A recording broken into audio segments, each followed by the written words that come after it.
26. Artistic attempts. It takes people a long time to learn the difference between talent and genius, especially ambitious young men and women. Amy was learning this distinction through much tribulation, for, mistaking enthusiasm for inspiration, she attempted every branch of art with youthful audacity. For a long time there was a lull in the mud pie business, and she devoted herself to the finest pen and ink drawing, in which she showed such taste and skill that her graceful handiwork proved both pleasant and profitable. But overstrained eye soon caused pen and ink to be laid aside for a bold attempt at poker sketching. While this attack lasted, the family lived in constant fear of a conflagration, for the odor of burning wood pervaded the house at all hours, smoke issued from attic and shed with alarming frequency, red-hot pokers lay about promiscuously, and Hannah never went to bed without a pail of water and the dinner bell at her door, in case of fire. Raphael's face was found boldly executed on the underside of the moulding board, and Bacchus on the head of a beer barrel, a chanting cherub adorned the cover of the sugar bucket, and attempts to portray Romeo and Juliet supplied kindlings for some time.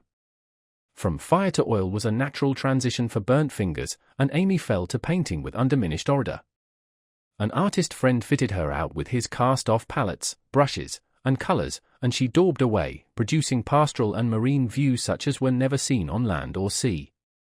Her monstrosities in the way of cattle would have taken prizes at an agricultural fair, and the perilous pitching of her vessels would have produced seasickness in the most nautical observer, if the utter disregard to all known rules of shipbuilding and rigging had not convulsed him with laughter at the first glance. Swarthy boys and dark-eyed Madonnas, staring at you from one corner of the studio, suggested Murillo, oiler-brown shadows of faces, with a lurid streak in the wrong place, meant Rembrandt, buxom ladies and dropsical infants, Rubens, and Turner appeared in tempests of blue thunder, orange lightning, brown rain, and purple clouds, with a tomato-colored splash in the middle, which might be the sun or a boy, a sailor's shirt or a king's robe, as the spectator pleased. Charcoal portraits came next, and the entire family hung in a row, looking as wild and crocky as if just evoked from a coal bin. Softened into crayon sketches, they did better, for the likenesses were good, and Amy's hair, Joe's nose, Meg's mouth, and Laurie's eyes were pronounced wonderfully fine. A return to clay and plaster followed, and ghostly casts of her acquaintances haunted corners of the house, or tumbled off closet shelves onto people's heads. Children were enticed in as models, till their incoherent accounts of her mysterious doings caused Miss Amy to be regarded in the light of a young ogress. Her efforts in this line, however, were brought to an abrupt close by an untoward accident, which quenched her ardor. Other models failing her for a time, she undertook to cast her own pretty foot, and the family were one day alarmed by an unearthly bumping and screaming, and running to the rescue, found the young enthusiast hopping wildly about the shed, with her foot held fast in a panful of plaster, which had hardened with unexpected rapidity. With much difficulty and some danger she was dug out, for Joe was so overcome with laughter while she excavated, that her knife went too far, cut the poor foot, and left a lasting memorial of one artistic attempt, at least. After this Amy subsided, till a mania for sketching from nature set her to haunting river, field, and wood, for picturesque studies, and sighing for ruins to copy.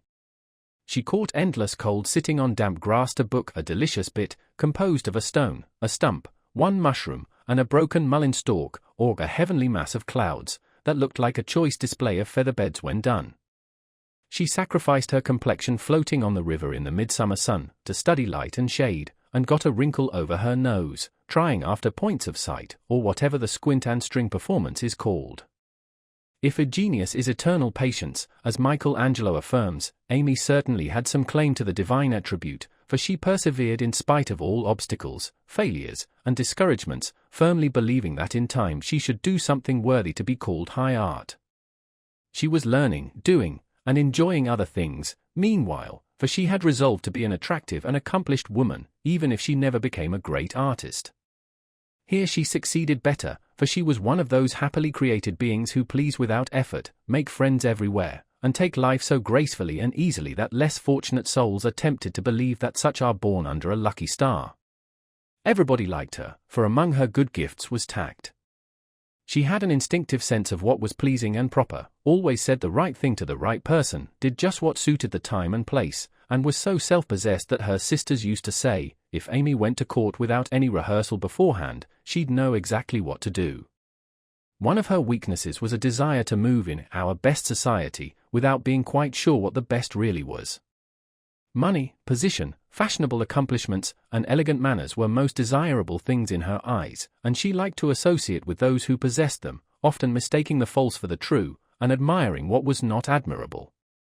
Never forgetting that by birth she was a gentlewoman, she cultivated her aristocratic tastes and feelings, so that when the opportunity came she might be ready to take the place from which poverty now excluded her. My lady, as her friends called her, sincerely desired to be a genuine lady, and was so at heart, but had yet to learn that money cannot buy refinement of nature, that rank does not always confer nobility, and that true breeding makes itself felt in spite of external drawbacks. "I want to ask a favor of you, Mamma," Amy said, coming in, with an important air, one day. "Well, little girl, what is it?" replied her mother, in whose eyes the stately young lady still remained the baby. "Our drawing class breaks up next week, and before the girls separate for the summer, I want to ask them out here for a day. They are wild to see the river, sketch the broken bridge, and copy some of the things they admire in my book. They have been very kind to me in many ways, and I am grateful, for they are all rich, and know I am poor, yet they never made any difference. Why should they?" And Mrs. March put the question with what the girls called her Maria Theresa air. "You know as well as I that it does make a difference with nearly every one, so don't ruffle up, like a dear, motherly hen, when your chickens get pecked by smarter birds. The ugly duckling turned out a swan, you know," and Amy smiled without bitterness, for she possessed a happy temper and hopeful spirit. Mrs. March laughed, and smoothed down her maternal pride as she asked, "Well, my swan, what is your plan?" "I should like to ask the girls out to lunch next week, to take them a drive to the places they want to see, a row on the river, perhaps, and make a little artistic fete for them." "That looks feasible. What do you want for lunch?" "Cake, sandwiches, fruit, and coffee will be all that is necessary, I suppose." "Oh dear, no. We must have cold tongue and chicken, French chocolate and ice cream, besides. The girls are used to such things, and I want my lunch to be proper and elegant, though I do work for my living." "How many young ladies are there?" asked her mother, beginning to look sober. 12 or 14 in the class, but I dare say they won't all come." "Bless me, child, you will have to charter an omnibus to carry them about." "Why, mother, how can you think of such a thing?" "Not more than 6 or 8 will probably come, so I shall hire a beach wagon and borrow Mr. Lawrence's charabounce." Hannah's pronunciation of charabanc. "All this will be expensive, Amy." "Not very, I've calculated the cost, and I'll pay for it myself. Don't you think, dear, that as these girls are used to such things, and the best we can do will be nothing new, that some simpler plan would be pleasanter to them, as a change, if nothing more, and much better for us than buying or borrowing what we don't need, and attempting a style not in keeping with our circumstances? If I can't have it as I like, I don't care to have it at all.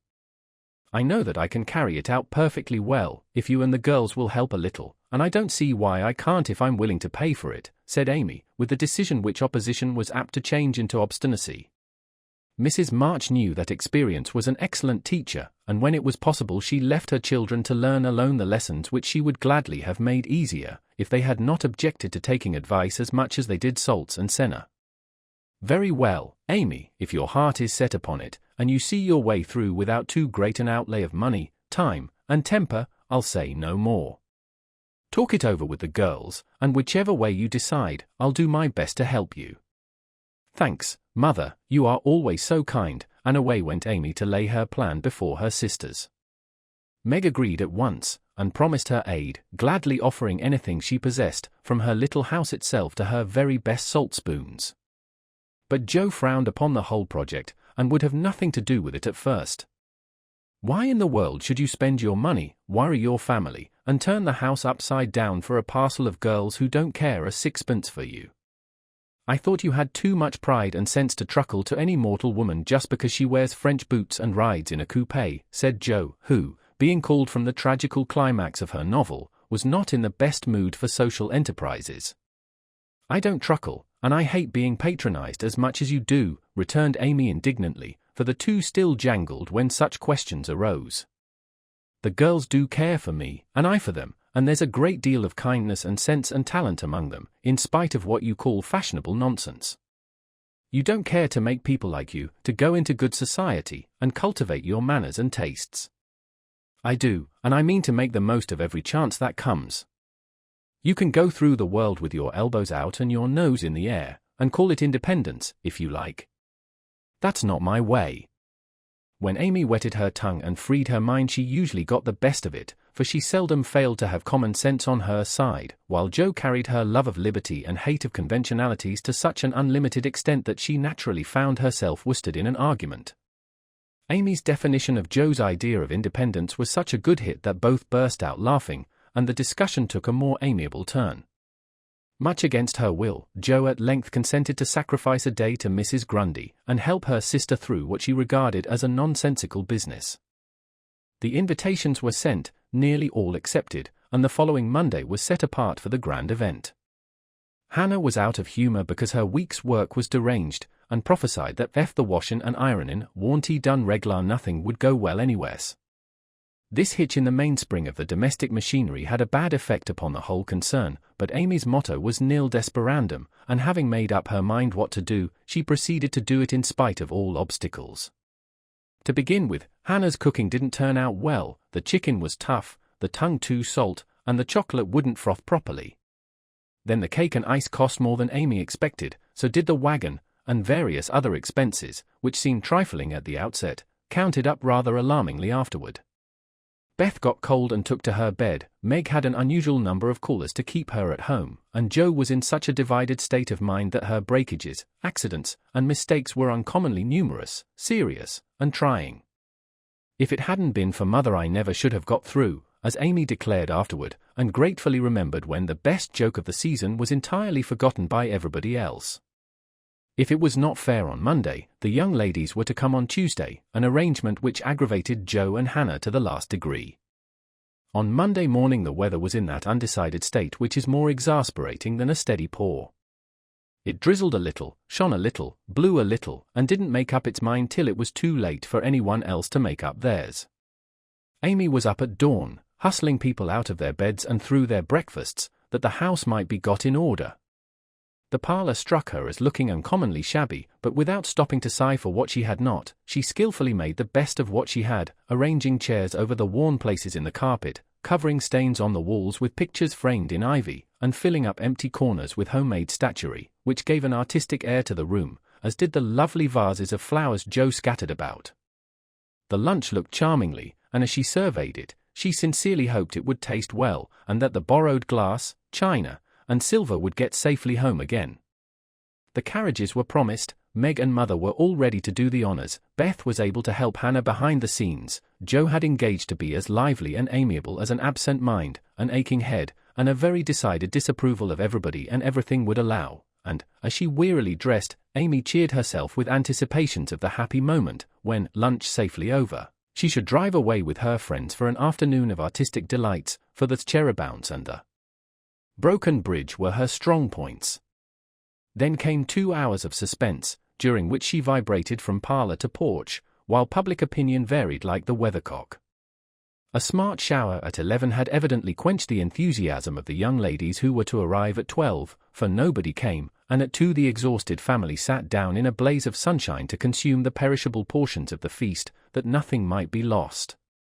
No doubt about the weather today, they will certainly come, so we must fly round and be ready for them, said Amy, as the sun woke her next morning. She spoke briskly, but in her secret soul she wished she had said nothing about Tuesday, for her interest, like her cake, was getting a little stale. I can't get any lobsters, so you will have to do without salad today, said Mr. March, coming in half an hour later, with an expression of placid despair. Use the chicken, then, the toughness won't matter in a salad, advised his wife. Hannah left it on the kitchen table a minute, and the kittens got at it. I'm very sorry, Amy, added Beth, who was still a patroness of cats. Then I must have a lobster, for tongue alone won't do, said Amy decidedly. Shall I rush into town and demand one? Asked Jo, with the magnanimity of a martyr. You'd come bringing it home under your arm, without any paper, just to try me. I'll go myself, answered Amy, whose temper was beginning to fail. Shrouded in a thick veil and armed with a genteel travelling basket, she departed, feeling that a cool drive would soothe her ruffled spirit and fit her for the labours of the day. After some delay, the object of her desire was procured, likewise a bottle of dressing, to prevent further loss of time at home, and off she drove again, well pleased with her own forethought. As the omnibus contained only one other passenger, a sleepy old lady, Amy pocketed her veil, and beguiled the tedium of the way by trying to find out where all her money had gone to. So busy was she with her card full of refractory figures that she did not observe a newcomer, who entered without stopping the vehicle, till a masculine voice said, "Good morning, Miss March," and, looking up, she beheld one of Laurie's most elegant college friends. Fervently hoping that he would get out before she did, Amy utterly ignored the basket at her feet, and, congratulating herself that she had on her new travelling dress, returned the young man's greeting with her usual suavity and spirit. They got on excellently, for Amy's chief care was soon set at rest by learning that the gentleman would leave first, and she was chatting away in a peculiarly lofty strain when the old lady got out. In stumbling to the door, she upset the basket, and oh, horror, the lobster, in all its vulgar size and brilliancy, was revealed to the highborn eyes of a Tudor. "By Jove, she's forgotten her dinner," cried the unconscious youth, poking the scarlet monster into its place with his cane, and preparing to hand out the basket after the old lady. "Please don't, it's mine," murmured Amy, with a face nearly as red as her fish. "Oh, really, I beg pardon, it's an uncommonly fine one, isn't it?" said Tudor, with great presence of mind, and an air of sober interest that did credit to his breeding. Amy recovered herself in a breath, set her basket boldly on the seat, and said, laughing, "Don't you wish you were to have some of the salad he's to make, and to see the charming young ladies who are to eat it?" Now that was tact, for two of the ruling foibles of the masculine mind were touched. The lobster was instantly surrounded by a halo of pleasing reminiscences, and curiosity about the charming young ladies diverted his mind from the comical mishap. "I suppose he'll laugh and joke over it with Laurie, but I shan't see them, that's a comfort," thought Amy, as Tudor bowed and departed. She did not mention this meeting at home, though she discovered that, thanks to the upset, her new dress was much damaged by the rivulets of dressing that meandered down the skirt, but went through with the preparations which now seemed more irksome than before, and at 12 o'clock all was ready again. Feeling that the neighbours were interested in her movements, she wished to efface the memory of yesterday's failure by a grand success today, so she ordered the charabounce, and drove away in state to meet and escort her guests to the banquet. "There's the rumble, they're coming.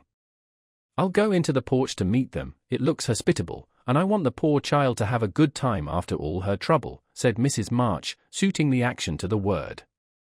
But after one glance, she retired, with an indescribable expression, for, looking quite lost in the big carriage, sat Amy and one young lady. "Run, Beth, and help Hannah clear half the things off the table, it will be too absurd to put a luncheon for 12 before a single girl," cried Joe, hurrying away to the lower regions, too excited to stop even for a laugh.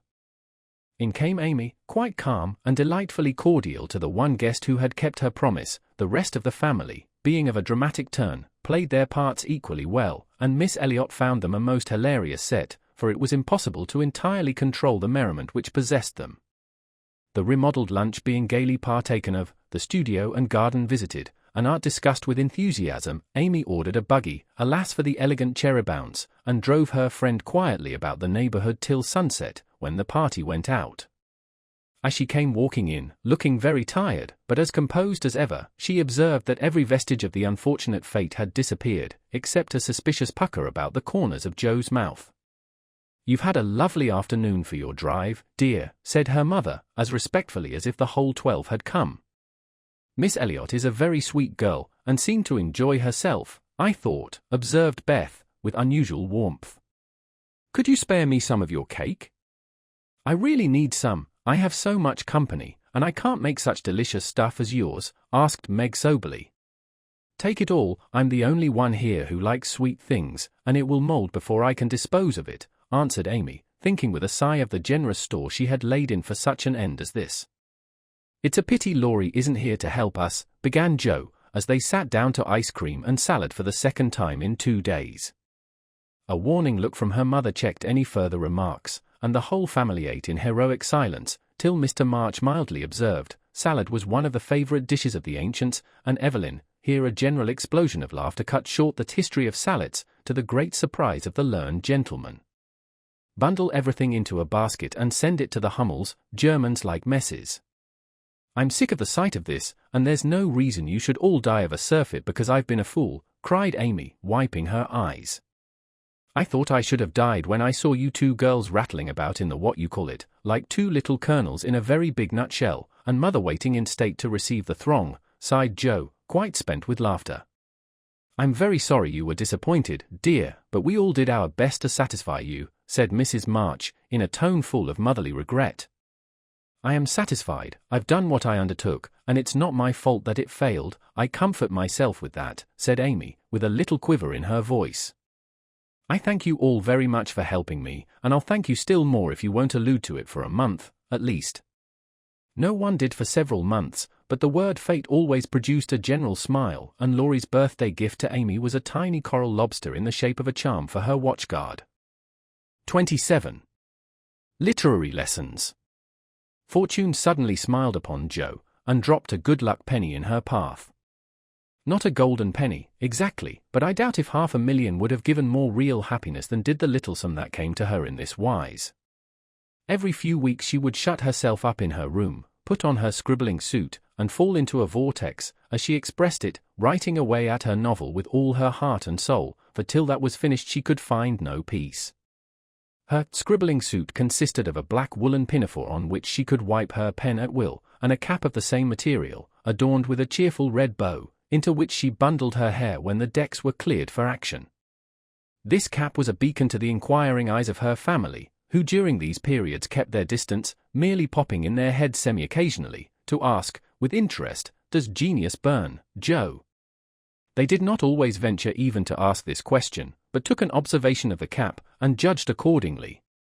If this expressive article of dress was drawn low upon the forehead, it was a sign that hard work was going on. In exciting moments it was pushed rakishly askew, and when despair seized the author it was plucked wholly off, and cast upon the floor. At such times the intruder silently withdrew, and not until the red bow was seen gaily erect upon the gifted brow, did anyone dare address Joe. She did not think herself a genius by any means, but when the writing fit came on, she gave herself up to it with entire abandon, and led a blissful life, unconscious of want, care, or bad weather, while she sat safe and happy in an imaginary world, full of friends almost as real and dear to her as any in the flesh. Sleep forsook her eyes, meals stood untasted, day and night were all too short to enjoy the happiness which blessed her only at such times, and made these hours worth living, even if they bore no other fruit. The divine afflatus usually lasted a week or two, and then she emerged from her vortex, hungry, sleepy, cross, or despondent. She was just recovering from one of these attacks when she was prevailed upon to escort Miss Crocker to a lecture, and in return for her virtue was rewarded with a new idea. It was a people's course, the lecture on the pyramids, and Joe rather wondered at the choice of such a subject for such an audience, but took it for granted that some great social evil would be remedied or some great want supplied by unfolding the glories of the pharaohs to an audience whose thoughts were busy with the price of coal and flour, and whose lives were spent in trying to solve harder riddles than that of the Sphinx. They were early, and while Miss Crocker set the heel of her stocking, Joe amused herself by examining the faces of the people who occupied the seat with them. On her left were two matrons, with massive foreheads, and bonnets to match, discussing woman's rights and making tatting. Beyond sat a pair of humble lovers, artlessly holding each other by the hand, a sombre spinster eating peppermints out of a paper bag, and an old gentleman taking his preparatory nap behind a yellow bandana. On her right, her only neighbor was a studious-looking lad absorbed in a newspaper. It was a pictorial sheet, and Joe examined the work of art nearest her, idly wondering what unfortuitous concatenation of circumstances needed the melodramatic illustration of an Indian in full war costume, tumbling over a precipice with a wolf at his throat, while two infuriated young gentlemen, with unnaturally small feet and big eyes, were stabbing each other close by, and a dishevelled female was flying away in the background with her mouth wide open. Pausing to turn a page, the lad saw her looking, and, with boyish good nature, offered half his paper, saying bluntly, "Want to read it? That's a first-rate story." Joe accepted it with a smile, for she had never outgrown her liking for lads, and soon found herself involved in the usual labyrinth of love, mystery, and murder, for the story belonged to that class of light literature in which the passions have a holiday, and when the author's invention fails, a grand catastrophe clears the stage of one half the dramatis personae, leaving the other half to exult over their downfall. "Prime, isn't it?" asked the boy, as her eye went down the last paragraph of her portion. "I think you and I could do as well as that if we tried," returned Joe, amused at his admiration of the trash. "I should think I was a pretty lucky chap if I could. She makes a good living out of such stories, they say," and he pointed to the name of Mrs. Slang Northberry, under the title of the tale. "Do you know her?" asked Joe, with sudden interest. "No, but I read all her pieces, and I know a fellow who works in the office where this paper is printed." "Do you say she makes a good living out of stories like this?" and Joe looked more respectfully at the agitated group and thickly sprinkled exclamation points that adorned the page. "Guess she does. She knows just what folks like, and gets paid well for writing it." Here the lecture began, but Joe heard very little of it, for while Professor Sands was prosing away about Belzoni, Cheops, Scarabei, and hieroglyphics, she was covertly taking down the address of the paper and boldly resolving to try for the $100 prize offered in its columns for a sensational story.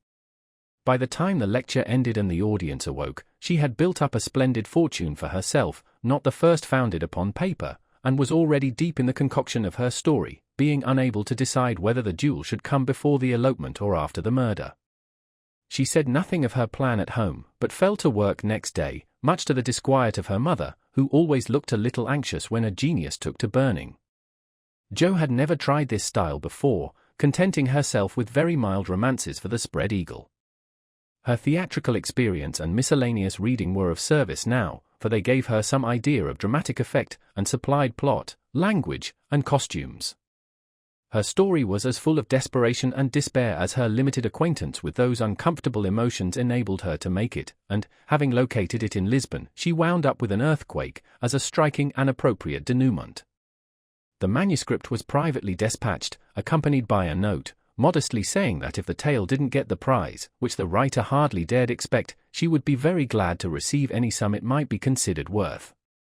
6 weeks is a long time to wait, and a still longer time for a girl to keep a secret, but Joe did both, and was just beginning to give up all hope of ever seeing her manuscript again, when a letter arrived which almost took her breath away, for on opening it, a check for $100 fell into her lap.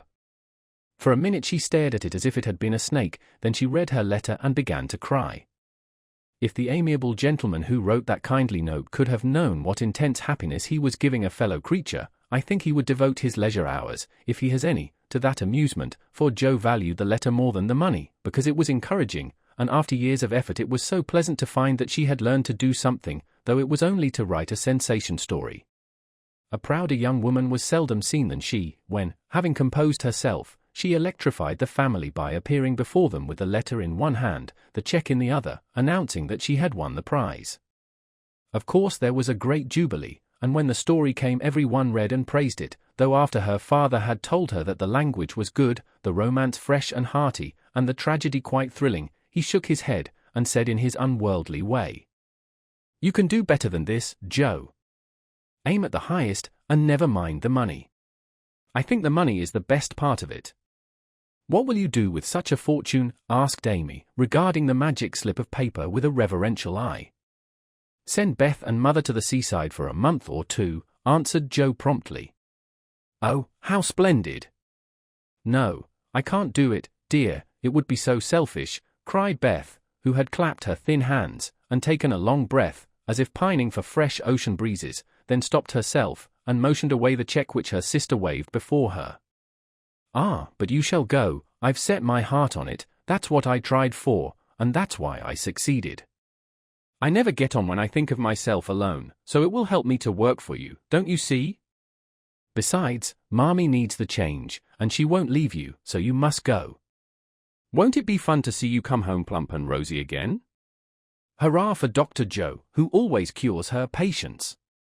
To the seaside they went, after much discussion, and though Beth didn't come home as plump and rosy as could be desired, she was much better, while Mrs. March declared she felt 10 years younger, so Joe was satisfied with the investment of her prize money, and fell to work with a cheery spirit, bent on earning more of those delightful checks. She did earn several that year, and began to feel herself a power in the house, for by the magic of a pen, her rubbish turned into comforts for them all. The Duke's daughter paid the butcher's bill, a phantom hand put down a new carpet, and the curse of the Coventrys proved the blessing of the Marches in the way of groceries and gowns. Wealth is certainly a most desirable thing, but poverty has its sunny side, and one of the sweet uses of adversity is the genuine satisfaction which comes from hearty work of head or hand, and to the inspiration of necessity, we owe half the wise, beautiful, and useful blessings of the world. Jo enjoyed a taste of this satisfaction, and ceased to envy richer girls, taking great comfort in the knowledge that she could supply her own wants, and need ask no one for a penny.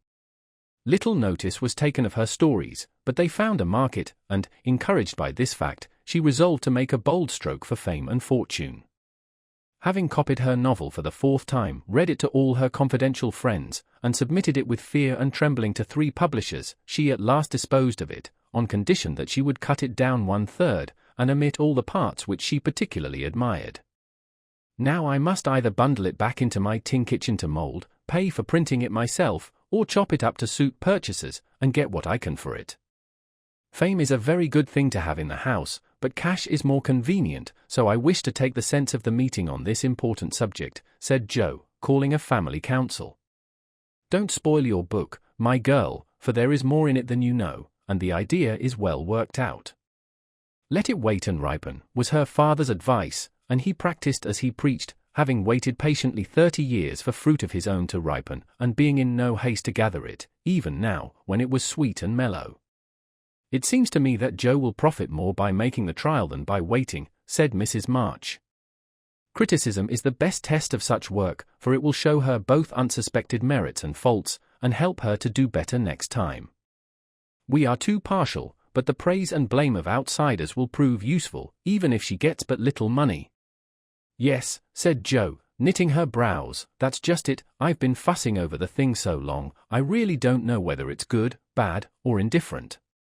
It will be a great help to have cool, impartial persons take a look at it, and tell me what they think of it.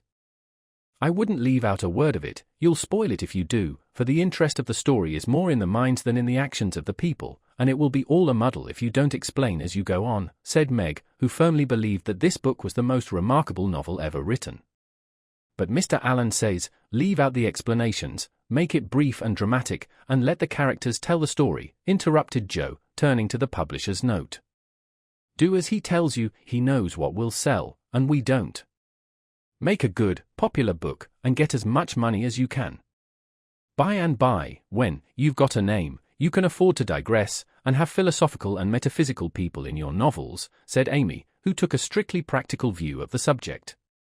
Well, said Jo, laughing, if my people are philosophical and metaphysical, it isn't my fault, for I know nothing about such things, except what I hear father say, sometimes. If I've got some of his wise ideas jumbled up with my romance, so much the better for me. Now, Beth, what do you say? I should so like to see it printed soon, was all Beth said, and smiled in saying it, but there was an unconscious emphasis on the last word, and a wistful look in the eyes that never lost their childlike candor, which chilled Jo's heart, for a minute, with a foreboding fear, and decided her to make her little venture soon. So, with Spartan firmness, the young authoress laid her firstborn on her table, and chopped it up as ruthlessly as any ogre. In the hope of pleasing everyone, she took everyone's advice, and, like the old man and his donkey in the fable, suited nobody. Her father liked the metaphysical streak which had unconsciously got into it, so that was allowed to remain, though she had her doubts about it. Her mother thought that there was a trifle too much description out, therefore, it nearly all came, and with it many necessary links in the story. Meg admired the tragedy, so Jo piled up the agony to suit her, while Amy objected to the fun, and, with the best intentions in life, Jo quenched the sprightly scenes which relieved the somber character of the story. Then, to complete the ruin, she cut it down 1/3, and confidingly sent the poor little romance, like a picked robin, out into the big, busy world, to try its fate. Well, it was printed, and she got $300 for it, likewise plenty of praise and blame, both so much greater than she expected that she was thrown into a state of bewilderment, from which it took her some time to recover. You said, Mother, that criticism would help me, but how can it, when it's so contradictory that I don't know whether I've written a promising book or broken all the 10 Commandments," cried poor Jo, turning over a heap of notices, the perusal of which filled her with pride and joy one minute, wrath and dire dismay the next. "This man says an exquisite book, full of truth, beauty, and earnestness, all is sweet, pure, and healthy," continued the perplexed authoress. The next, "The theory of the book is bad, full of morbid fancies, spiritualistic ideas, and unnatural characters." Now, as I had no theory of any kind, don't believe in spiritualism, and copied my characters from life, I don't see how this critic can be right. Another says, "It's one of the best American novels which has appeared for years, I know better than that," and the next asserts that though it is original, and written with great force and feeling, it is a dangerous book. 'Tisn't he. Some make fun of it, some overpraise, and nearly all insist that I had a deep theory to expound, when I only wrote it for the pleasure and the money. I wish I'd printed it whole or not at all, for I do hate to be so misjudged. Her family and friends administered comfort and commendation liberally, yet it was a hard time for sensitive, high-spirited Jo, who meant so well, and had apparently done so ill. But it did her good, for those whose opinion had real value gave her the criticism which is an author's best education, and when the first soreness was over, she could laugh at her poor little book, yet believe in it still, and feel herself the wiser and stronger for the buffeting she had received. "Not being a genius, like Keats, it won't kill me," she said stoutly, "and I've got the joke on my side, after all, for the parts that were taken straight out of real life are denounced as impossible and absurd, and the scenes that I made up out of my own silly head are pronounced charmingly natural, tender, and true. So I'll comfort myself with that, and when I'm ready, I'll up again and take another." 28. Domestic experiences. Like most other young matrons, Meg began her married life with the determination to be a model housekeeper. John should find home a paradise, he should always see a smiling face, should fare sumptuously every day, and never know the loss of a button. She brought so much love, energy, and cheerfulness to the work that she could not but succeed, in spite of some obstacles. Her paradise was not a tranquil one, for the little woman fussed, was over-anxious to please, and bustled about like a true Martha, cumbered with many cares. She was too tired, sometimes, even to smile. John grew dyspeptic after a course of dainty dishes, and ungratefully demanded plain fare. As for buttons, she soon learned to wonder where they went, to shake her head over the carelessness of men, and to threaten to make him sew them on himself, and then see if his work would stand impatient tugs and clumsy fingers any better than hers. They were very happy, even after they discovered that they couldn't live on love alone. John did not find Meg's beauty diminished, though she beamed at him from behind the familiar coffee-pot, nor did Meg miss any of the romance from the daily parting, when her husband followed up his kiss with the tender inquiry, "Shall I send home veal or mutton for dinner, darling?" The little house ceased to be a glorified bower, but it became a home, and the young couple soon felt that it was a change for the better. At first they played keep house, and frolicked over it like children, then John took steadily to business, feeling the cares of the head of a family upon his shoulders, and Meg laid by her cambric wrappers, put on a big apron, and fell to work, as before said, with more energy than discretion. While the cooking mania lasted, she went through Mrs. Cornelius's receipt book as if it were a mathematical exercise, working out the problems with patience and care. Sometimes her family were invited in to help eat up a too bounteous feast of successes, or Lottie would be privately dispatched with a batch of failures, which were to be concealed from all eyes in the convenient stomachs of the little Hummels. An evening with John over the account books usually produced a temporary lull in the culinary enthusiasm, and a frugal fit would ensue, during which the poor man was put through a course of bread pudding, hash, and warmed over coffee, which tried his soul, although he bore it with praiseworthy fortitude. Before the golden mean was found, however, Meg added to her domestic possessions what young couples seldom get on long without, a family jar. Fired with a housewifely wish to see her storeroom stocked with homemade preserves, she undertook to put up her own currant jelly. John was requested to order home a dozen or so of little pots, and an extra quantity of sugar, for their own currants were ripe, and were to be attended to at once. As John firmly believed that my wife was equal to anything, and took a natural pride in her skill, he resolved that she should be gratified, and their only crop of fruit laid by in a most pleasing form for winter use. Home came 4 dozen delightful little pots, half a barrel of sugar, and a small boy to pick the currants for her. With her pretty hair tucked into a little cap, arms bare to the elbow, and a checked apron which had a coquettish look in spite of the bib, the young housewife fell to work, feeling no doubts about her success, for hadn't she seen Hannah do it hundreds of times? The array of pots rather amazed her at first, but John was so fond of jelly, and the nice little jars would look so well on the top shelf, that Meg resolved to fill them all, and spent a long day picking, boiling, straining, and fussing over her jelly. She did her best. She asked advice of Mrs. Cornelius, she racked her brain to remember what Hannah did that she had left undone, she reboiled, resugared, and restrained, but that dreadful stuff wouldn't gel. She longed to run home, bib and all, and ask Mother to lend a hand, but John and she had agreed that they would never annoy anyone with their private worries, experiments, or quarrels. They had laughed over that last word as if the idea it suggested was a most preposterous one, but they had held to their resolve, and whenever they could get on without help they did so, and no one interfered, for Mrs. March had advised the plan. So Meg wrestled alone with the refractory sweetmeats all that hot summer day, and at 5 o'clock sat down in her topsy-turvy kitchen, wrung her bedaubed hands, lifted up her voice and wept. Now, in the first flush of the new life, she had often said, "My husband shall always feel free to bring a friend home whenever he likes.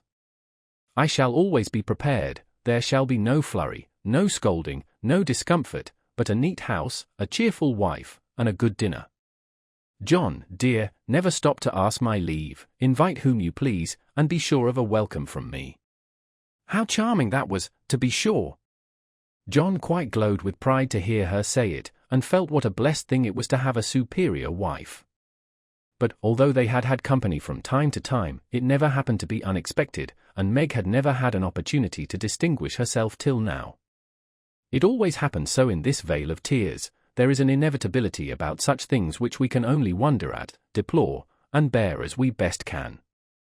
If John had not forgotten all about the jelly, it really would have been unpardonable in him to choose that day, of all the days in the year, to bring a friend home to dinner unexpectedly.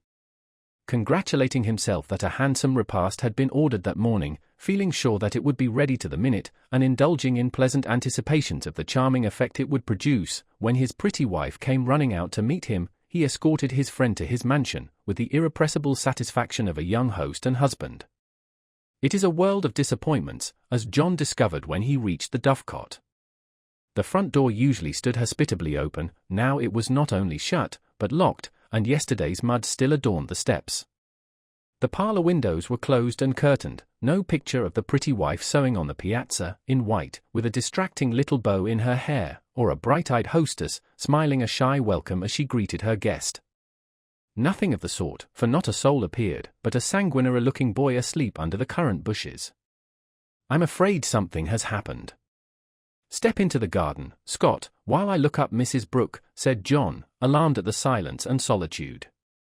Round the house he hurried, led by a pungent smell of burnt sugar, and Mr. Scott strolled after him, with a queer look on his face.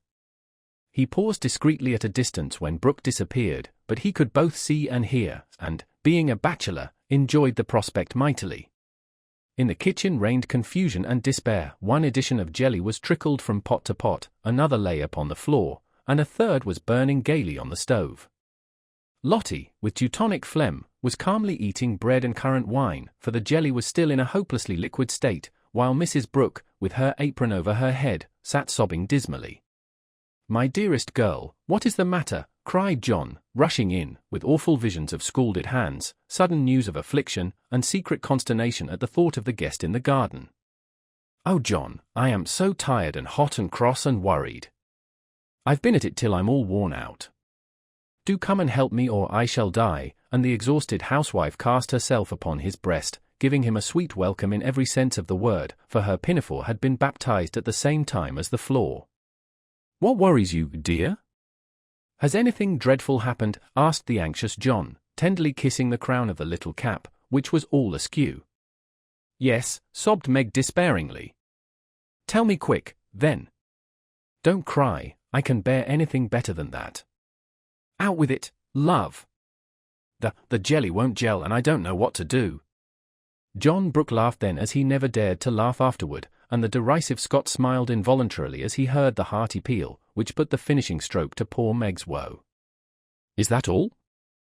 Fling it out of window, and don't bother any more about it.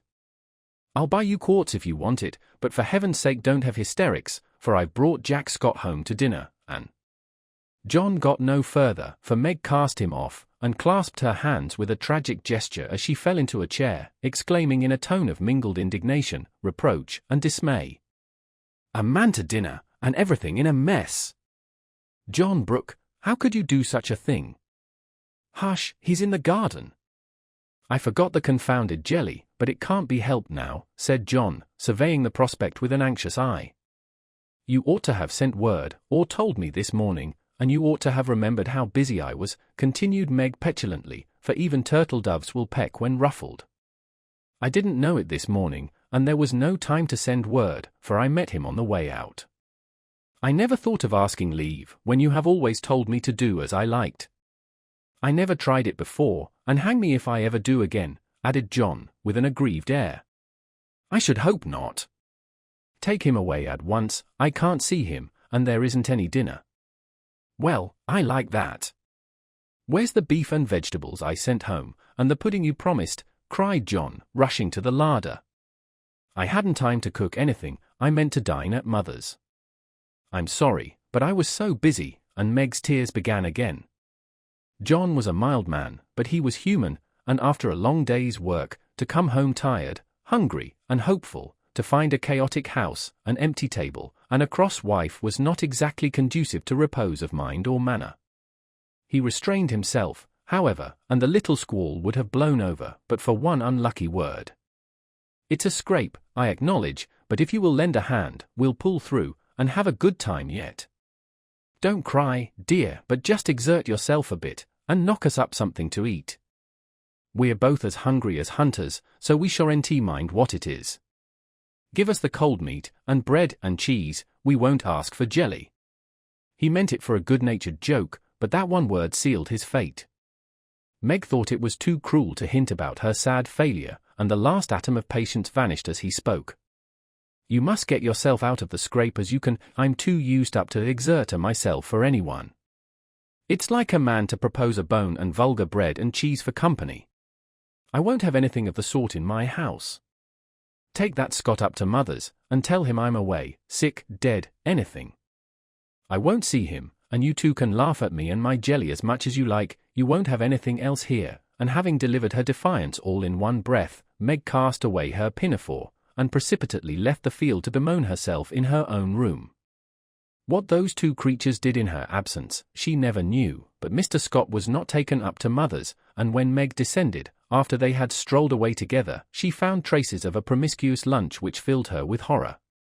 Lottie reported that they had eaten much, and greatly laughed, and the master bid her throw away all the sweet stuff, and hide the pots. Meg longed to go and tell Mother, but a sense of shame at her own shortcomings, of loyalty to John, who might be cruel, but nobody should know it, restrained her, and after a summary clearing up, she dressed herself prettily, and sat down to wait for John to come and be forgiven. Unfortunately, John didn't come, not seeing the matter in that light.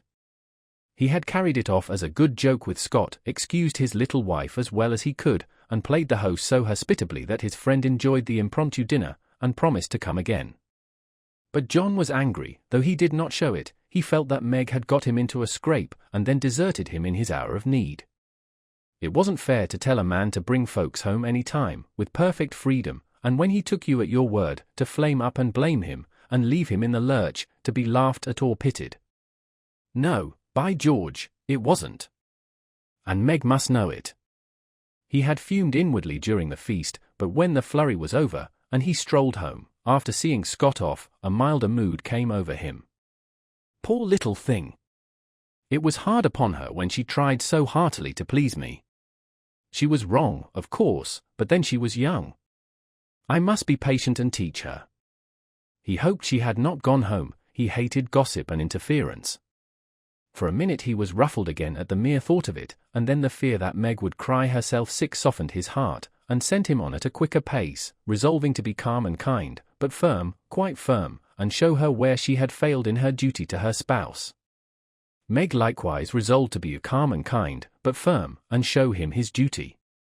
She longed to run to meet him, and beg pardon, and be kissed and comforted, as she was sure of being, but, of course, she did nothing of the sort, and when she saw John coming, began to hum quite naturally, as she rocked and sewed, like a lady of leisure in her best parlour.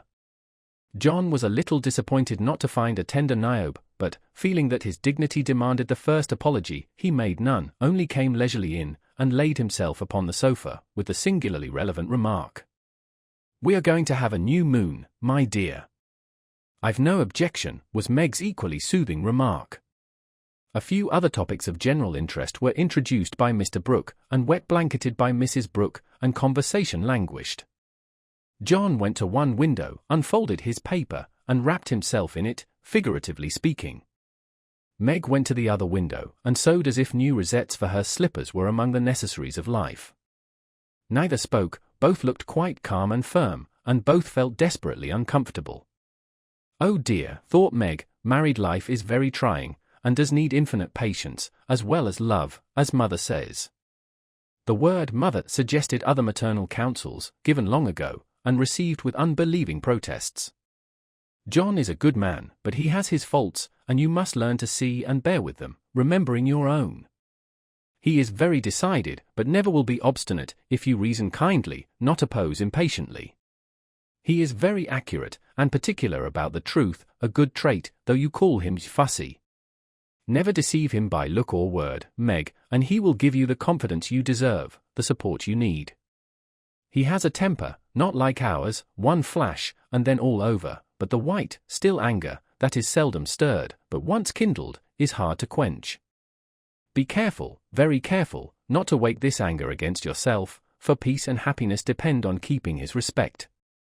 Watch yourself, be the first to ask pardon if you both err, and guard against the little piques, misunderstandings, and hasty words that often pave the way for bitter sorrow and regret. These words came back to Meg, as she sat sewing in the sunset, especially the last. This was the first serious disagreement. Her own hasty speeches sounded both silly and unkind, as she recalled them. Her own anger looked childish now, and thoughts of poor John coming home to such a scene quite melted her heart. She glanced at him with tears in her eyes, but he did not see them. She put down her work and got up, thinking, "I will be the first to say, forgive me," but he did not seem to hear her. She went very slowly across the room, for pride was hard to swallow, and stood by him, but he did not turn his head.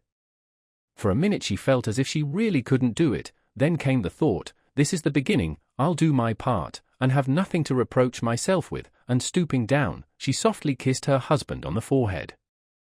Of course that settled it. The penitent kiss was better than a world of words, and John had her on his knee in a minute, saying tenderly, "It was too bad to laugh at the poor little jellipots. Forgive me, dear, I never will again." But he did, oh bless you, yes, hundreds of times, and so did Meg, both declaring that it was the sweetest jelly they ever made, for family peace was preserved in that little family jar. After this, Meg had Mr. Scott to dinner by special invitation, and served him up a pleasant feast without a cooked wife for the first course, on which occasion she was so gay and gracious, and made everything go off so charmingly, that Mr. Scott told John he was a happy fellow, and shook his head over the hardships of bachelorhood all the way home. In the autumn, new trials and experiences came to Meg. Sally Moffat renewed her friendship, was always running out for a dish of gossip at the little house, or inviting that poor dear to come in and spend the day at the big house. It was pleasant, for in dull weather Meg often felt lonely. All were busy at home, John absent till night, and nothing to do but sew, or read, or potter about. So it naturally fell out that Meg got into the way of gadding and gossiping with her friend. Seeing Sally's pretty things made her long for such, and pity herself because she had not got them. Sally was very kind, and often offered her the coveted trifles, but Meg declined them, knowing that John wouldn't like it, and then this foolish little woman went and did what John disliked infinitely worse. She knew her husband's income, and she loved to feel that he trusted her, not only with his happiness, but what some men seem to value more, his money.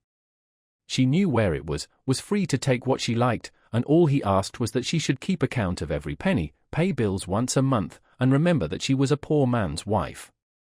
Till now, she had done well, been prudent and exact, kept her little account books neatly, and showed them to him monthly without fear. But that autumn the serpent got into Meg's paradise, and tempted her, like many a modern Eve, not with apples, but with dress. Meg didn't like to be pitied and made to feel poor. It irritated her, but she was ashamed to confess it, and now and then she tried to console herself by buying something pretty, so that Sally needn't think she had to economize. She always felt wicked after it, for the pretty things were seldom necessaries, but then they cost so little, it wasn't worth worrying about, so the trifles increased unconsciously, and in the shopping excursion she was no longer a passive looker-on. But the trifles cost more than one would imagine, and when she cast up her accounts at the end of the month, the sum total rather scared her. John was busy that month, and left the bills to her. The next month he was absent, but the third he had a grand quarterly settling up, and Meg never forgot it. A few days before she had done a dreadful thing, and it weighed upon her conscience. Sally had been buying silks, and Meg longed for a new one, just a handsome light one for parties. Her black silk was so common, and thin things for evening wear were only proper for girls. Aunt March usually gave the sisters a present of $25 apiece at New Year. That was only a month to wait, and here was a lovely violet silk going at a bargain, and she had the money, if she only dared to take it. John always said what was his was hers, but would he think it right to spend not only the prospective 5 and 20, but another 5 and 20 out of the household fund? That was the question.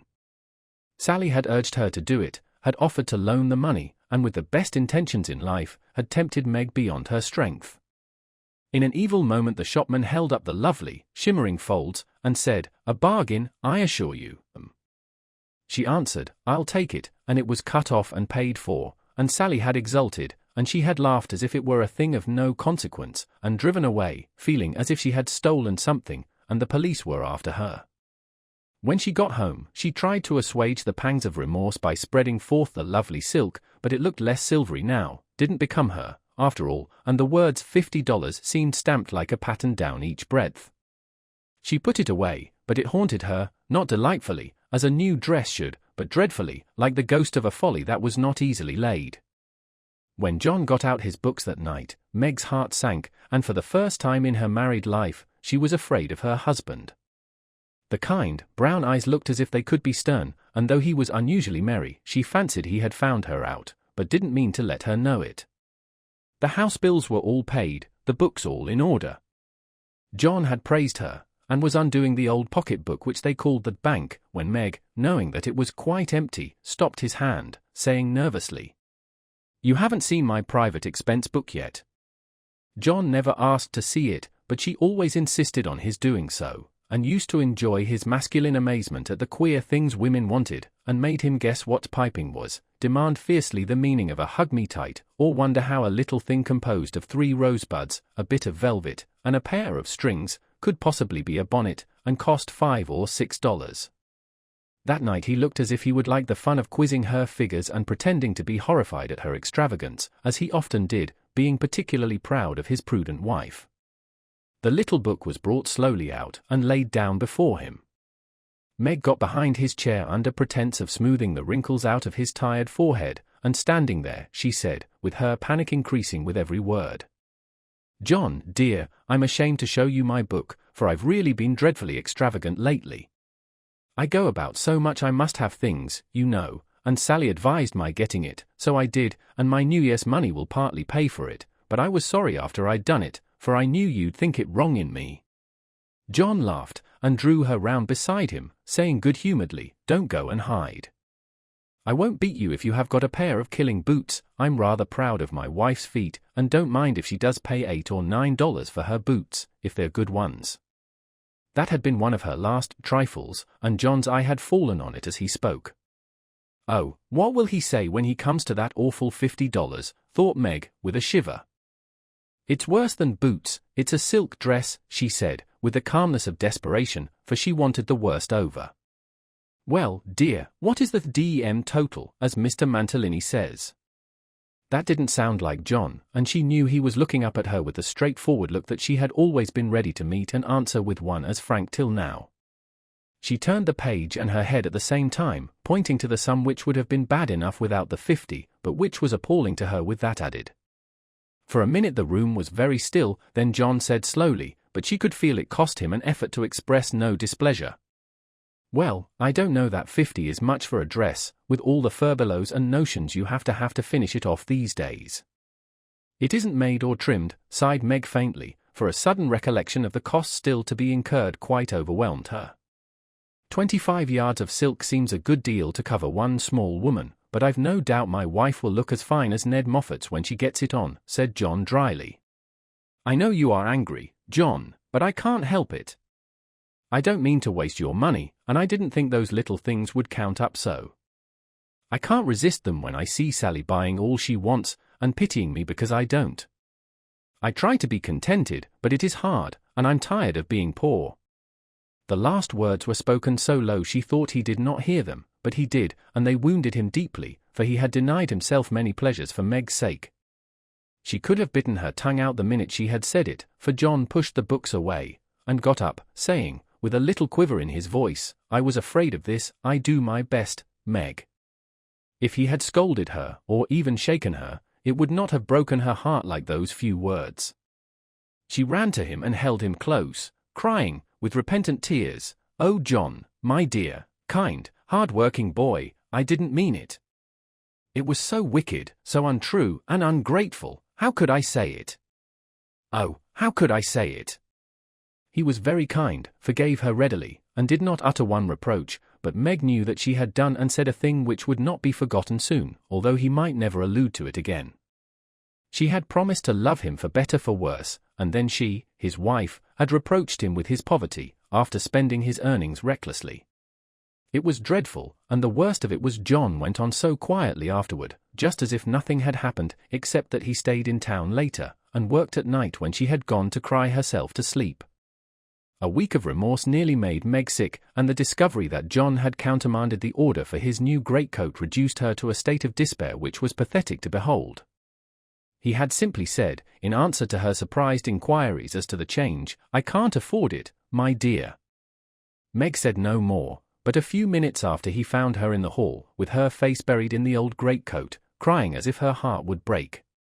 They had a long talk that night, and Meg learned to love her husband better for his poverty, because it seemed to have made a man of him, given him the strength and courage to fight his own way, and taught him a tender patience with which to bear and comfort the natural longings and failures of those he loved.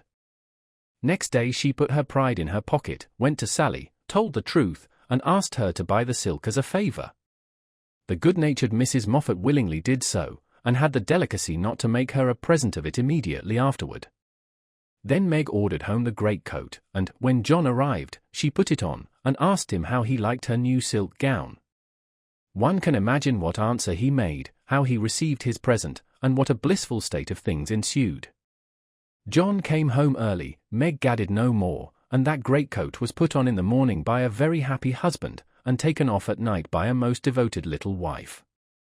So the year rolled round, and at midsummer there came to Meg a new experience, the deepest and tenderest of a woman's life. Laurie came sneaking into the kitchen of the Dovecot, one Saturday, with an excited face, and was received with the clash of cymbals, for Hannah clapped her hands with a saucepan in one and the cover in the other. How's the little mamma? Where is everybody? Why didn't you tell me before I came home, began Laurie, in a loud whisper. Happy as a queen, the dear. Every soul of Sem is upstairs a-worshipping, we didn't want no hurricanes round. Now you go into the parlour, and I'll send Em down to you, with which somewhat involved reply Hannah vanished, chuckling ecstatically.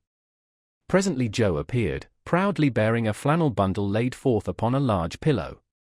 Joe's face was very sober, but her eyes twinkled, and there was an odd sound in her voice of repressed emotion of some sort. Shut your eyes and hold out your arms, she said invitingly. Laurie backed precipitately into a corner, and put his hands behind him with an imploring gesture. No, thank you, I'd rather not. I shall drop it or smash it, as sure as fate. Then you shan't see your nevy, said Joe decidedly, turning as if to go. I will. Only you must be responsible for damages, and, obeying orders, Laurie heroically shut his eyes while something was put into his arms. A peal of laughter from Joe, Amy, Mrs. March, Hannah, and John caused him to open them the next minute, to find himself invested with 2 babies instead of 1.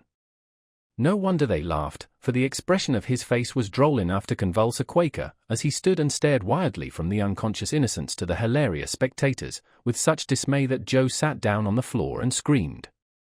"Twins, by Jupiter," was all he said for a minute, then, turning to the women with an appealing look that was comically piteous, he added, "Take 'em quick, somebody. I'm going to laugh, and I shall drop phlegm." John rescued his babies, and marched up and down, with one on each arm, as if already initiated into the mysteries of baby tending, while Laurie laughed till the tears ran down his cheeks. "It's the best joke of the season, isn't it? I wouldn't have you told, for I set my heart on surprising you, and I flatter myself I've done it," said Jo when she got her breath. "I never was more staggered in my life. Isn't it fun? Are they boys? What are you going to name them? Let's have another look." "Hold me up, Jo, for upon my life it's one too many for me," returned Laurie, regarding the infants with the air of a big, benevolent Newfoundland looking at a pair of infantile kittens. "Boy and girl. Aren't they beauties?" said the proud papa, beaming upon the little, red squirmers as if they were unfledged angels. "Most remarkable children I ever saw. Which is which?" and Laurie bent like a well sweep to examine the prodigies. Amy put a blue ribbon on the boy and a pink on the girl, French fashion, so you can always tell. Besides, one has blue eyes and one brown. "Kiss them, Uncle Teddy," said wicked Jo. "I'm afraid they mightn't like it," began Laurie, with unusual timidity in such matters. "Of course they will, they are used to it now." "Do it this minute, sir," commanded Jo, fearing he might propose a proxy. Laurie screwed up his face, and obeyed with a gingerly peck at each little cheek that produced another laugh, and made the baby squeal. "There, I knew they didn't like it. That's the boy, see him kick, he hits out with his fists like a good one. Now then, young Brooke, pitch into a man of your own size, will you?" cried Laurie, delighted with a poke in the face from a tiny fist, flapping aimlessly about. "He's to be named John Lawrence, and the girl Margaret, after mother and grandmother. We shall call her Daisy, so as not to have two Megs, and I suppose the Manny will be Jack, unless we find a better name," said Amy, with aunt-like interest. "Name him Demijohn, and call him Demi for short," said Laurie. "Daisy and Demi, just the thing. I knew Teddy would do it," cried Jo, clapping her hands. Teddy certainly had done it that time, for the babies were Daisy and Demi to the end of the chapter. 29. Calls. "Come, Jo, it's time." "For what? You don't mean to say you have forgotten that you promised to make half a dozen calls with me today?" "I've done a good many rash and foolish things in my life, but I don't think I ever was mad enough to say I'd make 6 calls in one day, when a single one upsets me for a week." "Yes, you did, it was a bargain between us. I was to finish the Cren of Beth for you, and you were to go properly with me, and return our neighbors' visits. If it was fair, that was in the bond, and I stand to the letter of my bond, Shylock. There is a pile of clouds in the east, it's not fair, and I don't go. Now, that's shirking. It's a lovely day, no prospect of rain, and you pride yourself on keeping promises, so be honorable, come and do your duty, and then be at peace for another 6 months. At that minute Jo was particularly absorbed in dressmaking, for she was mantua maker general to the family, and took especial credit to herself because she could use a needle as well as a pen. It was very provoking to be arrested in the act of a first trying on, and ordered out to make calls in her best array, on a warm July day. She hated calls of the formal sort, and never made any till Amy compelled her with a bargain, bribe, or promise. In the present instance, there was no escape, and having clashed her scissors rebelliously, while protesting that she smelt thunder, she gave in, put away her work, and taking up her hat and gloves with an air of resignation, told Amy the victim was ready. "Jo March, you are perverse enough to provoke a saint. You don't intend to make calls in that state, I hope," cried Amy, surveying her with amazement. "Why not? I'm neat and cool and comfortable, quite proper for a dusty walk on a warm day. If people care more for my clothes than they do for me, I don't wish to see them. You can dress for both, and be as elegant as you please, it pays for you to be fine, it doesn't for me, and furbelows only worry me." "Oh dear," sighed Amy, "now she's in a contrary fit, and will drive me distracted before I can get her properly ready. I'm sure it's no pleasure to me to go today, but it's a debt we owe society, and there's no one to pay it but you and me." I'll do anything for you, Joe, if you'll only dress yourself nicely, and come and help me do the civil. You can talk so well, look so aristocratic in your best things, and behave so beautifully, if you try, that I'm proud of you. I'm afraid to go alone, do come and take care of me. You're an artful little puss to flatter and wheedle your cross old sister in that way. The idea of my being aristocratic and well-bred, and your being afraid to go anywhere alone. I don't know which is the most absurd. Well, I'll go if I must, and do my best. You shall be commander of the expedition, and I'll obey blindly. Will that satisfy you? Said Joe, with a sudden change from perversity to lamb-like submission. You're a perfect cherub. Now put on all your best things, and I'll tell you how to behave at each place, so that you will make a good impression. I want people to like you, and they would if you'd only try to be a little more agreeable. Do your hair the pretty way, and put the pink rose in your bonnet, it's becoming, and you look too sober in your plain suit. Take your light gloves and the embroidered handkerchief.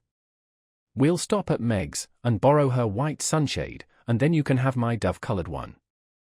While Amy dressed, she issued her orders, and Joe obeyed them, not without entering her protest, however, for she sighed as she rustled into her new organdie, frowned darkly at herself as she tied her bonnet strings in an irreproachable bow, wrestled viciously with pins as she put on her collar, wrinkled up her features generally as she shook out the handkerchief, whose embroidery was as irritating to her nose as the present mission was to her feelings, and when she had squeezed her hands into tight gloves with 3 buttons and a tassel, as the last touch of elegance, she turned to Amy with an imbecile expression of countenance, saying meekly, I'm perfectly miserable, but if you consider me presentable, I die happy.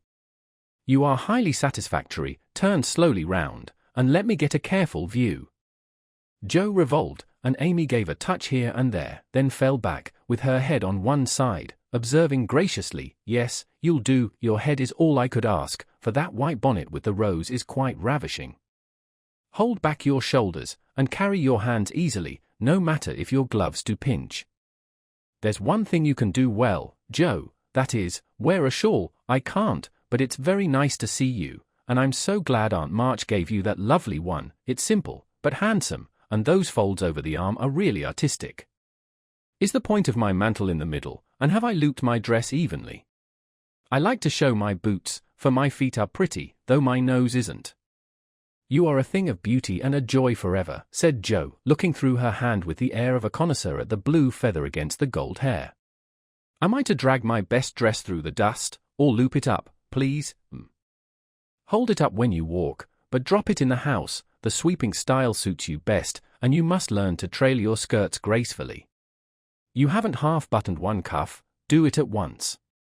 You'll never look finished if you are not careful about the little details, for they make up the pleasing whole.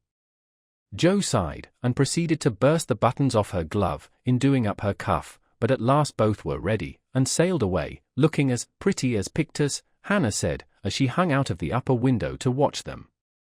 Now, Joe dear, the Chesters consider themselves very elegant people, so I want you to put on your best deportment. Don't make any of your abrupt remarks, or do anything odd, will you? Just be calm, cool, and quiet. That's safe and ladylike, and you can easily do it for 15 minutes, said Amy, as they approached the first place, having borrowed the white parasol and been inspected by Meg, with a baby on each arm. Let me see. Calm, cool, and quiet, yes, I think I can promise that. I've played the part of a prim young lady on the stage, and I'll try it off. My powers are great, as you shall see, so be easy in your mind, my child. Amy looked relieved, but naughty Joe took her at her word, for, during the first call, she sat with every limb gracefully composed, every fold correctly draped, calm as a summer sea, cool as a snowbank, and as silent as a sphinx. In vain Mrs. Chester alluded to her charming novel, and the Mrs. Chester introduced parties, picnics, the opera, and the fashions. Each and all were answered by a smile, a bow, and a demure yes or no, with the chill on. In vain Amy telegraphed the word talk, tried to draw her out, and administered covert pokes with her foot. Joe sat as if blandly unconscious of it all, with deportment like Maud's face, icily regular, splendidly null. What a haughty, uninteresting creature that oldest Miss March is, was the unfortunately audible remark of one of the ladies, as the door closed upon their guests. Joe laughed noiselessly all through the hall, but Amy looked disgusted at the failure of her instructions, and very naturally laid the blame upon Joe. "How could you mistake me so? I merely meant you to be properly dignified and composed, and you made yourself a perfect stock and stone. Try to be sociable at the Lambs, gossip as other girls do, and be interested in dress and flirtations and whatever nonsense comes up. They move in the best society, are valuable persons for us to know, and I wouldn't fail to make a good impression there for anything. I'll be agreeable, I'll gossip and giggle, and have horrors and raptures over any trifle you like. I rather enjoy this, and now I'll imitate what is called a charming girl. I can do it, for I have May Chester as a model, and I'll improve upon her. See if the Lambs don't say, 'What a lively, nice creature that Joe March is.'" Amy felt anxious, as well she might, for when Joe turned freakish there was no knowing where she would stop. Amy's face was a study when she saw her sister skim into the next drawing-room, kiss all the young ladies with effusion, beam graciously upon the young gentleman, and join in the chat with a spirit which amazed the beholder. Amy was taken possession of by Mrs. Lamb, with whom she was a favourite, and forced to hear a long account of Lucretia's last attack, while three delightful young gentlemen hovered near, waiting for a pause when they might rush in and rescue her. So situated, she was powerless to check Joe, who seemed possessed by a spirit of mischief, and talked away as volubly as the old lady. A knot of heads gathered about her, and Amy strained her ears to hear what was going on, for broken sentences filled her with alarm, round eyes and uplifted hands tormented her with curiosity, and frequent peals of laughter made her wild to share the fun. One may imagine her suffering on overhearing fragments of this sort of conversation. She rides splendidly. Who taught her? No one. She used to practice mounting, holding the reins, and sitting straight on an old saddle in a tree. Now she rides anything, for she doesn't know what fear is, and the stableman lets her have horses cheap, because she trains them to carry ladies so well. She has such a passion for it, I often tell her if everything else fails she can be a horsebreaker, and get her living so. At this awful speech Amy contained herself with difficulty, for the impression was being given that she was rather a fast young lady, which was her especial aversion. But what could she do?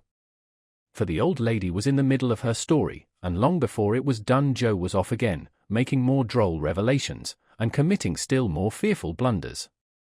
Yes, Amy was in despair that day, for all the good beasts were gone, and of three left, one was lame, one blind, and the other so balky that you had to put dirt in his mouth before he would start. Nice animal for a pleasure party, wasn't it? Which did she choose? Asked one of the laughing gentlemen, who enjoyed the subject. None of them. She heard of a young horse at the farmhouse over the river, and, though a lady had never ridden him, she resolved to try, because he was handsome and spirited. Her struggles were really pathetic. There was no one to bring the horse to the saddle, so she took the saddle to the horse. My dear creature, she actually rode it over the river, put it on her head, and marched up to the barn to the utter amazement of the old man. Did she ride the horse? Of course she did, and had a capital time. I expected to see her brought home in fragments, but she managed him perfectly, and was the life of the party. Well, I call that plucky, and young Mr. Lamb turned an approving glance upon Amy, wondering what his mother could be saying to make the girl look so red and uncomfortable. She was still redder and more uncomfortable a moment after, when a sudden turn in the conversation introduced the subject of dress. One of the young ladies asked Joe where she got the pretty drab hat she wore to the picnic, and stupid Joe, instead of mentioning the place where it was bought 2 years ago, must needs answer, with unnecessary frankness, "Oh, Amy painted it, you can't buy those soft shades, so we paint ours any color we like. It's a great comfort to have an artistic sister." "Isn't that an original idea?" cried Miss Lamb, who found Joe great fun. "That's nothing compared to some of her brilliant performances. There's nothing the child can't do. Why, she wanted a pair of blue boots for Sally's party, so she just painted her soiled white ones the loveliest shade of sky blue you ever saw, and they looked exactly like satin," added Joe, with an air of pride in her sister's accomplishments that exasperated Amy till she felt that it would be a relief to throw her card case at her. "We read a story of yours the other day, and enjoyed it very much," observed the elder Miss Lamb, wishing to compliment the literary lady, who did not look the character just then, it must be confessed. Any mention of her works always had a bad effect upon Jo, who either grew rigid and looked offended, or changed the subject with a brusque remark, as now. "Sorry you could find nothing better to read. I write that rubbish because it sells, and ordinary people like it. Are you going to New York this winter?" As Miss Lamb had enjoyed the story, this speech was not exactly grateful or complimentary. The minute it was made, Jo saw her mistake, but, fearing to make the matter worse, suddenly remembered that it was for her to make the first move toward departure, and did so with an abruptness that left three people with half-finished sentences in their mouths. "Amy, we must go. Goodbye, dear, do come and see us, we are pining for a visit. I don't dare to ask you, Mr. Lamb, but if you should come, I don't think I shall have the heart to send you away." Jo said this with such a droll imitation of Maychester's gushing style that Amy got out of the room as rapidly as possible, feeling a strong desire to laugh and cry at the same time. "Didn't I do that well?" asked Jo, with a satisfied air, as they walked away. "Nothing could have been worse," was Amy's crushing reply. "What possessed you to tell those stories about my saddle, and the hats and boots, and all the rest of it?" "Why, it's funny, and amuses people. They know we are poor, so it's no use pretending that we have grooms, buy 3 or 4 hats a season, and have things as easy and fine as they do. You needn't go and tell them all our little shifts, and expose our poverty in that perfectly unnecessary way. You haven't a bit of proper pride, and never will learn when to hold your tongue and when to speak," said Amy despairingly. Poor Jo looked abashed, and silently chafed the end of her nose with the stiff handkerchief, as if performing a penance for her misdemeanors. "How shall I behave here?" she asked, as they approached the third mansion. "Just as you please, I wash my hands of you," was Amy's short answer. "Then I'll enjoy myself. The boys are at home, and we'll have a comfortable time. Goodness knows I need a little change, for elegance has a bad effect upon my constitution," returned Jo gruffly, being disturbed by her failures to suit. An enthusiastic welcome from 3 big boys and several pretty children speedily soothed her ruffled feelings, and, leaving Amy to entertain the hostess and Mr. Tudor, who happened to be calling likewise, Jo devoted herself to the young folks, and found the change refreshing. She listened to college stories with deep interest, caressed pointers and poodles without a murmur, agreed heartily that Tom Brown was a brick, regardless of the improper form of praise, and when one lad proposed a visit to his turtle tank, she went with an alacrity which caused Mamma to smile upon her, as that motherly lady settled the cat which was left in a ruinous condition by filial hugs, bear-like but affectionate, and dearer to her than the most faultless coiffure from the hands of an inspired Frenchwoman. Leaving her sister to her own devices, Amy proceeded to enjoy herself to her heart's content. Mr. Tudor's uncle had married an English lady who was third cousin to a living lord, and Amy regarded the whole family with great respect, for, in spite of her American birth and breeding, she possessed that reverence for titles which haunts the best of us, that unacknowledged loyalty to the early faith in kings which set the most democratic nation under the sun in a ferment at the coming of a royal yellow-haired laddie, some years ago, and which still has something to do with the love the young country bears the old, like that of a big son for an imperious little mother, who held him while she could, and let him go with a farewell scolding when he rebelled. But even the satisfaction of talking with a distant connection of the British nobility did not render Amy forgetful of time, and when the proper number of minutes had passed, she reluctantly tore herself from this aristocratic society, and looked about for Jo, fervently hoping that her incorrigible sister would not be found in any position which should bring disgrace upon the name of March. It might have been worse, but Amy considered it bad, for Jo sat on the grass, with an encampment of boys about her, and a dirty-footed dog reposing on the skirt of her state and festival dress, as she related one of Laurie's pranks to her admiring audience. One small child was poking turtles with Amy's cherished parasol, a second was eating gingerbread over Jo's best bonnet, and a third playing ball with her gloves. But all were enjoying themselves, and when Jo collected her damaged property to go, her escort accompanied her, begging her to come again. It was such fun to hear about Laurie's larks. "Capital boys, aren't they? I feel quite young and brisk again after that," said Jo, strolling along with her hands behind her, partly from habit, partly to conceal the bespattered parasol. "Why do you always avoid Mr. Tudor?" asked Amy, wisely refraining from any comment upon Jo's dilapidated appearance. "Don't like him, he puts on airs, snubs his sisters, worries his father, and doesn't speak respectfully of his mother. Laurie says he is fast, and I don't consider him a desirable acquaintance, so I let him alone. You might treat him civilly, at least. You gave him a cool nod, and just now you bowed and smiled in the politest way to Tommy Chamberlain, whose father keeps a grocery store. If you had just reversed the nod and the bow, it would have been right, said Amy reprovingly. No, it wouldn't, returned perverse Joe. I neither like, respect, nor admire Tudor, though his grandfather's uncle's nephew's niece was third cousin to a lord. Tommy is poor and bashful and good and very clever. I think well of him, and like to show that I do, for he is a gentleman in spite of the brown paper parcels. It's no use trying to argue with you, began Amy. Not the least, my dear, interrupted Joe, so let us look amiable, and drop a card here, as the Kings are evidently out, for which I'm deeply grateful. The family card case having done its duty, the girls walked on, and Joe uttered another thanksgiving on reaching the 5th house, and being told that the young ladies were engaged. Now let us go home, and never mind Aunt March today. We can run down there any time, and it's really a pity to trail through the dust in our best bibs and tuckers, when we are tired and cross. Speak for yourself, if you please.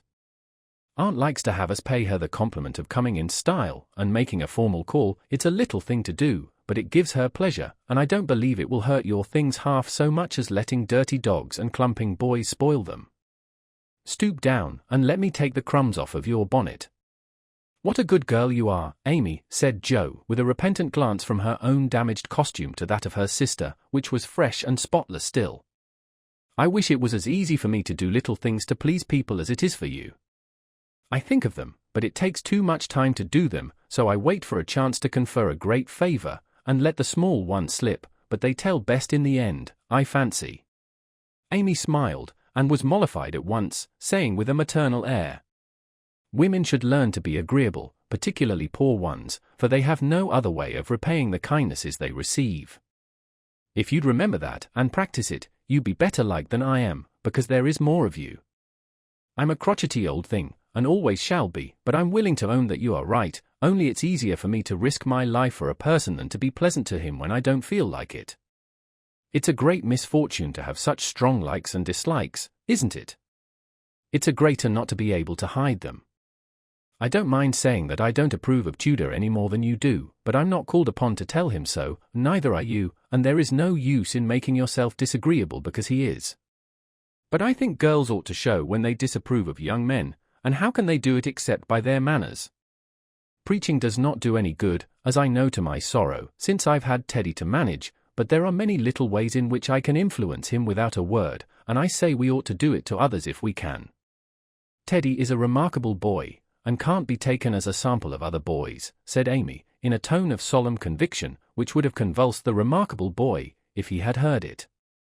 If we were belles, or women of wealth and position, we might do something, perhaps, but for us to frown at one set of young gentlemen because we don't approve of them, and smile upon another set because we do, wouldn't have a particle of effect, and we should only be considered odd and puritanical. So we are to countenance things and people which we detest, merely because we are not belles and millionaires, are we? That's a nice sort of morality. I can't argue about it, I only know that it's the way of the world, and people who set themselves against it only get laughed at for their pains. I don't like reformers, and I hope you will never try to be one. I do like them, and I shall be one if I can, for in spite of the laughing, the world would never get on without them. We can't agree about that, for you belong to the old set, and I to the new. You will get on the best, but I shall have the liveliest time of it. I should rather enjoy the brickbats and hooting, I think. Well, compose yourself now, and don't worry Aunt with your new ideas. I'll try not to, but I'm always possessed to burst out with some particularly blunt speech or revolutionary sentiment before her. It's my doom, and I can't help it. They found Aunt Carol with the old lady, both absorbed in some very interesting subject, but they dropped it as the girls came in, with a conscious look which betrayed that they had been talking about their nieces. Joe was not in a good humor, and the perverse fit returned, but Amy, who had virtuously done her duty, kept her temper, and pleased everybody, was in a most angelic frame of mind. This amiable spirit was felt at once, and both the aunts my-deared her affectionately, looking what they afterwards said emphatically, that child improves every day. "Are you going to help about the fair, dear?" asked Mrs. Carroll, as Amy sat down beside her with the confiding air elderly people like so well in the young. "Yes, Aunt." Mrs. Chester asked me if I would, and I offered to tend a table, as I have nothing but my time to give. "I'm not," put in Joe decidedly. "I hate to be patronized, and the Chesters think it's a great favor to allow us to help with their highly connected fair." "I wonder you consented, Amy. They only want you to work."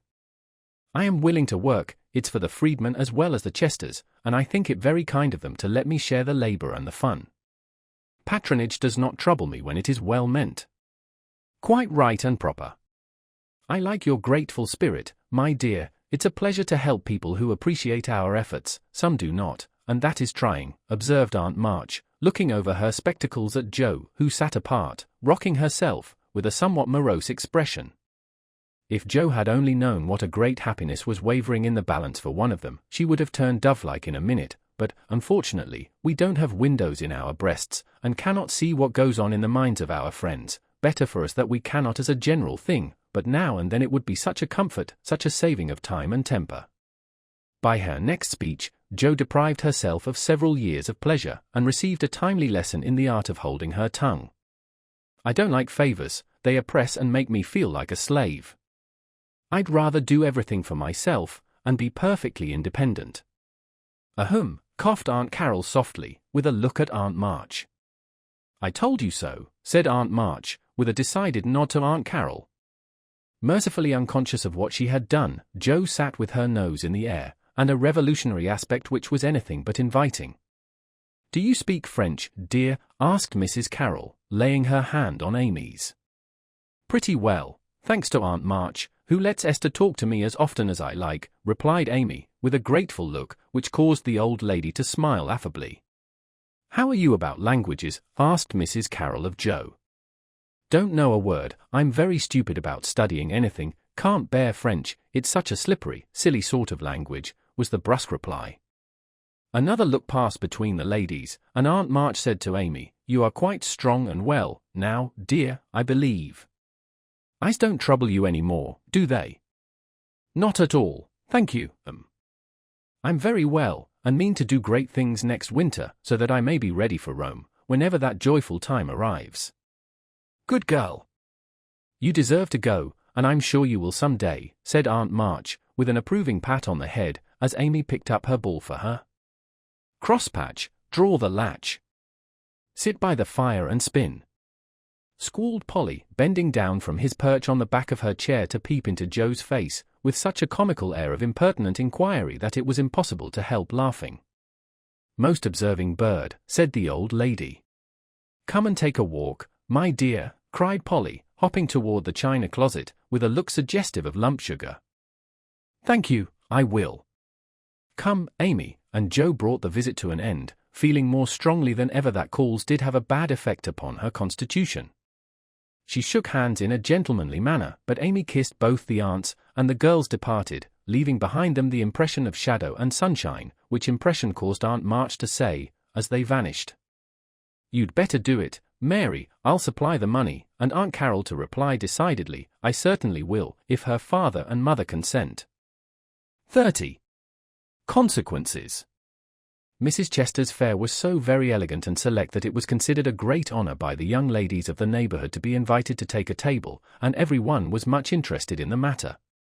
Amy was asked, but Jo was not, which was fortunate for all parties, as her elbows were decidedly akimbo at this period of her life, and it took a good many hard knocks to teach her how to get on easily.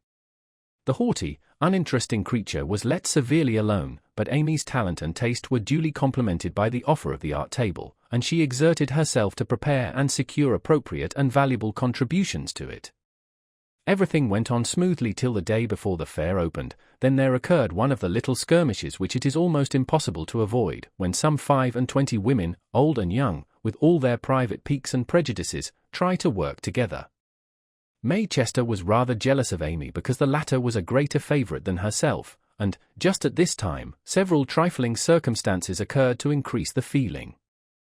Amy's dainty pen and ink work entirely eclipsed May's painted vases. That was one thorn. Then the all-conquering Tudor had danced 4 times with Amy, at a late party, and only once with May. that was thorn number 2, but the chief grievance that rankled in her soul, and gave her an excuse for her unfriendly conduct, was a rumor which some obliging gossip had whispered to her, that the March girls had made fun of her at the Lambs. All the blame of this should have fallen upon Jo, for her naughty imitation had been too lifelike to escape detection, and the frolicsome Lambs had permitted the joke to escape. No hint of this had reached the culprits, however, and Amy's dismay can be imagined when, the very evening before the fair, as she was putting the last touches to her pretty table, Mrs. Chester, who, of course, resented the supposed ridicule of her daughter, said, in a bland tone, but with a cold look, "I find, dear, that there is some feeling among the young ladies about my giving this table to any one but my girls. As this is the most prominent, and some say the most attractive table of all, and they are the chief getters-up of the fair, it is thought best for them to take this place.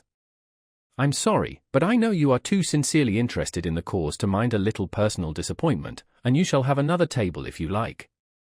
Mrs. Chester had fancied beforehand that it would be easy to deliver this little speech, but when the time came, she found it rather difficult to utter it naturally, with Amy's unsuspicious eyes looking straight at her, full of surprise and trouble.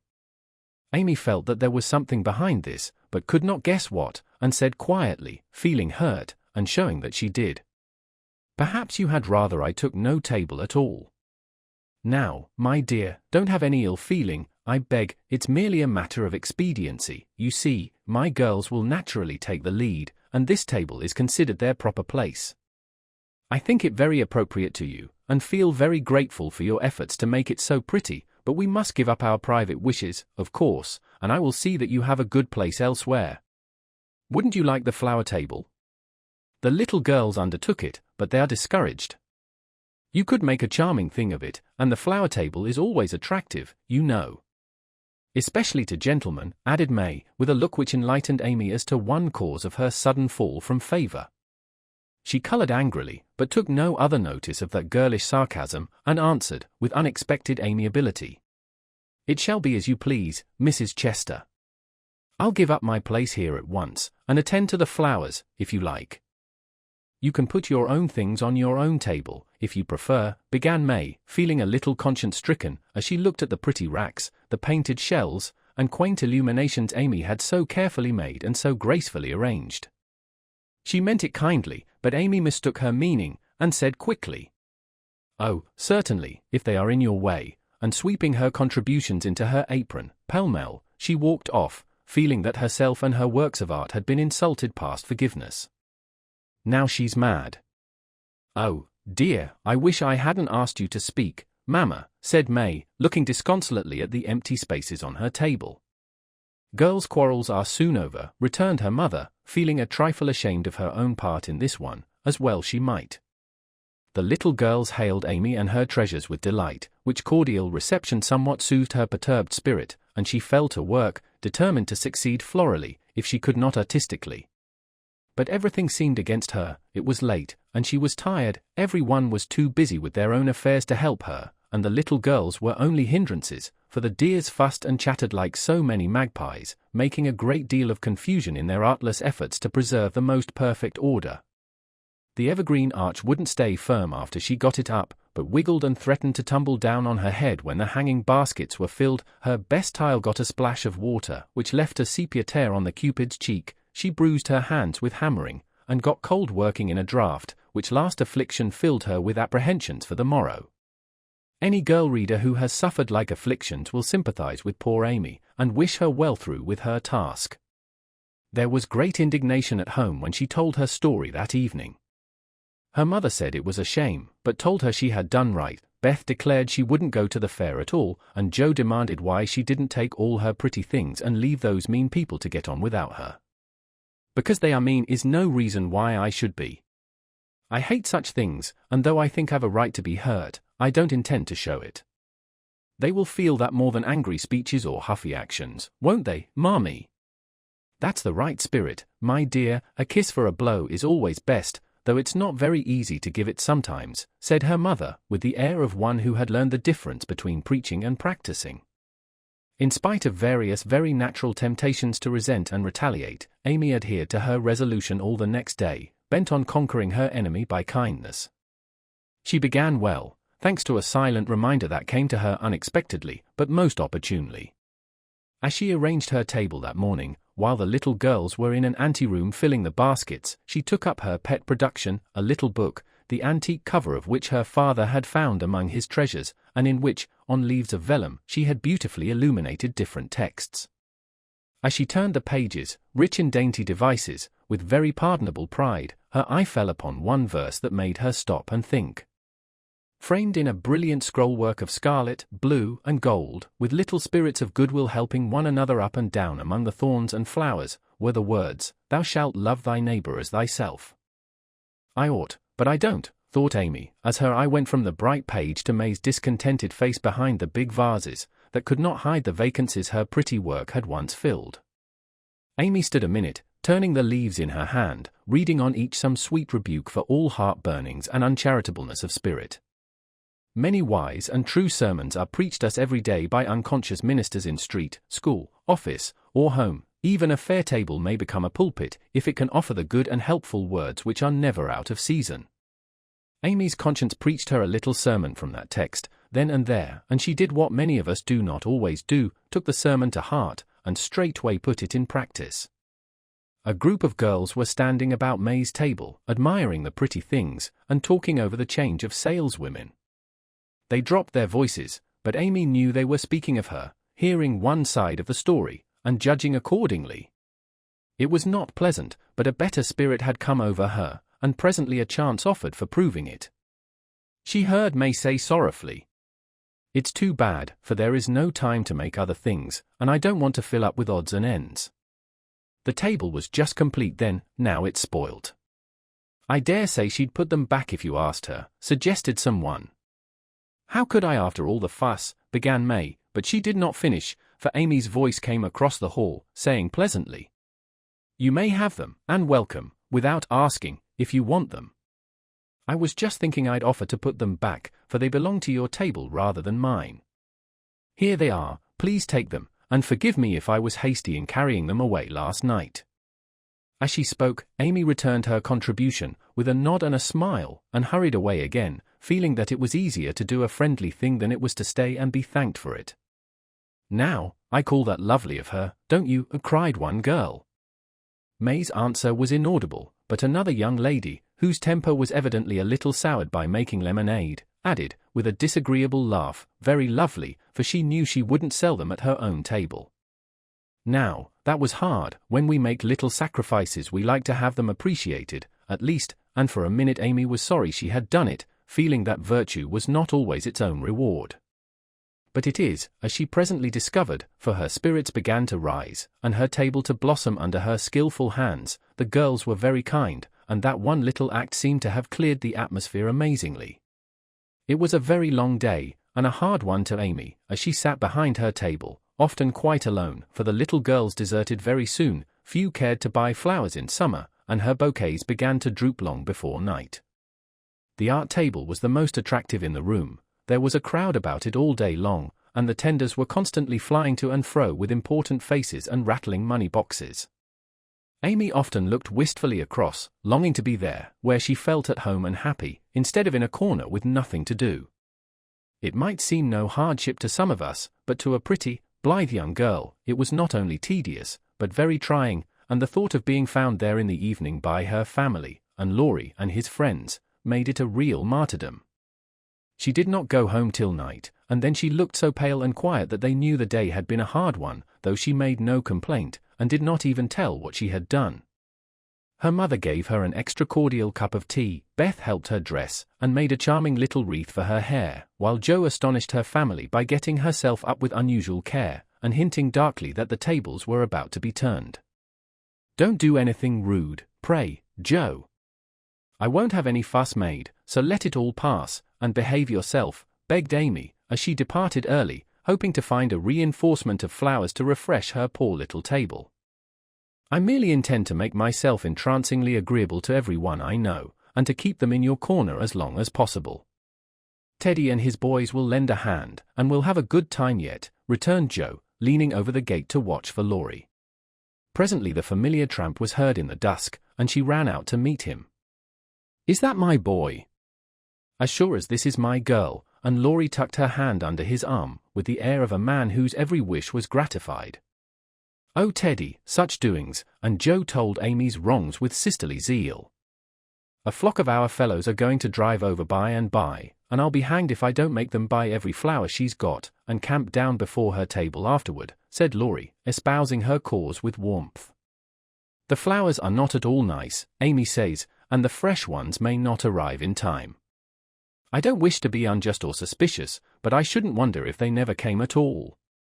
"When people do one mean thing they are very likely to do another," observed Joe, in a disgusted tone. "Didn't Hayes give you the best out of our gardens?" "I told him to." "I didn't know that. He forgot, I suppose, and, as your grandpa was poorly, I didn't like to worry him by asking, though I did want some." "Now, Joe, how could you think there was any need of asking? They are just as much yours as mine." "Don't we always go halves in everything?" began Laurie, in the tone that always made Joe turn thorny. "Gracious, I hope not. Half of some of your things wouldn't suit me at all. But we mustn't stand philandering here. I've got to help Amy, so you go and make yourself splendid, and if you'll be so very kind as to let Hayes take a few nice flowers up to the hall, I'll bless you forever." "Couldn't you do it now?" asked Laurie, so suggestively that Joe shut the gate in his face with inhospitable haste, and called through the bars, "Go away, Teddy, I'm busy." Thanks to the conspirators, the tables were turned that night, for Hayes sent up a wilderness of flowers, with a lovely basket, arranged in his best manner, for a centerpiece. Then the March family turned out en masse, and Joe exerted herself to some purpose, for people not only came, but stayed, laughing at her nonsense, admiring Amy's taste, and apparently enjoying themselves very much. Laurie and his friends gallantly threw themselves into the breach, bought up the bouquets, encamped before the table, and made that corner the liveliest spot in the room. Amy was in her element now, and, out of gratitude, if nothing more, was as sprightly and gracious as possible, coming to the conclusion, about that time, that virtue was its own reward, after all. Joe behaved herself with exemplary propriety, and when Amy was happily surrounded by her guard of honor, Joe circulated about the hall, picking up various bits of gossip, which enlightened her upon the subject of the Chester change of base. She reproached herself for her share of the ill-feeling, and resolved to exonerate Amy as soon as possible. She also discovered what Amy had done about the things in the morning, and considered her a model of magnanimity. As she passed the art table, she glanced over it for her sister's things, but saw no signs of them. Tucked away out of sight, I dare say, thought Joe, who could forgive her own wrongs, but hotly resented any insult offered to her family. "Good evening, Miss Joe. How does Amy get on?" asked May, with a conciliatory air, for she wanted to show that she also could be generous. "She has sold everything she had that was worth selling, and now she is enjoying herself. The flower table is always attractive, you know, especially to gentlemen." Joe couldn't resist giving that little slap, but May took it so meekly she regretted it a minute after, and fell to praising the great vases, which still remained unsold. "Is Amy's illumination anywhere about?" "I took a fancy to buy that for father," said Joe, very anxious to learn the fate of her sister's work. "Everything of Amy's sold long ago. I took care that the right people saw them, and they made a nice little sum of money for us," returned May, who had overcome sundry small temptations, as well as Amy, that day. Much gratified, Joe rushed back to tell the good news, and Amy looked both touched and surprised by the report of May's words and manner. "Now, gentlemen, I want you to go and do your duty by the other tables as generously as you have by mine, especially the art table," she said, ordering out Teddy's own, as the girls called the college friends. "Charge, Chester, charge, is the motto for that table, but do your duty like men, and you'll get your money's worth of art in every sense of the word," said the irrepressible Joe, as the devoted phalanx prepared to take the field. "To hear is to obey, but March is fairer far than May," said little Parker, making a frantic effort to be both witty and tender, and getting promptly quenched by Laurie, who said, "Very well, my son," for a small boy, and walked him off, with a paternal pat on the head. "By the vases," whispered Amy to Laurie, as a final heaping of coals of fire on her enemy's head. To May's great delight, Mr. Lawrence not only bought the vases, but pervaded the hall with one under each arm. The other gentlemen speculated with equal rashness in all sorts of frail trifles, and wandered helplessly about afterward, burdened with wax flowers, painted fans, filigree portfolios, and other useful and appropriate purchases. Aunt Carol was there, heard the story, looked pleased, and said something to Mrs. March in a corner, which made the latter lady beam with satisfaction, and watch Amy with a face full of mingled pride and anxiety, though she did not betray the cause of her pleasure till several days later. The fair was pronounced a success, and when May bade Amy good night, she did not gush as usual, but gave her an affectionate kiss, and a look which said, "Forgive and forget." That satisfied Amy, and when she got home she found the vases paraded on the parlor chimney-piece, with a great bouquet in each. The reward of merit for a magnanimous march, as Laurie announced with a flourish. "You've a deal more principle and generosity and nobleness of character than I ever gave you credit for, Amy. You've behaved sweetly, and I respect you with all my heart," said Joe warmly, as they brushed their hair together late that night. "Yes, we all do, and love her for being so ready to forgive. It must have been dreadfully hard, after working so long, and setting your heart on selling your own pretty things." "I don't believe I could have done it as kindly as you did," added Beth from her pillow.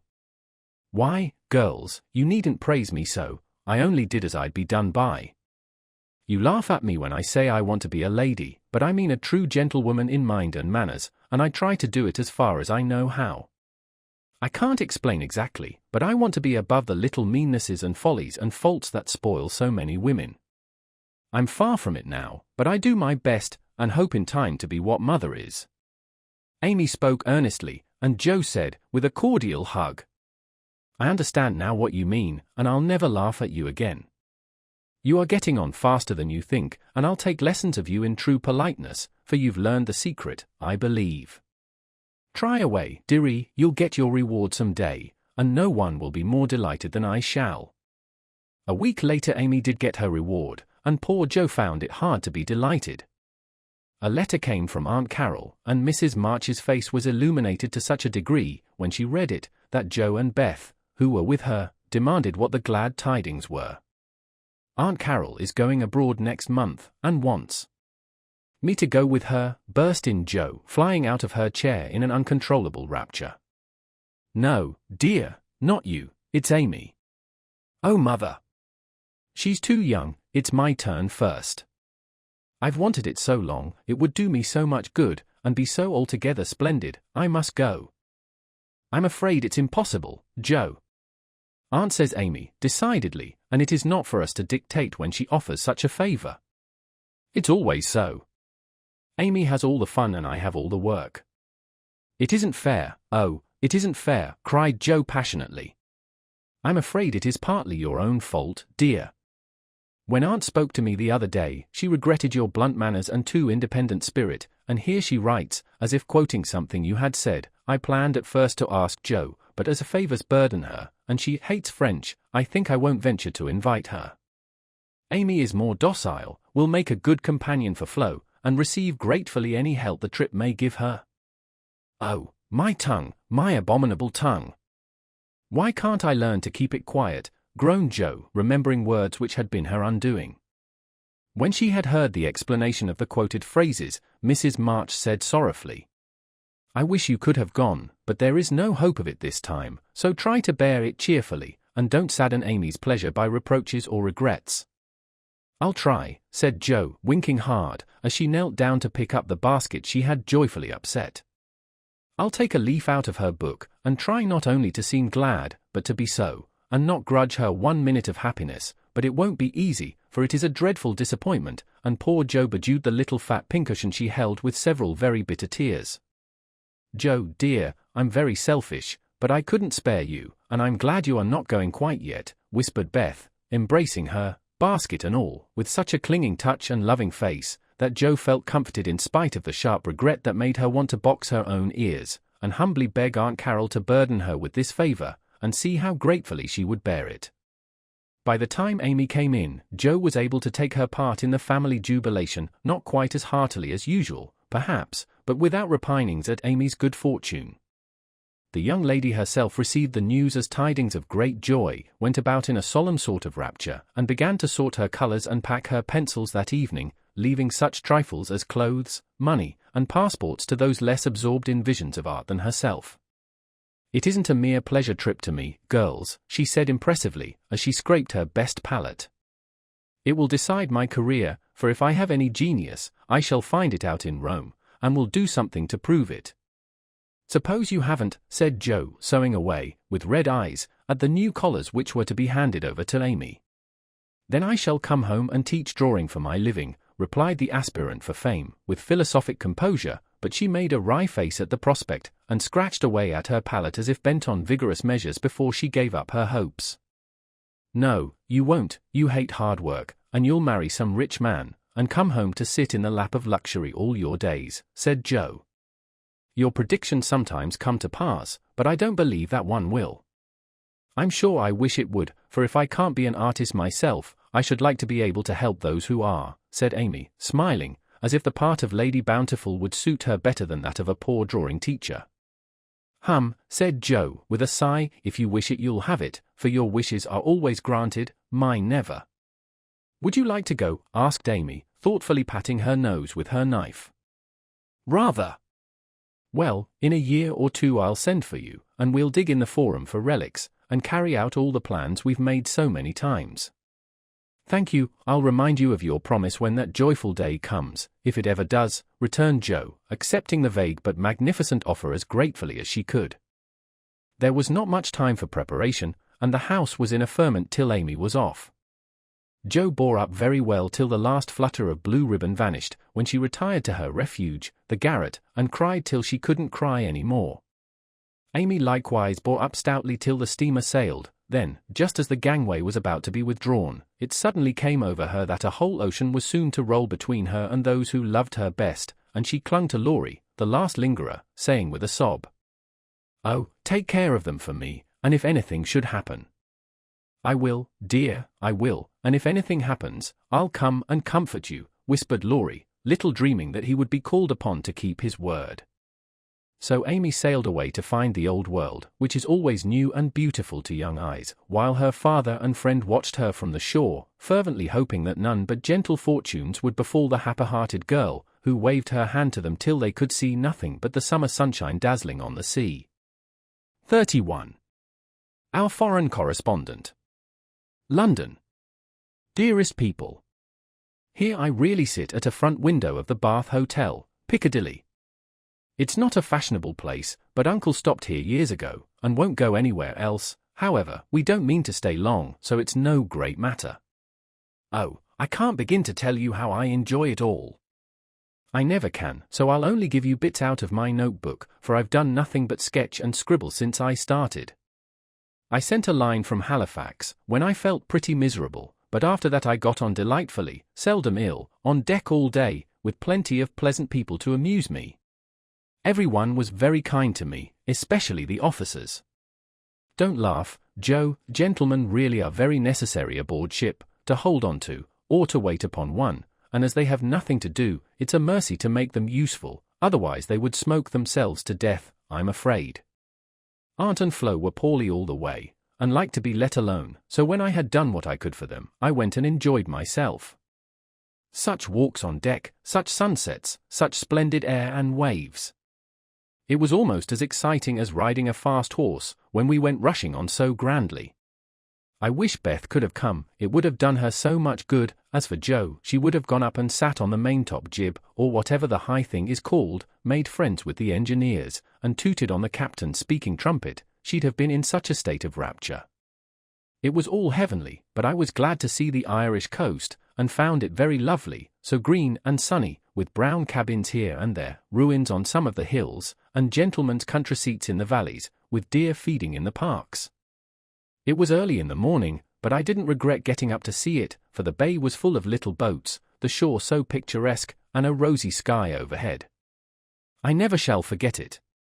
At Queenstown one of my new acquaintances left us, Mr. Lennox, and when I said something about the lakes of Killarney, he sighed and sung, with a look at me. "Oh, have you e'er heard of Kate Kearney? She lives on the banks of Killarney. From the glance of her eye, shun danger and fly. For fatal's the glance of Kate Kearney." Wasn't that nonsensical? We only stopped at Liverpool a few hours. It's a dirty, noisy place, and I was glad to leave it. Uncle rushed out and bought a pair of dogskin gloves, some ugly, thick shoes, and an umbrella, and got shaved a la mutton chop, the first thing. Then he flattered himself that he looked like a true Briton, but the first time he had the mud cleaned off his shoes, the little bootblack knew that an American stood in them, and said, with a grin, "There you are, sir. I've give ye 'em the latest Yankee shine." It amused Uncle immensely. Oh, I must tell you what that absurd Lennox did. He got his friend Ward, who came on with us, to order a bouquet for me, and the first thing I saw in my room was a lovely one, with Robert Lennox's compliments on the card. Wasn't that fun, girls? I like traveling. I never shall get to London if I don't hurry. The trip was like riding through a long picture gallery, full of lovely landscapes. The farmhouses were my delight, with thatched roofs, ivy up to the eaves, latticed windows, and stout women with rosy children at the doors. The very cattle looked more tranquil than ours, as they stood knee-deep in clover, and the hens had a contented cluck, as if they never got nervous, like Yankee biddies. Such perfect colour I never saw, the grass so green, sky so blue, grain so yellow, wood so dark. I was in a rapture all the way. So was Flo, and we kept bouncing from one side to the other, trying to see everything while we were whisking along at the rate of 60 miles an hour. Aunt was tired and went to sleep, but Uncle read his guidebook, and wouldn't be astonished at anything. This is the way we went on, Amy, flying up. Oh, that must be Kenilworth, that grey place among the trees. Flo, darting to my window, how sweet. We must go there some time, won't we, Papa? Uncle, calmly admiring his boots, no, my dear, not unless you want beer, that's a brewery. A pause, then Flo cried out, bless me, there's a gallows and a man going up. Where, shrieks Amy, staring out at two tall posts with a crossbeam and some dangling chains. A colliery, remarks Uncle, with a twinkle of the eye. Here's a lovely flock of lambs all lying down, says Amy. See, Papa, aren't they pretty, added Flo sentimentally. Geese, young ladies, returns Uncle, in a tone that keeps us quiet till Flo settles down to enjoy the flirtations of Captain Cavendish, and I have the scenery all to myself. Of course it rained when we got to London, and there was nothing to be seen but fog and umbrellas. We rested, unpacked, and shopped a little between the showers. Aunt Mary got me some new things, for I came off in such a hurry I wasn't half ready. A white hat and blue feather, a muslin dress to match, and the loveliest mantle you ever saw. Shopping in Regent Street is perfectly splendid, things seem so cheap, nice ribbons only 6pence a yard. I laid in a stock, but shall get my gloves in Paris. Doesn't that sound sort of elegant and rich? Flo and I, for the fun of it, ordered a hansom cab while Aunt and Uncle were out, and went for a drive, though we learned afterward that it wasn't the thing for young ladies to ride in them alone. It was so droll. For when we were shut in by the wooden apron, the man drove so fast that Flo was frightened, and told me to stop him. But he was up outside behind somewhere, and I couldn't get at him. He didn't hear me call, nor see me flap my parasol in front, and there we were, quite helpless, rattling away, and whirling around corners at a breakneck pace. At last, in my despair, I saw a little door in the roof, and on poking it open, a red eye appeared, and a beery voice said, "Now then, Mum." I gave my order as soberly as I could, and slamming down the door, with an "Aye, Mum," the man made his horse walk, as if going to a funeral. I poked again, and said, "A little faster," then off he went, helter-skelter, as before, and we resigned ourselves to our fate. Today was fair and we went to Hyde Park, close by, for we are more aristocratic than we look. The Duke of Devonshire lives near. I often see his footman lounging at the back gate, and the Duke of Wellington's house is not far off. Such sights as I saw, my dear! It was as good as punch, for there were fat dowagers rolling about in their red and yellow coaches, with gorgeous Jameses in silk stockings and velvet coats, up behind, and powdered coachmen in front. Smart maids, with the rosiest children I ever saw, handsome girls, looking half asleep, dandies, in queer English hats and lavender kids, lounging about, and tall soldiers, in short red jackets and muffin caps stuck on one side, looking so funny I longed to sketch them. Rotten Row means route de Roi, or the King's Way, but now it's more like a riding school than anything else. The horses are splendid, and the men, especially the grooms, ride well, but the women are stiff and bounce, which isn't according to our rules. I longed to show them a tearing American gallop, for they trotted solemnly up and down, in their scan habits and high hats, looking like the women in a toy Noah's Ark. Every one rides, old men, stout ladies, little children, and the young folks do a deal of flirting here. I saw a pair exchange rosebuds, for it's the thing to wear one in the buttonhole, and I thought it rather a nice little idea. In the PM to Westminster Abbey, but don't expect me to describe it, that's impossible, so I'll only say it was sublime. This evening we are going to see Fector, which will be an appropriate end to the happiest day of my life. Midnight.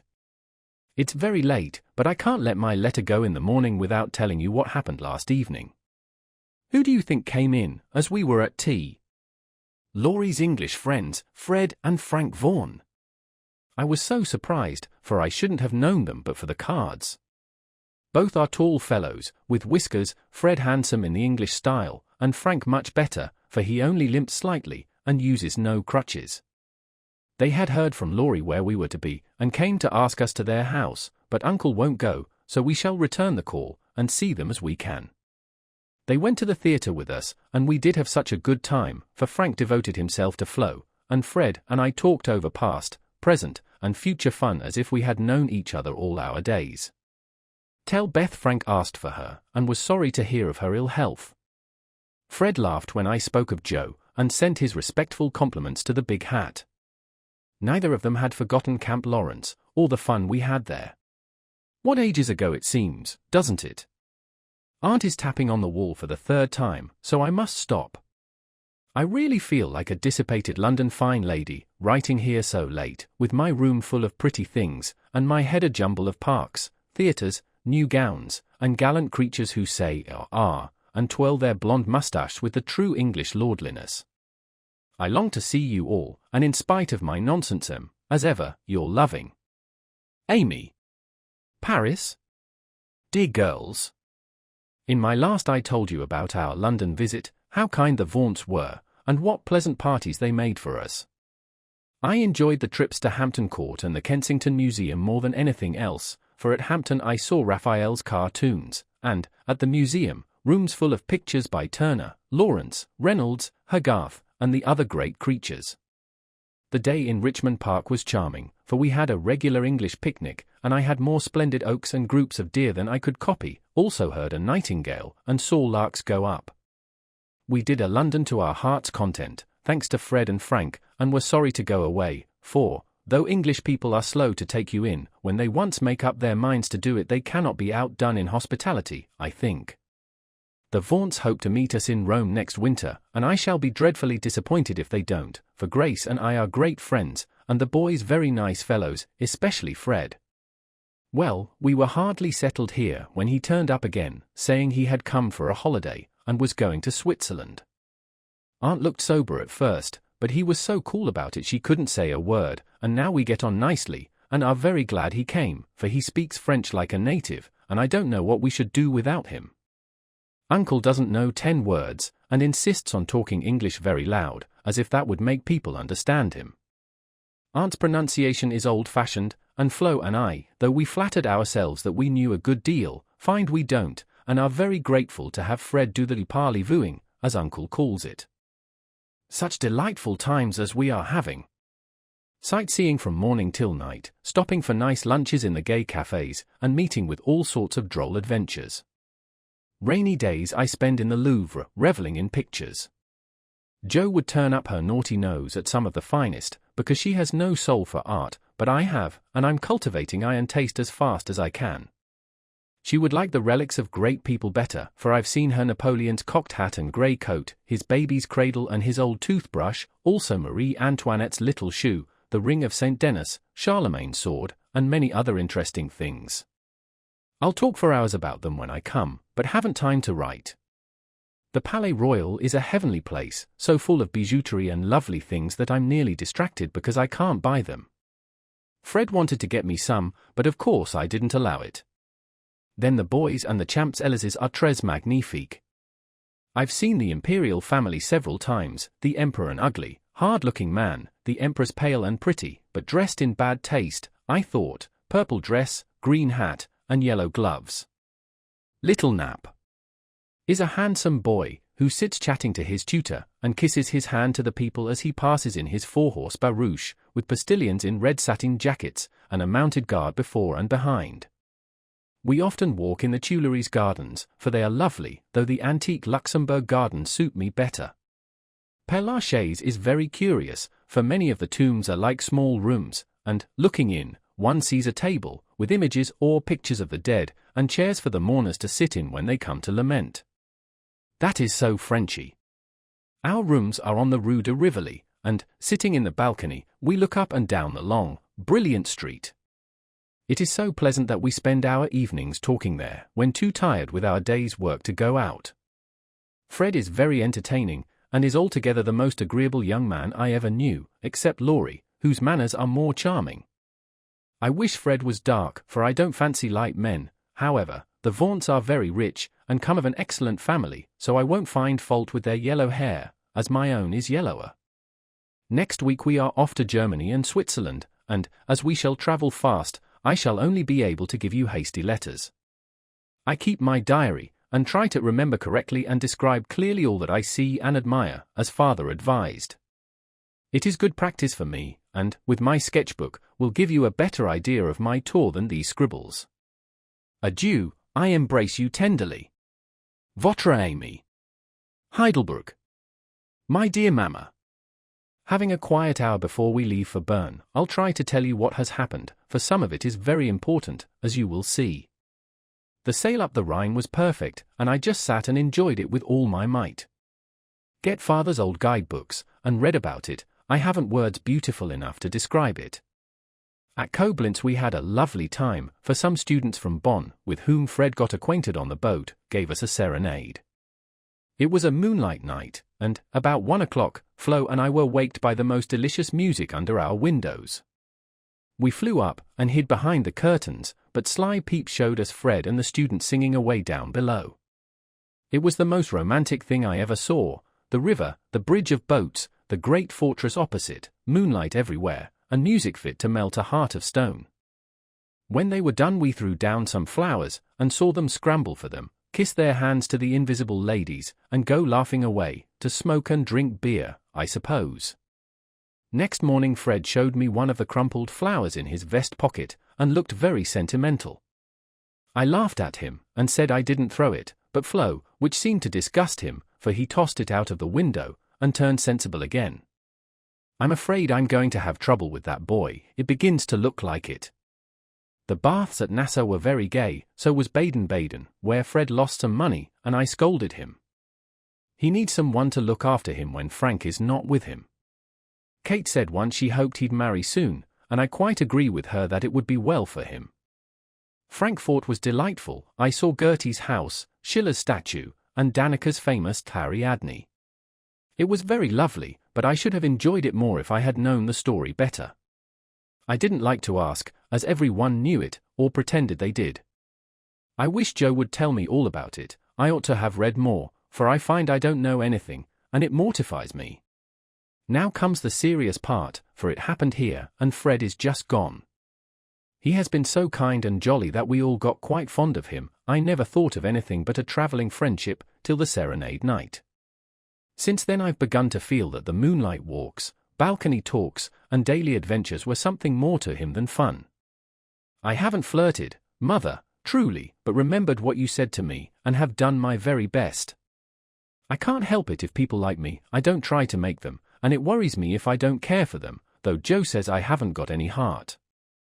Now I know Mother will shake her head, and the girls say, oh, the mercenary little wretch, but I've made up my mind, and, if Fred asks me, I shall accept him, though I'm not madly in love. I like him, and we get on comfortably together. He is handsome, young, clever enough, and very rich, ever so much richer than the Lawrences. I don't think his family would object, and I should be very happy, for they are all kind, well-bred, generous people, and they like me. Fred, as the eldest twin, will have the estate, I suppose, and such a splendid one as it is. A city house in a fashionable street, not so showy as our big houses, but twice as comfortable and full of solid luxury, such as English people believe in. I like it, for it's genuine. I've seen the plate, the family jewels, the old servants, and pictures of the country place, with its park, great house, lovely grounds, and fine horses. Oh, it would be all I should ask. And I'd rather have it than any title such as girls snap up so readily, and find nothing behind. I may be mercenary, but I hate poverty, and don't mean to bear it a minute longer than I can help. One of us must marry well. Meg didn't, Joe won't, Beth can't yet, so I shall, and make everything cozy all round. I wouldn't marry a man I hated or despised. You may be sure of that, and, though Fred is not my model hero, he does very well, and, in time, I should get fond enough of him if he was very fond of me, and let me do just as I liked. So I've been turning the matter over in my mind the last week, for it was impossible to help seeing that Fred liked me. He said nothing, but little things showed it. He never goes with flow, always gets on my side of the carriage, table, or promenade, looks sentimental when we are alone, and frowns at anyone else who ventures to speak to me. Yesterday, at dinner, when an Austrian officer stared at us, and then said something to his friend, a rakish-looking baron, about Line Wunderschön's Blondchen, Fred looked as fierce as a lion, and cut his meat so savagely, it nearly flew off his plate. He isn't one of the cool, stiff Englishmen, but is rather peppery, for he has Scotch blood in him, as one might guess from his bonny blue eyes. Well, last evening we went up to the castle about sunset, at least all of us but Fred, who was to meet us there, after going to the post rest ante for letters. We had a charming time poking about the ruins, the vaults where the monster tun is, and the beautiful gardens made by the Elector, long ago, for his English wife. I liked the great terrace best, for the view was divine, so, while the rest went to see the rooms inside, I sat there trying to sketch the grey stone lion's head on the wall, with scarlet woodbine sprays hanging round it. I felt as if I'd got into a romance, sitting there, watching the Neckar rolling through the valley, listening to the music of the Austrian band below, and waiting for my lover, like a real storybook girl. I had a feeling that something was going to happen, and I was ready for it. I didn't feel blushy or quaky, but quite cool, and only a little excited. By and by I heard Fred's voice, and then he came hurrying through the great arch to find me. He looked so troubled that I forgot all about myself, and asked what the matter was. He said he'd just got a letter begging him to come home, for Frank was very ill, so he was going at once, in the night train, and only had time to say goodbye.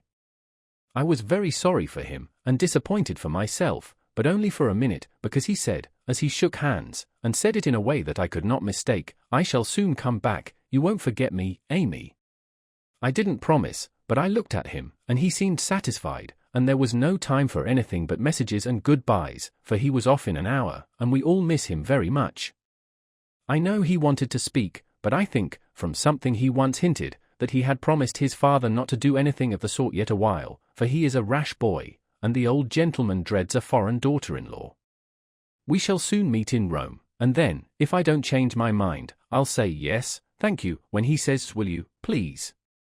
Of course this is all very private, but I wished you to know what was going on. Don't be anxious about me, remember I am your prudent Amy, and be sure I will do nothing rashly. Send me as much advice as you like, I'll use it if I can. I wish I could see you for a good talk, Marmee. Love and trust me. Ever your Amy. 32. Tender troubles. Joe, I'm anxious about Beth. Why, Mother, she has seemed unusually well since the babies came. It's not her health that troubles me now, it's her spirits. I'm sure there is something on her mind, and I want you to discover what it is. What makes you think so, Mother? She sits alone a good deal, and doesn't talk to her father as much as she used. I found her crying over the babies the other day. When she sings, the songs are always sad ones, and now and then I see a look in her face that I don't understand. This isn't like Beth, and it worries me. Have you asked her about it? I have tried once or twice, but she either evaded my questions, or looked so distressed that I stopped. I never force my children's confidence, and I seldom have to wait for it long. Mrs. March glanced at Joe as she spoke, but the face opposite seemed quite unconscious of any secret disquietude but Beth's, and, after sewing thoughtfully for a minute, Joe said, "I think she is growing up, and so begins to dream dreams, and have hopes and fears and fidgets, without knowing why, or being able to explain them." "Why, Mother, Beth's 18, but we don't realize it, and treat her like a child, forgetting she's a woman." "So she is." "Dear heart, how fast you do grow up," returned her mother, with a sigh and a smile. "Can't be helped, Mommy, so you must resign yourself to all sorts of worries, and let your birds hop out of the nest, one by one. I promise never to hop very far, if that is any comfort to you." "It is a great comfort, Joe. I always feel strong when you are at home. Now Meg is gone. Beth is too feeble and Amy too young to depend upon, but when the tug comes, you are always ready. Why, you know I don't mind hard jobs much, and there must always be one scrub in a family. Amy is splendid in fine works, and I'm not, but I feel in my element when all the carpets are to be taken up, or half the family falls sick at once. Amy is distinguishing herself abroad, but if anything is amiss at home, I'm your man. I leave Beth to your hands, then, for she will open her tender little heart to her Joe sooner than to anyone else. Be very kind, and don't let her think anyone watches or talks about her. If she only would get quite strong and cheerful again, I shouldn't have a wish in the world. Happy woman. I've got heaps. My dear, what are they? I'll settle Beth's troubles, and then I'll tell you mine. They are not very wearing, so they'll keep, and Joe stitched away, with a wise nod which set her mother's heart at rest about her, for the present at least.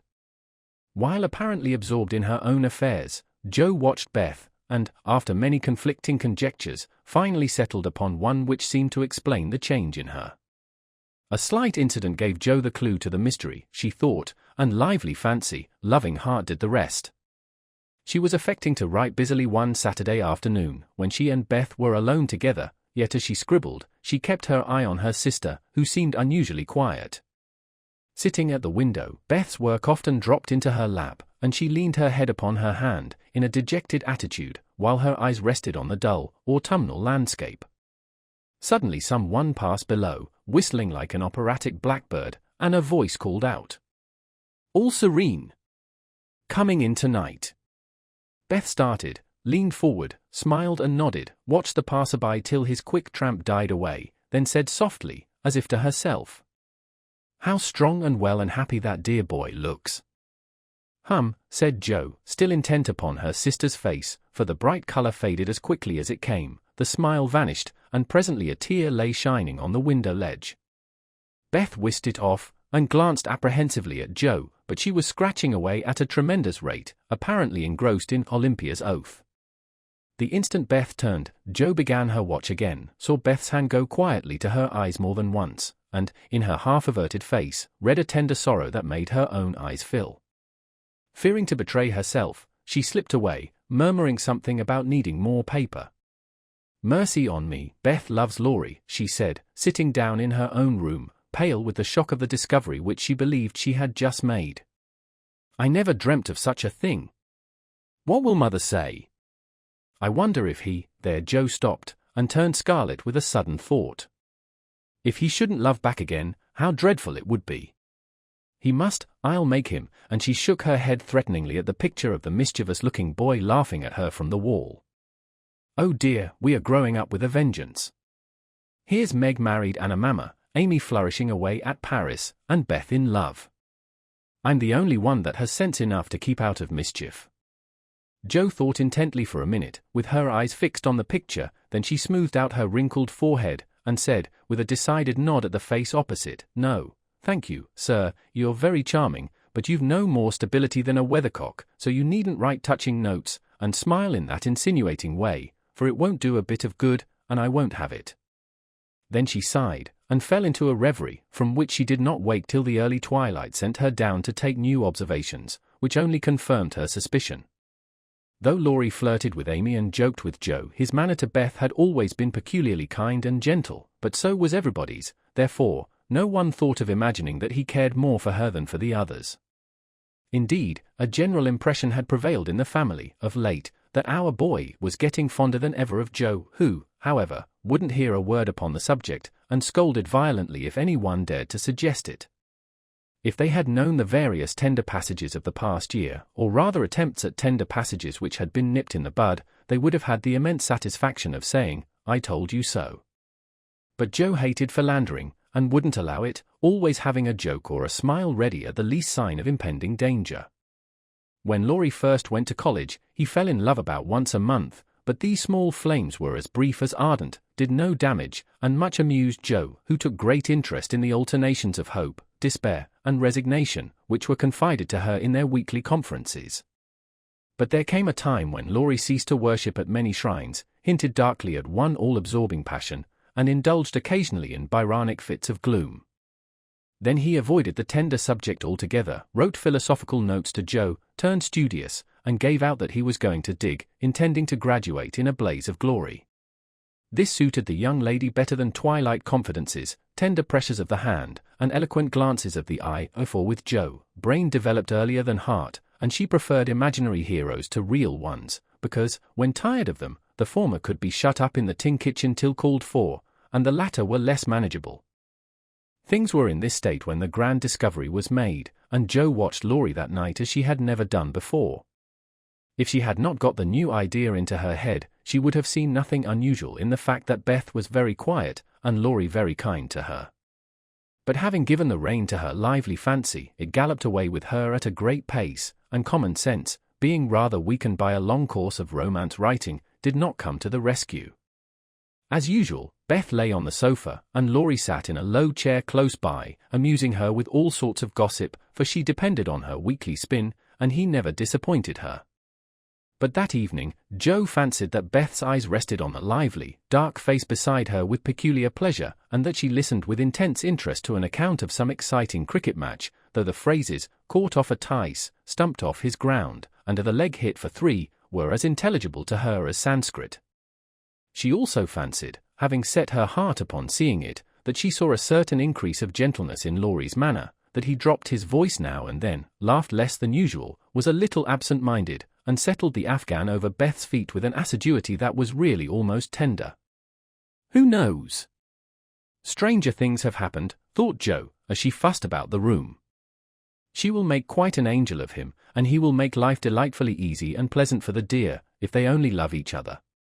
I don't see how he can help it, and I do believe he would if the rest of us were out of the way. As everyone was out of the way but herself, Jo began to feel that she ought to dispose of herself with all speed. But where should she go? And burning to lay herself upon the shrine of sisterly devotion, she sat down to settle that point. Now, the old sofa was a regular patriarch of a sofa, long, broad, well-cushioned, and low, a trifle shabby, as well it might be, for the girls had slept and sprawled on it as babies, fished over the back, rode on the arms, and had menageries under it as children, and rested tired heads, dreamed dreams, and listened to tender talk on it as young women. They all loved it, for it was a family refuge, and one corner had always been Jo's favorite lounging place. Among the many pillows that adorned the venerable couch was one, hard, round, covered with prickly horsehair, and furnished with a knobby button at each end. This repulsive pillow was her especial property, being used as a weapon of defense, a barricade, or a stern preventive of too much slumber. Laurie knew this pillow well, and had cause to regard it with deep aversion, having been unmercifully pummeled with it in former days, when romping was allowed, and now frequently debarred by it from taking the seat he most coveted, next to Jo in the sofa corner. If the sausage, as they called it, stood on end, it was a sign that he might approach and repose, but if it lay flat across the sofa, woe to the man, woman, or child who dared disturb it. That evening Jo forgot to barricade her corner, and had not been in her seat 5 minutes, before a massive form appeared beside her, and, with both arms spread over the sofa back, both long legs stretched out before him, Laurie exclaimed, with a sigh of satisfaction, "Now, this is filling at the price."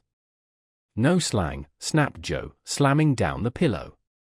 But it was too late, there was no room for it, and, coasting onto the floor, it disappeared in a most mysterious manner.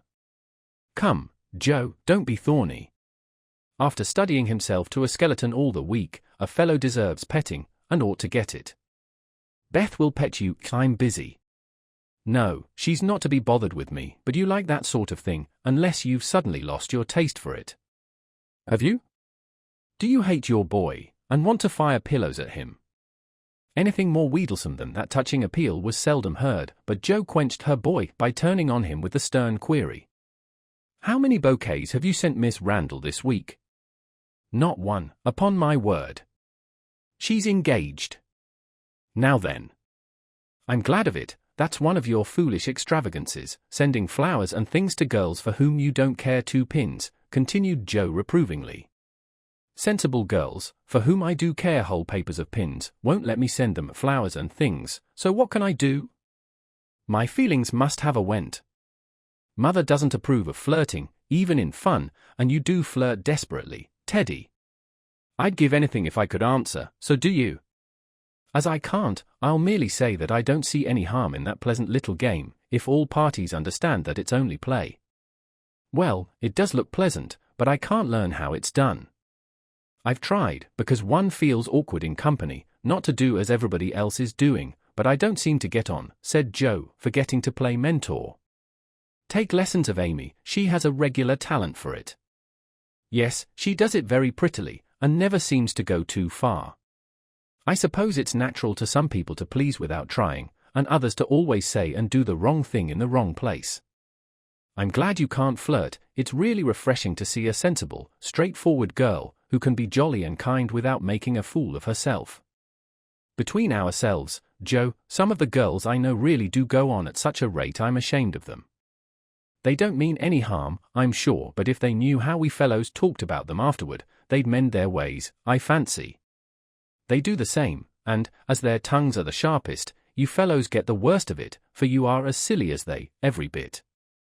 If you behaved properly, they would, but, knowing you like their nonsense, they keep it up, and then you blame them. Much you know about it, said Laurie, in a superior tone. We don't like romps and flirts, though we may act as if we did sometimes. The pretty, modest girls are never talked about, except respectfully, among gentlemen. Bless your innocent soul. If you could be in my place for a month, you'd see things that would astonish you a trifle. Upon my word, when I see one of those harum-scarum girls, I always want to say with our friend Cock Robin, out upon you, fie upon you. Bold-faced jig. It was impossible to help laughing at the funny conflict between Laurie's chivalrous reluctance to speak ill of womankind, and his very natural dislike of the unfeminine folly of which fashionable society showed him many samples. Jo knew that young Lawrence was regarded as a most eligible part one by worldly mammas, was much smiled upon by their daughters, and flattered enough by ladies of all ages to make a coxcomb of him, so she watched him rather jealously, fearing he would be spoilt, and rejoiced more than she confessed to find that he still believed in modest girls. Returning suddenly to her admonitory tone, she said, dropping her voice, if you must have a went, Teddy, go and devote yourself to one of the pretty, modest girls whom you do respect, and not waste your time with the silly ones. You really advise it, and Laurie looked at her with an odd mixture of anxiety and merriment in his face. Yes, I do, but you'd better wait till you are through college, on the whole, and be fitting yourself for the place meantime. You're not half good enough for, well, whoever the modest girl may be, and Jo looked a little queer likewise, for a name had almost escaped her. That I'm not, acquiesced Laurie, with an expression of humility quite new to him, as he dropped his eyes, and absently wound Jo's apron tassel round his finger. Mercy on us, this will never do, thought Jo, adding aloud, go and sing to me. I'm dying for some music, and always like yours. I'd rather stay here, thank you. Well, you can't, there isn't room. Go and make yourself useful, since you are too big to be ornamental. I thought you hated to be tied to a woman's apron string, retorted Jo, quoting certain rebellious words of his own. Ah, that depends on who wears the apron, and Laurie gave an audacious tweak at the tassel. Are you going? Demanded Jo, diving for the pillow. He fled at once, and the minute it was well up with the bonnets of Bonnie Dundee, she slipped away, to return no more till the young gentleman had departed in high dudgeon. Jo lay long awake that night, and was just dropping off when the sound of a stifled sob made her fly to Beth's bedside, with the anxious inquiry, "What is it, dear?" "I thought you were asleep," sobbed Beth. "Is it the old pain, my precious?" No, it's a new one, but I can bear it, and Beth tried to check her tears. Tell me all about it, and let me cure it as I often did the other. You can't, there is no cure. There Beth's voice gave way, and, clinging to her sister, she cried so despairingly that Joe was frightened. Where is it? Shall I call Mother? Beth did not answer the first question, but in the dark one hand went involuntarily to her heart, as if the pain were there, with the other she held Joe fast, whispering eagerly, No, no, don't call her, don't tell her. I shall be better soon. Lie down here and paw my head. I'll be quiet and go to sleep, indeed I will. Joe obeyed, but as her hand went softly to and fro across Beth's hot forehead and wet eyelids, her heart was very full, and she longed to speak. But young as she was, Joe had learned that hearts, like flowers, cannot be rudely handled, but must open naturally, so, though she believed she knew the cause of Beth's new pain, she only said, in her tenderest tone, Does anything trouble you, dearie? Yes, Joe, after a long pause. Wouldn't it comfort you to tell me what it is? Not now, not yet. Then I won't ask, but remember, Bethy, that Mother and Joe are always glad to hear and help you, if they can. I know it. I'll tell you by and by. Is the pain better now? Oh, yes, much better. You are so comfortable, Joe. Go to sleep, dear, I'll stay with you. So cheek to cheek they fell asleep, and on the morrow Beth seemed quite herself again, for at 18, neither heads nor hearts ache long, and a loving word can medicine most ills. But Joe had made up her mind, and, after pondering over a project for some days, she confided it to her mother. You asked me the other day what my wishes were. I'll tell you one of them, Mommy, she began, as they sat alone together. I want to go away somewhere this winter for a change. Why, Joe? And her mother looked up quickly, as if the word suggested a double meaning. With her eyes on her work, Joe answered soberly, I want something new. I feel restless, and anxious to be seeing, doing, and learning more than I am. I brood too much over my own small affairs, and need stirring up, so, as I can be spared this winter, I'd like to hop a little way, and try my wings. Where will you hop? To New York. I had a bright idea yesterday, and this is it. You know Mrs. Kirk wrote to you for some respectable young person to teach her children and so. It's rather hard to find just the thing, but I think I should suit if I tried. My dear, go out to service in that great boarding house, and Mrs. March looked surprised, but not displeased. It's not exactly going out to service, for Mrs. Kirk is your friend, the kindest soul that ever lived, and would make things pleasant for me, I know. Her family is separate from the rest, and no one knows me there. Don't care if they do, it's honest work, and I'm not ashamed of it. Nor I, but you're writing. All the better for the change. I shall see and hear new things, get new ideas, and, even if I haven't much time there, I shall bring home quantities of material for my rubbish. I have no doubt of it, but are these your only reasons for this sudden fancy? No, Mother. May I know the others? Joe looked up and Joe looked down, then said slowly, with sudden colour in her cheeks, It may be vain and wrong to say it, but I'm afraid Laurie is getting too fond of me. Then you don't care for him in the way it is evident he begins to care for you, and Mrs. March looked anxious as she put the question. Mercy, no. I love the dear boy, as I always have, and am immensely proud of him, but as for anything more, it's out of the question. I'm glad of that, Joe. Why, please? Because, dear, I don't think you suited to one another. As friends you are very happy, and your frequent quarrels soon blow over, but I fear you would both rebel if you were mated for life. You are too much alike and too fond of freedom, not to mention hot tempers and strong wills, to get on happily together, in a relation which needs infinite patience and forbearance, as well as love. That's just the feeling I had, though I couldn't express it. I'm glad you think he is only beginning to care for me. It would trouble me sadly to make him unhappy, for I couldn't fall in love with the dear old fellow merely out of gratitude, could I?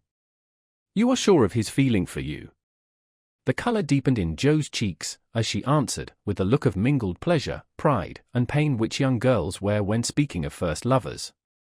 I'm afraid it is so, Mother. He hasn't said anything, but he looks a great deal. I think I had better go away before it comes to anything. I agree with you, and if it can be managed you shall go.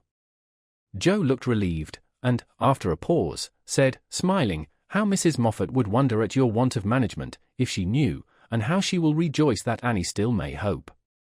Ah, Joe, mothers may differ in their management, but the hope is the same in all, the desire to see their children happy. Meg is so, and I am content with her success. You I leave to enjoy your liberty till you tire of it, for only then will you find that there is something sweeter. Amy is my chief care now, but her good sense will help her. For Beth, I indulge no hopes except that she may be well. By the way, she seems brighter this last day or two. Have you spoken to her? Yes, she owned she had a trouble, and promised to tell me by and by. I said no more, for I think I know it, and Joe told her little story. Mrs. March shook her head, and did not take so romantic a view of the case, but looked grave, and repeated her opinion that, for Laurie's sake, Joe should go away for a time. Let us say nothing about it to him till the plan is settled, then I'll run away before he can collect his wits and be tragical. Beth must think I'm going to please myself, as I am, for I can't talk about Laurie to her, but she can pet and comfort him after I'm gone, and so cure him of this romantic notion. He's been through so many little trials of the sort, he's used to it, and will soon get over his lovelornity. Joe spoke hopefully, but could not rid herself of the foreboding fear that this little trial would be harder than the others, and that Laurie would not get over his lovelornities as easily as heretofore. The plan was talked over in a family council, and agreed upon, for Mrs. Kirk gladly accepted Joe, and promised to make a pleasant home for her. The teaching would render her independent, and such leisure as she got might be made profitable by writing, while the new scenes and society would be both useful and agreeable. Joe liked the prospect and was eager to be gone, for the home nest was growing too narrow for her restless nature and adventurous spirit. When all was settled, with fear and trembling she told Laurie, but to her surprise he took it very quietly. He had been graver than usual of late, but very pleasant, and, when jokingly accused of turning over a new leaf, he answered soberly, so I am, and I mean this one shall stay turned. Joe was very much relieved that one of his virtuous fits should come on just then, and made her preparations with a lightened heart, for Beth seemed more cheerful, and hoped she was doing the best for all. One thing I leave to your especial care, she said, the night before she left. You mean your papers? Asked Beth. No, my boy. Be very good to him, won't you? Of course I will, but I can't fill your place, and he'll miss you sadly. It won't hurt him, so remember, I leave him in your charge, to plague, pet, and keep in order. I'll do my best, for your sake, promised Beth, wondering why Joe looked at her so queerly. When Laurie said goodbye, he whispered significantly, it won't do a bit of good, Joe. My eye is on you, so mind what you do, or I'll come and bring you home. 33. Joe's Journal. New York, November. Dear Mommy and Beth, I'm going to write you a regular volume, for I've got heaps to tell, though I'm not a fine young lady traveling on the continent. When I lost sight of Father's dear old face, I felt a trifle blue, and might have shed a briny drop or two, if an Irish lady with 4 small children, all crying more or less, hadn't diverted my mind, for I amused myself by dropping gingerbread nuts over the seat every time they opened their mouths to roar. Soon the sun came out, and taking it as a good omen, I cleared up likewise, and enjoyed my journey with all my heart. Mrs. Kirk welcomed me so kindly I felt at home at once, even in that big house full of strangers. She gave me a funny little sky parlor, all she had, but there is a stove in it, and a nice table in a sunny window, so I can sit here and write whenever I like. A fine view and a church tower opposite atone for the many stairs, and I took a fancy to my den on the spot. The nursery, where I am to teach and sew, is a pleasant room next Mrs. Kirk's private parlor, and the 2 little girls are pretty children, rather spoilt, I fancy, but they took to me after telling them of the 7 bad pigs, and I've no doubt I shall make a model governess. I am to have my meals with the children, if I prefer it to the great table, and for the present I do, for I am bashful, though no one will believe it. Now, my dear, make yourself at home, said Mrs. Cade in her motherly way, I'm on the drive from morning to night, as you may suppose with such a family, but a great anxiety will be off my mind if I know the children are safe with you. My rooms are always open to you, and your own shall be as comfortable as I can make it. There are some pleasant people in the house if you feel sociable, and your evenings are always free. Come to me if anything goes wrong, and be as happy as you can. There's the tea bell, I must run and change my cap, and off she bustled, leaving me to settle myself in my new nest. As I went downstairs, soon after, I saw something I liked. The flights are very long in this tall house, and as I stood waiting at the head of the third one for a little servant girl to lumber up, I saw a gentleman come along behind her, take the heavy hod of coal out of her hand, carry it all the way up, put it down at a door near by, and walk away, saying, with a kind nod and a foreign accent, "It goes better so. The little back is too young to have such heaviness." Wasn't it good of him? I like such things, for, as father says, trifles show character. When I mentioned it to Mrs. K. that evening, she laughed, and said, "That must have been Professor Bayer, he's always doing things of that sort." Mrs. K. told me he was from Berlin, very learned and good, but poor as a church mouse, and gives lessons to support himself and 2 little orphan nephews whom he is educating here, according to the wishes of his sister, who married an American.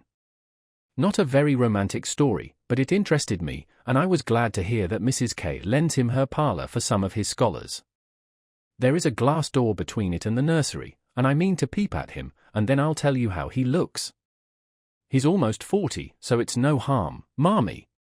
After tea and a go-to-bed romp with the little girls, I attacked the big work basket and had a quiet evening chatting with my new friend. I shall keep a journal letter and send it once a week, so good night, and more tomorrow. Tuesday Eve. Had a lively time in my seminary this morning, for the children acted like Sancho, and at one time I really thought I should shake them all round. Some good angel inspired me to try gymnastics, and I kept it up till they were glad to sit down and keep still. After luncheon, the girl took them out for a walk, and I went to my needlework, like little Mabel, with a willing mind. I was thanking my stars that I'd learned to make nice buttonholes, when the parlour door opened and shut, and someone began to hum. "Kennst du das Land?" Like a big bumblebee. It was dreadfully improper, I know, but I couldn't resist the temptation, and lifting one end of the curtain before the glass door, I peeped in. Professor Bayer was there, and while he arranged his books, I took a good look at him. A regular German, rather stout, with brown hair tumbled all over his head, a bushy beard, good nose, the kindest eyes I ever saw, and a splendid big voice that does one's ears good, after our sharp or slipshod American gabble. His clothes were rusty, his hands were large, and he hadn't a really handsome feature in his face, except his beautiful teeth, yet I liked him, for he had a fine head, his linen was very nice, and he looked like a gentleman, though 2 buttons were off his coat, and there was a patch on one shoe. He looked sober in spite of his humming, till he went to the window to turn the hyacinth bulbs toward the sun, and stroke the cat, who received him like an old friend. Then he smiled, and when a tap came at the door, called out in a loud, brisk tone, "Herein!" I was just going to run, when I caught sight of a morsel of a child carrying a big book, and stopped to see what was going on. "Me wants my Bayer," said the mite, slamming down her book, and running to meet him.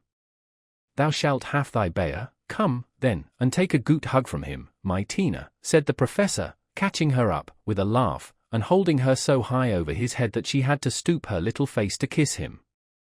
Now me muse tuddy my lesin, went on the funny little thing, so he put her up at the table, opened the great dictionary she had brought, and gave her a paper and pencil, and she scribbled away, turning a leaf now and then, and passing her little fat finger down the page, as if finding a word, so soberly that I nearly betrayed myself by a laugh, while Mr. Bayer stood stroking her pretty hair, with a fatherly look, that made me think she must be his own, though she looked more French than German. Another knock and the appearance of 2 young ladies sent me back to my work, and there I virtuously remained through all the noise and gabbling that went on next door. One of the girls kept laughing affectedly, and saying "And now, Professor," in a coquettish tone, and the other pronounced her German with an accent that must have made it hard for him to keep sober. Both seemed to try his patience sorely, for more than once I heard him say emphatically, "No, no, it is not so, you have not attend to what I say," and once there was a loud rap, as if he struck the table with his book, followed by the despairing exclamation, "Prut! It all goes bad this day." Poor man, I pitied him, and when the girls were gone, took just one more peep, to see if he survived it. He seemed to have thrown himself back in his chair, tired out, and sat there with his eyes shut till the clock struck 2, when he jumped up, put his books in his pocket, as if ready for another lesson, and, taking little Tina, who had fallen asleep on the sofa, in his arms, he carried her quietly away. I fancy he has a hard life of it. Mrs. Kirk asked me if I wouldn't go down to the 5 o'clock dinner, and, feeling a little bit homesick, I thought I would, just to see what sort of people are under the same roof with me. So I made myself respectable, and tried to slip in behind Mrs. Kirk, but as she is short, and I'm tall, my efforts at concealment were rather a failure. She gave me a seat by her, and after my face cooled off, I plucked up courage, and looked about me.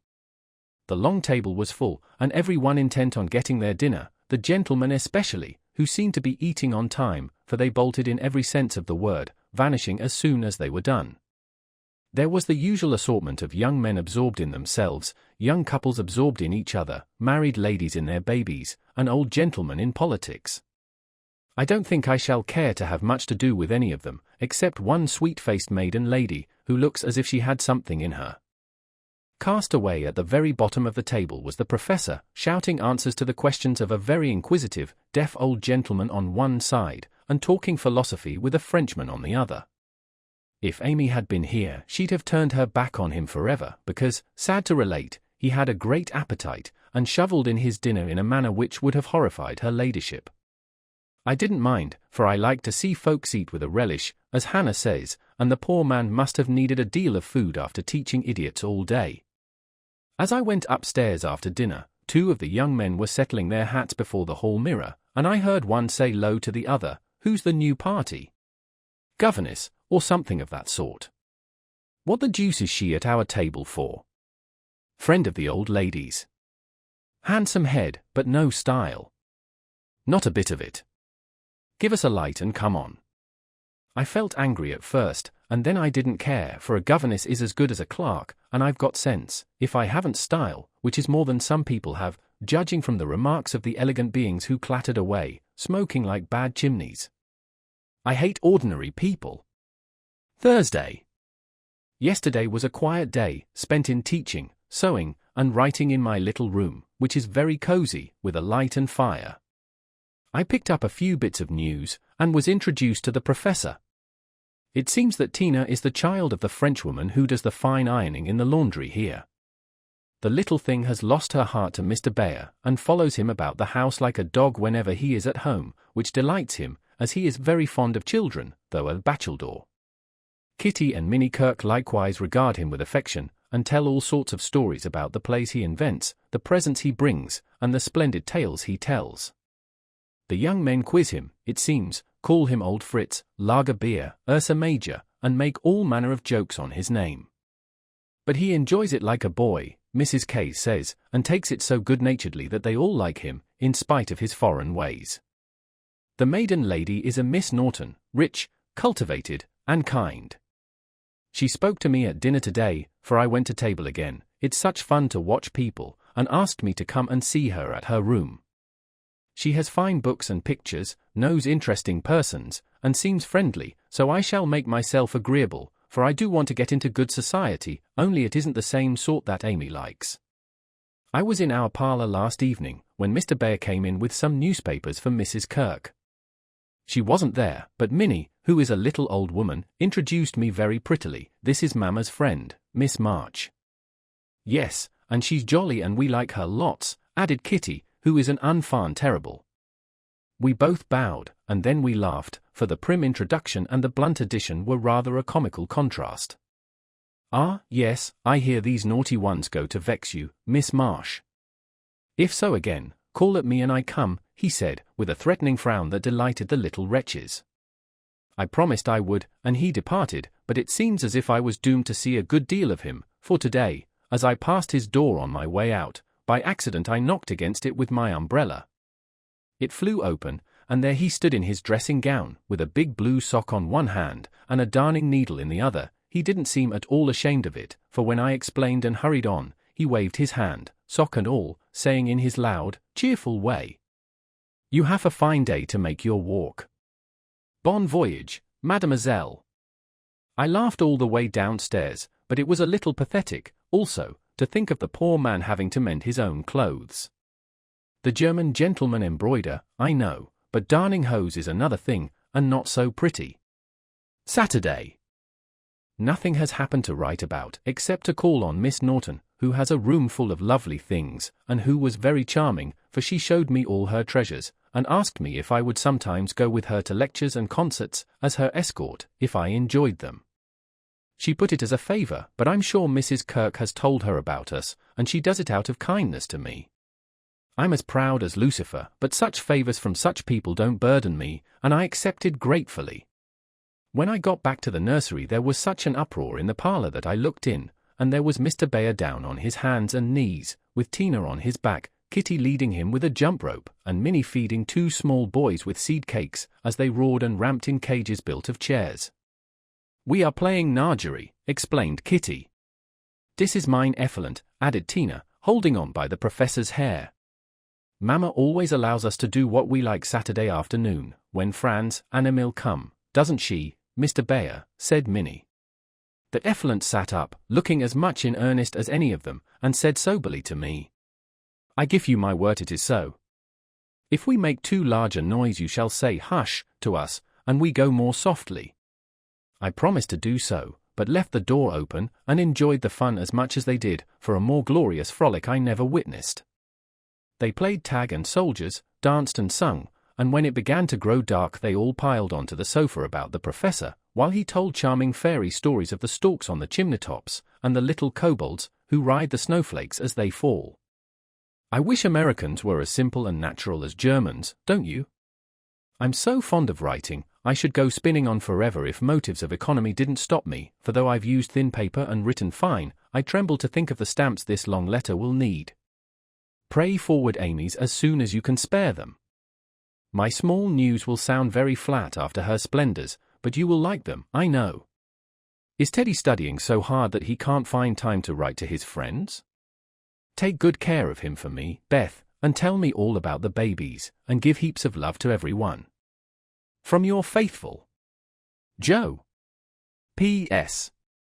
On reading over my letter it strikes me as rather Bayery, but I am always interested in odd people, and I really had nothing else to write about. Bless you. December. My precious Betsy. As this is to be a scribble-scrabble letter, I direct it to you, for it may amuse you, and give you some idea of my goings-on, for, though quiet, they are rather amusing, for which, oh, be joyful. After what Amy would call Herculaneum efforts, in the way of mental and moral agriculture, my young ideas begin to shoot and my little twigs to bend as I could wish. They are not so interesting to me as Tina and the boys, but I do my duty by them, and they are fond of me. Franz and Emil are jolly little lads, quite after my own heart, for the mixture of German and American spirit in them produces a constant state of effervescence. Saturday afternoons are riotous times, whether spent in the house or out, for on pleasant days they all go to walk, like a seminary, with the professor and myself to keep order, and then such fun. We are very good friends now, and I've begun to take lessons. I really couldn't help it, and it all came about in such a droll way that I must tell you. To begin at the beginning, Mrs. Kirk called to me, one day, as I passed Mr. Bayer's room, where she was rummaging. "Did you ever see such a den, my dear? Just come and help me put these books to rights, for I've turned everything upside down, trying to discover what he has done with the 6 new handkerchiefs I gave him not long ago." I went in, and while we worked I looked about me, for it was a den, to be sure. Books and papers everywhere, a broken meerschaum, and an old flute over the mantelpiece as if done with, a ragged bird, without any tail, chirped on one window seat, and a box of white mice adorned the other. Half-finished boats and bits of string lay among the manuscripts, dirty little boots stood drying before the fire, and traces of the dearly beloved boys, for whom he makes a slave of himself, were to be seen all over the room. After a grand rummage 3 of the missing articles were found, one over the bird cage, one covered with ink, and a third burnt brown, having been used as a holder. "Such a man," laughed good-natured Mrs. K., as she put the relics in the rag bag. I suppose the others are torn up to rig ships, bandage cut fingers, or make kite tails. It's dreadful, but I can't scold him. He's so absent-minded and good-natured, he lets those boys ride over him roughshod. I agreed to do his washing and mending, but he forgets to give out his things and I forget to look them over, so he comes to a sad pass sometimes. Let me mend them, said I, and I don't mind it, and he needn't know. I'd like to, he's so kind to me about bringing my letters and lending books. So I have got his things in order and knit heels into 2 pairs of the socks, for they were boggled out of shape with his queer darns. Nothing was said, and I hoped he wouldn't find it out, but one day last week he caught me at it. Hearing the lessons he gives to others has interested and amused me so much that I took a fancy to learn, for Tina runs in and out, leaving the door open, and I can hear. I had been sitting near this door, finishing off the last sock, and trying to understand what he said to a new scholar, who is as stupid as I am.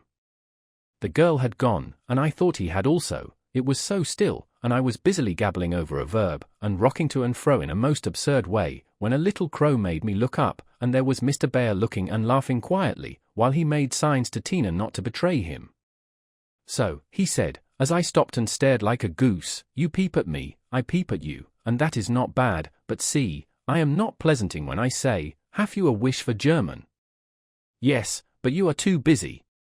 I am too stupid to learn, I blundered out, as red as a peony. Prut! We will make the time, and we fail not to find the sense. At evening I shall give a little lesson with much gladness, for, look you, Miss Marsh, I have this debt to pay, and he pointed to my work. Yes, they say to one another, these so kind ladies, he is a stupid old fellow, he will see not what we do, he will never observe that his sock heels go not in holes any more, he will think his buttons grow out new when they fall, and believe that strings make theirselves. Ah! But I have an eye, and I see much. I have a heart, and I feel the thanks for this. Come, a little lesson then and now, or no more good fairy works for me and mine. Of course I couldn't say anything after that, and as it really is a splendid opportunity, I made the bargain, and we began. I took for lessons, and then I stuck fast in a grammatical bog. The professor was very patient with me, but it must have been torment to him, and now and then he'd look at me with such an expression of mild despair that it was a toss-up with me whether to laugh or cry.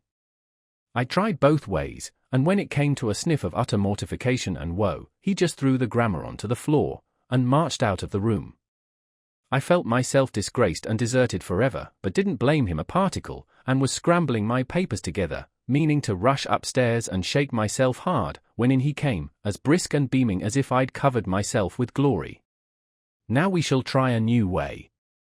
You and I will read these pleasant little Märchen together, and dig no more in that dry book, that goes in the corner for making us trouble.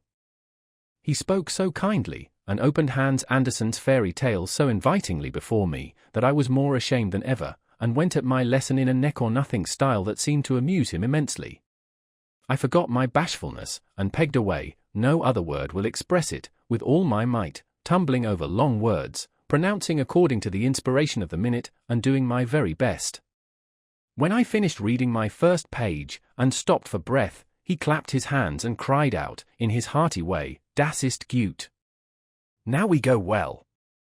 My turn. I do him in German, give me your ear." And away he went, rumbling out the words with his strong voice, and a relish which was good to see as well as hear.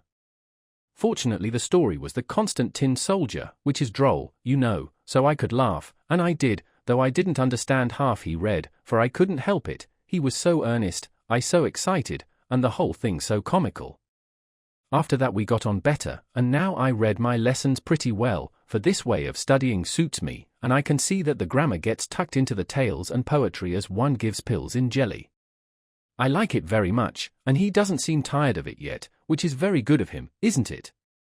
I mean to give him something on Christmas, for I dare not offer money. Tell me something nice, Marmee. I'm glad Laurie seems so happy and busy, that he has given up smoking, and lets his hair grow. You see, Beth manages him better than I did. I'm not jealous, dear, do your best, only don't make a saint of him.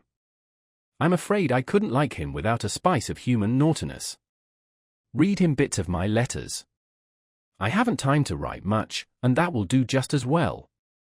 Thank heaven Beth continues so comfortable. January. A happy new year to you all, my dearest family, which of course includes Mr. L and a young man by the name of Teddy. I can't tell you how much I enjoyed your Christmas bundle, for I didn't get it till night, and had given up hoping. Your letter came in the morning, but you said nothing about a parcel, meaning it for a surprise, so I was disappointed, for I'd had a kind of a feeling that you wouldn't forget me. I felt a little low in my mind, as I sat up in my room, after tea, and when the big, muddy, battered-looking bundle was brought to me, I just hugged it, and pranced. It was so homey and refreshing, that I sat down on the floor and read and looked and ate and laughed and cried, in my usual absurd way. The things were just what I wanted, and all the better for being made instead of bought. Beth's new tink bib was capital, and Hannah's box of hard gingerbread will be a treasure. I'll be sure and wear the nice flannels you sent, Marmee, and read carefully the books Father has marked. Thank you all, heaps and heaps. Speaking of books reminds me that I'm getting rich in that line for, on New Year's Day, Mr. Bear gave me a fine Shakespeare. It is one he values much, and I've often admired it, set up in the place of honor, with his German Bible, Plato, Homer, and Milton, so you may imagine how I felt when he brought it down, without its cover, and showed me my name in it, from my friend Friedrich Bayer. You say often you wish a library, here I give you one, for between these lids, he meant covers, is many books in one. Read him well, and he will help you much, for the study of character in this book will help you to read it in the world and paint it with your pen. I thanked him as well as I could, and talk now about my library, as if I had 100 books. I never knew how much there was in Shakespeare before, but then I never had a Bayer to explain it to me. Now don't laugh at his horrid name, it isn't pronounced either bear or beer, as people will say it, but something between the two, as only Germans can give it. I'm glad you both like what I tell you about him, and hope you will know him some day. Mother would admire his warm heart, father his wise head. I admire both, and feel rich in my new friend Friedrich Bayer. Not having much money, or knowing what he'd like, I got several little things, and put them about the room, where he would find them unexpectedly. They were useful, pretty, or funny, a new standish on his table, a little vase for his flower, he always has one, or a bit of green in a glass, to keep him fresh, he says, and a holder for his blower, so that he needn't burn up what Amy calls a mouchoirs. I made it like those Beth invented, a big butterfly with a fat body, and black and yellow wings, worsted feelers, and bead eyes. It took his fancy immensely, and he put it on his mantelpiece as an article of the two, so it was rather a failure after all. Poor as he is, he didn't forget a servant or a child in the house, and not a soul here, from the French laundrywoman to Miss Norton, forgot him. I was so glad of that. They got up a masquerade, and had a gay time New Year's Eve. I didn't mean to go down, having no dress, but at the last minute, Mrs. Kirk remembered some old brocades, and Miss Norton lent me lace and feathers, so I dressed up as Mrs. Malaprop, and sailed in with a mask on. No one knew me, for I disguised my voice, and no one dreamed of the silent, haughty Miss March, for they think I am very stiff and cool, most of them, and so I am to whippersnappers, could dance and dress, and burst out into a nice derangement of epitaphs, like an allegory on the banks of the Nile. I enjoyed it very much, and when we unmasked, it was fun to see them stare at me. I heard one of the young men tell another that he knew I'd been an actress, in fact, he thought he remembered seeing me at one of the minor theatres. Meg will relish that joke. Mr. Bayer was Nick Bottom, and Tina was Titania, a perfect little fairy in his arms. To see them dance was quite a landscape, to use a Teddyism. I had a very happy New Year, after all, and when I thought it over in my room, I felt as if I was getting on a little in spite of my many failures, for I'm cheerful all the time now, work with a will, and take more interest in other people than I used to, which is satisfactory. Bless you all. Ever your loving Joe. 34. A friend. Though very happy in the social atmosphere about her, and very busy with the daily work that earned her bread, and made it sweeter for the effort, Joe still found time for literary labours.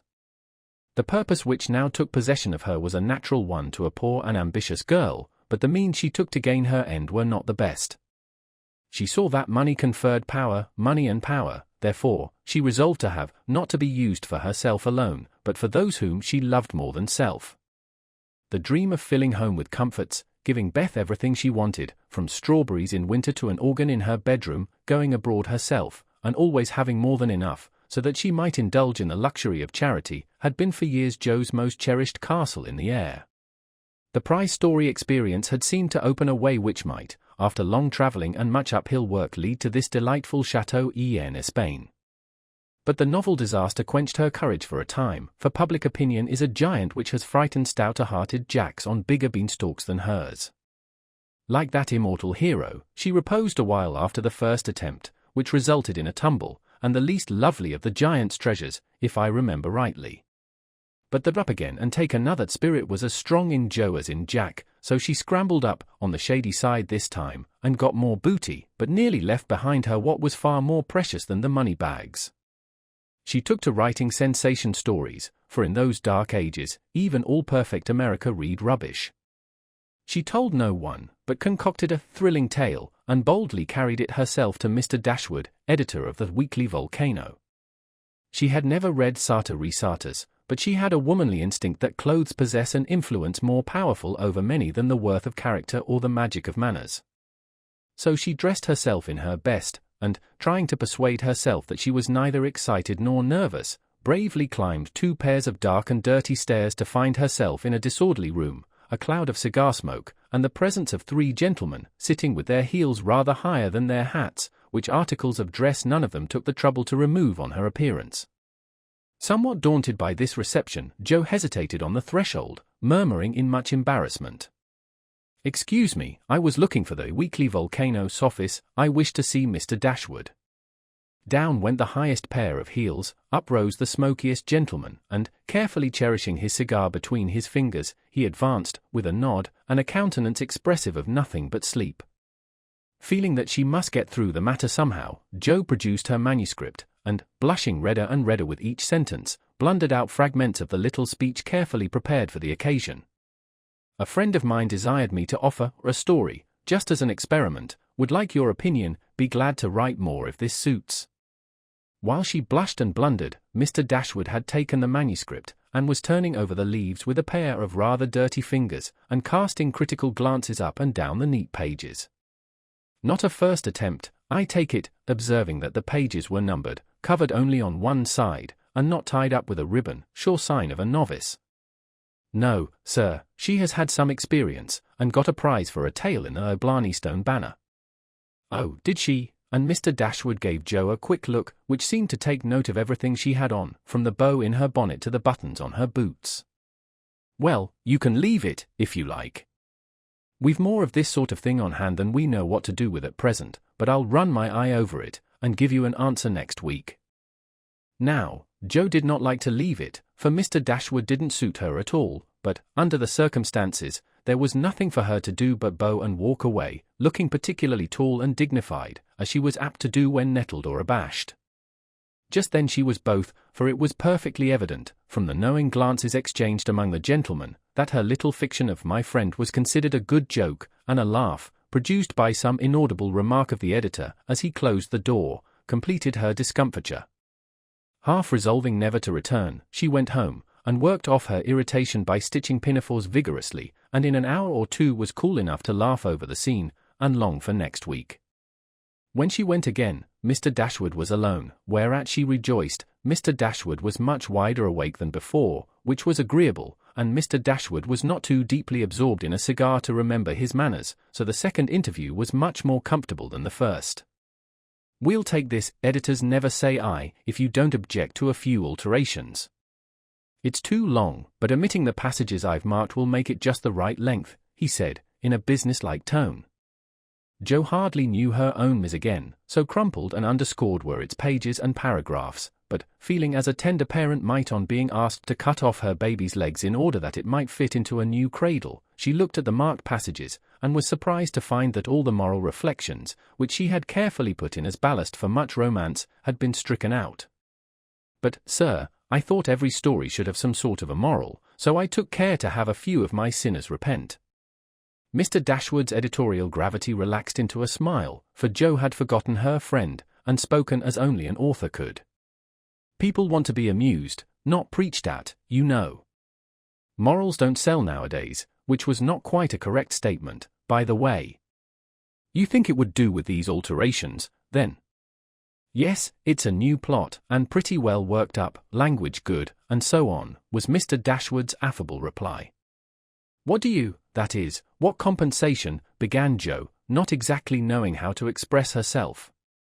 Oh, yes, well, we give from 25 to 30 for things of this sort. Pay when it comes out, returned Mr. Dashwood, as if that point had escaped him. Such trifles often do escape the editorial mind, it is said. Very well, you can have it, said Jo, handing back the story, with a satisfied air, for, after the $1 column work, even 25 seemed good pay. Shall I tell my friend you will take another if she has one better than this? Asked Jo, unconscious of her little slip of the tongue, and emboldened by her success. Well, we'll look at it, can't promise to take it. Tell her to make it short and spicy, and never mind the moral. What name would your friend like to put to it, in a careless tone? None at all, if you please, she doesn't wish her name to appear, and has no nom de plume, said Jo, blushing in spite of herself. Just as she likes, of course. The tale will be out next week. Will you call for the money, or shall I send it? Asked Mr. Dashwood, who felt a natural desire to know who his new contributor might be. I'll call. Good morning, sir. As she departed, Mr. Dashwood put up his feet, with a graceful remark, poor and proud, as usual, but she'll do. Following Mr. Dashwood's directions, and making Mrs. Northberry her model, Jo rashly took a plunge into the frothy sea of sensational literature, but, thanks to the life-preserver thrown her by a friend, she came up again, not much the worse for her ducking. Like most young scribblers, she went abroad for her characters and scenery, and banditti, counts, gypsies, nuns, and duchesses appeared upon her stage, and played their parts with as much accuracy and spirit as could be expected. Her readers were not particular about such trifles as grammar, punctuation, and probability, and Mr. Dashwood graciously permitted her to fill his columns at the lowest prices, not thinking it necessary to tell her that the real cause of his hospitality was the fact that one of his hacks, on being offered higher wages, had basely left him in the lurch. She soon became interested in her work, for her emaciated purse grew stout, and the little hoard she was making to take Beth to the mountains next summer grew slowly but surely as the weeks passed.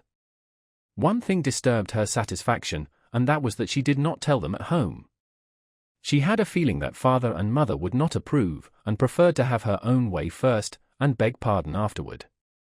It was easy to keep her secret, for no name appeared with her stories. Mr. Dashwood had, of course, found it out very soon, but promised to be dumb, and, for a wonder, kept his word.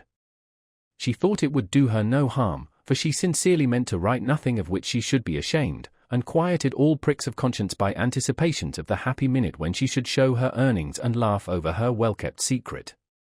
But Mr. Dashwood rejected any but thrilling tales, and, as thrills could not be produced except by harrowing up the souls of the readers, history and romance, land and sea, science and art, police records and lunatic asylums, had to be ransacked for the purpose. Jo soon found that her innocent experience had given her but few glimpses of the tragic world which underlies society, so, regarding it in a business light, she set about supplying her deficiencies with characteristic energy. Eager to find material for stories, and bent on making them original in plot, if not masterly in execution, she searched newspapers for accidents, incidents, and crimes. She excited the suspicions of public librarians by asking for works on poisons. She studied faces in the street, and characters, good, bad, and indifferent, all about her. She delved in the dust of ancient times for facts or fiction so old that they were as good as new, and introduced herself to folly, sin, and misery, as well as her limited opportunities allowed. She thought she was prospering finely, but, unconsciously, she was beginning to desecrate some of the womanliest attributes of a woman's character. She was living in bad society, and, imaginary though it was, its influence affected her, for she was feeding heart and fancy on dangerous and unsubstantial food, and was fast brushing the innocent bloom from her nature by a premature acquaintance with the darker side of life, which comes soon enough to all of us. She was beginning to feel rather than see this, for much describing of other people's passions and feelings set her to studying and speculating about her own, a morbid amusement, in which healthy young minds do not voluntarily indulge. Wrongdoing always brings its own punishment, and, when Jo most needed hers, she got it. I don't know whether the study of Shakespeare helped her to read character, or the natural instinct of a woman for what was honest, brave, and strong, but while endowing her imaginary heroes with every perfection under the sun, Jo was discovering a live hero, who interested her in spite of many human imperfections.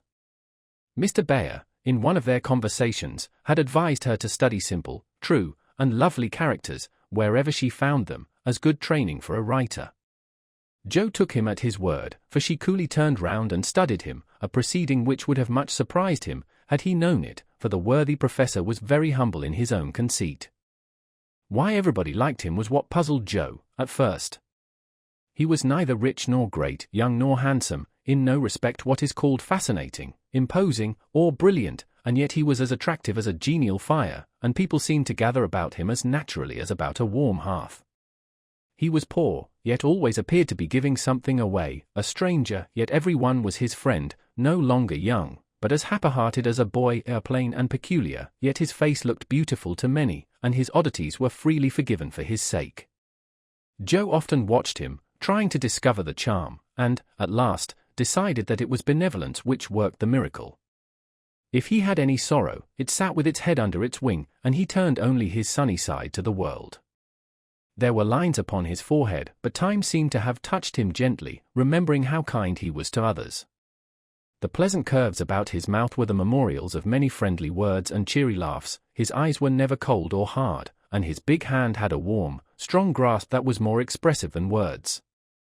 His very clothes seemed to partake of the hospitable nature of the wearer. They looked as if they were at ease, and liked to make him comfortable. His capacious waistcoat was suggestive of a large heart underneath, his rusty coat had a social air, and the baggy pockets plainly proved that little hands often went in empty and came out full. His very boots were benevolent, and his collars never stiff and raspy like other people's. "That's it," said Jo to herself, when she at length discovered that genuine goodwill towards one's fellow-men could beautify and dignify even a stout German teacher, who shovelled in his dinner, darned his own socks, and was burdened with the name of Bayer. Jo valued goodness highly, but she also possessed a most feminine respect for intellect, and a little discovery which she made about the professor added much to her regard for him. He never spoke of himself, and no one ever knew that in his native city he had been a man much honoured and esteemed for learning and integrity, till a countryman came to see him, and, in a conversation with Miss Norton, divulged the pleasing fact. From her Jo learned it, and liked it all the better because Mr. Bayer had never told it. She felt proud to know that he was an honoured professor in Berlin, though only a poor language master in America, and his homely, hard-working life was much beautified by the spice of romance which this discovery gave it. Another and a better gift than intellect was shown her in a most unexpected manner. Miss Norton had the entree into literary society, which Jo would have had no chance of seeing but for her. The solitary woman felt an interest in the ambitious girl, and kindly conferred many favours of this sort both on Jo and the professor. She took them with her, one night, to a select symposium, held in honour of several celebrities. Jo went prepared to bow down and adore the mighty ones whom she had worshipped with youthful enthusiasm afar off. But her reverence for genius received a severe shock that night, and it took her some time to recover from the discovery that the great creatures were only men and women after all.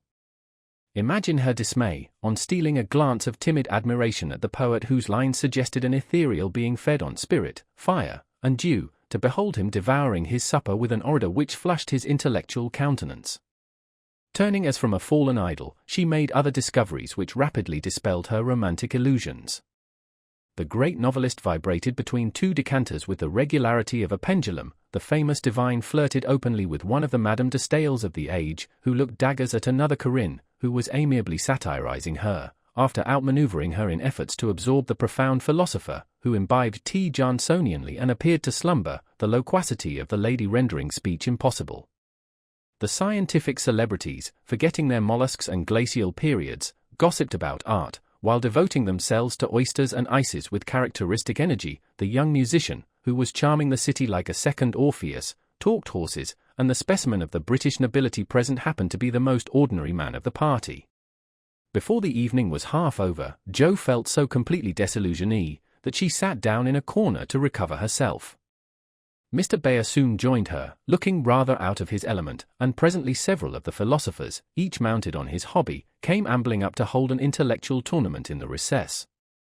The conversation was miles beyond Jo's comprehension, but she enjoyed it, though Kant and Hegel were unknown gods, the subjective and objective unintelligible terms, and the only thing evolved from her inner consciousness was a bad headache after it was all over.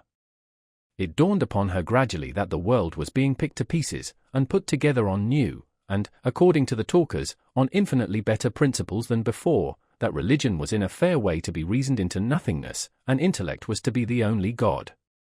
Jo knew nothing about philosophy or metaphysics of any sort, but a curious excitement, half pleasurable, half painful, came over her, as she listened with a sense of being turned adrift into time and space, like a young balloon out on a holiday. She looked round to see how the professor liked it, and found him looking at her with the grimmest expression she had ever seen him wear. He shook his head, and beckoned her to come away, but she was fascinated, just then, by the freedom of speculative philosophy, and kept her seat, trying to find out what the wise gentleman intended to rely upon after they had annihilated all the old beliefs. Now, Mr. Bayer was a diffident man, and slow to offer his own opinions, not because they were unsettled, but too sincere and earnest to be lightly spoken. As he glanced from Jo to several other young people, attracted by the brilliancy of the philosophic pyrotechnics, he knit his brows, and longed to speak, fearing that some inflammable young soul would be led astray by the rockets, to find, when the display was over, that they had only an empty stick or a scorched hand. He bore it as long as he could, but when he was appealed to for an opinion, he blazed up with honest indignation, and defended religion with all the eloquence of truth, an eloquence which made his broken English musical, and his plain face beautiful. He had a hard fight, for the wise men argued well, but he didn't know when he was beaten, and stood to his colours like a man. Somehow, as he talked, the world got right again to Jo. The old beliefs, that had lasted so long, seemed better than the new. God was not a blind force, and immortality was not a pretty fable, but a blessed fact. She felt as if she had solid ground under her feet again, and when Mr. Bayer paused, out-talked, but not one whit convinced, Jo wanted to clap her hands and thank him. She did neither, but she remembered this scene, and gave the professor her heartiest respect, for she knew it cost him an effort to speak out then and there, because his conscience would not let him be silent. She began to see that character is a better possession than money, rank, intellect, or beauty, and to feel that if greatness is what a wise man has defined it to be, truth, reverence, and goodwill, then her friend Friedrich Bayer was not only good, but great. This belief strengthened daily. She valued his esteem, she coveted his respect, she wanted to be worthy of his friendship, and, just when the wish was sincerest, she came near losing everything. It all grew out of a cocked hat, for one evening the professor came in to give Jo her lesson, with a paper soldier cap on his head, which Tina had put there, and he had forgotten to take off. "It's evident he doesn't look in his glass before coming down," thought Jo, with a smile, as he said "Gut Effening," and sat soberly down, quite unconscious of the ludicrous contrast between his subject and his headgear, for he was going to read her The Death of Wallenstein. She said nothing at first, for she liked to hear him laugh out his big, hearty laugh when anything funny happened, so she left him to discover it for himself, and presently forgot all about it, for to hear a German read Schiller is rather an absorbing occupation. After the reading came the lesson, which was a lively one, for Jo was in a gay mood that night, and the cocked hat kept her eyes dancing with merriment.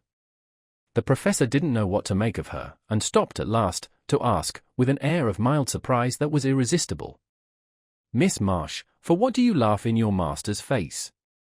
Have you no respect for me, that you go on so bad?" "How can I be respectful, sir, when you forget to take your hat off?" said Jo.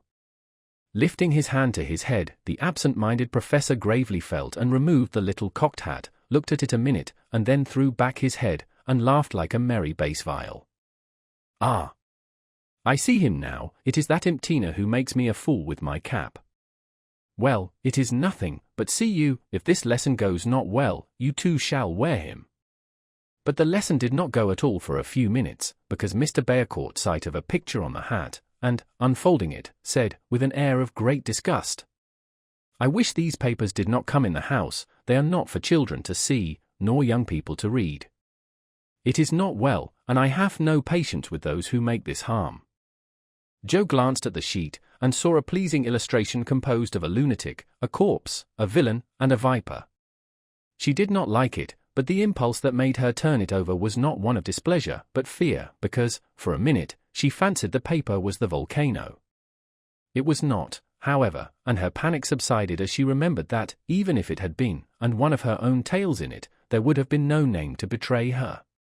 She had betrayed herself, however, by a look and a blush, for, though an absent man, the professor saw a good deal more than people fancied.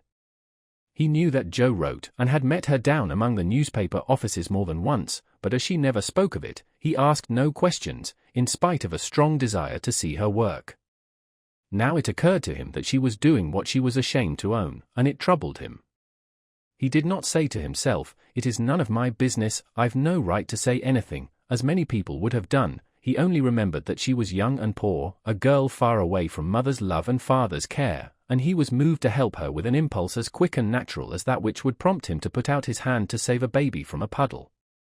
All this flashed through his mind in a minute, but not a trace of it appeared in his face, and by the time the paper was turned, and Joe's needle threaded, he was ready to say quite naturally, but very gravely, "Yes, you are right to put it from you. I do not like to think that good young girls should see such things. They are made pleasant to some, but I would more rather give my boys gunpowder to play with than this bad trash. All may not be bad, only silly, you know, and if there is a demand for it, I don't see any harm in supplying it. Many very respectable people make an honest living out of what are called sensation stories," said Joe, scratching gathers so energetically that a row of little slits followed her pin.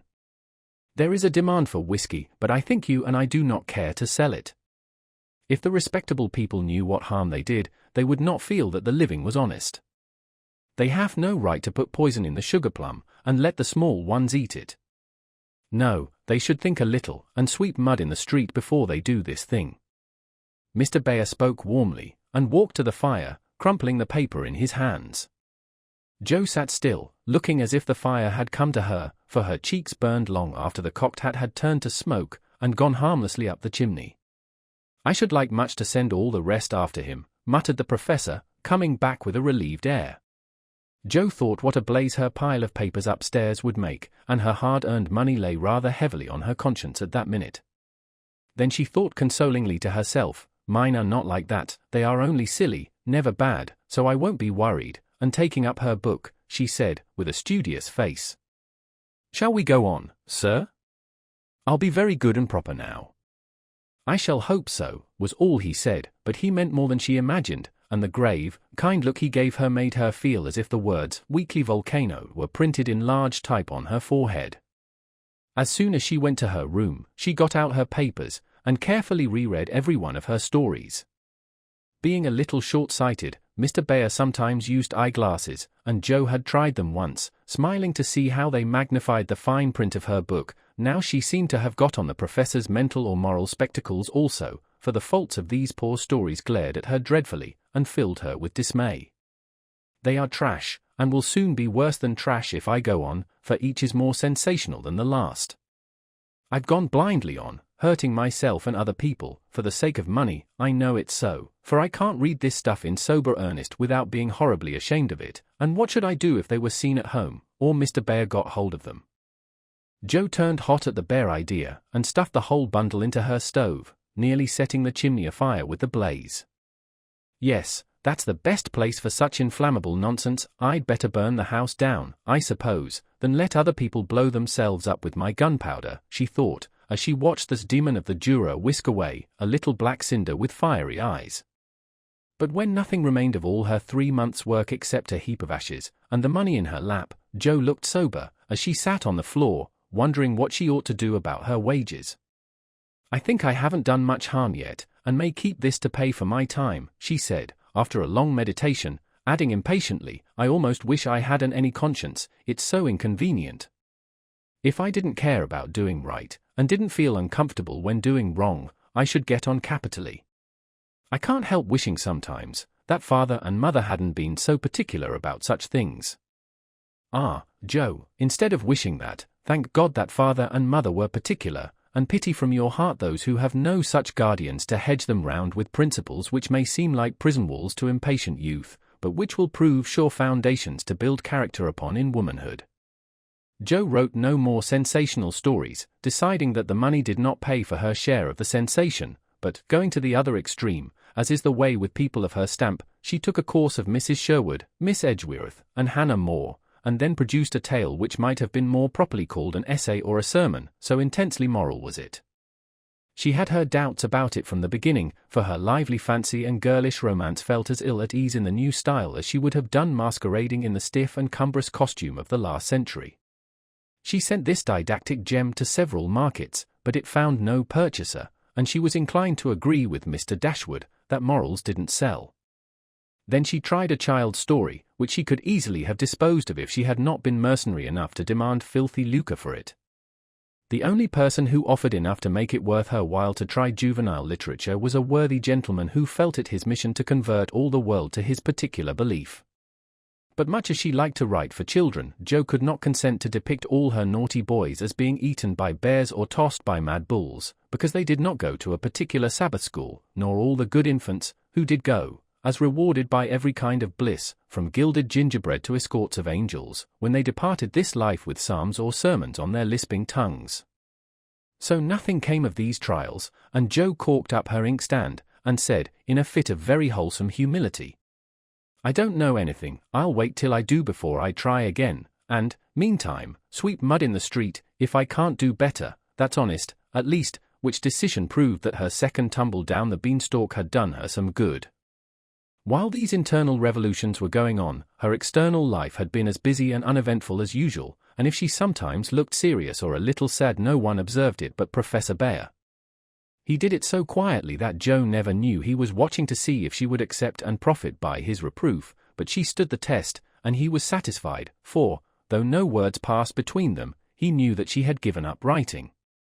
Not only did he guess it by the fact that the second finger of her right hand was no longer inky, but she spent her evenings downstairs now, was met no more among newspaper offices, and studied with a dogged patience, which assured him that she was bent on occupying her mind with something useful, if not pleasant. He helped her in many ways, proving himself a true friend, and Jo was happy, for, while her pen lay idle, she was learning other lessons beside German, and laying a foundation for the sensation story of her own life. It was a pleasant winter and a long one, for she did not leave Mrs. Kirk till June. Everyone seemed sorry when the time came, the children were inconsolable, and Mr. Bayer's hair stuck straight up all over his head, for he always rumpled it wildly when disturbed in mind. "Going home? Ah, you are happy that you have a home to go in," he said, when she told him, and sat silently pulling his beard, in the corner, while she held a little levee on that last evening. She was going early, so she bade them all good-bye overnight, and when his turn came, she said warmly, "Now, sir, you won't forget to come and see us, if you ever travel our way, will you? I'll never forgive you if you do, for I want them all to know my friend." "Do you?" "Shall I come?" he asked, looking down at her with an eager expression which she did not see. "Yes, come next month. Laurie graduates then, and you'd enjoy commencement as something new." "That is your best friend, of whom you speak," he said, in an altered tone. "Yes, my boy Teddy, I'm very proud of him, and should like you to see him." Jo looked up then, quite unconscious of anything but her own pleasure in the prospect of showing them to one another. Something in Mr. Bayer's face suddenly recalled the fact that she might find Laurie more than a best friend, and, simply because she particularly wished not to look as if anything was the matter, she involuntarily began to blush, and the more she tried not to, the redder she grew. If it had not been for Tina on her knee, she didn't know what would have become of her. Fortunately, the child was moved to hug her, so she managed to hide her face an instant, hoping the professor did not see it. But he did, and his own changed again from that momentary anxiety to its usual expression, as he said cordially, "I fear I shall not make the time for that, but I wish the friend much success, and you all happiness. God bless you," and with that, he shook hands warmly, shouldered Tina, and went away. But after the boys were abed, he sat long before his fire, with the tired look on his face, and the Heimweh, or homesickness, lying heavy at his heart. Once, when he remembered Jo, as she sat with the little child in her lap and that new softness in her face, he leaned his head on his hands a minute and then roamed about the room, as if in search of something that he could not find. "It is not for me, I must not hope it now," he said to himself, with a sigh that was almost a groan. Then, as if reproaching himself for the longing that he could not repress, he went and kissed the two tousled heads upon the pillow, took down his seldom-used meerschaum, and opened his Plato. He did his best, and did it manfully, but I don't think he found that a pair of rampant boys, a pipe, or even the divine Plato, were very satisfactory substitutes for wife and child and home. Early as it was, he was at the station, next morning, to see Jo off, and, thanks to him, she began her solitary journey with the pleasant memory of a familiar face smiling its farewell, a bunch of violets to keep her company, and, best of all, the happy thought, "Well, the winter's gone, and I've written no books, earned no fortune, but I've made a friend worth having, and I'll try to keep him all my life." 35. Heartache. Whatever his motive might have been, Laurie studied to some purpose that year, for he graduated with honor, and gave the Latin oration with the grace of a Phillips and the eloquence of a Demosthenes, so his friends said.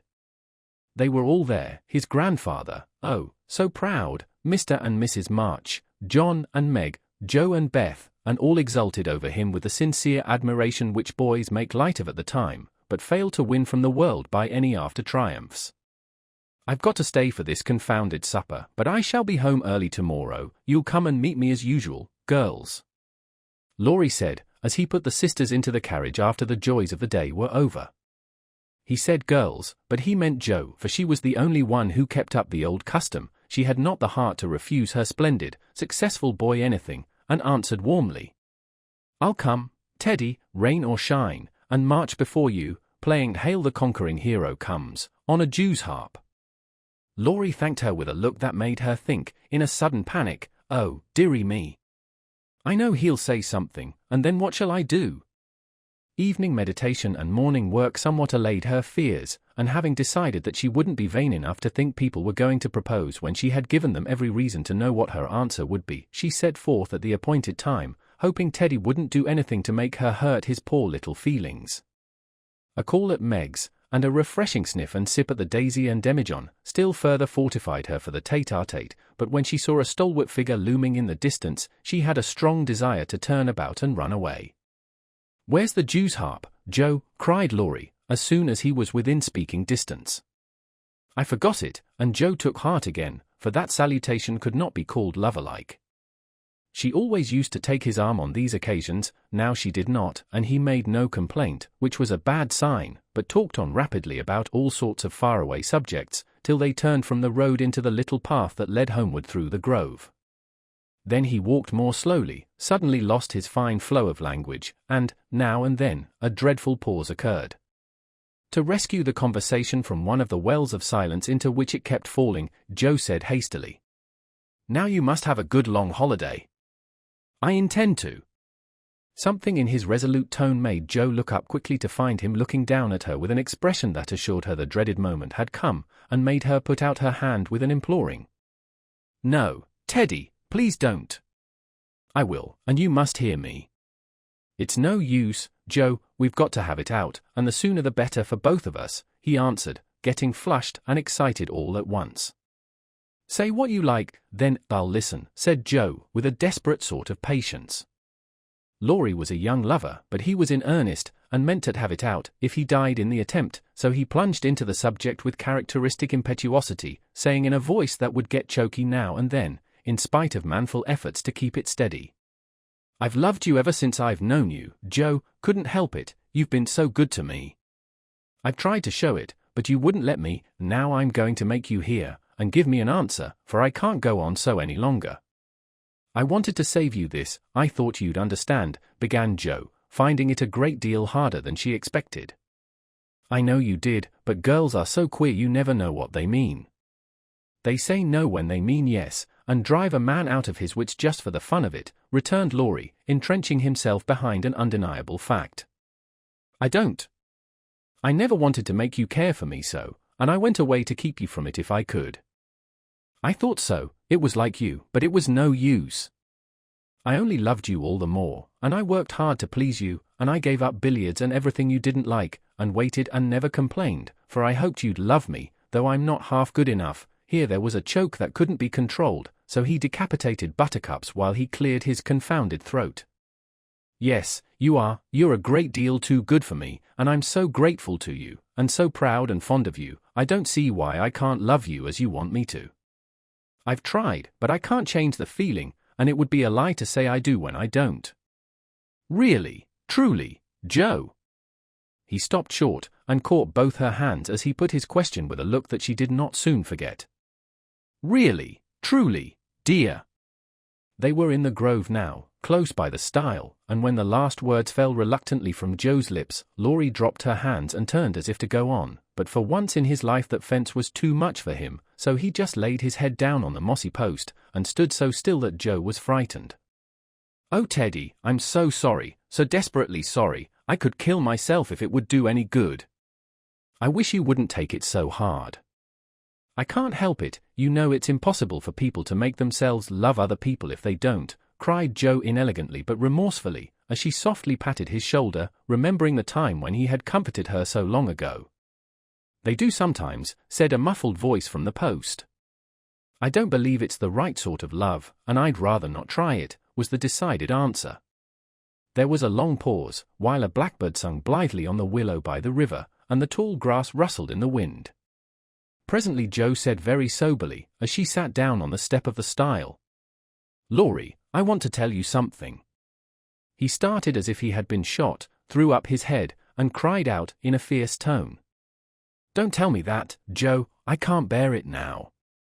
"Tell what?" she asked, wondering at his violence. "That you love that old man." "What old man?" demanded Joe, thinking he must mean his grandfather. "That devilish professor you were always writing about. If you say you love him, I know I shall do something desperate," and he looked as if he would keep his word, as he clenched his hands, with a wrathful spark in his eyes.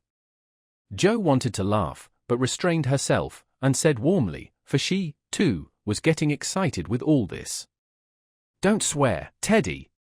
He isn't old, nor anything bad, but good and kind, and the best friend I've got, next to you. Pray, don't fly into a passion. I want to be kind, but I know I shall get angry if you abuse my professor. I haven't the least idea of loving him or anybody else. But you will after a while, and then what will become of me? You'll love someone else too, like a sensible boy, and forget all this trouble." "I can't love anyone else, and I'll never forget you, Joe, never." "Never," with a stamp to emphasize his passionate words. "What shall I do with him?" sighed Joe, finding that emotions were more unmanageable than she expected. "You haven't heard what I wanted to tell you."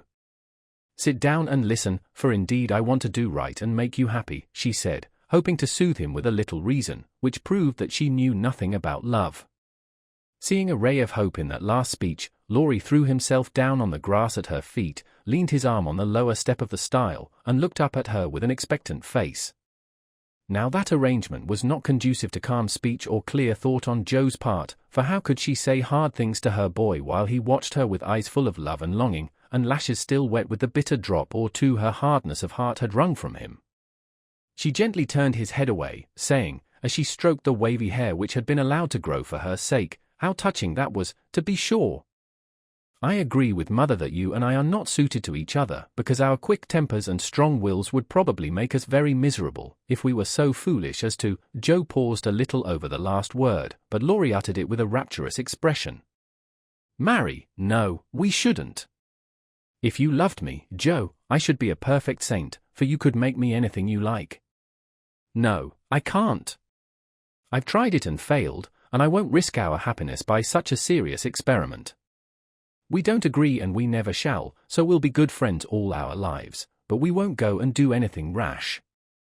"Yes, we will if we get the chance," muttered Laurie rebelliously. "Now do be reasonable, and take a sensible view of the case," implored Joe, almost at her wit's end. "I won't be reasonable. I don't want to take what you call a sensible view. It won't help me, and it only makes you harder. I don't believe you've got any heart." "I wish I hadn't." There was a little quiver in Joe's voice, and, thinking it a good omen, Laurie turned round, bringing all his persuasive powers to bear as he said, in the wheedlesome tone that had never been so dangerously wheedlesome before. "Don't disappoint us, dear. Everyone expects it. Grandpa has set his heart upon it, your people like it, and I can't get on without you. Say you will, and let's be happy. Do.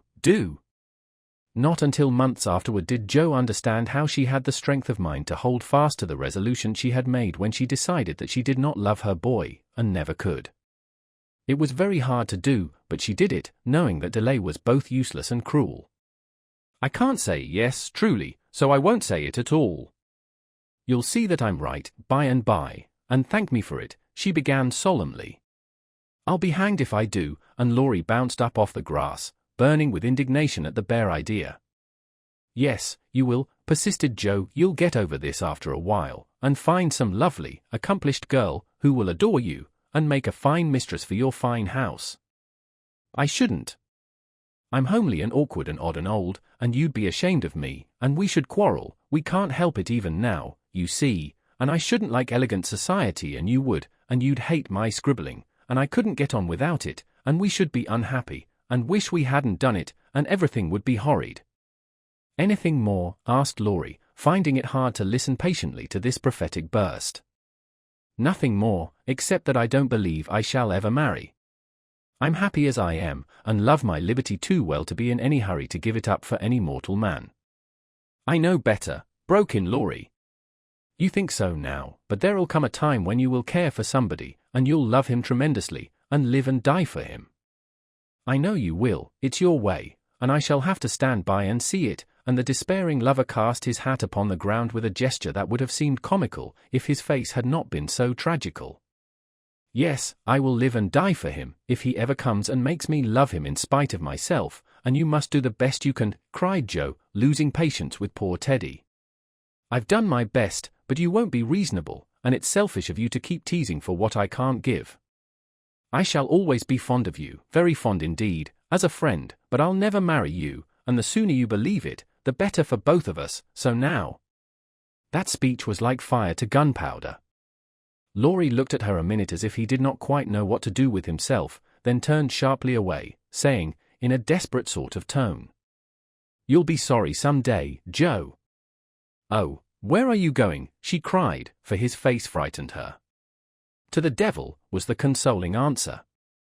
For a minute Jo's heart stood still, as he swung himself down the bank, toward the river, but it takes much folly, sin, or misery to send a young man to a violent death, and Laurie was not one of the weak sort who are conquered by a single failure. He had no thought of a melodramatic plunge, but some blind instinct led him to fling hat and coat into his boat, and row away with all his might, making better time up the river than he had done in many a race.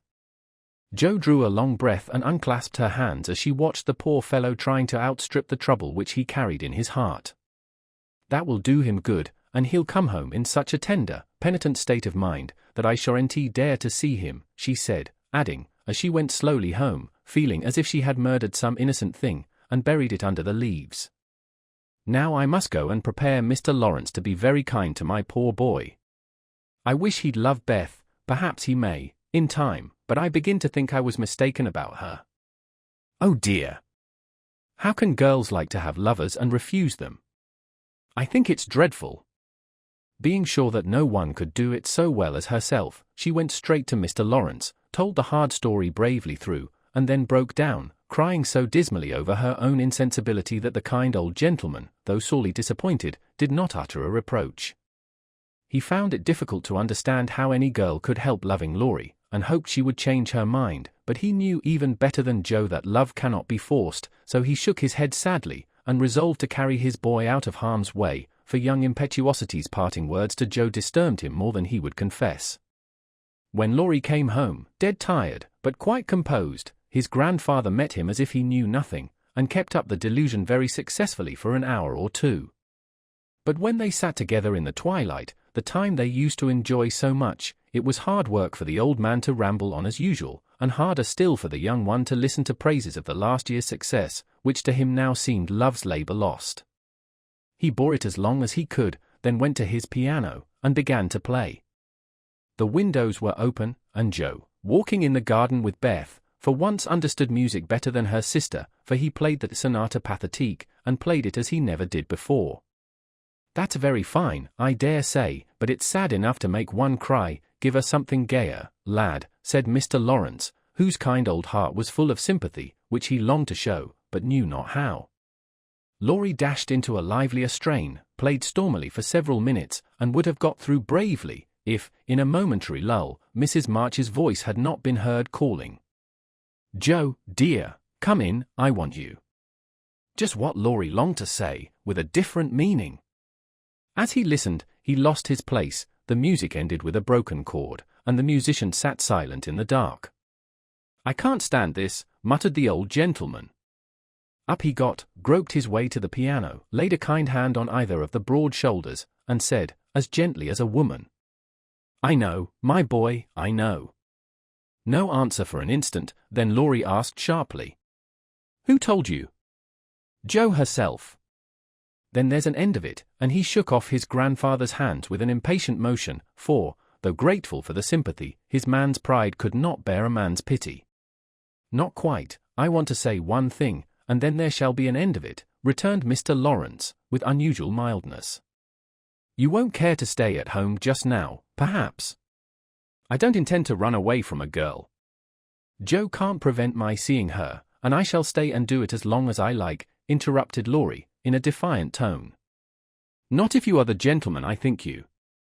I'm disappointed, but the girl can't help it, and the only thing left for you to do is to go away for a time." "Where will you go?" "Anywhere. I don't care what becomes of me," and Laurie got up, with a reckless laugh, that grated on his grandfather's ear. "Take it like a man, and don't do anything rash, for God's sake. Why not go abroad, as you planned, and forget it?" "I can't." "But you've been wild to go, and I promised you should when you got through college." "Ah, but I didn't mean to go alone," and Laurie walked fast through the room, with an expression which it was well his grandfather did not see. "I don't ask you to go alone, there's some one ready and glad to go with you, anywhere in the world." "Who, sir?" stopping to listen. "Myself." Laurie came back as quickly as he went, and put out his hand, saying huskily, "I'm a selfish brute, but, you know, grandfather. Lord help me, yes, I do know, for I've been through it all before, once in my own young days, and then with your father. Now, my dear boy, just sit quietly down, and hear my plan.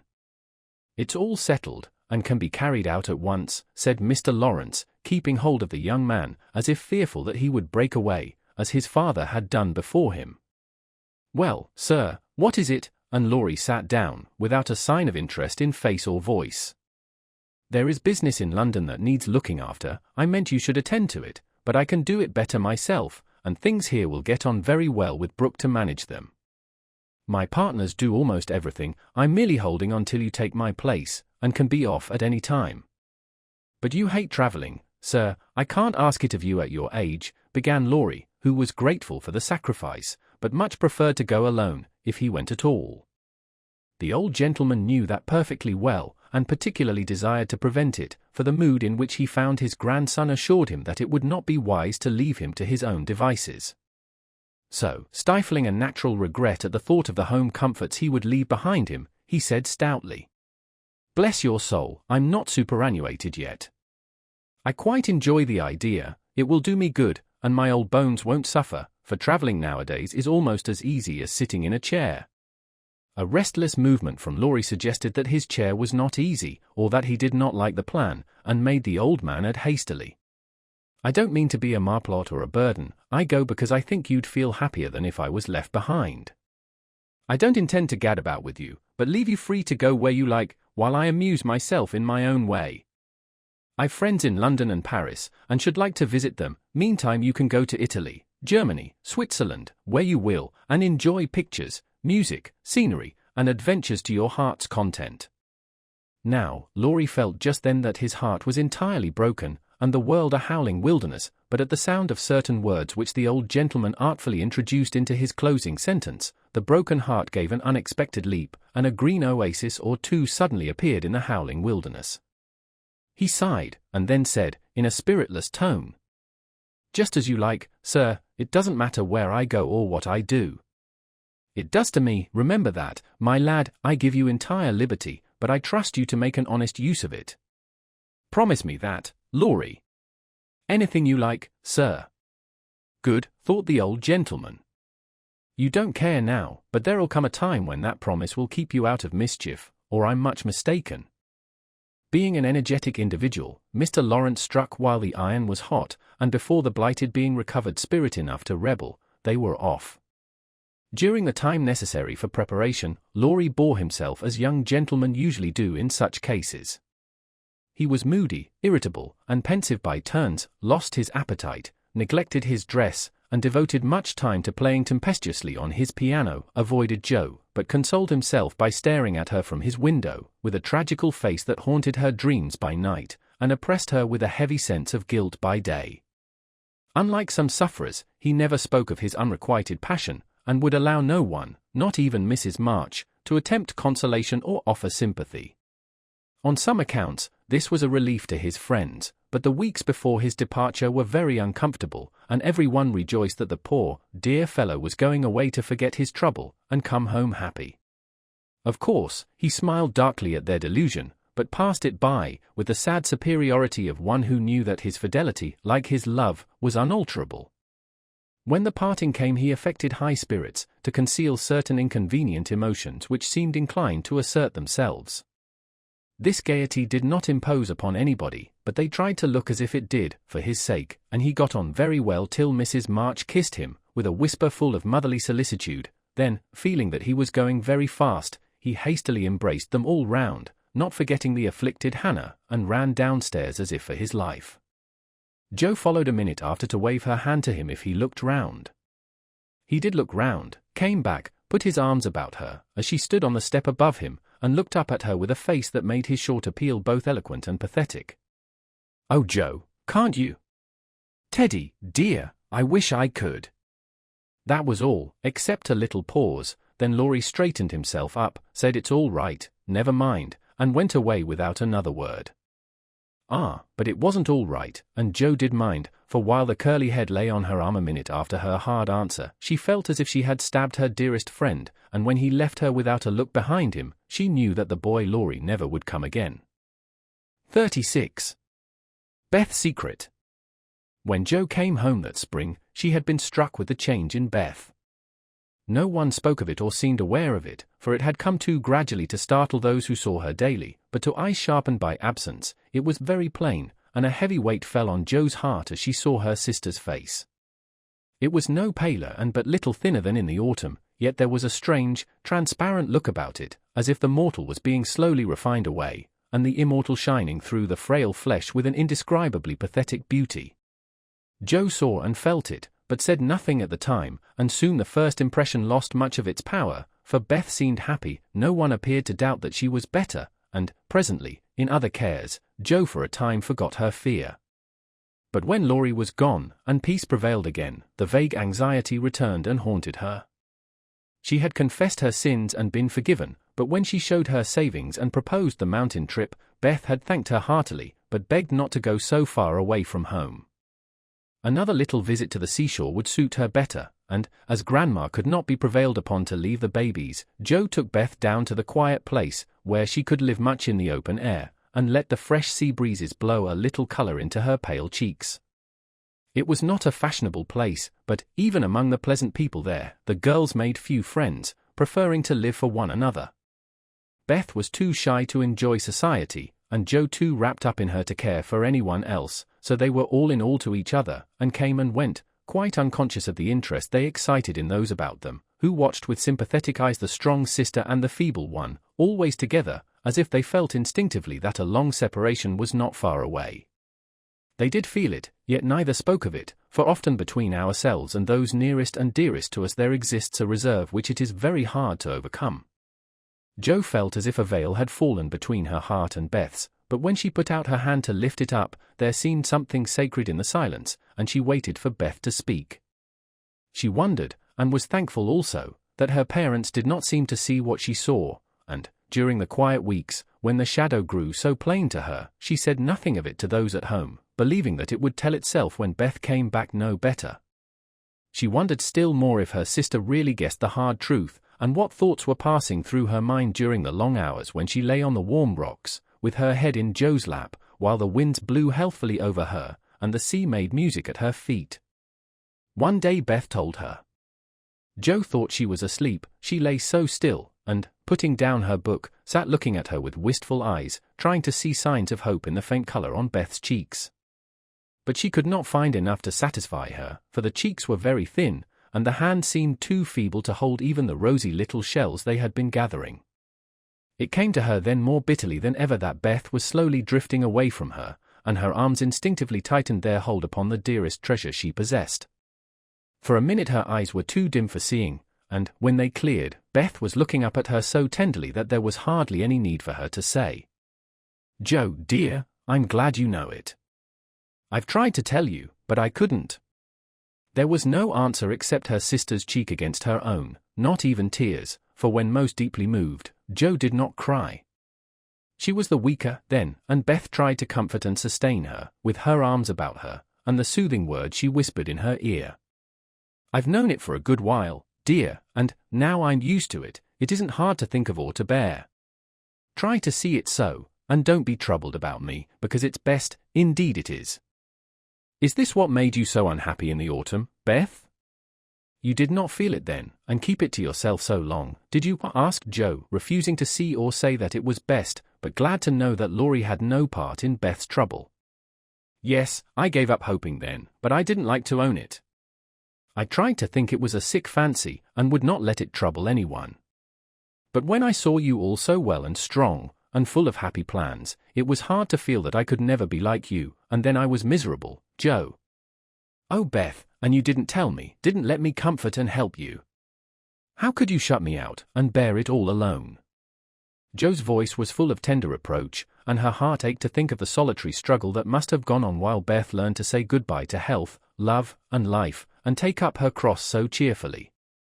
Perhaps it was wrong, but I tried to do right. I wasn't sure, no one said anything, and I hoped I was mistaken. It would have been selfish to frighten you all when Mommy was so anxious about Meg and Amy away, and you so happy with Laurie, at least, I thought so then. And I thought that you loved him, Beth, and I went away because I couldn't, cried Joe, glad to say all the truth. Beth looked so amazed at the idea that Joe smiled in spite of her pain, and added softly, "Then you didn't, dearie? I was afraid it was so, and imagined your poor little heart full of lovelornity all that while." "Why, Joe, how could I, when he was so fond of you?" asked Beth, as innocently as a child. "I do love him dearly, he is so good to me, how can I help it? But he never could be anything to me but my brother. I hope he truly will be, sometime." "Not through me," said Joe decidedly. "Amy is left for him, and they would suit excellently, but I have no heart for such things, now. I don't care what becomes of anybody but you, Beth. You must get well." "I want to, oh, so much. I try, but every day I lose a little, and feel more sure that I shall never gain it back. It's like the tide, Joe, when it turns, it goes slowly, but it can't be stopped." "It shall be stopped, your tide must not turn so soon, 19 is too young. Beth, I can't let you go. I'll work and pray and fight against it. I'll keep you in spite of everything, there must be ways, it can't be too late. God won't be so cruel as to take you from me," cried poor Joe rebelliously, for her spirit was far less piously submissive than Beth's. Simple, sincere people seldom speak much of their piety, it shows itself in acts, rather than in words, and has more influence than homilies or protestations. Beth could not reason upon or explain the faith that gave her courage and patience to give up life, and cheerfully wait for death. Like a confiding child, she asked no questions, but left everything to God and nature, Father and Mother of us all, feeling sure that they, and they only, could teach and strengthen heart and spirit for this life and the life to come. She did not rebuke Joe with saintly speeches, only loved her better for her passionate affection, and clung more closely to the dear human love, from which our Father never means us to be weaned, but through which he draws us closer to himself. She could not say, "I'm glad to go," for life was very sweet to her. She could only sob out, "I try to be willing," while she held fast to Joe, as the first bitter wave of this great sorrow broke over them together. By and by, Beth said, with recovered serenity. You'll tell them this when we go home. I think they will see it without words, sighed Jo, for now it seemed to her that Beth changed every day. Perhaps not. I've heard that the people who love best are often blindest to such things. If they don't see it, you will tell them for me. I don't want any secrets, and it's kinder to prepare them. Meg has John and the babies to comfort her, but you must stand by father and mother, won't you, Jo? If I can, but, Beth, I don't give up yet. I'm going to believe that it is a sick fancy, and not let you think it's true, said Jo, trying to speak cheerfully. Beth lay a minute thinking, and then said in her quiet way, I don't know how to express myself, and shouldn't try, to anyone but you, because I can't speak out, except to my Jo. I only mean to say that I have a feeling that it never was intended I should live long. I'm not like the rest of you. I never made any plans about what I'd do when I grew up. I never thought of being married, as you all did. I couldn't seem to imagine myself anything but stupid little Beth, trotting about at home, of no use anywhere but there. I never wanted to go away, and the hard part now is the leaving you all. I'm not afraid, but it seems as if I should be homesick for you even in heaven. Jo could not speak, and for several minutes there was no sound but the sigh of the wind and the lapping of the tide. A white-winged gull flew by, with the flash of sunshine on its silvery breast. Beth watched it till it vanished, and her eyes were full of sadness. A little grey-coated sand-bird came tripping over the beach, peeping softly to itself, as if enjoying the sun and sea. It came quite close to Beth, looked at her with a friendly eye, and sat upon a warm stone, dressing its wet feathers, quite at home. Beth smiled, and felt comforted, for the tiny thing seemed to offer its small friendship, and remind her that a pleasant world was still to be enjoyed. Dear little bird! See, Jo, how tame it is. I like Pete's better than the gulls. They are not so wild and handsome, but they seem happy, confiding little things. I used to call them my birds, last summer, and Mother said they reminded her of me, busy, quaker-colored creatures, always near the shore, and always chirping that contented little song of theirs. You are the gull, Jo, strong and wild, fond of the storm and the wind, flying far out to sea, and happy all alone. Meg is the turtle dove, and Amy is like the lark she writes about, trying to get up among the clouds, but always dropping down into its nest again. Dear little girl! She's so ambitious, but her heart is good and tender, and no matter how high she flies, she never will forget home. I hope I shall see her again, but she seems so far away. She is coming in the spring, and I mean that you shall be all ready to see and enjoy her. I'm going to have you well and rosy by that time, began Jo, feeling that of all the changes in Beth, the talking change was the greatest, for it seemed to cost no effort now, and she thought aloud in a way quite unlike bashful Beth. Jo, dear, don't hope any more. It won't do any good, I'm sure of that. We won't be miserable, but enjoy being together while we wait. We'll have happy times, for I don't suffer much, and I think the tide will go out easily, if you help me. Jo leaned down to kiss the tranquil face, and with that silent kiss, she dedicated herself soul and body to Beth. She was right, there was no need of any words when they got home, for father and mother saw plainly, now, what they had prayed to be saved from seeing. Tired with her short journey, Beth went at once to bed, saying how glad she was to be at home, and when Jo went down, she found that she would be spared the hard task of telling Beth's secret. Her father stood leaning his head on the mantelpiece, and did not turn as she came in, but her mother stretched out her arms as if for help, and Jo went to comfort her without a word. 37. New Impressions. At 3 o'clock in the afternoon, all the fashionable world at Nice may be seen on the Promenade des Anglais, a charming place, for the wide walk, bordered with palms, flowers, and tropical shrubs, is bounded on one side by the sea, on the other by the Grand Drive, lined with hotels and villas, while beyond lie orange orchards and the hills. Many nations are represented, many languages spoken, many costumes worn, and, on a sunny day, the spectacle is as gay and brilliant as a carnival. Haughty English, lively French, sober Germans, handsome Spaniards, ugly Russians, meek Jews, free and easy Americans, all drive, sit, or saunter here, chatting over the news, and criticizing the latest celebrity who has arrived, Ristery or Dickens, Victor Emmanuel or the Queen of the Sandwich Islands. The equipages are as varied as the company, and attract as much attention, especially the low basket barouches in which ladies drive themselves, with a pair of dashing ponies, gay nets to keep their voluminous flounces from overflowing the diminutive vehicles, and little grooms on the perch behind. Along this walk, on Christmas Day, a tall young man walked slowly, with his hands behind him, and a somewhat absent expression of countenance. He looked like an Italian, was dressed like an Englishman, and had the independent air of an American, a combination which caused sundry pairs of feminine eyes to look approvingly after him, and sundry dandies in black velvet suits, with rose-colored neckties, buff gloves, and orange flowers in their buttonholes, to shrug their shoulders, and then envy him his inches. There were plenty of pretty faces to admire, but the young man took little notice of them, except to glance, now and then, at some blonde girl, or lady in blue. Presently he strolled out of the promenade, and stood a moment at the crossing, as if undecided whether to go and listen to the band in the Jardin Public, or to wander along the beach toward Castle Hill. The quick trot of ponies' feet made him look up, as one of the little carriages, containing a single lady, came rapidly down the street. The lady was young, blonde, and dressed in blue. He stared a minute, then his whole face woke up, and, waving his hat like a boy, he hurried forward to meet her. "Oh, Laurie, is it really you?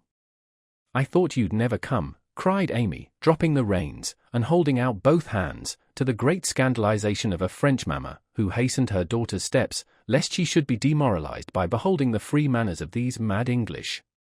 "I was detained by the way, but I promised to spend Christmas with you, and here I am. How is your grandfather?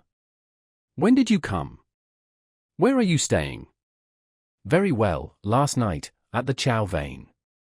I called at your hotel, but you were all out. I have so much to say, I don't know where to begin. Get in, and we can talk at our ease. I was going for a drive, and longing for company. Flo's saving up for tonight. What happens then? A ball. A Christmas party at our hotel. There are many Americans there, and they give it in honor of the day. You'll go with us, of course? Aunt will be charmed." "Thank you." "Where now?" asked Laurie, leaning back and folding his arms, a proceeding which suited Amy, who preferred to drive, for her parasol whip and blue reins over the white ponies' backs afforded her infinite satisfaction. "I'm going to the banker's first, for letters, and then to Castle Hill. The view is so lovely, and I like to feed the peacocks." "Have you ever been there?" "Often, years ago, but I don't mind having a look at it. Now tell me all about yourself. The last I heard of you, your grandfather wrote that he expected you from Berlin." "Yes, I spent a month there, and then joined him in Paris, where he has settled for the winter. He has friends there, and finds plenty to amuse him, so I go and come, and we get on capitally." "That's a sociable arrangement," said Amy, missing something in Laurie's manner, though she couldn't tell what. "Why, you see he hates to travel, and I hate to keep still, so we each suit ourselves, and there is no trouble. I am often with him, and he enjoys my adventures, while I like to feel that someone is glad to see me when I get back from my wanderings. Dirty old hole, isn't it?" he added, with a look of disgust, as they drove along the boulevard to the Place Napoleon, in the old city. "The dirt is picturesque, so I don't mind. The river and the hills are delicious, and these glimpses of the narrow cross-streets are my delight. Now we shall have to wait for that procession to pass. It's going to the Church of St. John." While Laurie listlessly watched the procession of priests under their canopies, white-veiled nuns bearing lighted tapers, and some brotherhood in blue, chanting as they walked, Amy watched him, and felt a new sort of shyness steal over her, for he was changed, and she could not find the merry-faced boy she left in the moody-looking man beside her. He was handsomer than ever, and greatly improved, she thought, but now that the flush of pleasure at meeting her was over, he looked tired and spiritless, not sick, nor exactly unhappy, but older and graver than a year or two of prosperous life should have made him. She couldn't understand it, and did not venture to ask questions, so she shook her head, and touched up her ponies, as the procession wound away across the arches of the Palione Bridge, and vanished in the church. "Que pensez-vous?" she said, airing her French, which had improved in quantity, if not in quality, since she came abroad. "That mademoiselle has made good use of her time, and the result is charming," replied Laurie, bowing, with his hand on his heart, and an admiring look. She blushed with pleasure, but somehow the compliment did not satisfy her like the blunt praises he used to give her at home, when he promenaded round her on festival occasions, and told her she was altogether jolly, with a hearty smile and an approving pat on the head. She didn't like the new tone, for, though not blasé, it sounded indifferent in spite of the look. If that's the way he's going to grow up, I wish he'd stay a boy, she thought, with a curious sense of disappointment and discomfort, trying meantime to seem quite easy and gay. At Avigdor's she found the precious home letters, and, giving the reins to Laurie, read them luxuriously as they wound up the shady road between green hedges, where tea roses bloomed as freshly as in June. Beth is very poorly, Mother says. I often think I ought to go home, but they all say stay, so I do, for I shall never have another chance like this, said Amy, looking sober over one page. I think you are right, there, you could do nothing at home, and it is a great comfort to them to know that you are well and happy, and enjoying so much, my dear. He drew a little nearer, and looked more like his old self, as he said that, and the fear that sometimes weighed on Amy's heart was lightened, for the look, the act, the brotherly my dear, seemed to assure her that if any trouble did come, she would not be alone in a strange land. Presently she laughed, and showed him a small sketch of Jo in her scribbling suit, with a bow rampantly erect upon her cap, and issuing from her mouth the words, "Genius burns." Laurie smiled, took it, put it in his vest pocket, to keep it from blowing away, and listened with interest to the lively letter Amy read him. This will be a regularly merry Christmas to me, with presents in the morning, you and letters in the afternoon, and a party at night, said Amy, as they alighted among the ruins of the old fort, and a flock of splendid peacocks came trooping about them, tamely waiting to be fed. While Amy stood laughing on the bank above him as she scattered crumbs to the brilliant birds, Laurie looked at her as she had looked at him, with a natural curiosity to see what changes time and absence had wrought. He found nothing to perplex or disappoint, much to admire and approve, for, overlooking a few little affectations of speech and manner, she was as sprightly and graceful as ever, with the addition of that indescribable something in dress and bearing which we call elegance. Always mature for her age, she had gained a certain aplomb in both carriage and conversation, which made her seem more of a woman of the world than she was, but her old petulance now and then showed itself, her strong will still held its own, and her native frankness was unspoiled by foreign Polish. Laurie did not read all this while he watched her feed the peacocks, but he saw enough to satisfy and interest him, and carried away a pretty little picture of a bright-faced girl standing in the sunshine, which brought out the soft hue of her dress, the fresh color of her cheeks, the golden gloss of her hair, and made her a prominent figure in the pleasant scene. As they came up onto the stone plateau that crowns the hill, Amy waved her hand as if welcoming him to her favorite haunt, and said, pointing here and there, "Do you remember the cathedral and the Corso, the fishermen dragging their nets in the bay, and the lovely road to Villa Franca, Schubert's tower, just below, and, best of all, that speck far out to sea which they say is Corsica?" "I remember, it's not much changed," he answered, without enthusiasm. "What Jo would give for a sight of that famous speck," said Amy, feeling in good spirits, and anxious to see him so also. "Yes," was all he said, but he turned and strained his eyes to see the island which a greater usurper than even Napoleon now made interesting in his sight.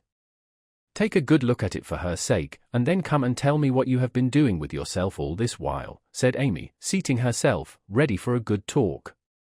But she did not get it, for, though he joined her, and answered all her questions freely, she could only learn that he had roved about the continent and been to Greece. So, after idling away an hour, they drove home again, and, having paid his respects to Mrs. Carroll, Laurie left them, promising to return in the evening. It must be recorded of Amy that she deliberately prinked that night. Time and absence had done its work on both the young people. She had seen her old friend in a new light, not as our boy, but as a handsome and agreeable man, and she was conscious of a very natural desire to find favor in his sight. Amy knew her good points, and made the most of them, with the taste and skill which is a fortune to a poor and pretty woman.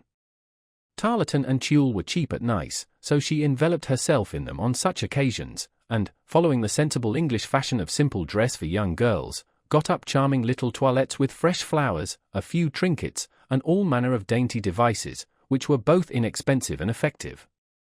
It must be confessed that the artist sometimes got possession of the woman, and indulged in antique coiffures, statuesque attitudes, and classic draperies.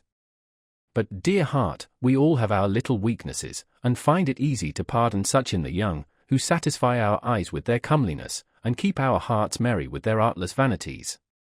I do want him to think I look well, and tell them so at home, said Amy to herself, as she put on Flo's old white silk ball dress, and covered it with a cloud of fresh illusion, out of which her white shoulders and golden head emerged with a most artistic effect. Her hair she had the sense to let alone, after gathering up the thick waves and curls into a heap-like knot at the back of her head. It's not the fashion, but it's becoming, and I can't afford to make a fright of myself, she used to say, when advised to frizzle, puff, or braid, as the latest style commanded. Having no ornaments fine enough for this important occasion, Amy looped her fleecy skirts with rosy clusters of azalea, and framed the white shoulders in delicate green vines. Remembering the painted boots, she surveyed her white satin slippers with girlish satisfaction, and chased down the room, admiring her aristocratic feet all by herself. My new fan just matches my flowers, my gloves fit to a charm, and the real lace on Aunt's mouchoir gives an air to my whole dress. If I only had a classical nose and mouth I should be perfectly happy, she said, surveying herself with a critical eye, and a candle in each hand. In spite of this affliction, she looked unusually gay and graceful as she glided away. She seldom ran, it did not suit her style, she thought, for, being tall, the stately and Juno-esque was more appropriate than the sportive or picante. She walked up and down the long saloon while waiting for Laurie, and once arranged herself under the chandelier, which had a good effect upon her hair. Then she thought better of it, and went away to the other end of the room, as if ashamed of the girlish desire to have the first view a propitious one. It so happened that she could not have done a better thing, for Laurie came in so quietly she did not hear him, and, as she stood at the distant window, with her head half turned, and one hand gathering up her dress, the slender, white figure against the red curtains was as effective as a well-placed statue. "Good evening, Diana," said Laurie, with the look of satisfaction she liked to see in his eyes when they rested on her. "Good evening, Apollo," she answered, smiling back at him, for he, too, looked unusually debonair, and the thought of entering the ballroom on the arm of such a personable man caused Amy to pity the foreplain Mrs. Davis from the bottom of her heart. "Here are your flowers, I arranged them myself, remembering that you didn't like what Hannah calls a sock bouquet," said Laurie, handing her a delicate nosegay, in a holder that she had long coveted as she daily passed it in Cardiglia's window. "How kind you are," she exclaimed gratefully. "If I'd known you were coming I'd have had something ready for you today, though not as pretty as this, I'm afraid." "Thank you, it isn't what it should be, but you have improved it," he added, as she snapped the silver bracelet on her wrist. "Please don't. I thought you liked that sort of thing." "Not from you, it doesn't sound natural, and I like your old bluntness better." "I'm glad of it," he answered, with a look of relief, then buttoned her gloves for her, and asked if his tie was straight, just as he used to do when they went to parties together, at home. The company assembled in the long salle à manger, that evening, was such as one sees nowhere but on the continent. The hospitable Americans had invited every acquaintance they had in Nice, and, having no prejudice against titles, secured a few to add luster to their Christmas ball. A Russian prince condescended to sit in a corner for an hour, and talk with a massive lady, dressed like Hamlet's mother, in black velvet, with a pearl bridle under her chin. A Polish count, aged 18, devoted himself to the ladies, who pronounced him a fascinating dear, and a German serene something, having come for the supper alone, roamed vaguely about, seeking what he might devour. Baron Rothschild's private secretary, a large-nosed Jew, in tight boots, affably beamed upon the world, as if his master's name crowned him with a golden halo. A stout Frenchman, who knew the emperor, came to indulge his mania for dancing, and Lady de Jones, a British matron, adorned the scene with her little family of 8. Of course, there were many light-footed, shrill-voiced American girls, handsome, lifeless-looking English ditto, and a few plain but piquante French demoiselles, likewise the usual set of travelling young gentlemen, who disported themselves gaily, while mammas of all nations lined the walls, and smiled upon them benignly when they danced with their daughters. Any young girl can imagine Amy's state of mind when she took the stage that night, leaning on Laurie's arm.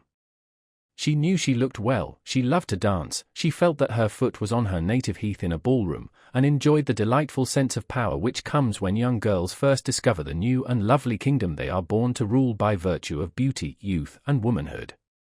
She did pity the Davis girls, who were awkward, plain, and destitute of escort, except a grim papa and 3 grimmer maiden aunts, and she bowed to them in her friendliest manner as she passed, which was good of her, as it permitted them to see her dress, and burn with curiosity to know who her distinguished-looking friend might be. With the first burst of the band, Amy's colour rose, her eyes began to sparkle, and her feet to tap the floor impatiently, for she danced well, and wanted Laurie to know it. Therefore the shock she received can better be imagined than described, when he said, in a perfectly tranquil tone, "Do you care to dance? One usually does at a ball."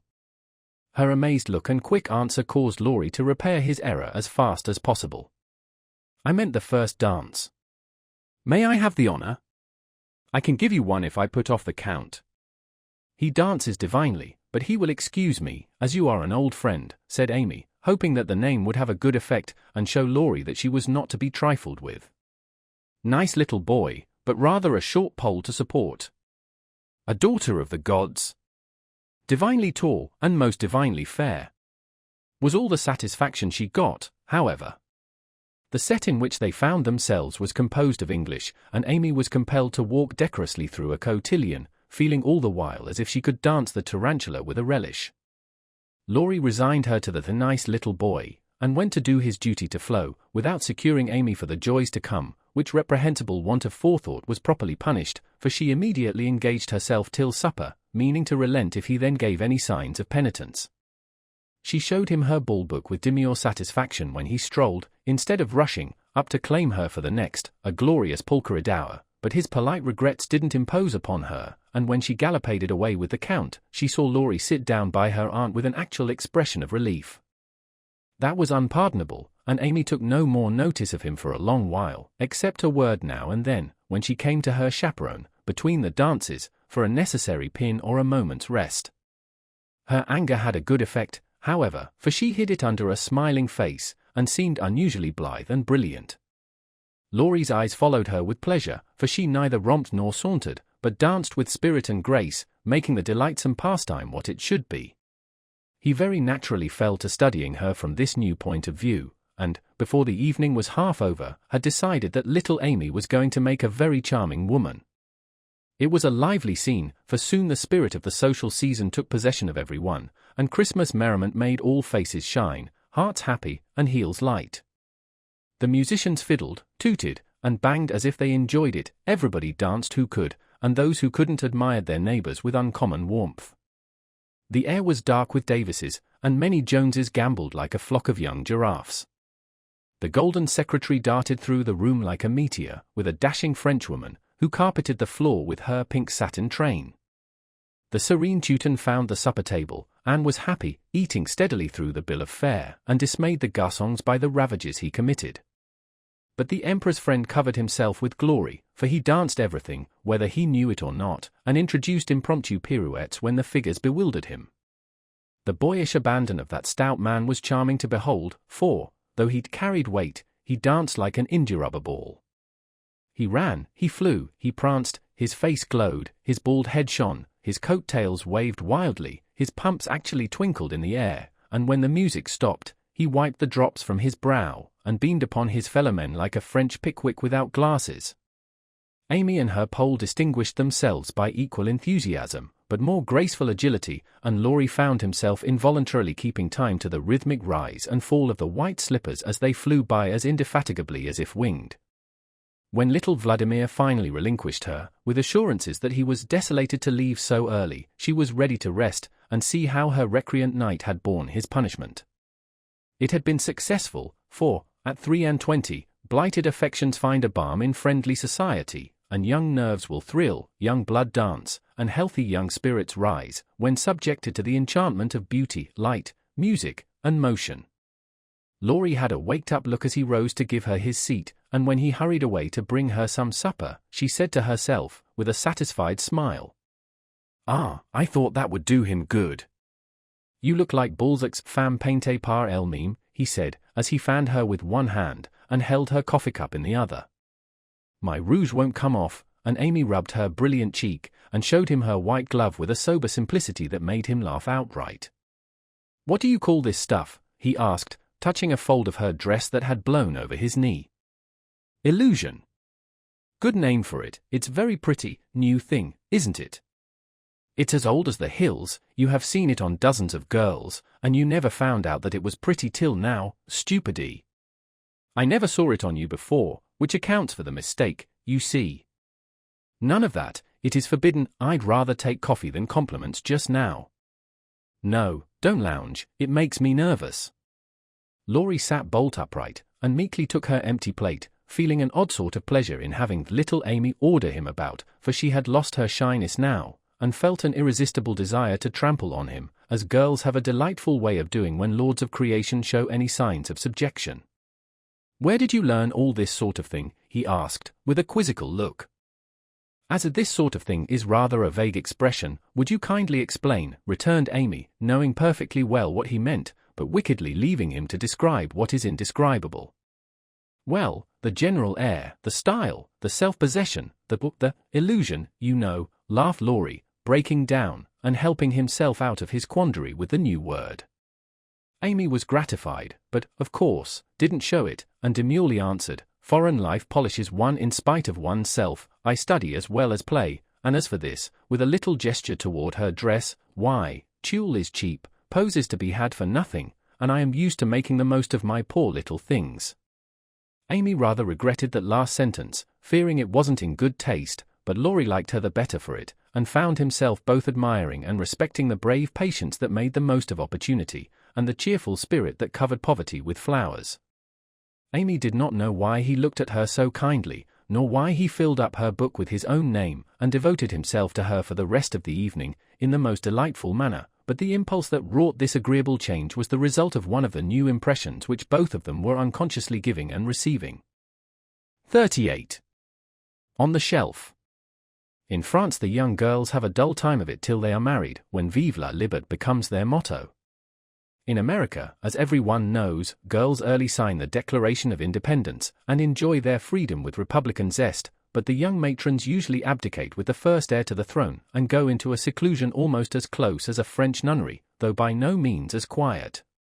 Whether they like it or not, they are virtually put upon the shelf as soon as the wedding excitement is over, and most of them might exclaim, as did a very pretty woman the other day, I'm as handsome as ever, but no one takes any notice of me because I'm married. Not being a belle or even a fashionable lady, Meg did not experience this affliction till her babies were a year old, for in her little world primitive customs prevailed, and she found herself more admired and beloved than ever. As she was a womanly little woman, the maternal instinct was very strong, and she was entirely absorbed in her children, to the utter exclusion of everything and everybody else. Day and night she brooded over them with tireless devotion and anxiety, leaving John to the tender mercies of the help, for an Irish lady now presided over the kitchen department. Being a domestic man, John decidedly missed the wifely attentions he had been accustomed to receive, but, as he adored his babies, he cheerfully relinquished his comfort for a time, supposing, with masculine ignorance, that peace would soon be restored. But 3 months passed, and there was no return of repose. Meg looked worn and nervous, the babies absorbed every minute of her time, the house was neglected, and Kitty, the cook, who took life easy, kept him on short commons. When he went out in the morning he was bewildered by small commissions for the captive mamma. If he came gaily in at night, eager to embrace his family, he was quenched by a hush. They are just asleep after worrying all day. If he proposed a little amusement at home, no, it would disturb the babies. If he hinted at a lecture or concert, he was answered with a reproachful look, and a decided leave my children for pleasure, never. His sleep was broken by infant wails and visions of a phantom figure pacing noiselessly to and fro in the watches of the night. His meals were interrupted by the frequent flight of the presiding genius, who deserted him, half-helped, if a muffled chirp sounded from the nest above, and when he read his paper of an evening, Demi's colic got into the shipping list, and Daisy's fall affected the price of stocks. For Mrs. Brooke was only interested in domestic news.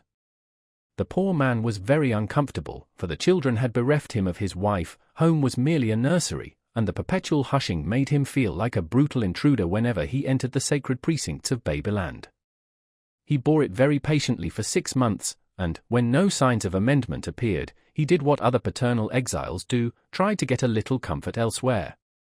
Scott had married and gone to housekeeping not far off, and John fell into the way of running over for an hour or two of an evening, when his own parlor was empty, and his own wife singing lullabies that seemed to have no end.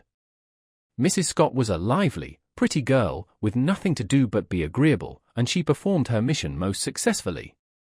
The parlor was always bright and attractive, the chessboard ready, the piano in tune, plenty of gay gossip, and a nice little supper set forth in tempting style. John would have preferred his own fireside if it had not been so lonely, but as it was, he gratefully took the next best thing, and enjoyed his neighbor's society. Meg rather approved of the new arrangement at first, and found it a relief to know that John was having a good time instead of dozing in the parlor, or tramping about the house and waking the children.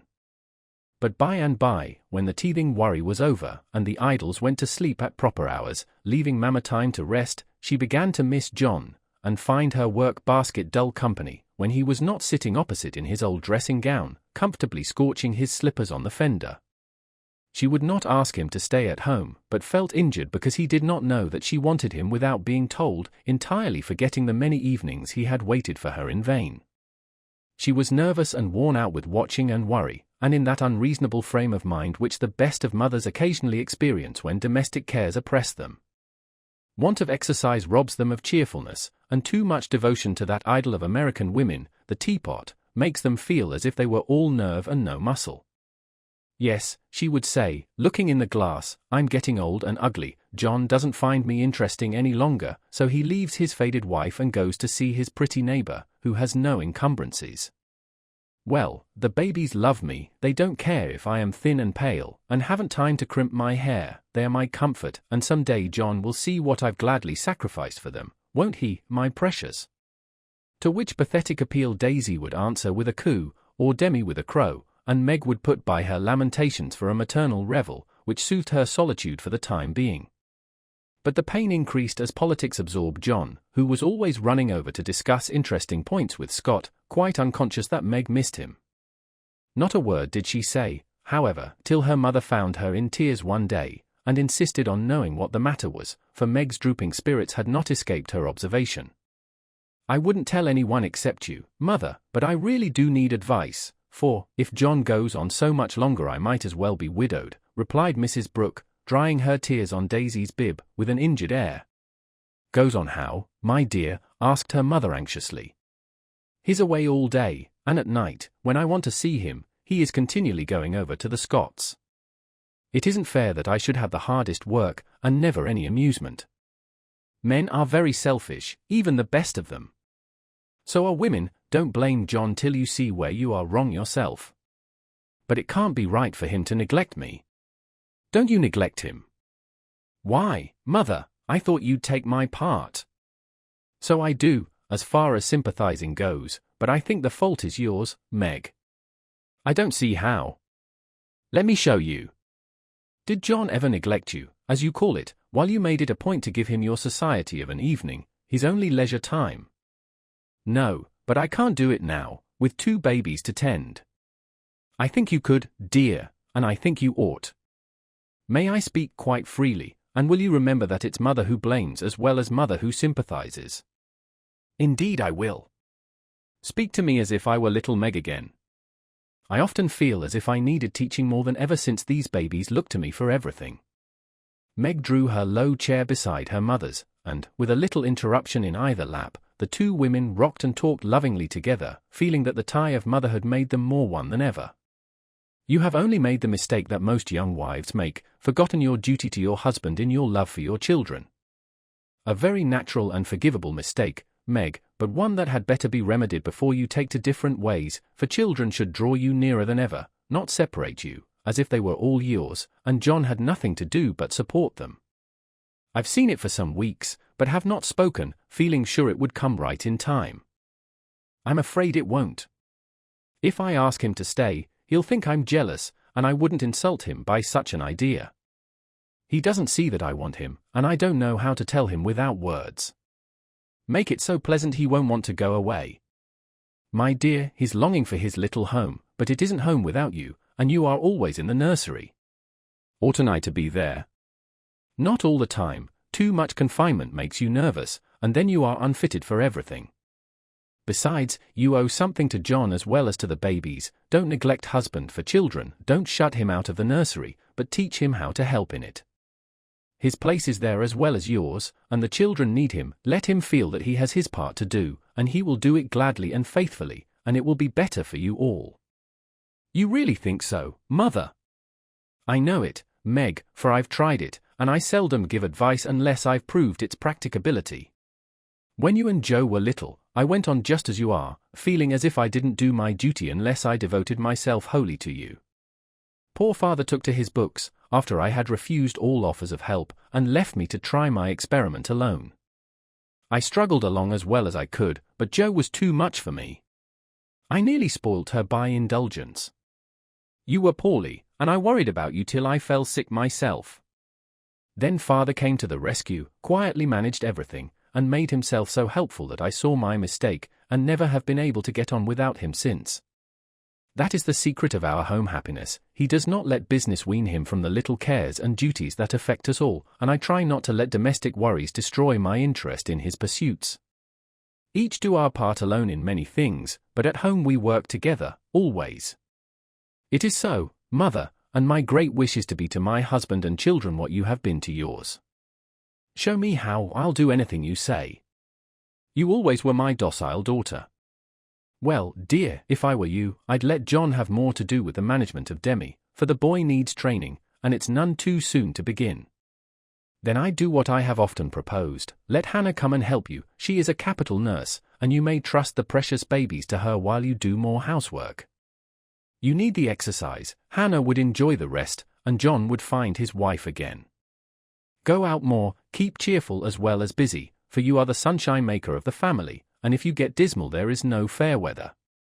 Then I'd try to take an interest in whatever John likes, talk with him, let him read to you, exchange ideas, and help each other in that way. Don't shut yourself up in a bandbox because you are a woman, but understand what is going on, and educate yourself to take your part in the world's work, for it all affects you and yours. John is so sensible, I'm afraid he will think I'm stupid if I ask questions about politics and things. I don't believe he would. Love covers a multitude of sins, and of whom could you ask more freely than of him? Try it, and see if he doesn't find your society far more agreeable than Mrs. Scott's suppers. I will. Poor John! I'm afraid I have neglected him sadly, but I thought I was right, and he never said anything. He tried not to be selfish, but he has felt rather forlorn, I fancy.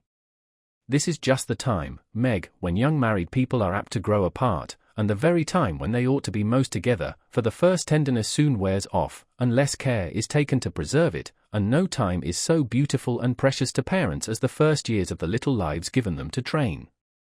Don't let John be a stranger to the babies, for they will do more to keep him safe and happy in this world of trial and temptation than anything else, and through them you will learn to know and love one another as you should. Now, dear, goodbye. Think over Mother's preachment, act upon it if it seems good, and God bless you all. Meg did think it over, found it good, and acted upon it, though the first attempt was not made exactly as she planned to have it. Of course the children tyrannized over her, and ruled the house as so on as they found out that kicking and squalling brought them whatever they wanted. Mamma was an abject slave to their caprices, but Papa was not so easily subjugated, and occasionally afflicted his tender spouse by an attempt at paternal discipline with his obstreperous son. For Demi inherited a trifle of his sire's firmness of character, we won't call it obstinacy, and when he made up his little mind to have or to do anything, all the king's horses and all the king's men could not change that pertinacious little mind. Mamma thought the dear too young to be taught to conquer his prejudices, but Papa believed that it never was too soon to learn obedience, so Master Demi early discovered that when he undertook to wrestle with Papa, he always got the worst of it, yet, like the Englishman, Baby respected the man who conquered him, and loved the father whose grave no, was more impressive than all Mamma's love pats. A few days after the talk with her mother, Meg resolved to try a social evening with John, so she ordered a nice supper, set the parlor in order, dressed herself prettily, and put the children to bed early, that nothing should interfere with her experiment. But, unfortunately, Demi's most unconquerable prejudice was against going to bed, and that night he decided to go on a rampage, so poor Meg sung and rocked, told stories and tried every sleep-provoking while she could devise, but all in vain. The big eyes wouldn't shut, and long after Daisy had gone to buy low, like the chubby little bunch of good nature she was, naughty Demi lay staring at the light, with the most discouragingly wide-awake expression of countenance. "Will Demi lie still like a good boy, while Mama runs down and gives poor Papa his tea?" asked Meg, as the hall door softly closed, and the well-known step went tiptoeing into the dining room. "Me has tea," said Demi, preparing to join in the revel. "No, but I'll save you some little cakeys for breakfast, if you'll go bye-bye like Daisy. Will you, lovey?" ISS, and Demi shut his eyes tight, as if to catch sleep and hurry the desired day. Taking advantage of the propitious moment, Meg slipped away, and ran down to greet her husband with a smiling face, and the little blue bow in her hair which was his especial admiration. He saw it at once, and said, with pleased surprise, "Why, little mother, how gay we are tonight. Do you expect company?" "Only you, dear." "Is it a birthday, anniversary, or anything?" "No, I'm tired of being a dowdy, so I dressed up as a change." "You always make yourself nice for table, no matter how tired you are, so why shouldn't I when I have the time?" "I do it out of respect to you, my dear," said old-fashioned John. "Ditto, ditto, Mr. Brooke," laughed Meg, looking young and pretty again, as she nodded to him over the teapot. "Well, it's altogether delightful, and like old times. This tastes right. I drink your health, dear." And John sipped his tea with an air of reposeful rapture, which was of very short duration, however, for, as he put down his cup, the door handle rattled mysteriously, and a little voice was heard, saying impatiently, "Oppy dooey, Ms. Tummin. It's that naughty boy. I told him to go to sleep alone, and here he is, downstairs, getting his death-a-cold pattering over that canvas," said Meg, answering the call.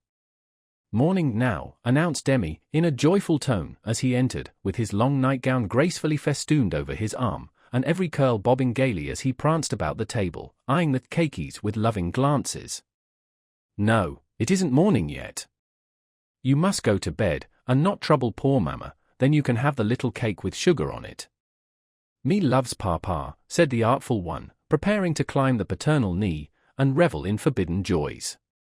But John shook his head, and said to Meg, "If you told him to stay up there and go to sleep alone, make him do it, or he will never learn to mind you."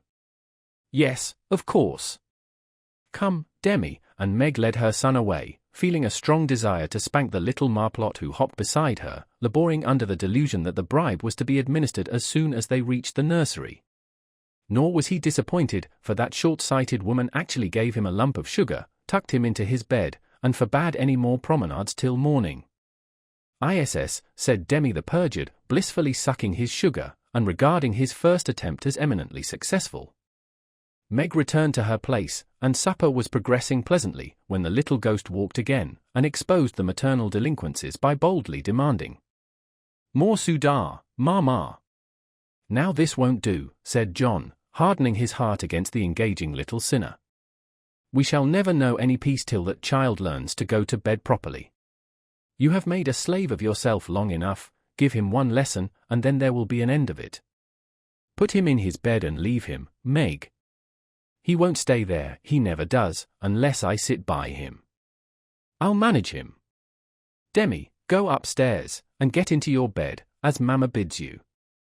"Essent," replied the young rebel, helping himself to the coveted cakey, and beginning to eat the same with calm audacity. "You must never say that to Papa, I shall carry you if you don't go yourself."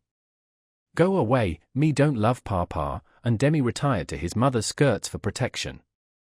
But even that refuge proved unavailing, for he was delivered over to the enemy, with a "be gentle with him, John," which struck the culprit with dismay, for when Mama deserted him, then the judgment day was at hand.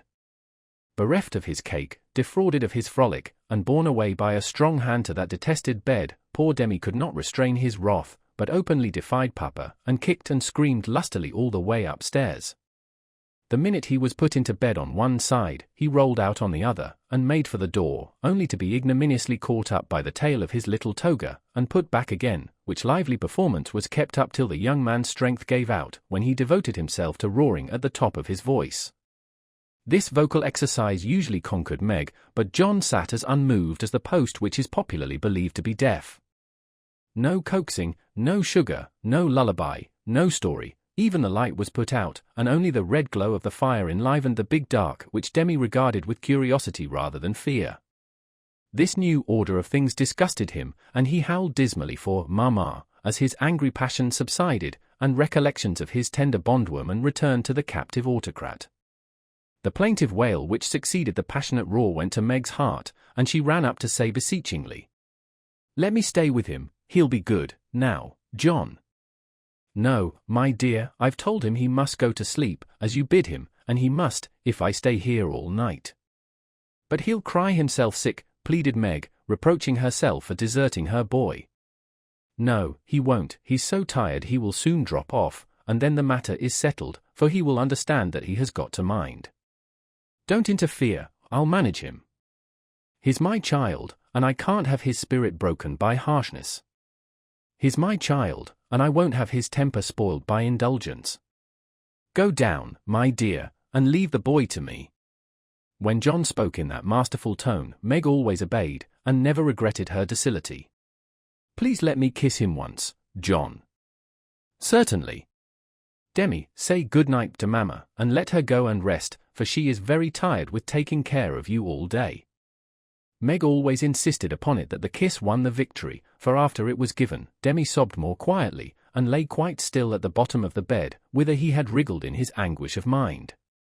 Poor little man, he's worn out with sleep and crying. "I'll cover him up, and then go and set Meg's heart at rest," thought John, creeping to the bedside, hoping to find his rebellious heir asleep. But he wasn't, for the moment his father peeped at him, Demi's eyes opened, his little chin began to quiver, and he put up his arms, saying, with a penitent hiccup, "Miss Dude, now." Sitting on the stairs, outside, Meg wondered at the long silence which followed the uproar, and, after imagining all sorts of impossible accidents, she slipped into the room, to set her fears at rest. Demi lay fast asleep, not in his usual spread-eagle attitude, but in a subdued bunch, cuddled close in the circle of his father's arm and holding his father's finger, as if he felt that justice was tempered with mercy, and had gone to sleep a sadder and a wiser baby. So held, John had waited with womanly patience till the little hand relaxed its hold, and, while waiting, had fallen asleep, more tired by that tussle with his son than with his whole day's work. As Meg stood watching the two faces on the pillow, she smiled to herself, and then slipped away again, saying, in a satisfied tone, "I never need fear that John will be too harsh with my babies, he does know how to manage them, and will be a great help, for Demi is getting too much for me." When John came down at last, expecting to find a pensive or reproachful wife, he was agreeably surprised to find Meg placidly trimming a bonnet, and to be greeted with the request to read something about the election, if he was not too tired. John saw in a minute that a revolution of some kind was going on, but wisely asked no questions, knowing that Meg was such a transparent little person, she couldn't keep a secret to save her life, and therefore the clue would soon appear. He read a long debate with the most amiable readiness, and then explained it in his most lucid manner, while Meg tried to look deeply interested, to ask intelligent questions, and keep her thoughts from wandering from the state of the nation to the state of her bonnet. In her secret soul, however, she decided that politics were as bad as mathematics, and that the mission of politicians seemed to be calling each other names, but she kept these feminine ideas to herself, and when John paused, shook her head, and said with what she thought diplomatic ambiguity, "Well, I really don't see what we are coming to." John laughed, and watched her for a minute, as she poised a pretty little preparation of lace and flowers on her hand, and regarded it with the genuine interest which his harangue had failed to waken. "She is trying to like politics for my sake, so I'll try and like millinery for hers, that's only fair," thought John the Just, adding aloud, "That's very pretty, is it what you call a breakfast cap?" "My dear man, it's a bonnet. My very best go-to-concert and theatre bonnet. I beg your pardon, it was so small, I naturally mistook it for one of the flyaway things you sometimes wear. How do you keep it on? These bits of lace are fastened under the chin with a rosebud, so," and Meg illustrated by putting on the bonnet, and regarding him with an air of calm satisfaction that was irresistible. "It's a love of a bonnet, but I prefer the face inside, for it looks young and happy again," and John kissed the smiling face, to the great detriment of the rosebud under the chin. "I'm glad you like it, for I want you to take me to one of the new concerts some night. I really need some music to put me in tune. Will you, please?" Of course I will, with all my heart, or anywhere else you like. You have been shut up so long, it will do you no end of good, and I shall enjoy it, of all things. What put it into your head, little mother? Well, I had a talk with Mommy the other day, and told her how nervous and cross and out of sorts I felt, and she said I needed change and less care, so Hannah is to help me with the children, and I'm to see to things about the house more, and now and then have a little fun, just to keep me from getting to be a fidgety, broken-down old woman before my time.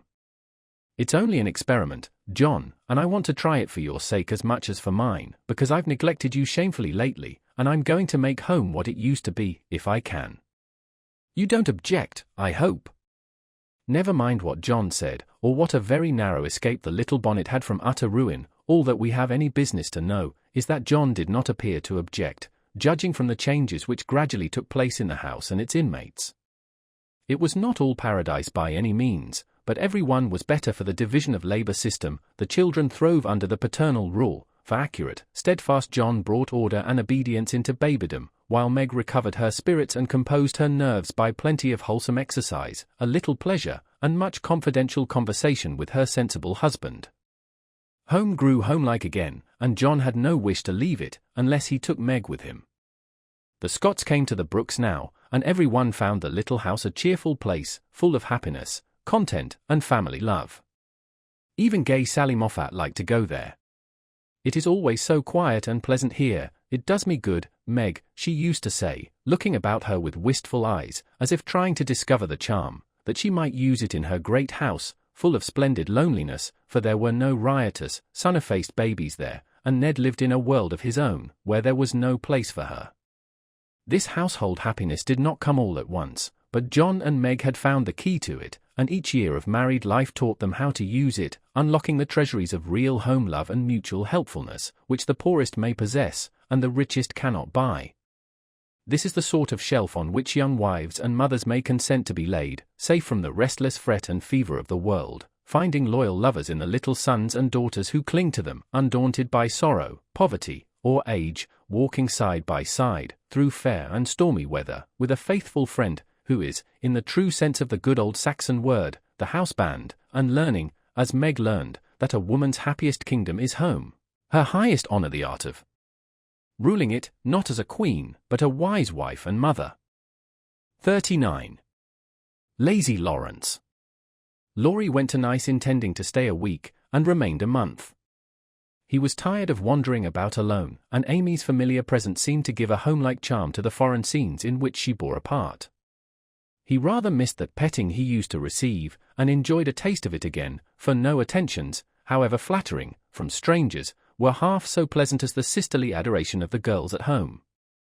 Amy never would pet him like the others, but she was very glad to see him now, and quite clung to him, feeling that he was the representative of the dear family for whom she longed more than she would confess. They naturally took comfort in each other's society, and were much together, riding, walking, dancing, or dawdling, for, at Nice, no one can be very industrious during the gay season. But, while apparently amusing themselves in the most careless fashion, they were half-consciously making discoveries and forming opinions about each other. Amy rose daily in the estimation of her friend, but he sunk in hers, and each felt the truth before a word was spoken. Amy tried to please, and succeeded, for she was grateful for the many pleasures he gave her, and repaid him with the little services to which womanly women know how to lend an indescribable charm. Laurie made no effort of any kind, but just let himself drift along as comfortably as possible, trying to forget, and feeling that all women owed him a kind word because one had been cold to him. It cost him no effort to be generous, and he would have given Amy all the trinkets in Nice if she would have taken them, but, at the same time, he felt that he could not change the opinion she was forming of him, and he rather dreaded the keen blue eyes that seemed to watch him with such half-sorrowful, half-scornful surprise. All the rest have gone to Monaco for the day. I prefer to stay at home and write letters. They are done now, and I am going to Valrosa to sketch. Will you come? Said Amy, as she joined Laurie one lovely day when he lounged in as usual, about noon. Well, yes, but isn't it rather warm for such a long walk? He answered slowly, for the shaded salon looked inviting, after the glare without. I'm going to have the little carriage, and Baptiste can drive, so you'll have nothing to do but hold your umbrella and keep your gloves nice," returned Amy, with a sarcastic glance at the immaculate kids, which were a weak point with Laurie. "Then I'll go with pleasure," and he put out his hand for her sketchbook. But she tucked it under her arm with a sharp, "Don't trouble yourself, it's no exertion to me, but you don't look equal to it." Laurie lifted his eyebrows, and followed at a leisurely pace as she ran downstairs, but when they got into the carriage he took the reins himself, and left little Baptiste nothing to do but fold his arms and fall asleep on his perch. The two never quarrelled. Amy was too well-bred, and just now Laurie was too lazy, so, in a minute he peeped under her hat brim with an inquiring air, she answered with a smile, and they went on together in the most amicable manner. It was a lovely drive, along winding roads rich in the picturesque scenes that delight beauty-loving eyes. Here an ancient monastery, whence the solemn chanting of the monks came down to them. There a bare-legged shepherd, in wooden shoes, pointed hat, and rough jacket over one shoulder, sat piping on a stone, while his goat skipped among the rocks or lay at his feet. Meek, mouse-coloured donkeys, laden with panniers of freshly cut grass, passed by, with a pretty girl in a capeline sitting between the green piles, or an old woman spinning with a distaff as she went. Brown, soft-eyed children ran out from the quaint stone hovels to offer nosegays, or bunches of oranges still on the bough. Gnarled olive trees covered the hills with their dusky foliage, fruit hung golden in the orchard, and great scarlet anemones fringed the roadside, while beyond green slopes and craggy heights, the maritime Alps rose sharp and white against the blue Italian sky. Valrosa well deserved its name, for, in that climate of perpetual summer, roses blossomed everywhere. They overhung the archway, thrust themselves between the bars of the great gate with a sweet welcome to passers-by, and lined the avenue, winding through lemon trees and feathery palms up to the villa on the hill. Every shadowy nook, where seats invited one to stop and rest, was a mass of bloom, every cool grotto had its marble nymph smiling from a veil of flowers, and every fountain reflected crimson, white, or pale pink roses, leaning down to smile at their own beauty. Roses covered the walls of the house, draped the cornices, climbed the pillars, and ran riot over the balustrade of the wide terrace, whence one looked down on the sunny Mediterranean, and the white-walled city on its shore. "This is a regular honeymoon paradise, isn't it?" "Did you ever see such roses?" asked Amy, pausing on the terrace to enjoy the view, and a luxurious whiff of perfume that came wandering by. "No, nor felt such thorns," returned Laurie, with his thumb in his mouth, after a vain attempt to capture a solitary scarlet flower that grew just beyond his reach.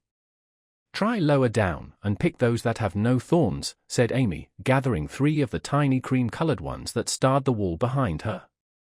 She put them in his buttonhole, as a peace offering, and he stood a minute looking down at them with a curious expression, for in the Italian part of his nature there was a touch of superstition, and he was just then in that state of half-sweet, half-bitter melancholy, when imaginative young men find significance in trifles, and food for romance everywhere. He had thought of Jo in reaching after the thorny red rose, for vivid flowers became her, and she had often worn ones like that from the greenhouse at home. The pale roses Amy gave him were the sort that the Italians lay in dead hands, never in bridal wreaths, and, for a moment, he wondered if the omen was for Jo or for himself, but the next instant his American common sense got the better of sentimentality, and he laughed a heartier laugh than Amy had heard since he came. "It's good advice, you'd better take it and save your fingers," she said, thinking her speech amused him. "Thank you, I will," he answered in jest, and a few months later he did it in earnest. "Laurie, when are you going to your grandfather?" she asked presently, as she settled herself on a rustic seat. "Very soon. You have said that a dozen times within the last 3 weeks. I dare say, short answers save trouble. He expects you, and you really ought to go." "Hospitable creature." "I know it." "Then why don't you do it?" "Natural depravity, I suppose." "Natural indolence, you mean?" "It's really dreadful," and Amy looked severe. "Not so bad as it seems, for I should only plague him if I went, so I might as well stay, and plague you a little longer. You can bear it better. In fact, I think it agrees with you excellently," and Laurie composed himself for a lounge on the broad ledge of the balustrade. Amy shook her head, and opened her sketchbook with an air of resignation, but she had made up her mind to lecture that boy, and in a minute she began again. "What are you doing just now?" "Watching lizards." No, I mean, what do you intend and wish to do? Smoke a cigarette, if you'll allow me. How provoking you are. I don't approve of cigars, and I will only allow it on condition that you let me put you into my sketch. I need a figure. With all the pleasure in life. How will you have me, full length or 3/4, on my head or my heels?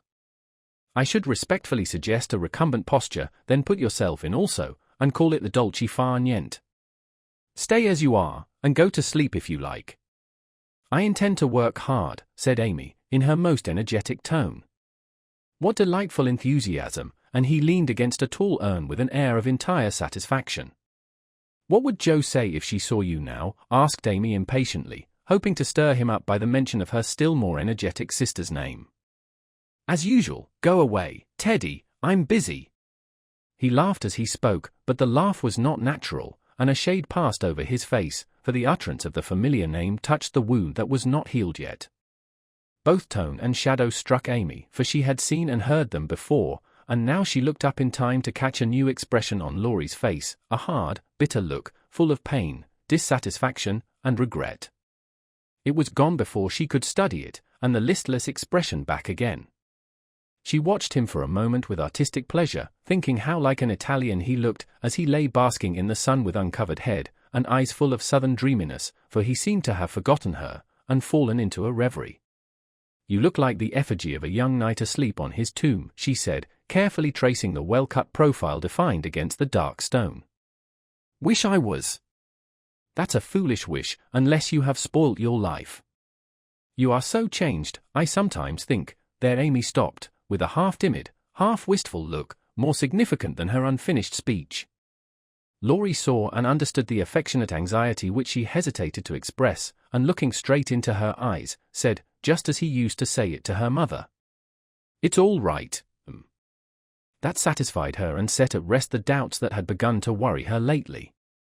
It also touched her, and she showed that it did, by the cordial tone in which she said, I'm glad of that. I didn't think you'd been a very bad boy, but I fancied you might have wasted money at that wicked Baden-Baden, lost your heart to some charming Frenchwoman with a husband, or got into some of the scrapes that young men seem to consider a necessary part of a foreign tour. Don't stay out there in the sun, come and lie on the grass here, and let us be friendly, as Jo used to say when we got in the sofa corner and told secrets. Laurie obediently threw himself down on the turf, and began to amuse himself by sticking daisies into the ribbons of Amy's hat that lay there. I'm all ready for the secrets, and he glanced up with a decided expression of interest in his eyes. I've none to tell, you may begin. Haven't one to bless myself with. I thought perhaps you'd had some news from home. You have heard all that has come lately. Don't you hear often? I fancied Jo would send you volumes. She's very busy, I'm roving about so, it's impossible to be regular, you know. When do you begin your great work of art, Raffaella? He asked, changing the subject abruptly after another pause, in which he had been wondering if Amy knew his secret, and wanted to talk about it. Never, she answered, with a despondent but decided air. Rome took all the vanity out of me, for after seeing the wonders there, I felt too insignificant to live, and gave up all my foolish hopes in despair. Why should you, with so much energy and talent? That's just why, because talent isn't genius, and no amount of energy can make it so. I want to be great, or nothing. I won't be a commonplace dauber, so I don't intend to try any more. And what are you going to do with yourself now, if I may ask? Polish up my other talents, and be an ornament to society, if I get the chance. It was a characteristic speech, and sounded daring, but audacity becomes young people, and Amy's ambition had a good foundation. Laurie smiled, but he liked the spirit with which she took up a new purpose when a long-cherished one died, and spent no time lamenting. Good. And here is where Fred Vaughan comes in, I fancy. Amy preserved a discreet silence, but there was a conscious look in her downcast face, that made Laurie sit up and say gravely, Now I'm going to play brother, and ask questions. May I? I don't promise to answer. Your face will, if your tongue won't. You aren't woman of the world enough yet to hide your feelings, my dear. I heard rumors about Fred and you last year, and it's my private opinion that, if he had not been called home so suddenly and detained so long, something would have come of it, hey. That's not for me to say, was Amy's prim reply, but her lips would smile, and there was a traitorous sparkle of the eye, which betrayed that she knew her power and enjoyed the knowledge. You are not engaged, I hope, and Laurie looked very elder brotherly and grave all of a sudden. No. But you will be, if he comes back and goes properly down upon his knees, won't you? Very likely. Then you are fond of old Fred. I could be, if I tried. But you don't intend to try till the proper moment? Bless my soul, what unearthly prudence. He's a good fellow, Amy, but not the man I fancied you'd like. He is rich, a gentleman, and has delightful manners, began Amy, trying to be quite cool and dignified, but feeling a little ashamed of herself, in spite of the sincerity of her intentions. I understand, queens of society can't get on without money, so you mean to make a good match, and start in that way? Quite right and proper, as the world goes, but it sounds odd from the lips of one of your mother's girls. True, nevertheless. A short speech, but the quiet decision with which it was uttered contrasted curiously with the young speaker. Laurie felt this instinctively, and laid himself down again, with a sense of disappointment which he could not explain. His look and silence, as well as a certain inward self-disapproval, ruffled Amy, and made her resolve to deliver her lecture without delay. I wish you'd do me the favor to rouse yourself a little, she said sharply. Do it for me, there's a dear girl. I could, if I tried, and she looked as if she would like doing it in the most summary style.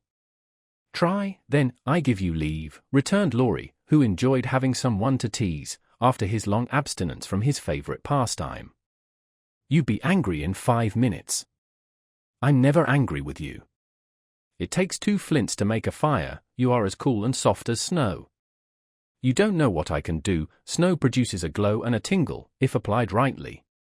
Your indifference is half affectation, and a good stirring up would prove it. Stir away, it won't hurt me and it may amuse you, as the big man said when his little wife beat him. Regard me in the light of a husband or a carpet, and beat till you are tired, if that sort of exercise agrees with you. Being decidedly nettled herself, and longing to see him shake off the apathy that so altered him, Amy sharpened both tongue and pencil, and began.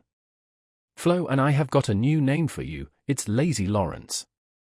How do you like it? She thought it would annoy him, but he only folded his arms under his head, with an imperturbable, that's not bad. Thank you, ladies. Do you want to know what I honestly think of you? Pining to be told. Well, I despise you. If she had even said I hate you, in a petulant or coquettish tone, he would have laughed, and rather liked it, but the grave, almost sad, accent of her voice made him open his eyes, and ask quickly. Why, if you please? Because, with every chance for being good, useful, and happy, you are faulty, lazy, and miserable. Strong language, mademoiselle. If you like it, I'll go on. Pray, do, it's quite interesting. I thought you'd find it so, selfish people always like to talk about themselves. Am I selfish? The question slipped out involuntarily and in a tone of surprise, for the one virtue on which he prided himself was generosity. Yes, very selfish, continued Amy, in a calm, cool voice, twice as effective, just then, as an angry one. I'll show you how, for I've studied you while we have been frolicking, and I'm not at all satisfied with you. Here you have been abroad nearly 6 months, and done nothing but waste time and money and disappoint your friends. Isn't a fellow to have any pleasure after a 4-year's grind? You don't look as if you'd had much, at any rate, you are none the better for it, as far as I can see. I said, when we first met, that you had improved. Now I take it all back, for I don't think you half so nice as when I left you at home. You have grown abominably lazy, you like gossip, and waste time on frivolous things, you are contented to be petted and admired by silly people, instead of being loved and respected by wise ones. With money, talent, position, health, and beauty, you like that, old vanity. But it's the truth, so I can't help saying it, with all these splendid things to use and enjoy, you can find nothing to do but dawdle, and, instead of being the man you might and ought to be, you are only, there she stopped, with a look that had both pain and pity in it. St. Lawrence on a gridiron, added Laurie, blandly finishing the sentence. But the lecture began to take effect, for there was a wide-awake sparkle in his eyes now, and a half-angry, half-injured expression replaced the former indifference. "I supposed you take it so. You men tell us we are angels, and say we can make you what we will, but the instant we honestly try to do you good, you laugh at us, and won't listen, which proves how much your flattery is worth." Amy spoke bitterly, and turned her back on the exasperating martyr at her feet. In a minute a hand came down over the page, so that she could not draw, and Laurie's voice said, with a droll imitation of a penitent child, "I will be good, oh, I will be good."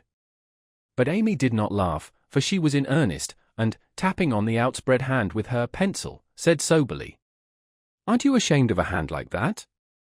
It's as soft and white as a woman's, and looks as if it never did anything but wear Juvin's best gloves, and pick flowers for ladies. You are not a dandy, thank heaven. So I'm glad to see there are no diamonds or big seal rings on it, only the little old one Joe gave you so long ago. Dear soul, I wish she was here to help me." "So do I." The hand vanished as suddenly as it came, and there was energy enough in the echo of her wish to suit even Amy. She glanced down at him with a new thought in her mind, but he was lying with his hat half over his face, as if for shade, and his mustache hid his mouth. She only saw his chest rise and fall, with a long breath that might have been a sigh, and the hand that wore the ring nestled down into the grass, as if to hide something too precious or too tender to be spoken of. All in a minute various hints and trifles assumed shape and significance in Amy's mind, and told her what her sister never had confided to her. She remembered that Laurie never spoke voluntarily of Joe. She recalled the shadow on his face just now, the change in his character, and the wearing of the little old ring, which was no ornament to a handsome hand. Girls are quick to read such signs and feel their eloquence. Amy had fancied that perhaps a love trouble was at the bottom of the alteration, and now she was sure of it. Her keen eyes filled, and, when she spoke again, it was in a voice that could be beautifully soft and kind when she chose to make it so. "I know I have no right to talk so to you, Laurie, and if you weren't the sweetest-tempered fellow in the world, you'd be very angry with me. But we are all so fond and proud of you, I couldn't bear to think they should be disappointed in you at home as I have been, though, perhaps, they would understand the change better than I do." "I think they would," came from under the hat, in a grim tone, quite as touching as a broken one. "They ought to have told me, and not let me go blundering and scolding, when I should have been more kind and patient than ever. I never did like that Miss Randall, and now I hate her," said artful Amy, wishing to be sure of her facts this time. "Hang Miss Randall," and Laurie knocked the hat off his face with a look that left no doubt of his sentiments toward that young lady. "I beg pardon, I thought," and there she paused diplomatically. "No, you didn't, you knew perfectly well I never cared for anyone but Joe." Laurie said that in his old, impetuous tone, and turned his face away as he spoke. "I did think so, but as they never said anything about it, and you came away, I supposed I was mistaken." "And Joe wouldn't be kind to you?" "Why, I was sure she loved you dearly. She was kind, but not in the right way, and it's lucky for her she didn't love me, if I'm the good-for-nothing fellow you think me. It's her fault, though, and you may tell her so." The hard, bitter look came back again as he said that, and it troubled Amy, for she did not know what balm to apply. "I was wrong, I didn't know. I'm very sorry I was so cross, but I can't help wishing you'd bear it better, Teddy, dear." "Don't, that's her name for me," and Laurie put up his hand with a quick gesture to stop the word spoken in Joe's half-kind, half-reproachful tone. "Wait till you've tried it yourself," he added, in a low voice, as he pulled up the grass by the handful. "I'd take it manfully, and be respected if I couldn't be loved," said Amy, with the decision of one who knew nothing about it. Now, Laurie flattered himself that he had borne it remarkably well, making no moan, asking no sympathy, and taking his trouble away to live it down alone. Amy's lecture put the matter in a new light, and for the first time it did look weak and selfish to lose heart at the first failure, and shut himself up in moody indifference. He felt as if suddenly shaken out of a pensive dream, and found it impossible to go to sleep again. Presently he sat up, and asked slowly, "Do you think Joe would despise me as you do?" "Yes, if she saw you now. She hates lazy people. Why don't you do something splendid, and make her love you?" "I did my best, but it was no use." Graduating well, you mean? That was no more than you ought to have done, for your grandfather's sake. It would have been shameful to fail after spending so much time and money when everyone knew you could do well. I did fail, say what you will, for Joe wouldn't love me, began Laurie, leaning his head on his hand in a despondent attitude. No, you didn't, and you'll say so in the end, for it did you good, and proved that you could do something if you tried.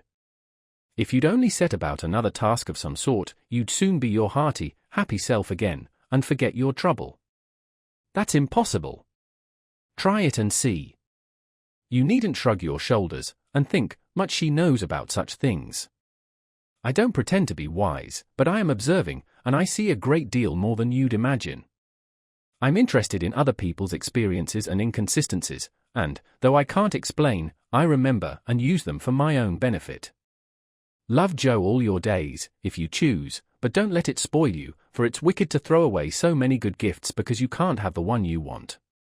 There, I won't lecture any more, for I know you'll wake up and be a man in spite of that hard-hearted girl. Neither spoke for several minutes. Laurie sat turning the little ring on his finger, and Amy put the last touches to the hasty sketch she had been working at while she talked. Presently she put it on his knee, merely saying, "How do you like that?"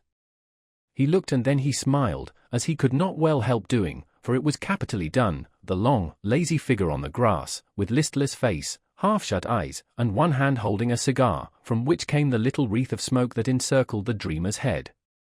"How well you draw," he said, with genuine surprise and pleasure at her skill, adding, with a half-laugh, "Yes, that's me. As you are, this is as you were," and Amy laid another sketch beside the one he held. It was not nearly so well done, but there was a life and spirit in it which atoned for many faults, and it recalled the past so vividly that a sudden change swept over the young man's face as he looked. Only a rough sketch of Laurie taming a horse, hat and coat were off, and every line of the active figure, resolute face, and commanding attitude, was full of energy and meaning. The handsome brute, just subdued, stood arching his neck under the tightly drawn rein, with one foot impatiently pawing the ground, and ears pricked up as if listening for the voice that had mastered him. In the ruffled manner, the rider's breezy hair and erect attitude, there was a suggestion of suddenly arrested motion, of strength, courage, and youthful buoyancy, that contrasted sharply with the supine grace of the dolce far niente sketch. Laurie said nothing, but as his eye went from one to the other, Amy saw him flush up and fold his lips together as if he read and accepted the little lesson she had given him. That satisfied her, and, without waiting for him to speak, she said, in her sprightly way, "Don't you remember the day you played Ray with Puck, and we all looked on? Meg and Beth were frightened, but Joe clapped and pranced, and I sat on the fence and drew you. I found that sketch in my portfolio the other day, touched it up, and kept it to show you. Much obliged. You've improved immensely since then, and I congratulate you. May I venture to suggest it's a honeymoon paradise that 5 o'clock is the dinner hour at your hotel?" Laurie rose as he spoke, returned the pictures with a smile and a bow, and looked at his watch, as if to remind her that even moral lectures should have an end. He tried to resume his former easy, indifferent air, but it was an affectation now, for the rousing had been more efficacious than he would confess. Amy felt the shade of coldness in his manner, and said to herself, "Now I've offended him. Well, if it does him good, I'm glad, if it makes him hate me, I'm sorry, but it's true, and I can't take back a word of it." They laughed and chatted all the way home, and little Baptiste, up behind, thought that Monsieur and Mademoiselle were in charming spirits. But both felt ill at ease, the friendly frankness was disturbed, the sunshine had a shadow over it, and despite their apparent gaiety, there was a secret discontent in the heart of each. "Shall we see you this evening, mon frère?" asked Amy as they parted at her aunt's door. "Unfortunately I have an engagement." "Au revoir, mademoiselle," and Laurie bent as if to kiss her hand, in the foreign fashion, which became him better than many men. Something in his face made Amy say quickly and warmly, "No, be yourself with me, Laurie, and part in the good old way. I'd rather have a hearty English handshake than all the sentimental salutations in France. Goodbye, dear," and with these words, uttered in the tone she liked, Laurie left her, after a handshake almost painful in its heartiness. Next morning, Instead of the usual call, Amy received a note which made her smile at the beginning and sigh at the end. My dear mentor, please make my adieus to your aunt, and exult within yourself, for the lazy Lawrence has gone to his grandpa, like the best of boys. A pleasant winter to you, and may the gods grant you a blissful honeymoon at Valrosa. I think Fred would be benefited by a rouser. Tell him so, with my congratulations.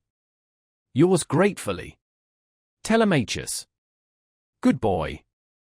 I'm glad he's gone, said Amy, with an approving smile. The next minute her face fell as she glanced about the empty room, adding, with an involuntary sigh, Yes, I am glad, but how I shall miss him. 40. The Valley of the Shadow.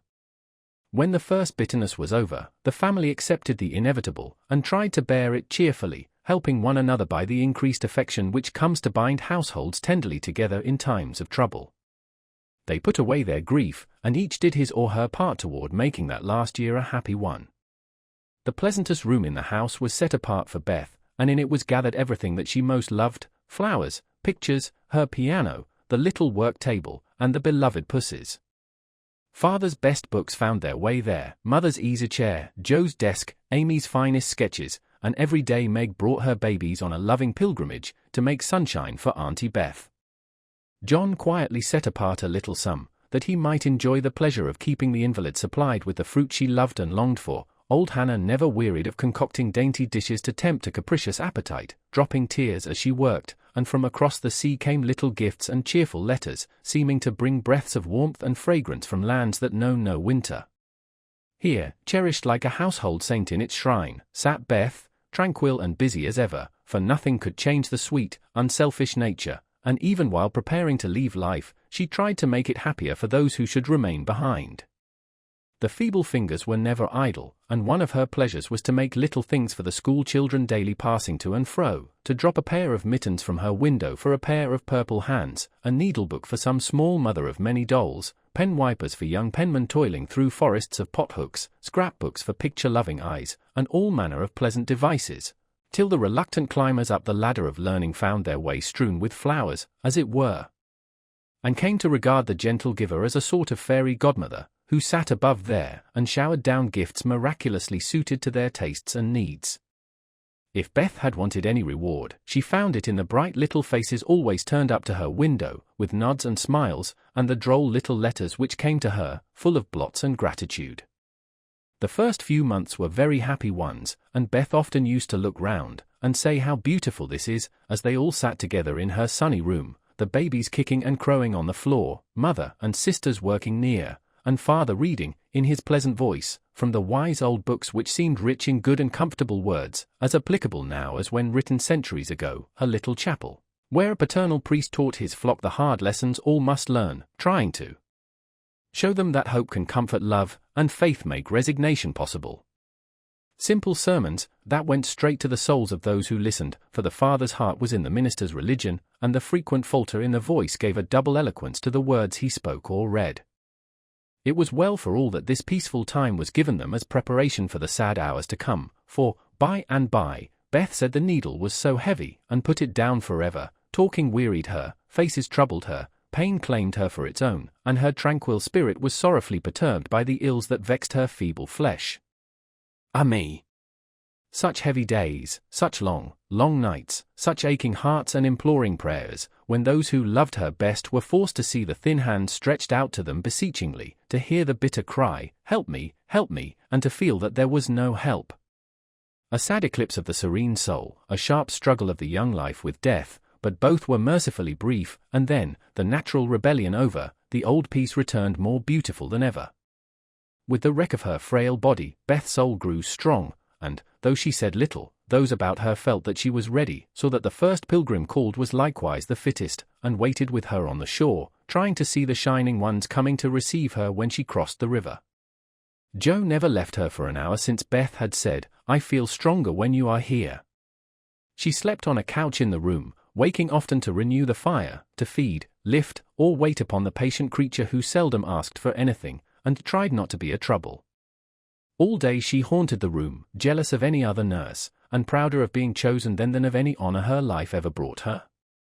precious and helpful hours to Jo, for now her heart received the teaching that it needed. Lessons in patience were so sweetly taught her that she could not fail to learn them: charity for all, the lovely spirit that can forgive and truly forget unkindness, the loyalty to duty that makes the hardest easy, and the sincere faith that fears nothing, but trusts undoubtingly. Often, when she woke, Jo found Beth reading in her well-worn little book, heard her singing softly to beguile the sleepless night, or saw her lean her face upon her hands, while slow tears dropped through the transparent fingers, and Jo would lie watching her, with thoughts too deep for tears, feeling that Beth, in her simple, unselfish way, was trying to wean herself from the dear old life, and fit herself for the life to come, by sacred words of comfort, quiet prayers, and the music she loved so well. Seeing this did more for Jo than the wisest sermons, the saintliest hymns, the most fervent prayers that any voice could utter, for, with eyes made clear by many tears, and a heart softened by the tenderest sorrow, she recognized the beauty of her sister's life, uneventful, unambitious, yet full of the genuine virtues which smell sweet, and blossom in the dust, the self-forgetfulness that makes the humblest on earth remembered soonest in heaven, the true success which is possible to all. One night, when Beth looked among the books upon her table, to find something to make her forget the mortal weariness that was almost as hard to bear as pain, as she turned the leaves of her old favorite Pilgrim's Progress, she found a little paper, scribbled over in Jo's hand. The name caught her eye, and the blurred look of the lines made her sure that tears had fallen on it. Poor Jo! She's fast asleep, so I won't wake her to ask leave. She shows me all her things, and I don't think she'll mind if I look at this, thought Beth, with a glance at her sister, who lay on the rug, with the tongs beside her, ready to wake up the minute the log fell apart. My Beth! Sitting patient in the shadow, till the blessed light shall come. A serene and saintly presence sanctifies our troubled home. Earthly joys and hopes and sorrows break like ripples on the strand of the deep and solemn river, where her willing feet now stand. O my sister, passing from me, out of human care and strife, leave me, as a gift, those virtues which have beautified your life. Dear, bequeath me that great patience which has power to sustain a cheerful, uncomplaining spirit in its prison house of pain. Give me, for I need it sorely, of that courage, wise and sweet, which has made the path of duty green beneath your willing feet. Give me that unselfish nature, that with charity divine can pardon wrong for love's dear sake. Meek heart, forgive me mine. Thus our parting daily loseth something of its bitter pain. And while learning this hard lesson, my great loss becomes my gain. For the touch of grief will render my wild nature more serene. Give to life new aspirations, a new trust in the unseen. Henceforth, safe across the river, I shall see forevermore a beloved household spirit waiting for me on the shore. Hope and faith, born of my sorrow, guardian angels shall become, and the sister gone before me by their hands shall lead me home. Blurred and blotted, faulty and feeble as the lines were, they brought a look of inexpressible comfort to Beth's face, for her one regret had been that she had done so little, and this seemed to assure her that her life had not been useless, that her death would not bring the despair she feared.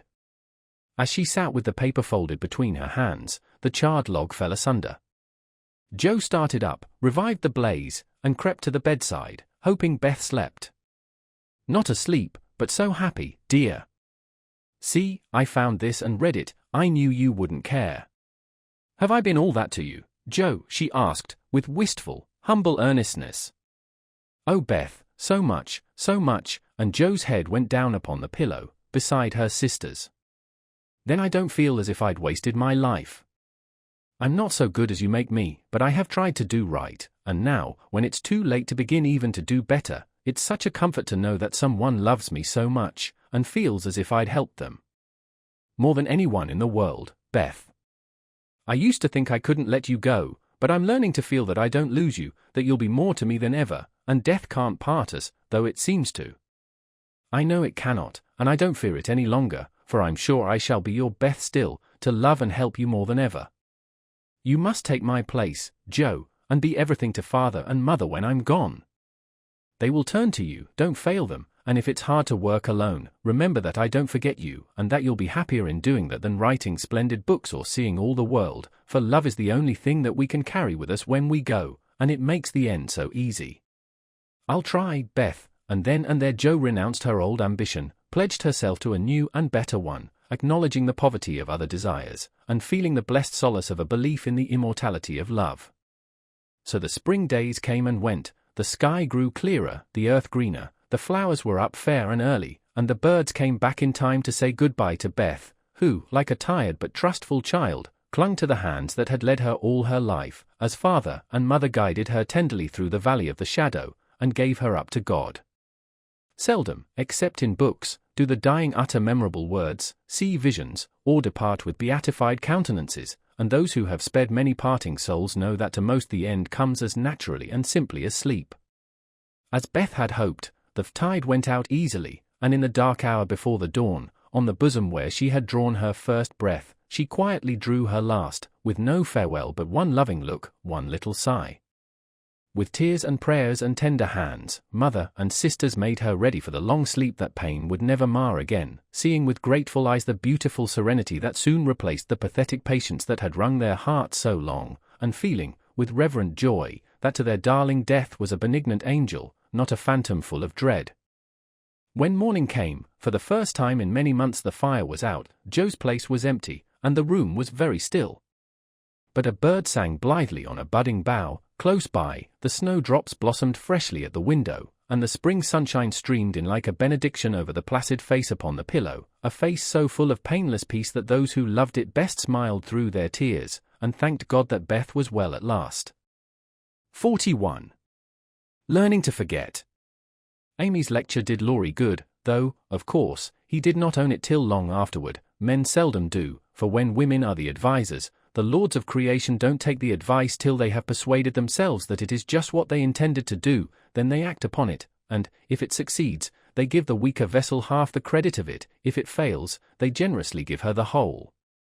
Laurie went back to his grandfather, and was so dutifully devoted for several weeks that the old gentleman declared the climate of Nice had improved him wonderfully, and he had better try it again. There was nothing the young gentleman would have liked better, but elephants could not have dragged him back after the scolding he had received, pride forbid, and whenever the longing grew very strong, he fortified his resolution by repeating the words that had made the deepest impression, "I despise you, go and do something splendid that will make her love you." Laurie turned the matter over in his mind so often that he soon brought himself to confess that he had been selfish and lazy, but then when a man has a great sorrow, he should be indulged in all sorts of vagaries till he has lived it down. He felt that his blighted affections were quite dead now, and, though he should never cease to be a faithful mourner, there was no occasion to wear his weeds ostentatiously. Joe wouldn't love him, but he might make her respect and admire him by doing something which should prove that a girl's no had not spoiled his life. He had always meant to do something, and Amy's advice was quite unnecessary. He had only been waiting till the aforesaid blighted affections were decently interred, that being done, he felt that he was ready to hide his stricken heart and still toil on. As Gertie, when he had a joy or a grief, put it into a song, so Laurie resolved to embalm his love-sorrow in music, and compose a requiem which should harrow up Joe's soul and melt the heart of every hearer. Therefore the next time the old gentleman found him getting restless and moody, and ordered him off, he went to Vienna, where he had musical friends, and fell to work with the firm determination to distinguish himself. But, whether the sorrow was too vast to be embodied in music, or music too ethereal to uplift a mortal woe, he soon discovered that the requiem was beyond him, just at present. It was evident that his mind was not in working order yet, and his ideas needed clarifying, for often in the middle of a plaintive strain, he would find himself humming a dancing tune that vividly recalled the Christmas ball at Nice, especially the Stout Frenchman, and put an effectual stop to tragic composition for the time being. Then he tried an opera, for nothing seemed impossible in the beginning, but here, again, unforeseen difficulties beset him. He wanted Joe for his heroine, and called upon his memory to supply him with tender recollections and romantic visions of his love. But memory turned traitor, and, as if possessed by the perverse spirit of the girl, would only recall Joe's oddities, faults, and freaks, would only show her in the most unsentimental aspects, beating mats with her head tied up in a bandana, barricading herself with a sofa pillow, or throwing cold water over his passion a la gum midge, and an irresistible laugh spoilt the pensive picture he was endeavoring to paint. Joe wouldn't be put into the opera at any price, and he had to give her up with a "bless that girl, what a torment she is," and a clutch at his hair, as became a distracted composer. When he looked about him for another and a less intractable damsel to immortalize in melody, memory produced one with the most obliging readiness. This phantom wore many faces, but it always had golden hair, was enveloped in a diaphanous cloud, and floated airily before his mind's eye in a pleasing chaos of roses, peacocks, white ponies, and blue ribbons. He did not give the complacent wraith any name, but he took her for his heroine, and grew quite fond of her, as well he might, for he gifted her with every gift and grace under the sun, and escorted her, unscathed, through trials which would have annihilated any mortal woman. Thanks to this inspiration, he got on swimmingly for a time, but gradually the work lost its charm, and he forgot to compose, while he sat musing, pen in hand, or roamed about the gay city to get new ideas and refresh his mind, which seemed to be in a somewhat unsettled state that winter. He did not do much, but he thought a great deal and was conscious of a change of some sort going on in spite of himself. It's genius simmering, perhaps. I'll let it simmer, and see what comes of it, he said, with a secret suspicion, all the while, that it wasn't genius, but something far more common. Whatever it was, it simmered to some purpose, for he grew more and more discontented with his desultory life, began to long for some real and earnest work to go at, soul and body, and finally came to the wise conclusion that every one who loved music was not a composer. Returning from one of Mozart's grand operas, splendidly performed at the Royal Theatre, he looked over his own, played a few of the best parts, sat staring up at the busts of Mendelssohn, Beethoven, and Bach, who stared benignly back again. Then suddenly he tore up his music sheets, one by one, and, as the last fluttered out of his hand, he said soberly to himself, "She is right. Talent isn't genius, and you can't make it so. That music has taken the vanity out of me as Rome took it out of her, and I won't be a humbug any longer. Now what shall I do?" That seemed a hard question to answer, and Laurie began to wish he had to work for his daily bread. Now, if ever, occurred an eligible opportunity for going to the devil, as he once forcibly expressed it, for he had plenty of money and nothing to do, and Satan is proverbially fond of providing employment for full and idle hands. The poor fellow had temptations enough from without and from within, but he withstood them pretty well, for, much as he valued liberty, he valued good faith and confidence more, so his promise to his grandfather, and his desire to be able to look honestly into the eyes of the women who loved him, and say, "All's well," kept him safe and steady. Very likely some Mrs. Grundy will observe, "I don't believe it, boys will be boys, young men must sow their wild oats, and women must not expect miracles."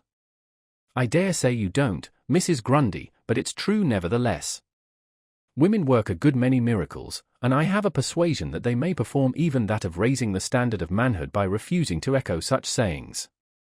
Let the boys be boys, the longer the better, and let the young men sow their wild oats if they must, but mothers, sisters, and friends may help to make the crop a small one, and keep many tares from spoiling the harvest, by believing, and showing that they believe, in the possibility of loyalty to the virtues which make men manliest in good women's eyes. If it is a feminine delusion, leave us to enjoy it while we may, for without it half the beauty and the romance of life is lost, and sorrowful forebodings would embitter all our hopes of the brave, tender-hearted little lads, who still love their mothers better than themselves, and are not ashamed to own it. Laurie thought that the task of forgetting his love for Joe would absorb all his powers for years, but, to his great surprise, he discovered it grew easier every day. He refused to believe it at first, got angry with himself, and couldn't understand it, but these hearts of ours are curious and contrary things, and time and nature work their will in spite of us.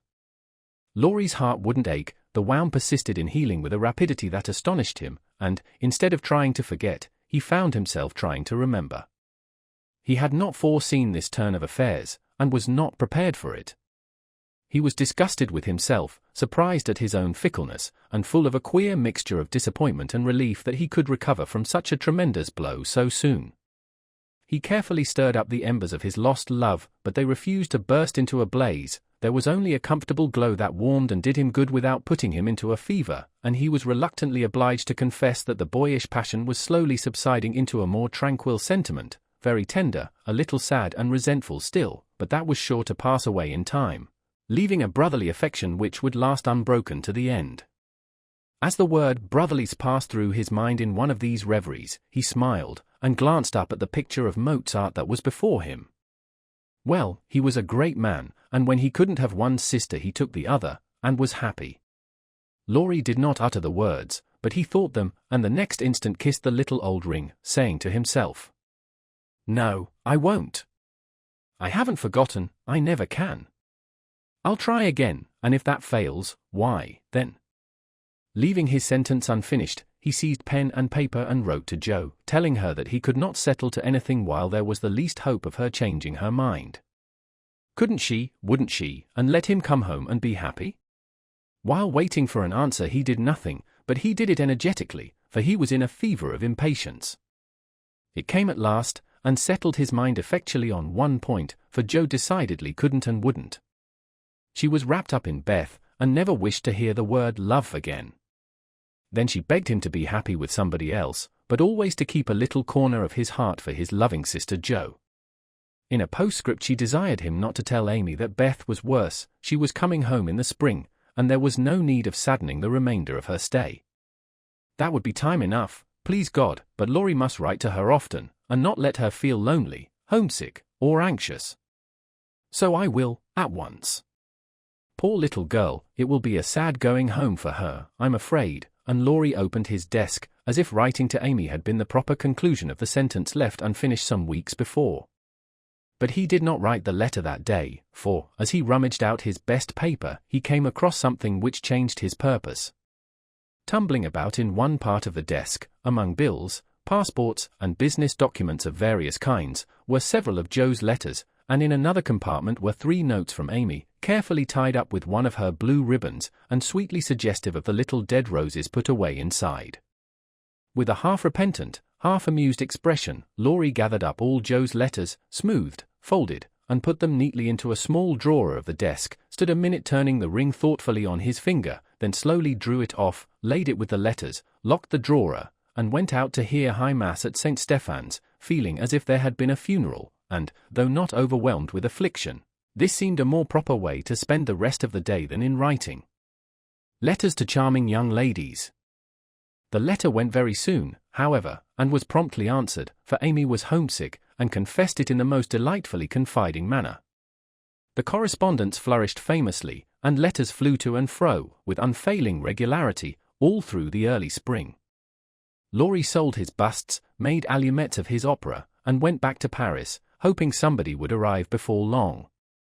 He wanted desperately to go to Nice, but would not till he was asked, and Amy would not ask him, for just then she was having little experiences of her own, which made her rather wish to avoid the quizzical eyes of our boy. Fred Vaughan had returned, and put the question to which she had once decided to answer yes, thank you, but now she said, no, thank you, kindly but steadily, for, when the time came, her courage failed her, and she found that something more than money and position was needed to satisfy the new longing that filled her heart so full of tender hopes and fears. The words, "Fred is a good fellow, but not at all the man I fancied you would ever like," and Laurie's face when he uttered them, kept returning to her as pertinaciously as her own did when she said in look, if not in words, "I shall marry for money." It troubled her to remember that now, she wished she could take it back, it sounded so unwomanly. She didn't want Laurie to think her a heartless, worldly creature, she didn't care to be a queen of society now half so much as she did to be a lovable woman, she was so glad he didn't hate her for the dreadful things she said, but took them so beautifully, and was kinder than ever. His letters were such a comfort, for the home letters were very irregular, and were not half so satisfactory as his when they did come. It was not only a pleasure, but a duty to answer them, for the poor fellow was forlorn, and needed petting, since Jo persisted in being stony-hearted. She ought to have made an effort, and tried to love him, it couldn't be very hard, many people would be proud and glad to have such a dear boy care for them, but Jo never would act like other girls, so there was nothing to do but be very kind, and treat him like a brother. If all brothers were treated as well as Laurie was at this period, they would be a much happier race of beings than they are. Amy never lectured now, she asked his opinion on all subjects, she was interested in everything he did, made charming little presents for him, and sent him 2 letters a week, full of lively gossip, sisterly confidences, and captivating sketches of the lovely scenes about her. As few brothers are complimented by having their letters carried about in their sisters' pockets, read and reread diligently, cried over when short, kissed when long, and treasured carefully, we will not hint that Amy did any of these fond and foolish things. But she certainly did grow a little pale and pensive that spring, lost much of her relish for society, and went out sketching alone a good deal.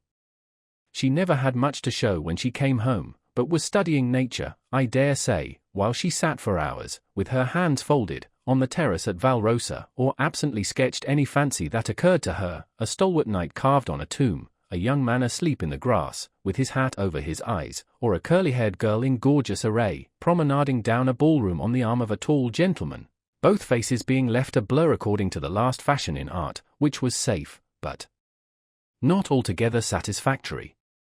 Her aunt thought that she regretted her answer to Fred, and, finding denials useless and explanations impossible, Amy left her to think what she liked, taking care that Laurie should know that Fred had gone to Egypt. That was all, but he understood it, and looked relieved, as he said to himself, with a venerable air. I was sure she would think better of it. Poor old fellow! I've been through it all, and I can sympathize. With that he heaved a great sigh, and then, as if he had discharged his duty to the past, put his feet up on the sofa, and enjoyed Amy's letter luxuriously. While these changes were going on abroad, trouble had come at home, but the letter telling that Beth was failing never reached Amy, and when the next found her, the grass was green above her sister. The sad news met her at Vivry, for the heat had driven them from Nice in May, and they had travelled slowly to Switzerland, by way of Genoa and the Italian lakes. She bore it very well, and quietly submitted to the family decree that she should not shorten her visit, for, since it was too late to say goodbye to Beth, she had better stay, and let absence soften her sorrow. But her heart was very heavy, she longed to be at home, and every day looked wistfully across the lake, waiting for Laurie to come and comfort her. He did come very soon, for the same mail brought letters to them both, but he was in Germany, and it took some days to reach him. The moment he read it, he packed his knapsack, bade adieu to his fellow pedestrians, and was off to keep his promise, with a heart full of joy and sorrow, hope and suspense. He knew Vivry well, and as soon as the boat touched the little quay, he hurried along the shore to La Tour, where the Carrolls were living en pension. The garçon was in despair that the whole family had gone to take a promenade on the lake, but no, the blonde mademoiselle might be in the chateau garden. If Monsieur would give himself the pain of sitting down, a flash of time should present her. But Monsieur could not wait even a flash of time, and, in the middle of the speech, departed to find Mademoiselle himself. A pleasant old garden on the borders of the lovely lake, with chestnuts rustling overhead, ivy climbing everywhere, and the black shadow of the tower falling far across the sunny water. At one corner of the wide, low wall was a seat, and here Amy often came to read or work, or console herself with the beauty all about her. She was sitting here that day, leaning her head on her hand, with a homesick heart and heavy eyes, thinking of Beth, and wondering why Laurie did not come. She did not hear him cross the courtyard beyond, nor see him pause in the archway that led from the subterranean path into the garden. He stood a minute, looking at her with new eyes, seeing what no one had ever seen before, the tender side of Amy's character. Everything about her mutely suggested love and sorrow, the blotted letters in her lap, the black ribbon that tied up her hair, the womanly pain and patience in her face, even the little ebony cross at her throat seemed pathetic to Laurie, for he had given it to her, and she wore it as her only ornament. If he had any doubts about the reception she would give him, they were set at rest the minute she looked up and saw him, for, dropping everything, she ran to him, exclaiming, in a tone of unmistakable love and longing, "Oh, Laurie, Laurie, I knew you'd come to me." I think everything was said and settled then, for, as they stood together quite silent for a moment, with the dark head bent down protectingly over the light one, Amy felt that no one could comfort and sustain her so well as Laurie, and Laurie decided that Amy was the only woman in the world who could fill Joe's place, and make him happy. He did not tell her so, but she was not disappointed, for both felt the truth, were satisfied, and gladly left the rest to silence. In a minute Amy went back to her place, and, while she dried her tears, Laurie gathered up the scattered papers, finding in the sight of sundry well-worn letters and suggestive sketches good omens for the future. As he sat down beside her, Amy felt shy again, and turned rosy red at the recollection of her impulsive greeting. "I couldn't help it, I felt so lonely and sad, and was so very glad to see you. It was such a surprise to look up and find you, just as I was beginning to fear you wouldn't come," she said, trying in vain to speak quite naturally. "I came the minute I heard. I wish I could say something to comfort you for the loss of dear little Beth, but I can only feel," and he could not get any further, for he, too, turned bashful all of a sudden, and did not quite know what to say. He longed to lay Amy's head down on his shoulder, and tell her to have a good cry, but he did not dare, so took her hand instead, and gave it a sympathetic squeeze that was better than words. "You needn't say anything, this comforts me," she said softly. "Beth is well and happy, and I mustn't wish her back, but I dread the going home, much as I long to see them all. We won't talk about it now, for it makes me cry, and I want to enjoy you while you stay. You needn't go right back, need you? Not if you want me, dear. I do, so much. Aunt and Flo are very kind, but you seem like one of the family, and it would be so comfortable to have you for a little while."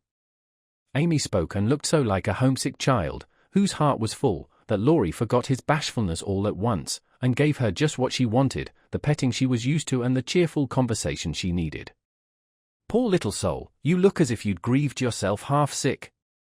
I'm going to take care of you, so don't cry any more, but come and walk about with me. The wind is too chilly for you to sit still," he said, in the half-caressing, half-commanding way that Amy liked, as he tied on her hat, drew her arm through his, and began to pace up and down the sunny walk, under the new-leaved chestnuts.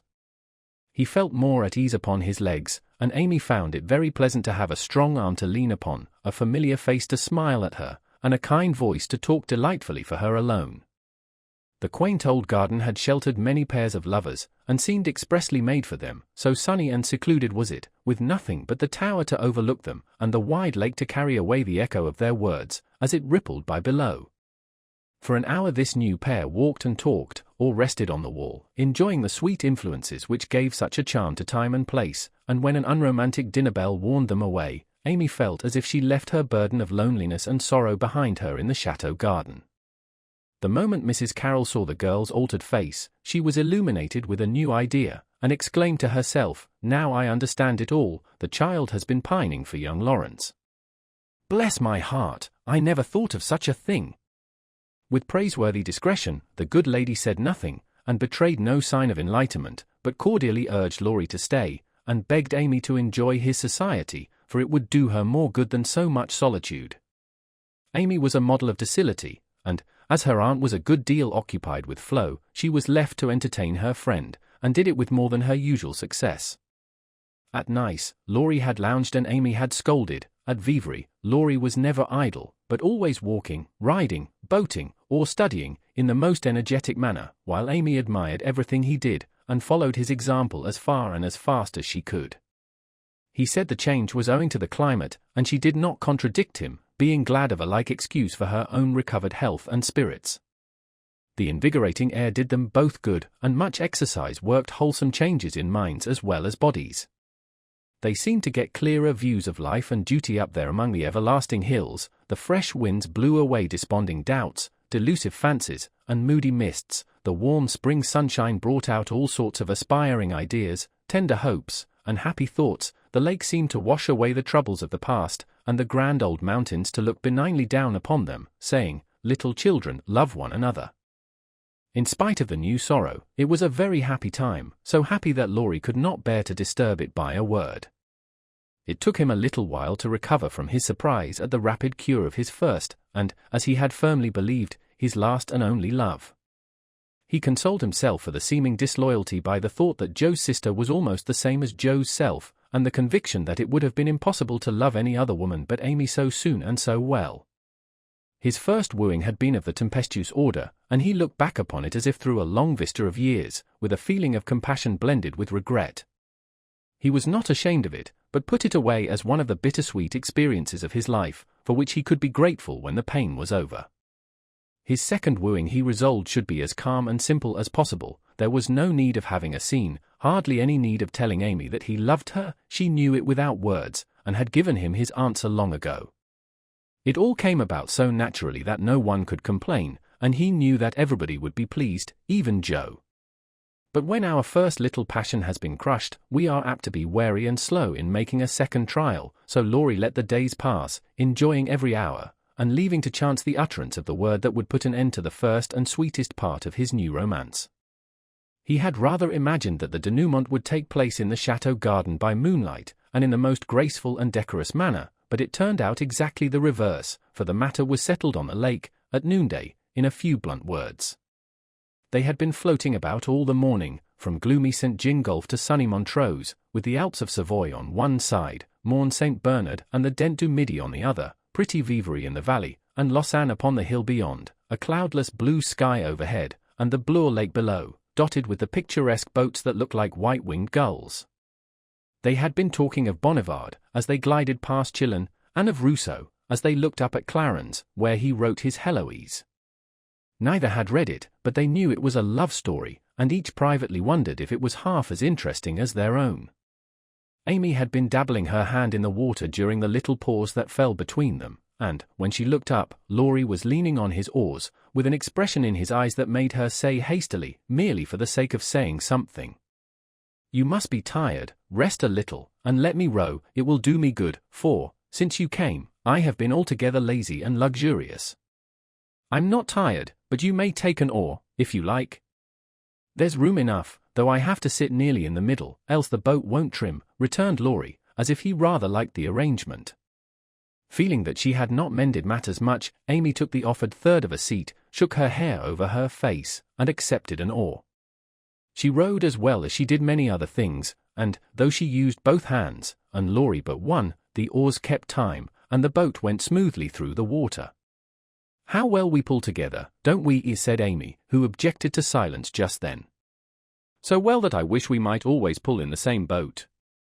"Will you, Amy?" very tenderly. "Yes, Laurie," very low. Then they both stopped rowing, and unconsciously added a pretty little tableau of human love and happiness to the dissolving views reflected in the lake. 42. All alone. It was easy to promise self-abnegation when self was wrapped up in another, and heart and soul were purified by a sweet example, but when the helpful voice was silent, the daily lesson over, the beloved presence gone, and nothing remained but loneliness and grief, then Jo found her promise very hard to keep. How could she comfort father and mother when her own heart ached with a ceaseless longing for her sister? How could she make the house cheerful, when all its light and warmth and beauty seemed to have deserted it when Beth left the old home for the new? And where in all the world could she find some useful, happy work to do that would take the place of the loving service which had been its own reward? She tried in a blind, hopeless way to do her duty, secretly rebelling against it all the while, for it seemed unjust that her few joys should be lessened, her burdens made heavier, and life get harder and harder as she toiled along. Some people seemed to get all sunshine, and some all shadow. It was not fair, for she tried more than Amy to be good, but never got any reward, only disappointment, trouble, and hard work. Poor Jo, these were dark days to her, for something like despair came over her when she thought of spending all her life in that quiet house, devoted to humdrum cares, a few small pleasures, and the duty that never seemed to grow any easier. "I can't do it.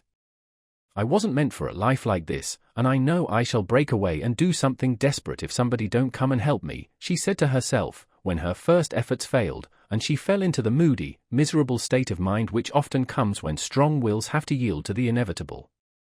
But someone did come and help her, though Jo did not recognize her good angels at once, because they wore familiar shapes, and used the simple spells best fitted to poor humanity. Often she started up at night, thinking Beth called her, and when the sight of the little empty bed made her cry with the bitter cry of an unsubmissive sorrow, "Oh Beth, come back! Come back," she did not stretch out her yearning arms in vain, for, as quick to hear her sobbing as she had been to hear her sister's faintest whisper, her mother came to comfort her, not with words only, but the patient tenderness that soothes by a touch, tears that were mute reminders of a greater grief than Jo's, and broken whispers, more eloquent than prayers, because hopeful resignation went hand in hand with natural sorrow. Sacred moments, when heart talked to heart in the silence of the night, turning affliction to a blessing, which chastened grief and strengthened love. Feeling this, Joe's burden seemed easier to bear, duty grew sweeter, and life looked more endurable, seen from the safe shelter of her mother's arms. When aching heart was a little comforted, troubled mind likewise found help, for one day she went to the study, and, leaning over the good grey head lifted to welcome her with a tranquil smile, she said, very humbly, "Father, talk to me as you did to Beth. I need it more than she did, for I'm all wrong." "My dear, nothing can comfort me like this," he answered, with a falter in his voice, and both arms round her, as if he, too, needed help, and did not fear to ask it. Then, sitting in Beth's little chair close beside him, Joe told her troubles, the resentful sorrow for her loss, the fruitless efforts that discouraged her, the want of faith that made life look so dark, and all the sad bewilderment which we call despair. She gave him entire confidence, he gave her the help she needed, and both found consolation in the act, for the time had come when they could talk together not only as father and daughter, but as man and woman, able and glad to serve each other with mutual sympathy as well as mutual love.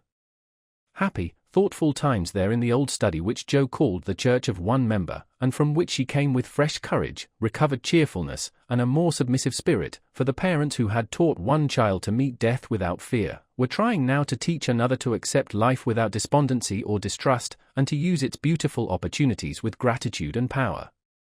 Other helps had Joe, humble, wholesome duties and delights that would not be denied their part in serving her, and which she slowly learned to see and value.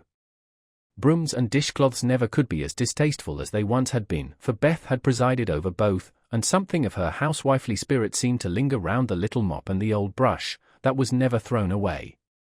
As she used them, Joe found herself humming the songs Beth used to hum, imitating Beth's orderly ways, and giving the little touches here and there that kept everything fresh and cozy, which was the first step toward making home happy, though she didn't know it, till Hannah said with an approving squeeze of the hand, "You thoughtful creetur, you're determined we shan't miss that dear lamb if you can help it. We don't say much, but we see it, and the Lord will bless you for see if he don't." As they sat sewing together, Joe discovered how much improved her sister Meg was, how well she could talk, how much she knew about good, womanly impulses, thoughts, and feelings, how happy she was in husband and children, and how much they were all doing for each other. Marriage is an excellent thing, after all. "I wonder if I should blossom out half as well as you have, if I tried it," said Joe, as she constructed a kite for Demi, in the topsy-turvy nursery.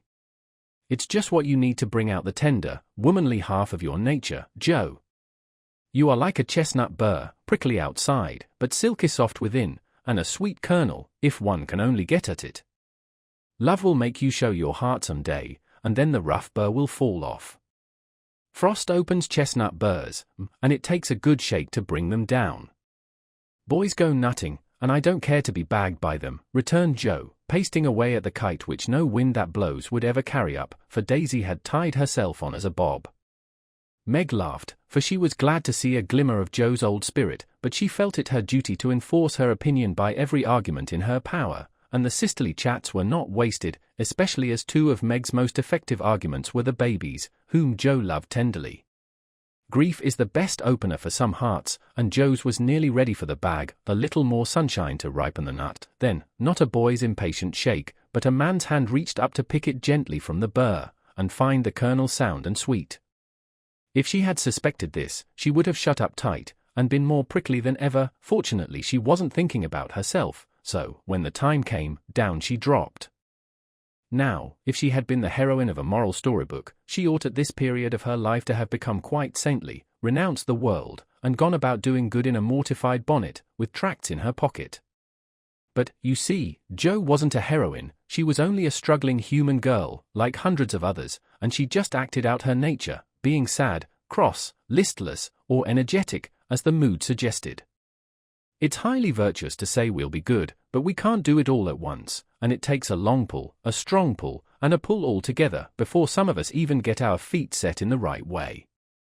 Jo had got so far, she was learning to do her duty, and to feel unhappy if she did not, but to do it cheerfully, that was another thing. She had often said she wanted to do something splendid, no matter how hard, and now she had her wish, for what could be more beautiful than to devote her life to father and mother, trying to make home as happy to them as they had to her? And if difficulties were necessary to increase the splendor of the effort, what could be harder for a restless, ambitious girl than to give up her own hopes, plans, and desires, and cheerfully live for others? Providence had taken her at her word. Here was the task, not what she had expected, but better, because self had no part in it. Now, could she do it? She decided that she would try, and, in her first attempt, she found the helps I have suggested. Still another was given her, and she took it, not as a reward, but as a comfort, as Christian took the refreshment afforded by the little arbor where he rested, as he climbed the hill called Difficulty. "Why don't you write? That always used to make you happy," said her mother, once, when the desponding fit overshadowed Joe. "I've no heart to write, and if I had, nobody cares for my things. We do, write something for us, and never mind the rest of the world. Try it, dear, I'm sure it would do you good, and please us very much." "Don't believe I can," but Joe got out her desk, and began to overhaul her half-finished manuscripts. An hour afterward her mother peeped in, and there she was, scratching away, with her black pinafore on, and an absorbed expression, which caused Mrs. March to smile and slip away, well pleased with the success of her suggestion. Joe never knew how it happened, but something got into that story that went straight to the hearts of those who read it, for, when her family had laughed and cried over it, her father sent it, much against her will, to one of the popular magazines, and, to her utter surprise, it was not only paid for, but others requested. Letters from several persons, whose praise was honor, followed the appearance of the little story, newspapers copied it, and strangers as well as friends admired it. For a small thing it was a great success, and Joe was more astonished than when her novel was commended and condemned all at once. "I don't understand it. What can there be in a simple little story like that, to make people praise it so?" she said, quite bewildered. "There is truth in it, Joe, that's the secret. Humor and pathos make it alive, and you have found your style at last. You wrote with no thought of fame or money, and put your heart into it. My daughter, you have had the bitter, now comes the sweet. Do your best, and grow as happy as we are in your success. If there is anything good or true in what I write, it isn't mine. I owe it all to you and Mother and to Beth," said Joe, more touched by her father's words than by any amount of praise from the world. So, taught by love and sorrow, Joe wrote her little stories, and sent them away to make friends for themselves and her, finding it a very charitable world to such humble wanderers, for they were kindly welcomed, and sent home comfortable tokens to their mother, like dutiful children whom good fortune overtakes. When Amy and Laurie wrote of their engagement, Mrs. March feared that Joe would find it difficult to rejoice over it, but her fears were soon set at rest, for, though Joe looked grave at first, she took it very quietly, and was full of hopes and plans for the children before she read the letter twice. It was a sort of written duet, wherein each glorified the other in lover-like fashion, very pleasant to read and satisfactory to think of, for no one had any objection to make. "You like it, Mother," said Joe, as they laid down the closely written sheets, and looked at one another. "Yes, I hoped it would be so, ever since Amy wrote that she had refused Fred. I felt sure then that something better than what you call the mercenary spirit had come over her, and a hint here and there in her letters made me suspect that love and Laurie would win the day." "How sharp you are, Mommy, and how silent. You never said a word to me. Mothers have need of sharp eyes and discreet tongues when they have girls to manage. I was half afraid to put the idea into your head, lest you should write and congratulate them before the thing was settled. I'm not the scatterbrain I was, you may trust me. I'm sober and sensible enough for anyone's confidant now. So you are, dear, and I should have made you mine, only I fancied it might pain you to learn that your Teddy loved anyone else. Now, Mother, did you really think I could be so silly and selfish, after I'd refused his love, when it was freshest, if not best? I knew you were sincere then, Joe, but lately I have thought that if he came back, and asked again, you might, perhaps, feel like giving another answer. Forgive me, dear, I can't help seeing that you are very lonely, and sometimes there is a hungry look in your eyes that goes to my heart, so I fancied that your boy might fill the empty place if he tried now. No, Mother, it is better as it is, and I'm glad Amy has learned to love him.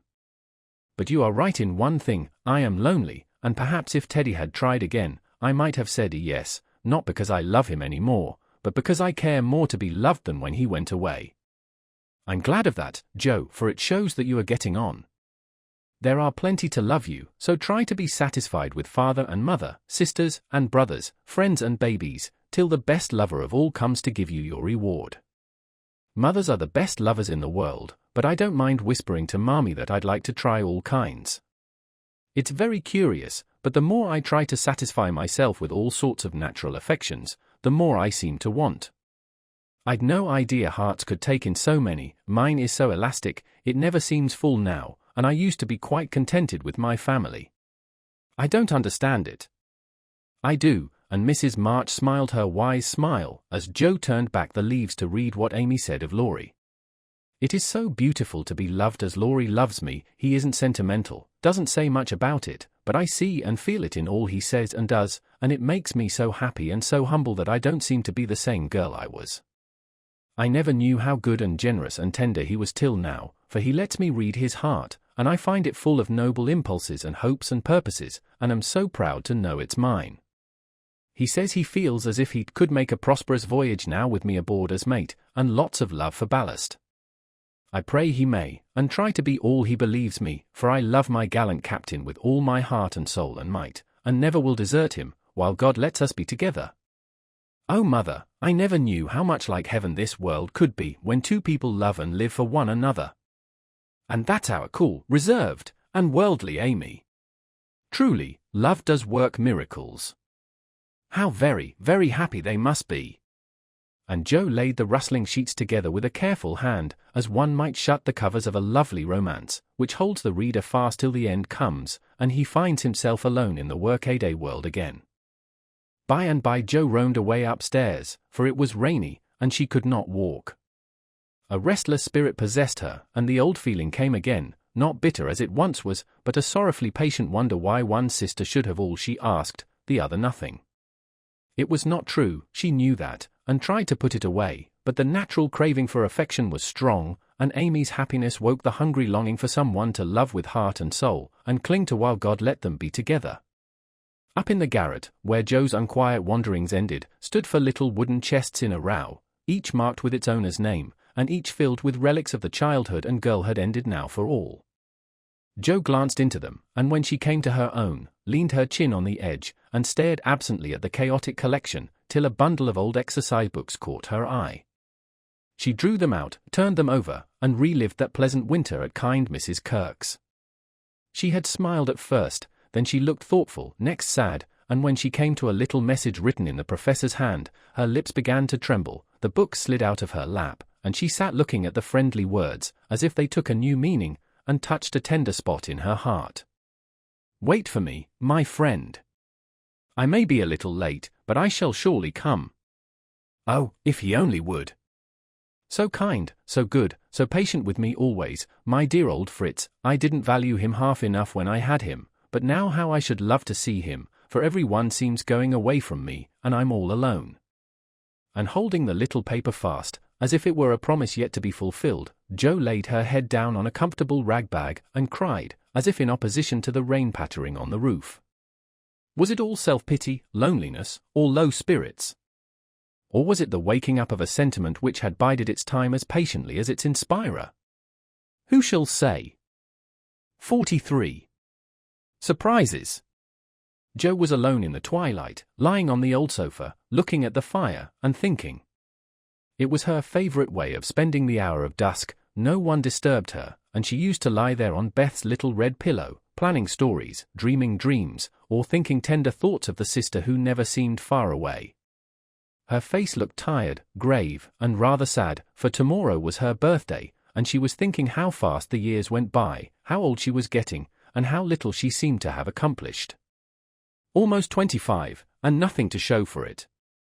Joe was mistaken in that, there was a good deal to show, and by she saw, and was grateful for it.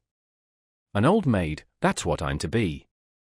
A literary spinster, with a pen for a spouse, a family of stories for children, and 20 years hence a morsel of fame, perhaps, when, like poor Johnson, I'm old, and can't enjoy it, solitary, and can't share it, independent, and don't need it. Well, I needn't be a sour saint nor a selfish sinner, and, I dare say, old maids are very comfortable when they get used to it, but, and there Joe sighed, as if the prospect was not inviting. It seldom is, at first, and 30 seems the end of all things to 5 and 20, but it's not so bad as it looks, and one can get on quite happily if one has something in oneself to fall back upon. At 25, girls begin to talk about being old maids, but secretly resolve that they never will be. At 30 they say nothing about it, but quietly accept the fact, and, if sensible, console themselves by remembering that they have 20 more useful, happy years, in which they may be learning to grow old gracefully. Don't laugh at the spinsters, dear girls, for often very tender, tragical romances are hidden away in the hearts that beat so quietly under the sober gowns, and many silent sacrifices of youth, health, ambition, love itself, make the faded faces beautiful in God's sight. Even the sad, sour sisters should be kindly dealt with, because they have missed the sweetest part of life, if for no other reason, and, looking at them with compassion, not contempt, girls in their bloom should remember that they too may miss the blossom time, that rosy cheeks don't last forever, that silver threads will come in the bonny brown hair, and that, by and by, kindness and respect will be as sweet as love and admiration now. Gentlemen, which means boys, be courteous to the old maids, no matter how poor and plain and prim, for the only chivalry worth having is that which is the readiest to pay deference to the old, protect the feeble, and serve womankind, regardless of rank, age, or colour. Just recollect the good aunts who have not only lectured and fussed, but nursed and petted, too often without thanks, the scrapes they have helped you out of, the tips they have given you from their small store, the stitches the patient old fingers have set for you, the steps the willing old feet have taken, and gratefully pay the dear old ladies the little attentions that women love to receive as long as they live. The bright-eyed girls are quick to see such traits, and will like you all the better for them, and if death, almost the only power that can part mother and son, should rob you of yours, you will be sure to find a tender welcome and maternal cherishing from some Aunt Priscilla, who has kept the warmest corner of her lonely old heart for the best nevy in the world. Jo must have fallen asleep, as I dare say my reader has during this little homily, for suddenly Laurie's ghost seemed to stand before her, a substantial, lifelike ghost, leaning over her, with the very look he used to wear when he felt a good deal and didn't like to show it. But, like Jenny in the ballad, she could not think it he, and lay staring up at him in startled silence, till he stooped and kissed her. Then she knew him, and flew up, crying joyfully, "Oh my Teddy! Oh my Teddy! Dear Jo, you are glad to see me, then?" "Glad? My blessed boy, words can't express my gladness. Where's Amy?" "Your mother has got her down at Meg's. We stopped there by the way, and there was no getting my wife out of their clutches." "Your what?" cried Jo, for Laurie uttered those two words with an unconscious pride and satisfaction which betrayed him. "Oh, the dickens! Now I've done it," and he looked so guilty that Jo was down upon him like a flash. "You've gone and got married." "Yes, please, but I never will again," and he went down upon his knees, with a penitent clasping of hands, and a face full of mischief, mirth, and triumph. "Actually married?" "Very much so, thank you." "Mercy on us! What dreadful thing will you do next?" and Jo fell into her seat, with a gasp. "A characteristic, but not exactly complimentary, congratulation," returned Laurie, still in an abject attitude, but beaming with satisfaction. "What can you expect, when you take one's breath away, creeping in like a burglar, and letting cats out of bags like that? Get up, you ridiculous boy, and tell me all about it." "Not a word, unless you let me come in my old place, and promise not to barricade." Jo laughed at that as she had not done for many a long day, and patted the sofa invitingly, as she said, in a cordial tone, "The old pillow is up garret, and we don't need it now, so, come and fess, Teddy." "How good it sounds to hear you say Teddy." "No one ever calls me that but you," and Laurie sat down, with an air of great content. "What does Amy call you?" "My lord." "That's like her." "Well, you look it," and Jo's eyes plainly betrayed that she found her boy comelier than ever. The pillow was gone, but there was a barricade, nevertheless, a natural one, raised by time, absence, and change of heart. Both felt it, and for a minute looked at one another as if that invisible barrier cast a little shadow over them. It was gone directly, however, for Laurie said, with a vain attempt at dignity, "Don't I look like a married man and the head of a family?" "Not a bit, and you never will." You've grown bigger and bonnier, but you are the same scapegrace as ever. Now, really, Joe, you ought to treat me with more respect, began Laurie, who enjoyed it all immensely. How can I, when the mere idea of you, married and settled, is so irresistibly funny that I can't keep sober, answered Joe, smiling all over her face, so infectiously that they had another laugh, and then settled down for a good talk, quite in the pleasant old fashion. It's no use your going out in the cold to get Amy, for they are all coming up presently. I couldn't wait, I wanted to be the one to tell you the grand surprise, and have first skim, as we used to say when we squabbled about the cream. Of course you did, and spoilt your story by beginning at the wrong end. Now, start right, and tell me how it all happened, I'm pining to know. Well, I did it to please Amy, began Laurie, with a twinkle that made Joe exclaim. Fib number 1, Amy did it to please you. Go on, and tell the truth, if you can, sir. Now she's beginning to marmot, isn't it jolly to hear her, said Laurie to the fire, and the fire glowed and sparkled as if it quite agreed. It's all the same, you know, she and I being one. We planned to come home with the Carrolls, a month or more ago, but they suddenly changed their minds, and decided to pass another winter in Paris. But Grandpa wanted to come home, he went to please me, and I couldn't let him go alone, neither could I leave Amy, and Mrs. Carroll had got English notions about chaperones and such nonsense, and wouldn't let Amy come with us. So I just settled the difficulty by saying, let's be married, and then we can do as we like. Of course you did, you always have things to suit you. Not always, and something in Laurie's voice made Joe say hastily. How did you ever get Aunt to agree? It was hard work, but, between us, we talked her over, for we had heaps of good reasons on our side. There wasn't time to write and ask leave, but you all liked it, had consented to it by and by, and it was only a taking time by the fetlock, as my wife says. Aren't we proud of those 2 words, and don't we like to say them, interrupted Joe, addressing the fire in her turn, and watching with delight the happy light it seemed to kindle in the eyes that had been so tragically gloomy when she saw them last. A trifle, perhaps, she's such a captivating little woman I can't help being proud of her. Well, then, Uncle and Aunt were there to play propriety, we were so absorbed in one another we were of no mortal use apart, and that charming arrangement would make everything easy all round, so we did it. When, where, how? Asked Joe, in a fever of feminine interest and curiosity, for she could not realize it a particle. 6 weeks ago, at the American consul's, in Paris, a very quiet wedding, of course, for even in our happiness we didn't forget dear little Beth. Joe put her hand in his as he said that, and Laurie gently smoothed the little red pillow, which he remembered well. Why didn't you let us know afterward? Asked Joe, in a quieter tone, when they had sat quite still a minute. We wanted to surprise you, we thought we were coming directly home, at first, but the dear old gentleman, as soon as we were married, found he couldn't be ready under a month, at least, and sent us off to spend our honeymoon wherever we liked. Amy had once called Valrosa a regular honeymoon home, so we went there, and were as happy as people are but once in their lives. My faith! Wasn't it love among the roses? Laurie seemed to forget Joe for a minute, and Joe was glad of it, for the fact that he told her these things so freely and naturally assured her that he had quite forgiven and forgotten.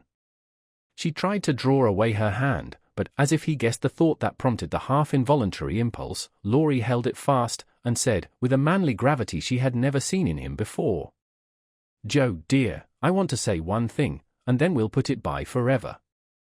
As I told you in my letter, when I wrote that Amy had been so kind to me, I never shall stop loving you, but the love is altered, and I have learned to see that it is better as it is. Amy and you change places in my heart, that's all. I think it was meant to be so, and would have come about naturally, if I had waited, as you tried to make me, but I never could be patient, and so I got a heartache. I was a boy then, headstrong and violent, and it took a hard lesson to show me my mistake. For it was one, Joe, as you said, and I found it out, after making a fool of myself. Upon my word, I was so tumbled up in my mind, at one time, that I didn't know which I loved best, you or Amy, and tried to love both alike, but I couldn't, and when I saw her in Switzerland, everything seemed to clear up all at once. You both got into your right places, and I felt sure that it was well off with the old love before it was on with the new, that I could honestly share my heart between Sister Joe and wife Amy, and love them both dearly. Will you believe it and go back to the happy old times when we first knew one another? I'll believe it, with all my heart, but, Teddy, we never can be boy and girl again. The happy old times can't come back, and we mustn't expect it. We are man and woman now, with sober work to do, for playtime is over, and we must give up frolicking. I'm sure you feel this. I see the change in you, and you'll find it in me. I shall miss my boy, but I shall love the man as much, and admire him more, because he means to be what I hoped he would. We can't be little playmates any longer, but we will be brother and sister, to love and help one another all our lives, won't we, Laurie? He did not say a word, but took the hand she offered him, and laid his face down on it for a minute, feeling that out of the grave of a boyish passion, there had risen a beautiful, strong friendship to bless them both. Presently Jo said cheerfully, for she didn't want the coming home to be a sad one. I can't make it true that you children are really married, and going to set up housekeeping. Why, it seems only yesterday that I was buttoning Amy's pinafore, and pulling your hair when you teased. Mercy me, how time does fly! As one of the children is older than yourself, you needn't talk so like a grandma. I flatter myself I'm a gentleman groat, as Peggotty said of David, and when you see Amy, you'll find her rather a precocious infant, said Laurie, looking amused at her maternal air. You may be a little older in years, but I'm ever so much older in feeling, Teddy. Women always are, and this last year has been such a hard one that I feel 40. Poor Jo! We left you to bear it alone, while we went pleasuring. You are older, here's a line, and there's another, unless you smile, your eyes look sad, and when I touched the cushion, just now, I found a tear on it. You've had a great deal to bear, and had to bear it all alone. What a selfish beast I've been, and Laurie pulled his own hair, with a remorseful look. But Jo only turned over the traitorous pillow, and answered, in a tone which she tried to make quite cheerful. No, I had father and mother to help me, the dear babies to comfort me, and the thought that you and Amy were safe and happy, to make the troubles here easier to bear. I am lonely, sometimes, but I dare say it's good for me, and you never shall be again, broke in Laurie, putting his arm about her, as if to fence out every human ill. Amy and I can't get on without you, so you must come and teach the children to keep house, and go halves in everything, just as we used to do, and let us pet you, and all be blissfully happy and friendly together. If I shouldn't be in the way, it would be very pleasant.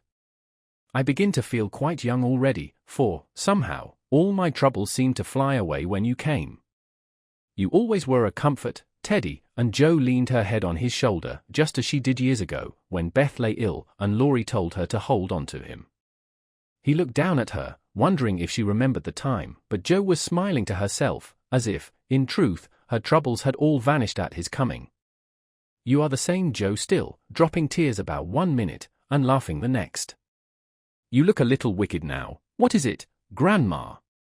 I was wondering how you and Amy get on together. Like angels. Yes, of course, at first, but which rules? I don't mind telling you that she does, now, at least I let her think so, it pleases her, you know. By and by we shall take turns, for marriage, they say, halves one's rights and doubles one's duties. You'll go on as you begin, and Amy will rule you all the days of your life. Well, she does it so imperceptibly that I don't think I shall mind much. She is the sort of woman who knows how to rule well. In fact, I rather like it, for she winds one round her finger as softly and prettily as a skein of silk, and makes you feel as if she was doing you a favor all the while. That ever I should live to see you a henpecked husband and enjoying it, cried Jo, with uplifted hands. It was good to see Laurie square his shoulders, and smile with masculine scorn at that insinuation, as he replied, with his high and mighty air. Amy is too well bred for that, and I am not the sort of man to submit to it. My wife and I respect ourselves and one another too much ever to tyrannize or quarrel.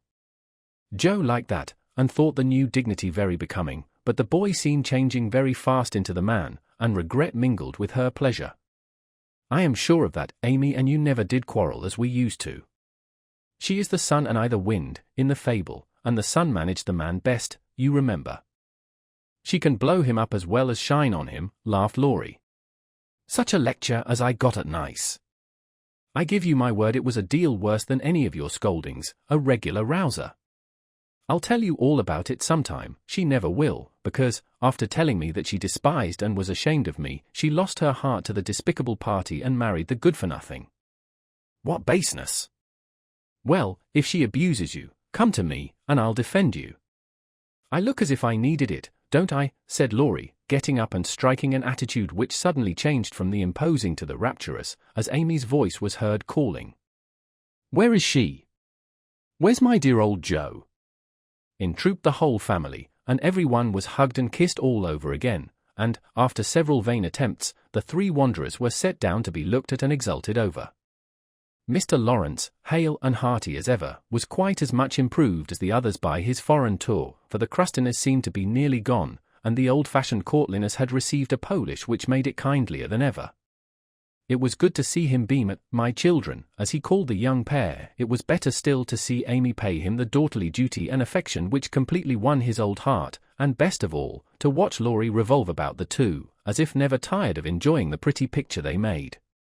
The minute she put her eyes upon Amy, Meg became conscious that her own dress hadn't a Parisian air, that young Mrs. Moffat would be entirely eclipsed by young Mrs. Lawrence, and that her ladyship was altogether a most elegant and graceful woman. Jo thought, as she watched the pair, how well they looked together. I was right, and Laurie has found the beautiful, accomplished girl who will become his home better than clumsy old Jo, and be a pride, not a torment to him. Mrs. March and her husband smiled and nodded at each other with happy faces, for they saw that their youngest had done well, not only in worldly things, but the better wealth of love, confidence, and happiness. For Amy's face was full of the soft brightness which betokens a peaceful heart, her voice had a new tenderness in it, and the cool, prim carriage was changed to a gentle dignity, both womanly and winning. No little affectations marred it, and the cordial sweetness of her manner was more charming than the new beauty or the old grace, for it stamped her at once with the unmistakable sign of the true gentlewoman she had hoped to become. "Love has done much for our little girl," said her mother softly. "She has had a good example before her all her life, my dear," Mr. March whispered back, with a loving look at the worn face and grey head beside him. Daisy found it impossible to keep her eyes off her pretty auntie, but attached herself like a lapdog to the wonderful chatelaine full of delightful charms. Demi paused to consider the new relationship before he compromised himself by the rash acceptance of a bribe, which took the tempting form of a family of wooden bears from Bern. A flank movement produced an unconditional surrender, however, for Laurie knew where to have him. "Young man, when I first had the honor of making your acquaintance you hit me in the face, now I demand the satisfaction of a gentleman," and with that the tall uncle proceeded to toss and touzle the small nephew in a way that damaged his philosophical dignity as much as it delighted his boyish soul. "Blessed if she ain't in silk from head to foot? Ain't it a relishin' sight to see her set in there as fine as a fiddle, and hear folks calling little Amy, Miss Lawrence," muttered old Hannah, who could not resist frequent peeks through the slide as she set the table in a most decidedly promiscuous manner. Mercy on us, how they did talk! First one, then the other, then all burst out together, trying to tell the history of 3 years in half an hour. It was fortunate that tea was at hand, to produce a lull and provide refreshment, for they would have been hoarse and faint if they had gone on much longer. Such a happy procession as filed away into the little dining-room. Mr. March proudly escorted Mrs. Lawrence, Mrs. March as proudly leaned on the arm of "my son," the old gentleman took Jo, with a whispered "you must be my girl now," and a glance at the empty corner by the fire, that made Jo whisper back, with trembling lips, "I'll try to fill her place, sir." The twins pranced behind, feeling that the millennium was at hand, for everyone was so busy with the newcomers that they were left to revel at their own sweet will, and you may be sure they made the most of the opportunity. Didn't they steal sips of tea, stuff gingerbread ab libitum, get a hot biscuit apiece, and, as a crowning trespass, didn't they each whisk a captivating little tart into their tiny pockets, there to stick and crumble treacherously, teaching them that both human nature and pastry are frail? Burdened with the guilty consciousness of the sequestered tarts, and fearing that Dodo's sharp eyes would pierce the thin disguise of cambric and merino which hid their booty, the little sinners attached themselves to Dranpa, who hadn't his spectacles on. Amy, who was handed about like refreshments, returned to the parlor on Father Lawrence's arm, the others paired off as before, and this arrangement left Jo companionless. She did not mind it at the minute, for she lingered to answer Hannah's eager inquiry.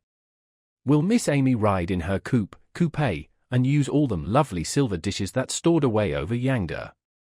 Shouldn't wonder if she drove 6 white horses, ate off gold plate, and wore diamonds and point lace every day. Teddy thinks nothing too good for her, returned Joe with infinite satisfaction. No more there is. Will you have hash or fish balls for breakfast? Asked Hannah, who wisely mingled poetry and prose. I don't care, and Joe shut the door, feeling that food was an uncongenial topic just then. She stood a minute looking at the party vanishing above, and, as Demi's short plaid legs toiled up the last stair, a sudden sense of loneliness came over her so strongly that she looked about her with dim eyes, as if to find something to lean upon, for even Teddy had deserted her. If she had known what birthday gift was coming every minute nearer and nearer, she would not have said to herself, I'll weep a little weep when I go to bed, it won't do to be dismal now. Then she drew her hand over her eyes, for one of her boyish habits was never to know where her handkerchief was, and had just managed to call up a smile when there came a knock at the porch door. She opened it with hospitable haste, and started as if another ghost had come to surprise her, for there stood a tall, bearded gentleman, beaming on her from the darkness like a midnight sun. "Oh, Mr. Bayer, I am so glad to see you," cried Joe, with a clutch, as if she feared the night would swallow him up before she could get him in. "And I to see Miss Marsh, but no, you have a party," and the professor paused as the sound of voices and the tap of dancing feet came down to them. "No, we haven't, only the family. My sister and friends have just come home, and we are all very happy. Come in, and make one of us." Though a very social man, I think Mr. Bayer would have gone decorously away, and come again another day, but how could he, when Joe shut the door behind him and bereft him of his hat? Perhaps her face had something to do with it, for she forgot to hide her joy at seeing him, and showed it with a frankness that proved irresistible to the solitary man, whose welcome far exceeded his boldest hopes. "If I shall not be Monsieur de Trop, I will so gladly see them all. You have been ill, my friend?" He put the question abruptly, for, as Joe hung up his coat, the light fell on her face, and he saw a change in it. "Not ill, but tired and sorrowful. We have had trouble since I saw you last." "Ah, yes, I know. My heart was sore for you when I heard that," and he shook hands again, with such a sympathetic face that Joe felt as if no comfort could equal the look of the kind eyes, the grasp of the big, warm hand. "Father, mother, this is my friend, Professor Bayer," she said, with a face and tone of such irrepressible pride and pleasure that she might as well have blown a trumpet and opened the door with a flourish. If the stranger had had any doubts about his reception, they were set at rest in a minute by the cordial welcome he received. Everyone greeted him kindly, for Joe's sake at first, but very soon they liked him for his own. They could not help it, for he carried the talisman that opens all hearts, and these simple people warmed to him at once, feeling even the more friendly because he was poor, for poverty enriches those who live above it, and is a sure passport to truly hospitable spirits.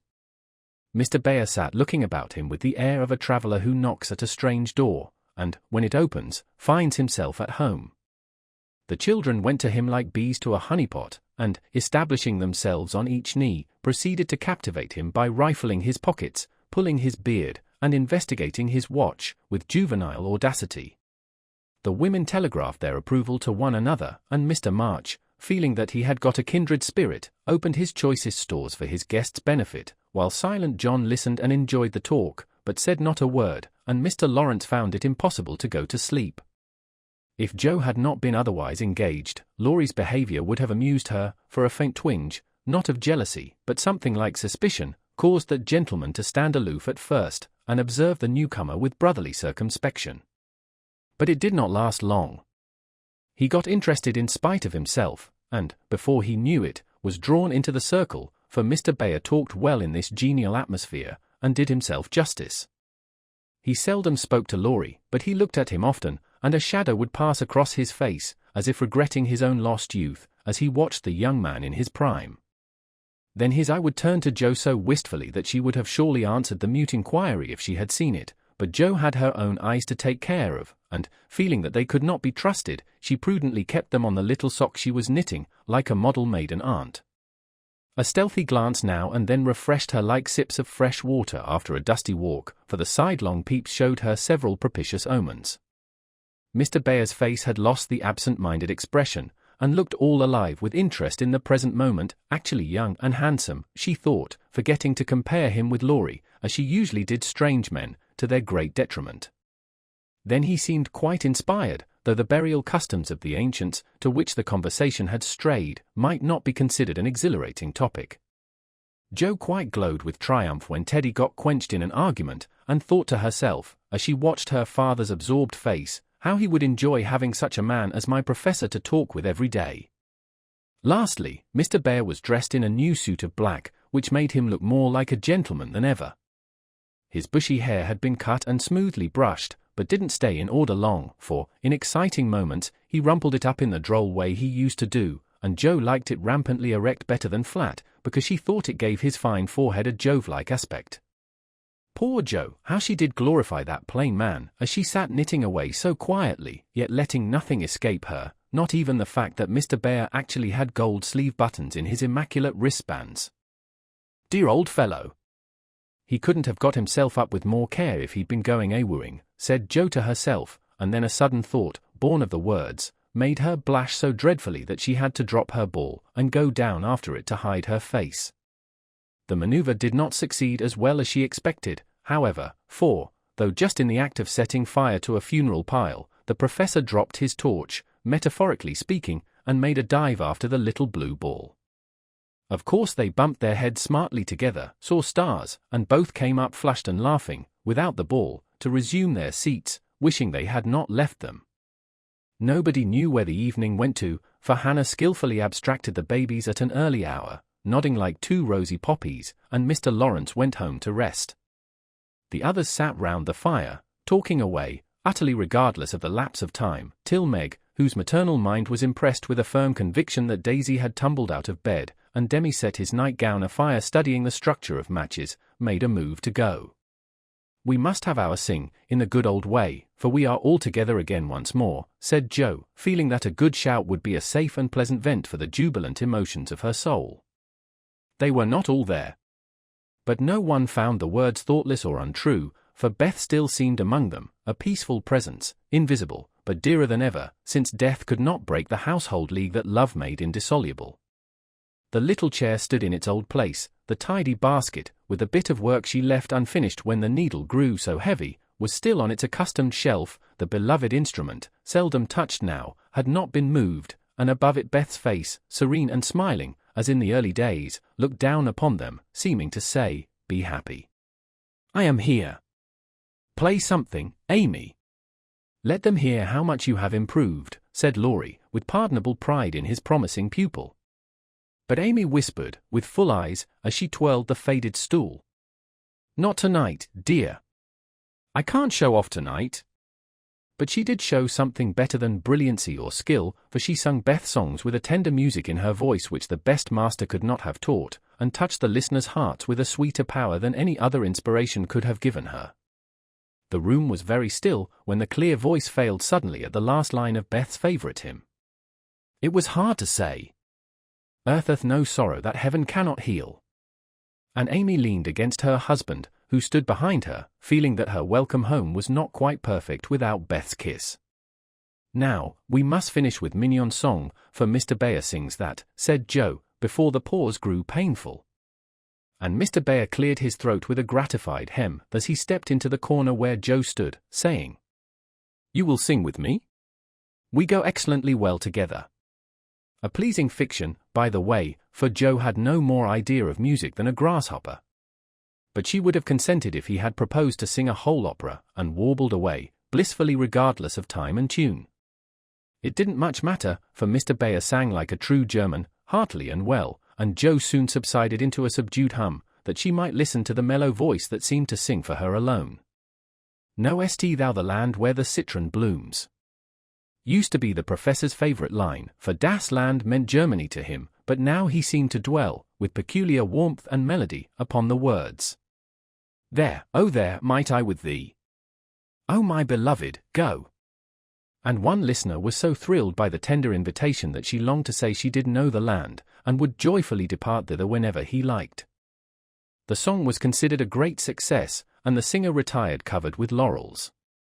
But a few minutes afterward, he forgot his manners entirely, and stared at Amy putting on her bonnet, for she had been introduced simply as my sister, and no one had called her by her new name since he came. He forgot himself still further when Laurie said, in his most gracious manner, at parting, "My wife and I are very glad to meet you, sir. Please remember that there is always a welcome waiting for you over the way." Then the professor thanked him so heartily, and looked so suddenly illuminated with satisfaction, that Laurie thought him the most delightfully demonstrative old fellow he ever met. "I too shall go, but I shall gladly come again, if you will give me leave, dear madam, for a little business in the city will keep me here some days." He spoke to Mrs. March, but he looked at Joe, and the mother's voice gave as cordial an assent as did the daughter's eyes, for Mrs. March was not so blind to her children's interest as Mrs. Moffat supposed. "I suspect that is a wise man," remarked Mr. March, with placid satisfaction, from the hearthrug, after the last guest had gone. "I know he is a good one," added Mrs. March, with decided approval, as she wound up the clock. "I thought you'd like him," was all Joe said, as she slipped away to her bed. She wondered what the business was that brought Mr. Bayer to the city, and finally decided that he had been appointed to some great honor, somewhere, but had been too modest to mention the fact. If she had seen his face when, safe in his own room, he looked at the picture of a severe and rigid young lady, with a good deal of hair, who appeared to be gazing darkly into futurity, it might have thrown some light upon the subject, especially when he turned off the gas, and kissed the picture in the dark. 44. My Lord and Lady. "Please, Madam Mother, could you lend me my wife for half an hour?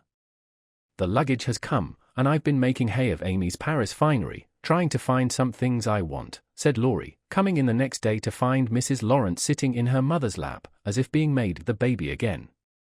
"Certainly.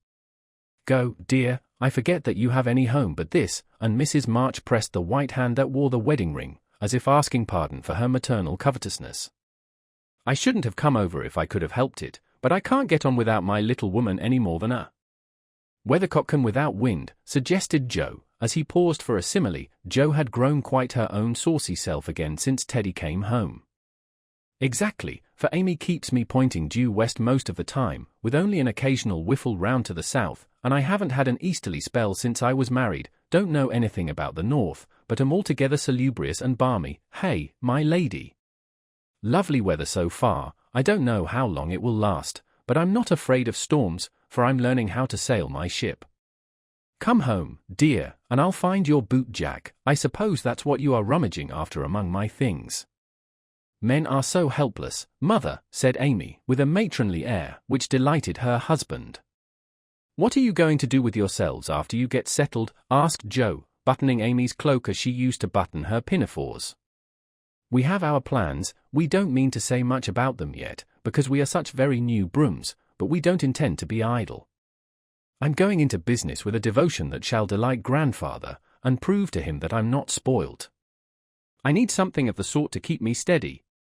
I'm tired of dawdling, and mean to work like a man." "And Amy, what is she going to do?" asked Mrs. March, well pleased at Laurie's decision, and the energy with which he spoke. "After doing the civil all round, and airing our best bonnet, we shall astonish you by the elegant hospitalities of our mansion, the brilliant society we shall draw about us, and the beneficial influence we shall exert over the world at large." "That's about it, isn't it, Madame Recamier?" asked Laurie, with a quizzical look at Amy. "Time will show. Come away, impertinence, and don't shock my family by calling me names before their faces," answered Amy, resolving that there should be a home with a good wife in it before she set up a salon as a queen of society. "How happy those children seem together," observed Mr. March, finding it difficult to become absorbed in his Aristotle after the young couple had gone. "Yes, and I think it will last," added Mrs. March, with the restful expression of a pilot who has brought a ship safely into port. "I know it will." Happy Amy, and Joe sighed, then smiled brightly as Professor Bayer opened the gate with an impatient push. Later in the evening, when his mind had been set at rest about the boot jack, Laurie said suddenly to his wife, who was flitting about, arranging her new art treasures, "Mrs. Lawrence." "My lord." "That man intends to marry our Joe." "I hope so, don't you, dear?" "Well, my love, I consider him a trump, in the fullest sense of that expressive word, but I do wish he was a little younger and a good deal richer. Now, Laurie, don't be too fastidious and worldly-minded. If they love one another, it doesn't matter a particle how old they are nor how poor. Women never should marry for money. Amy caught herself up short as the words escaped her, and looked at her husband, who replied, with malicious gravity, "Certainly not, though you do hear charming girls say that they intend to do it sometimes. If my memory serves me, you once thought it your duty to make a rich match. That accounts, perhaps, for your marrying a good-for-nothing like me." "Oh, my dearest boy, don't say that. I forgot you were rich when I said yes. I'd have married you if you hadn't a penny, and I sometimes wish you were poor that I might show how much I love you." And Amy, who was very dignified in public and very fond in private, gave convincing proofs of the truth of her words. "You don't really think I am such a mercenary creature as I tried to be once, do you? It would break my heart if you didn't believe that I'd gladly pull in the same boat with you, even if you had to get your living by rowing on the lake.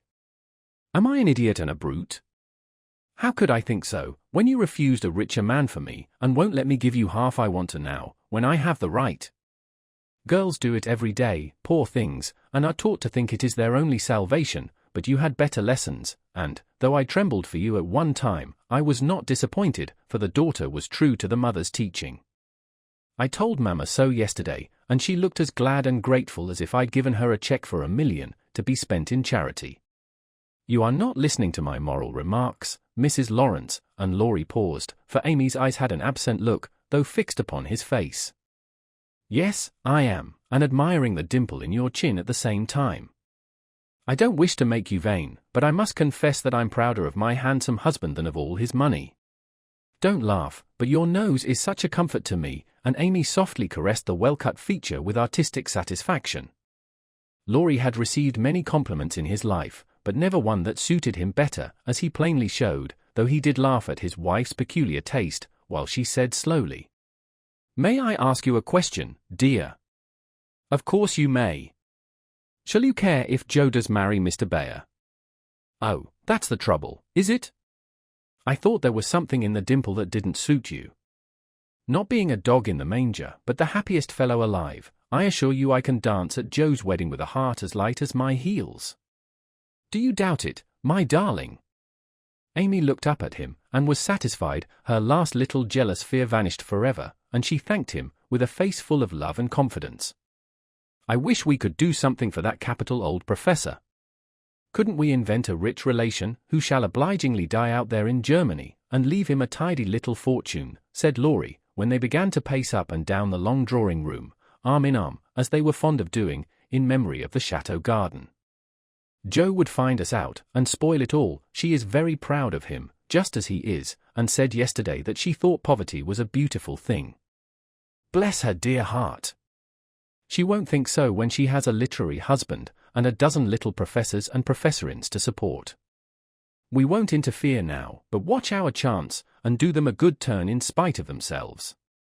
I owe Joe for a part of my education, and she believes in people's paying their honest debts, so I'll get round her in that way. How delightful it is to be able to help others, isn't it? That was always one of my dreams, to have the power of giving freely, and, thanks to you, the dream has come true. Ah! We'll do quantities of good, won't we? There's one sort of poverty that I particularly like to help. Out-and-out beggars get taken care of, but poor gentlefolks fare badly, because they won't ask, and people don't dare to offer charity, yet there are 1,000 ways of helping them, if one only knows how to do it so delicately that it does not offend. I must say, I like to serve a decayed gentleman better than a blarneying beggar. I suppose it's wrong, but I do, though it is harder. Because it takes a gentleman to do it, added the other member of the Domestic Admiration Society. Thank you, I'm afraid I don't deserve that pretty compliment. But I was going to say that while I was dawdling about abroad, I saw a good many talented young fellows making all sorts of sacrifices, and enduring real hardships, that they might realize their dreams. Splendid fellows, some of them, working like heroes, poor and friendless, but so full of courage, patience, and ambition, that I was ashamed of myself, and longed to give them a right good lift. Those are people whom it's a satisfaction to help, for if they've got genius, it's an honor to be allowed to serve them, and not let it be lost or delayed for want of fuel to keep the pot boiling. If they haven't, it's a pleasure to comfort the poor souls, and keep them from despair when they find it out.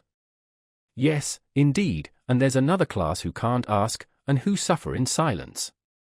I know something of it, for I belonged to it before you made a princess of me, as the king does the beggar maid in the old story. Ambitious girls have a hard time, Laurie, and often have to see youth, health, and precious opportunities go by, just for want of a little help at the right minute. People have been very kind to me, and whenever I see girls struggling along, as we used to do, I want to put out my hand and help them, as I was helped. And so you shall, like an angel as you are, cried Laurie, resolving, with a glow of philanthropic zeal, to found and endow an institution for the express benefit of young women with artistic tendencies. Rich people have no right to sit down and enjoy themselves, or let their money accumulate for others to waste. It's not half so sensible to leave legacies when one dies as it is to use the money wisely while alive, and enjoy making one's fellow creatures happy with it. We'll have a good time ourselves, and add an extra relish to our own pleasure by giving other people a generous taste. Will you be a little Dorcas, going about emptying a big basket of comforts, and filling it up with good deeds? With all my heart, if you will be a brave St. Martin, stopping, as you ride gallantly through the world, to share your cloak with the beggar. It's a bargain, and we shall get the best of it. So the young pair shook hands upon it, and then paced happily on again, feeling that their pleasant home was more homelike because they hoped to brighten other homes, believing that their own feet would walk more uprightly along the flowery path before them, if they smoothed rough ways for other feet, and feeling that their hearts were more closely knit together by a love which could tenderly remember those less blessed than they. 45. Daisy and Demi. I cannot feel that I have done my duty as humble historian of the March family, without devoting at least one chapter to the two most precious and important members of it. Daisy and Demi had now arrived at years of discretion, for in this fast age babies of 3 or 4 assert their rights, and get them, too, which is more than many of their elders do. If there ever were a pair of twins in danger of being utterly spoilt by adoration, it was these prattling Brooks. Of course they were the most remarkable children ever born, as will be shown when I mention that they walked at 8 months, talked fluently at 12 months, and at 2 years they took their places at table, and behaved with a propriety which charmed all beholders.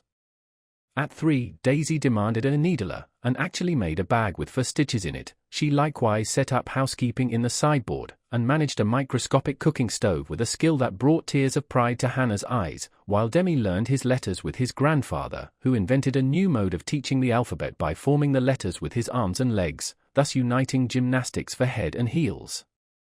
The boy early developed a mechanical genius which delighted his father and distracted his mother, for he tried to imitate every machine he saw, and kept the nursery in a chaotic condition, with his sewing-machine, a mysterious structure of string, chairs, clothespins, and spools, for wheels to go wound and wound, also a basket hung over the back of a big chair, in which he vainly tried to hoist his too confiding sister, who, with feminine devotion, allowed her little head to be bumped till rescued, when the young inventor indignantly remarked, "Why, Ma, that's my lelywaiter," and missed trying to pull her up. Though utterly unlike in character, the twins got on remarkably well together, and seldom quarrelled more than thrice a day.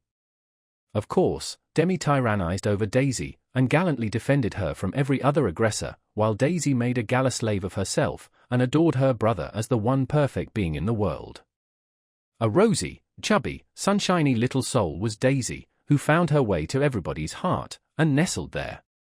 One of the captivating children, who seemed made to be kissed and cuddled, adorned and adored like little goddesses, and produced for general approval on all festive occasions. Her small virtues were so sweet that she would have been quite angelic if a few small naughtinesses had not kept her delightfully human.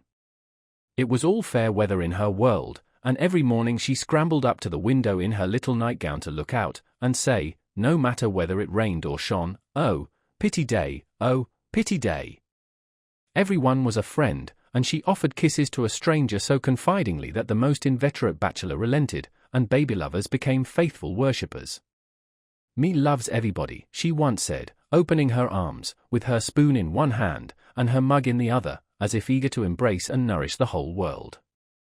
As she grew, her mother began to feel that the dovecot would be blessed by the presence of an inmate as serene and loving as that which had helped to make the old house home, and to pray that she might be spared a loss like that which had lately taught them how long they had entertained an angel unawares.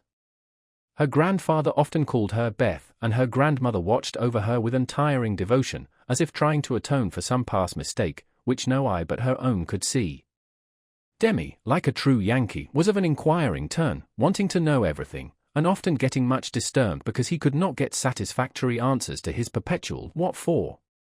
He also possessed a philosophic bent, to the great delight of his grandfather, who used to hold Socratic conversations with him, in which the precocious pupil occasionally posed his teacher, to the undisguised satisfaction of the womenfolk. "What makes my legs go, Dranpa?" asked the young philosopher, surveying those active portions of his frame with a meditative air, while resting after a go-to-bed frolic one night. "It's your little mind, Demi," replied the sage, stroking the yellow head respectfully. "What is a little mind?" "It is something which makes your body move, as the spring made the wheels go in my watch when I showed it to you.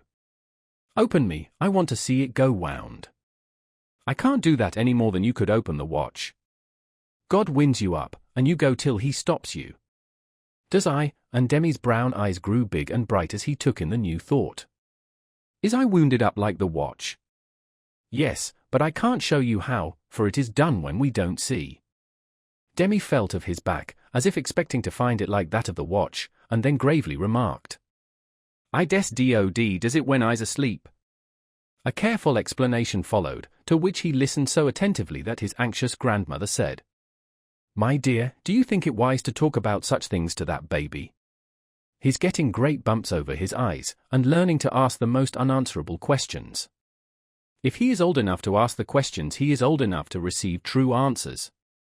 I am not putting the thoughts into his head, but helping him unfold those already there.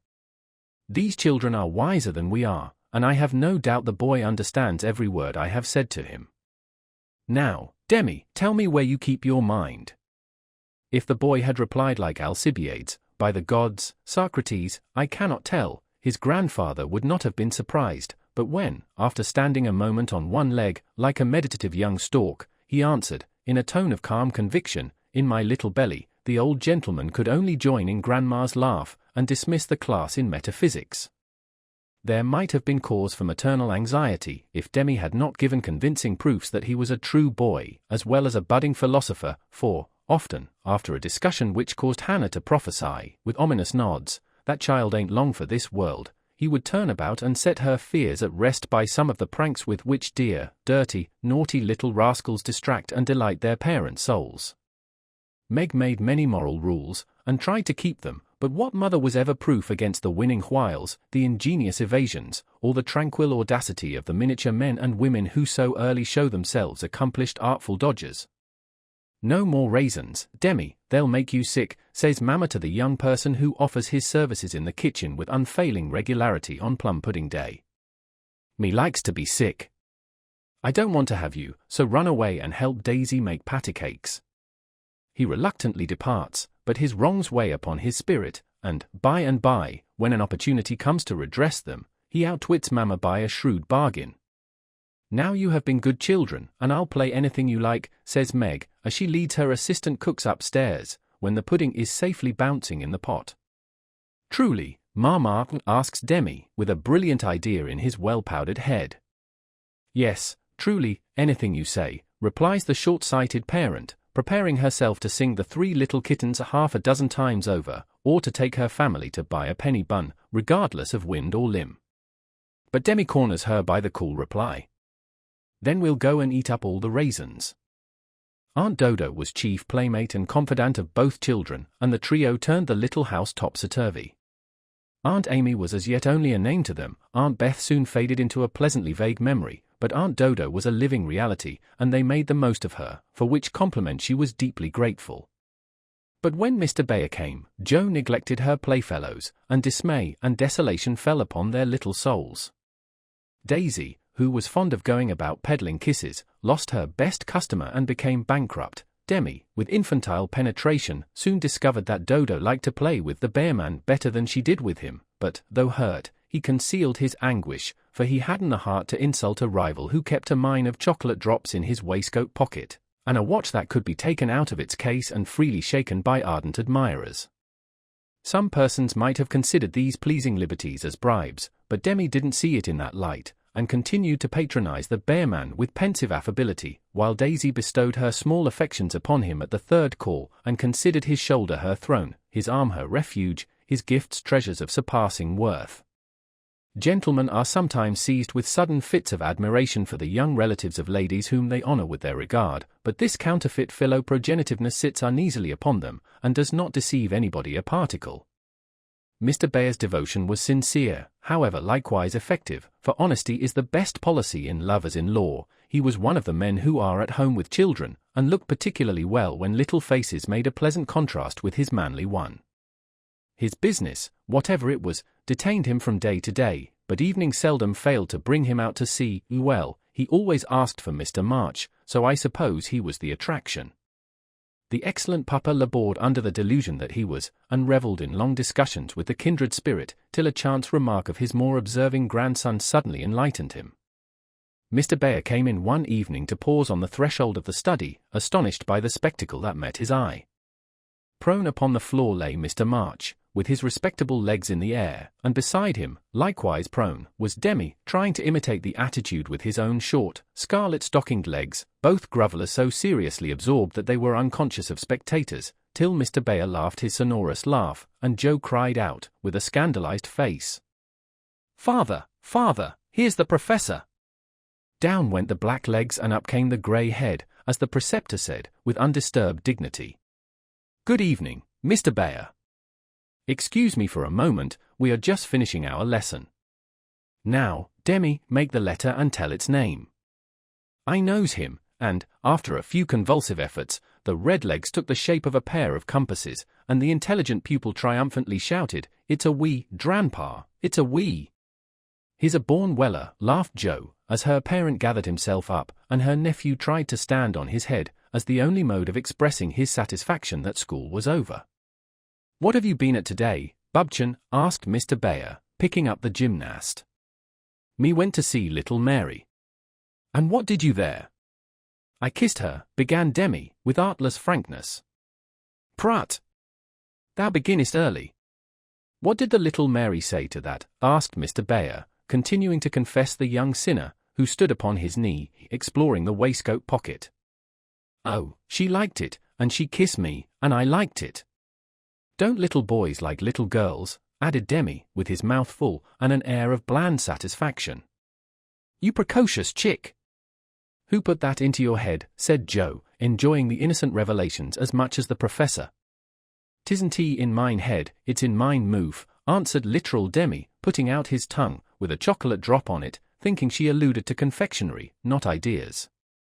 "Thou shouldst save some for the little friend, sweets to the sweet, manling," and Mr. Bayer offered Joe some, with a look that made her wonder if chocolate was not the nectar drunk by the gods.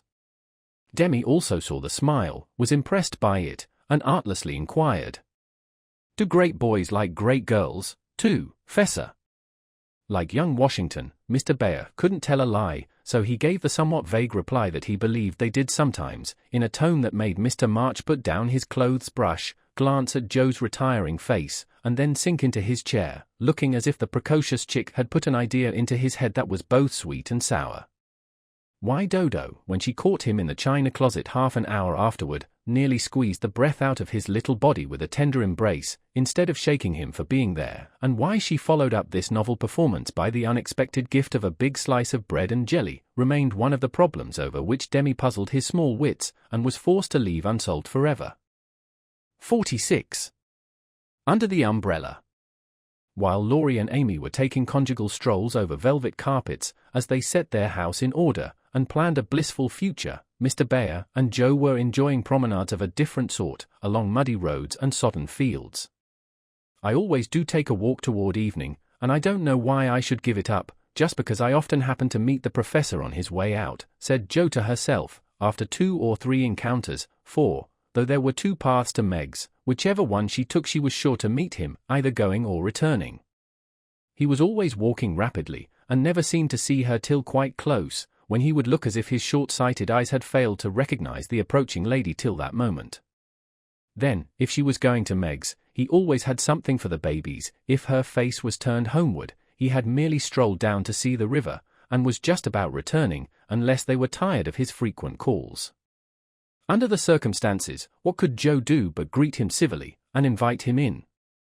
If she was tired of his visits, she concealed her weariness with perfect skill, and took care that there should be coffee for supper, as Mr. Bayer, doesn't like tea. By the second week, everyone knew perfectly well what was going on, yet everyone tried to look as if they were stone-blind to the changes in Jo's face. They never asked why she sang about her work, did up her hair 3 times a day, and got so blooming with her evening exercise, and no one seemed to have the slightest suspicion that Professor Bayer, while talking philosophy with the father, was giving the daughter lessons in love. Jo couldn't even lose her heart in a decorous manner, but sternly tried to quench her feelings, and, failing to do so, led a somewhat agitated life. She was mortally afraid of being laughed at for surrendering, after her many and vehement declarations of independence. Laurie was her especial dread, but, thanks to the new manager, he behaved with praiseworthy propriety, never called Mr. Bayer a capital old fellow in public, never alluded, in the remotest manner, to Jo's improved appearance, or expressed the least surprise at seeing the professor's hat on the March's hall table nearly every evening. But he exulted in private and longed for the time to come when he could give Jo a piece of plate, with a bear and a ragged staff on it as an appropriate coat of arms. For a fortnight, the professor came and went with lover-like regularity, then he stayed away for 3 whole days, and made no sign, a proceeding which caused everybody to look sober, and Jo to become pensive, at first, and then, alas for romance, very cross. Disgusted, I dare say, and gone home as suddenly as he came. It's nothing to me, of course, but I should think he would have come and bid us good-bye, like a gentleman, she said to herself, with a despairing look at the gate, as she put on her things for the customary walk, one dull afternoon. You'd better take the little umbrella, dear, it looks like rain, said her mother, observing that she had on her new bonnet, but not alluding to the fact. Yes, Marmee, do you want anything in town?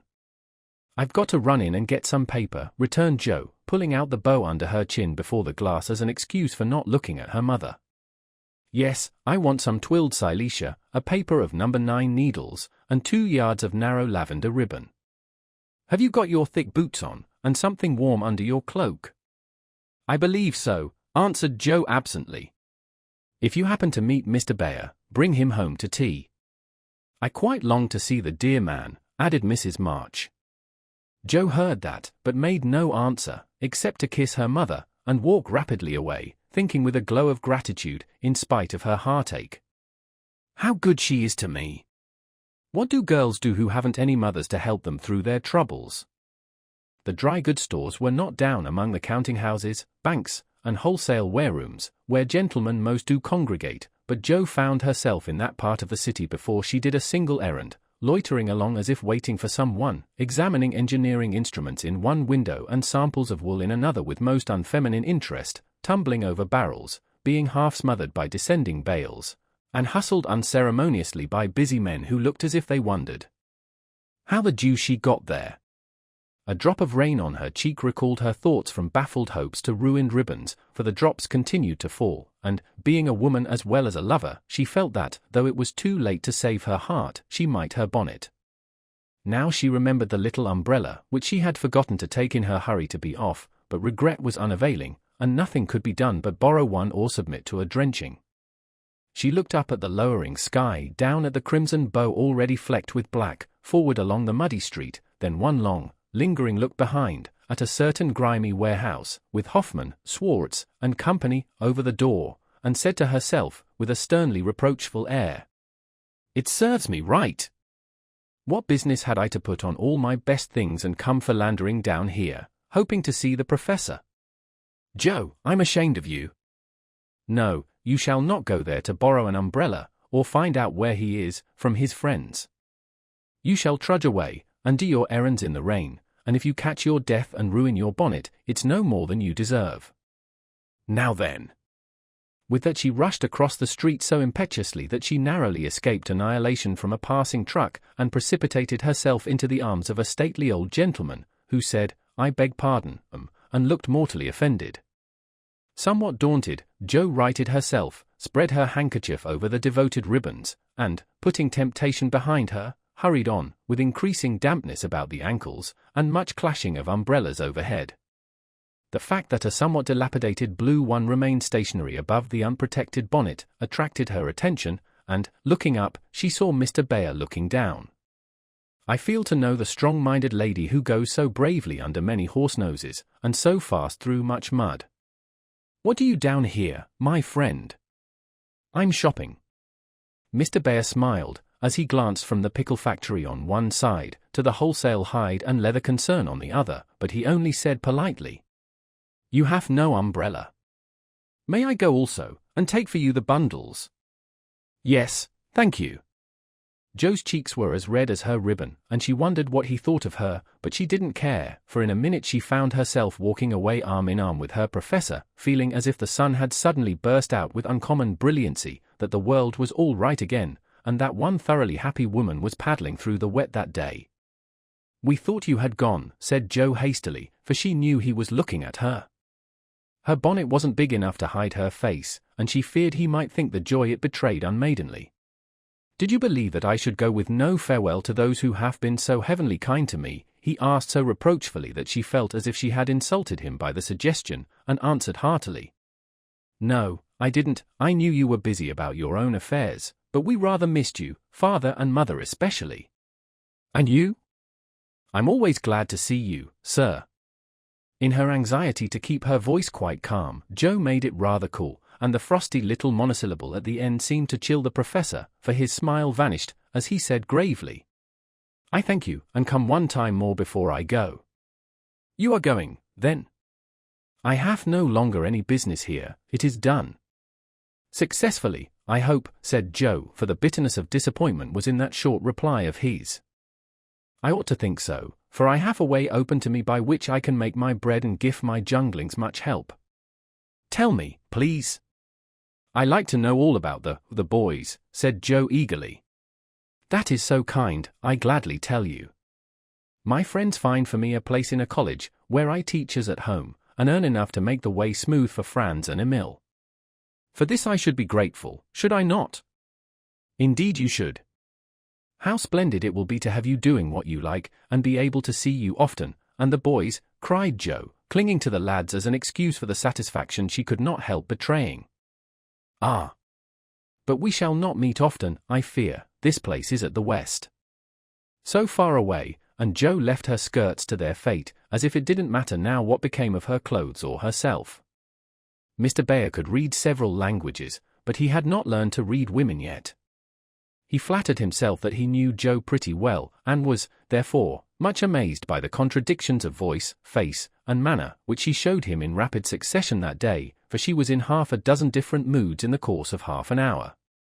When she met him she looked surprised, though it was impossible to help suspecting that she had come for that express purpose. When he offered her his arm, she took it with a look that filled him with delight, but when he asked if she missed him, she gave such a chilly, formal reply that despair fell upon him. On learning his good fortune she almost clapped her hands. Was the joy all for the boys? Then, on hearing his destination, she said, so far away, in a tone of despair that lifted him onto a pinnacle of hope, but the next minute she tumbled him down again by observing, like one entirely absorbed in the matter, "Here's the place for my errands. Will you come in? It won't take long." Jo rather prided herself upon her shopping capabilities, and particularly wished to impress her escort with the neatness and despatch with which she would accomplish the business. But, owing to the flutter she was in, everything went amiss. She upset the tray of needles, forgot the silesia was to be twilled till it was cut off, gave the wrong change, and covered herself with confusion by asking for lavender ribbon at the calico counter. Mr. Bayer stood by, watching her blush and blunder, and, as he watched, his own bewilderment seemed to subside, for he was beginning to see that on some occasions women, like dreams, go by contraries. When they came out, he put the parcel under his arm with a more cheerful aspect, and splashed through the puddles as if he rather enjoyed it, on the whole. "Should we not do a little what you call shopping for the babies, and have a farewell feast tonight if I go for my last call at your so pleasant home?" he asked, stopping before a window full of fruit and flowers. "What will we buy?" said Jo, ignoring the latter part of his speech, and sniffing the mingled odors with an affectation of delight as they went in.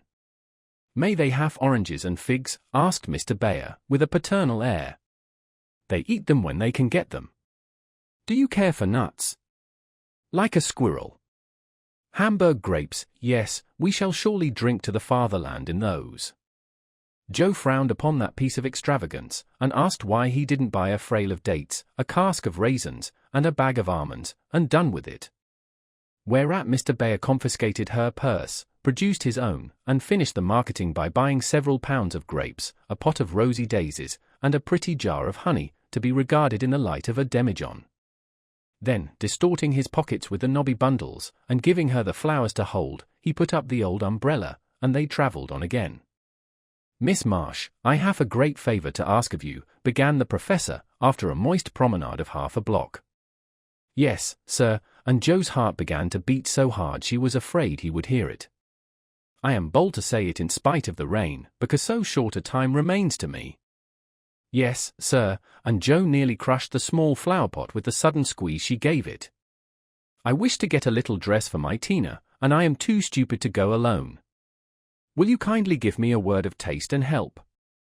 Yes, sir, and Joe felt as calm and cool, all of a sudden, as if she had stepped into a refrigerator. Perhaps also a shawl for Tina's mother, she is so poor and sick, and the husband is such a care. Yes, yes, a thick, warm shawl would be a friendly thing to take the little mother. I'll do it with pleasure, Mr. Bayer. I'm going very fast and he's getting dearer every minute, added Joe to herself, then, with a mental shake, she entered into the business with an energy which was pleasant to behold. Mr. Bayer left it all to her, so she chose a pretty gown for Tina, and then ordered out the shawls.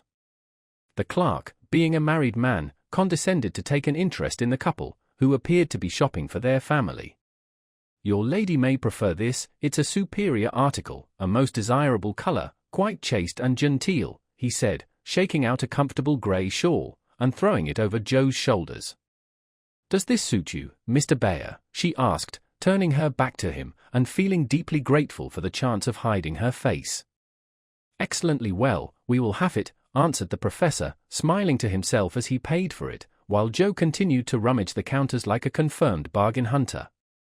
Now shall we go home? He asked, as if the words were very pleasant to him. Yes, it's late, and I'm so tired. Joe's voice was more pathetic than she knew, for now the sun seemed to have gone in as suddenly as it came out, the world grew muddy and miserable again, and for the first time she discovered that her feet were cold, her head ached, and that her heart was colder than the former, fuller of pain than the latter. Mr. Bayer was going away, he only cared for her as a friend, it was all a mistake, and the sooner it was over the better. With this idea in her head, she hailed an approaching omnibus with such a hasty gesture that the daisies flew out of the pot and were badly damaged. This is not our omnibus, said the professor, waving the loaded vehicle away, and stopping to pick up the poor little flowers. I beg your pardon, I didn't see the name distinctly. Never mind, I can walk. I'm used to plodding in the mud, returned Joe, winking hard, because she would have died rather than openly wipe her eyes. Mr. Bayer saw the drops on her cheeks, though she turned her head away, the sight seemed to touch him very much, for, suddenly stooping down, he asked in a tone that meant a great deal. Heart's dearest, why do you cry? Now, if Joe had not been new to this sort of thing she would have said she wasn't crying, had a cold in her head, or told any other feminine fib proper to the occasion, instead of which that undignified creature answered, with an irrepressible sob. Because you are going away. Ach, mein Gott, that is so good, cried Mr. Bayer, managing to clasp his hands in spite of the umbrella and the bundles. Joe, I have nothing but much love to give you, I came to see if you could care for it, and I waited to be sure that I was something more than a friend. Am I? Can you make a little place in your heart for old Fritz? He added, all in one breath. Oh, yes, said Joe, and he was quite satisfied, for she folded both hands over his arm, and looked up at him with an expression that plainly showed how happy she would be to walk through life beside him, even though she had no better shelter than the old umbrella, if he carried it.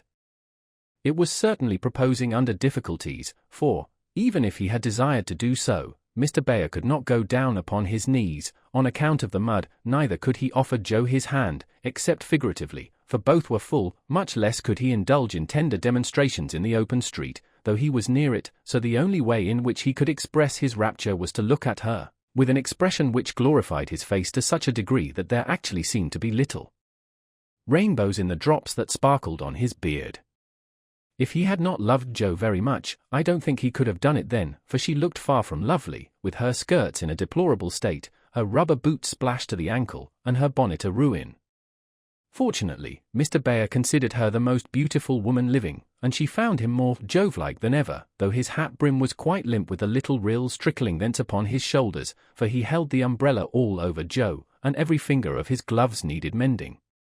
Passers-by probably thought them a pair of harmless lunatics, for they entirely forgot to hail a bus, and strolled leisurely along, oblivious of deepening dusk and fog.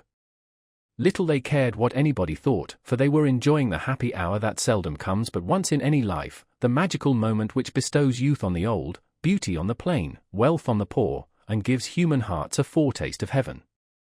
The professor looked as if he had conquered a kingdom, and the world had nothing more to offer him in the way of bliss, while Jo trudged beside him, feeling as if her place had always been there, and wondering how she ever could have chosen any other lot. Of course, she was the first to speak, intelligibly, I mean, for the emotional remarks which followed her impetuous "oh, yes," were not of a coherent or reportable character. "Friedrich, why didn't you?" "Ah, heaven, she gives me the name that no one speaks since Minna died," cried the professor, pausing in a puddle to regard her with grateful delight. "I always call you so to myself, I forgot, but I won't, unless you like it." "Like it? It is more sweet to me than I can tell."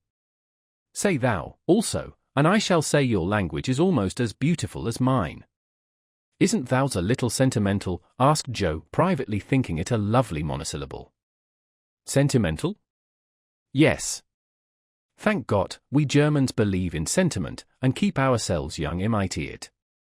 "Your English you is so cold, say thou, heart's dearest, it means so much to me," pleaded Mr. Bayer, more like a romantic student than a grave professor.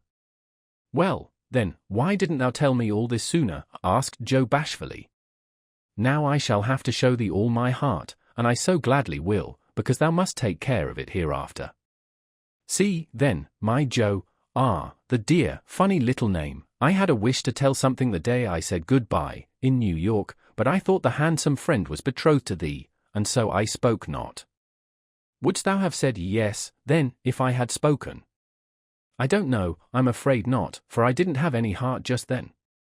"Prut! That I do not believe." "It was asleep till the fairy prince came through the wood, and waked it up."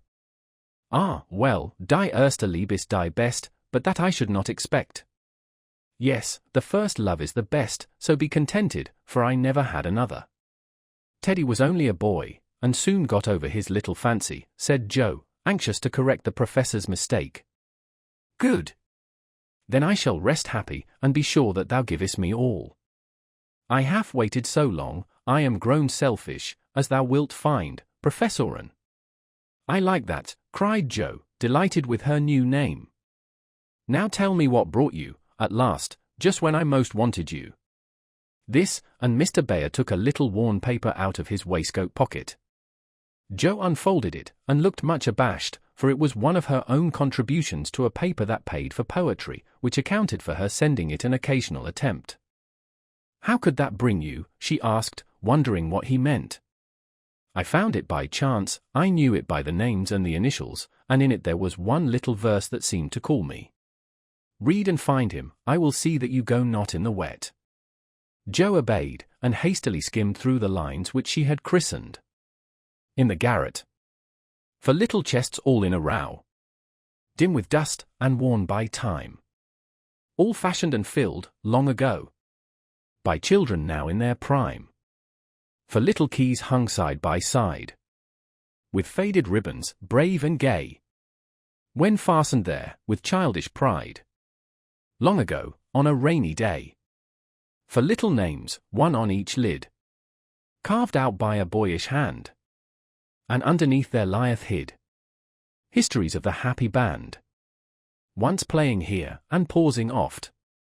To hear the sweet refrain. That came and went on the roof aloft. In the falling summer rain. Megged on the first lid, smooth and fair. I look in with loving eyes. For folded here, with well-known care. A goodly gathering lies. The record of a peaceful life. Gifts to gentle child and girl. A bridal gown, lines to a wife. A tiny shoe, a baby curl. No toys in this first chest remain, for all are carried away, in their old age, to join again in another small Meg's play. Ah, happy mother! Well I know you hear, like a sweet refrain, lullabies ever soft and low, in the falling summer rain. Joe saw on the next lid, scratched and worn, and within a motley store of headless dolls, of schoolbooks torn, birds and beasts that speak no more, spoils brought home from the fairy ground, only trod by youthful feet, dreams of a future never found, memories of a past still sweet, half-writ poems, stories wild, April letters, warm and cold, diaries of a willful child, hints of a woman early old, a woman in a lonely home, hearing, like a sad refrain, be worthy, love, and love will come in the falling summer rain. My Beth, the dust is always swept from the lid that bears your name, as if by loving eyes that wept, by careful hands that often came. Death canonized for us one saint, ever less human than divine, and still we lay, with tender plaint, relics in this household shrine. The silver bell, so seldom rung, the little cap which last she wore, the fair, dead Catherine that hung by angels born above her door, the songs she sang, without lament, in her prison house of pain, forever are they sweetly blent with the falling summer rain. Upon the last lid's polished field, legend now both fair and true, a gallant knight bears on his shield Amy, in letters gold and blue. Within lie snoods that bound her hair, slippers that have danced their last, faded flowers laid by with care, fans whose airy toils are past, gay valentines, all ardent flames, trifles that have borne their part in girlish hopes and fears and shames, the record of a maiden heart, now learning fairer, truer spells, hearing, like a blithe refrain, the silver sound of bridal bells in the falling summer rain. For little chests all in a row, dim with dust and worn by time, for women, taught by weal and woe, to love and labor in their prime, for sisters, parted for an hour, none lost, one only gone before, made by love's immortal power, nearest and dearest evermore. Oh, when these hidden stores of ours lie open to the Father's sight, may they be rich in golden hours, deeds that show fairer for the light, lives whose brave music long shall ring, like a spirit-stirring strain, souls that shall gladly soar and sing in the long sunshine after rain. J.M. It's very bad poetry, but I felt it when I wrote it, one day when I was very lonely and had a good cry on a rag bag. I never thought it would go where it could tell tales, said Joe, tearing up the verses the professor had treasured so long. Let it go, it has done its duty, and I will have a fresh one when I read all the brown book in which she keeps her little secrets, said Mr. Bayer, with a smile, as he watched the fragments fly away on the wind. Yes, he added earnestly, I read that, and I think to myself, she has a sorrow, she is lonely, she would find comfort in true love. I have a heart full for her, shall I not go and say, if this is not too poor a thing to give for what I shall hope to receive, take it in God's name. And so you came to find that it was not too poor, but the one precious thing I needed, whispered Joe. I had no courage to think that at first, heavenly kind as was your welcome to me. But soon I began to hope, and then I said, I will have her if I die for it, and so I will, cried Mr. Bayer, with a defiant nod, as if the walls of mist closing round them were barriers which he was to surmount or valiantly knock down. Joe thought that was splendid, and resolved to be worthy of her knight, though he did not come prancing on a charger in gorgeous array. What made you stay away so long? She asked presently, finding it so pleasant to ask confidential questions and get delightful answers that she could not keep silent. It was not easy, but I could not find the heart to take you from that so happy home until I could have a prospect of one to give you, after much time, perhaps, and hard work. How could I ask you to give up so much for a poor old fellow, who has no fortune but a little learning? I'm glad you are poor, I couldn't bear a rich husband, said Joe decidedly, adding, in a softer tone, don't fear poverty, I've known it long enough to lose my dread, and be happy working for those I love, and don't call yourself old, 40 is the prime of life. I couldn't help loving you if you were 70. The professor found that so touching that he would have been glad of his handkerchief if he could have got at it, as he couldn't. Joe wiped his eyes for him, and said, laughing, as she took away a bundle or two. I may be strong-minded, but no one can say I'm out of my sphere now, for woman's special mission is supposed to be drying tears and bearing burdens. I'm to carry my share, Friedrich, and help to earn the home. Make up your mind to that, or I'll never go, she added resolutely, as he tried to reclaim his load. We shall see. Have you patience to wait a long time, Joe? I must go away and do my work alone. I must help my boys first, because, even for you, I may not break my word to Minna. Can you forgive that, and be happy while we hope and wait? Yes, I know I can, for we love one another, and that makes all the rest easy to bear. I have my duty, also, and my work. I couldn't enjoy myself if I neglected them even for you, so there's no need of hurry or impatience. You can do your part out west, I can do mine here, and both be happy hoping for the best, and leaving the future to be as God wills. Ah! Thou givest me such hope and courage, and I have nothing to give back but a full heart and these empty hands, cried the professor, quite overcome. Joe never would learn to be proper, for when he said that as they stood upon the steps, she just put both hands into his, whispering tenderly, not empty now, and, stooping down, kissed her Friedrich under the umbrella. It was dreadful, but she would have done it if the flock of draggle-tailed sparrows on the hedge had been human beings, for she was very far gone indeed, and quite regardless of everything but her own happiness.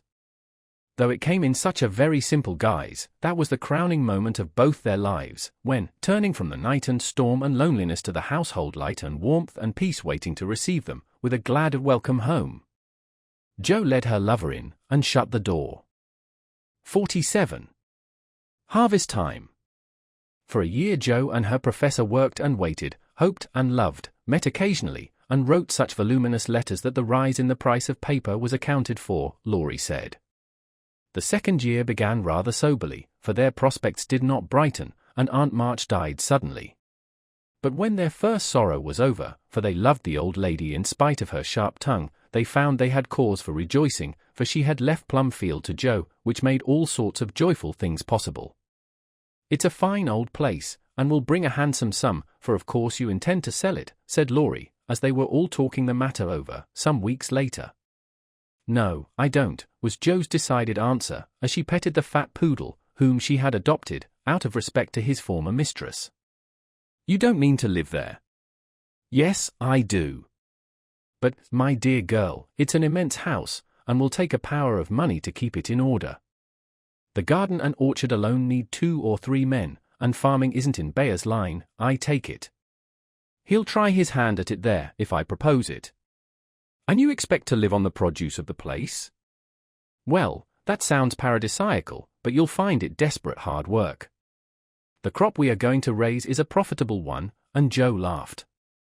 Of what is this fine crop to consist? Boys. I want to open a school for little lads, a good, happy, home-like school, with me to take care of them, and Fritz to teach them. There's a truly joyous plan for you. Isn't that just like her? Cried Laurie, appealing to the family, who looked as much surprised as he. I like it, said Mrs. March decidedly.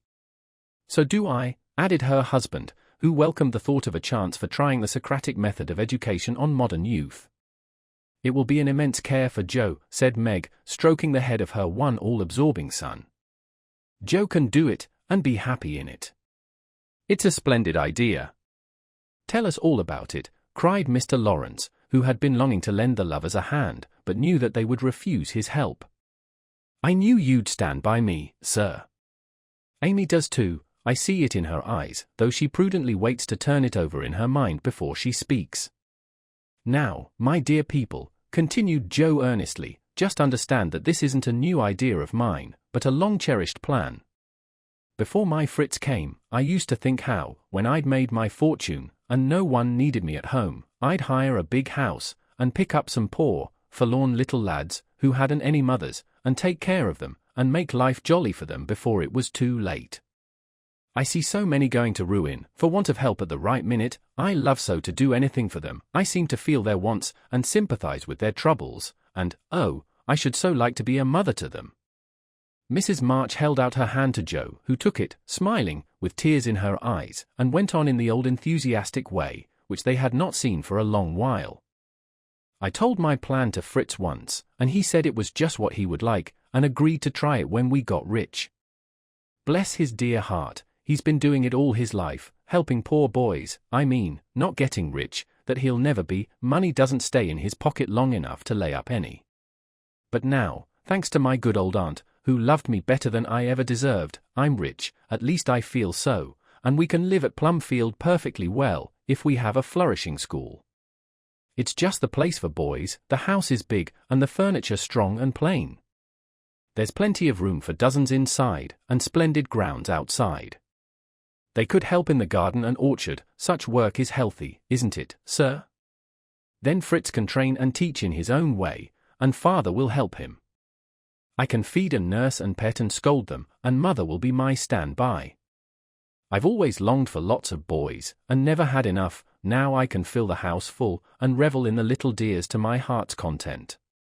Think what luxury, Plumfield my own, and a wilderness of boys to enjoy it with me. As Joe waved her hands, and gave a sigh of rapture, the family went off into a gale of merriment, and Mr. Lawrence laughed till they thought he'd have an apoplectic fit. I don't see anything funny, she said gravely, when she could be heard. Nothing could be more natural or proper than for my professor to open a school, and for me to prefer to reside on my own estate.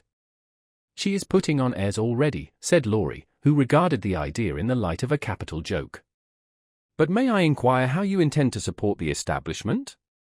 If all the pupils are little ragamuffins, I'm afraid your crop won't be profitable in a worldly sense, Mrs. Bayer. Now don't be a wet blanket, Teddy.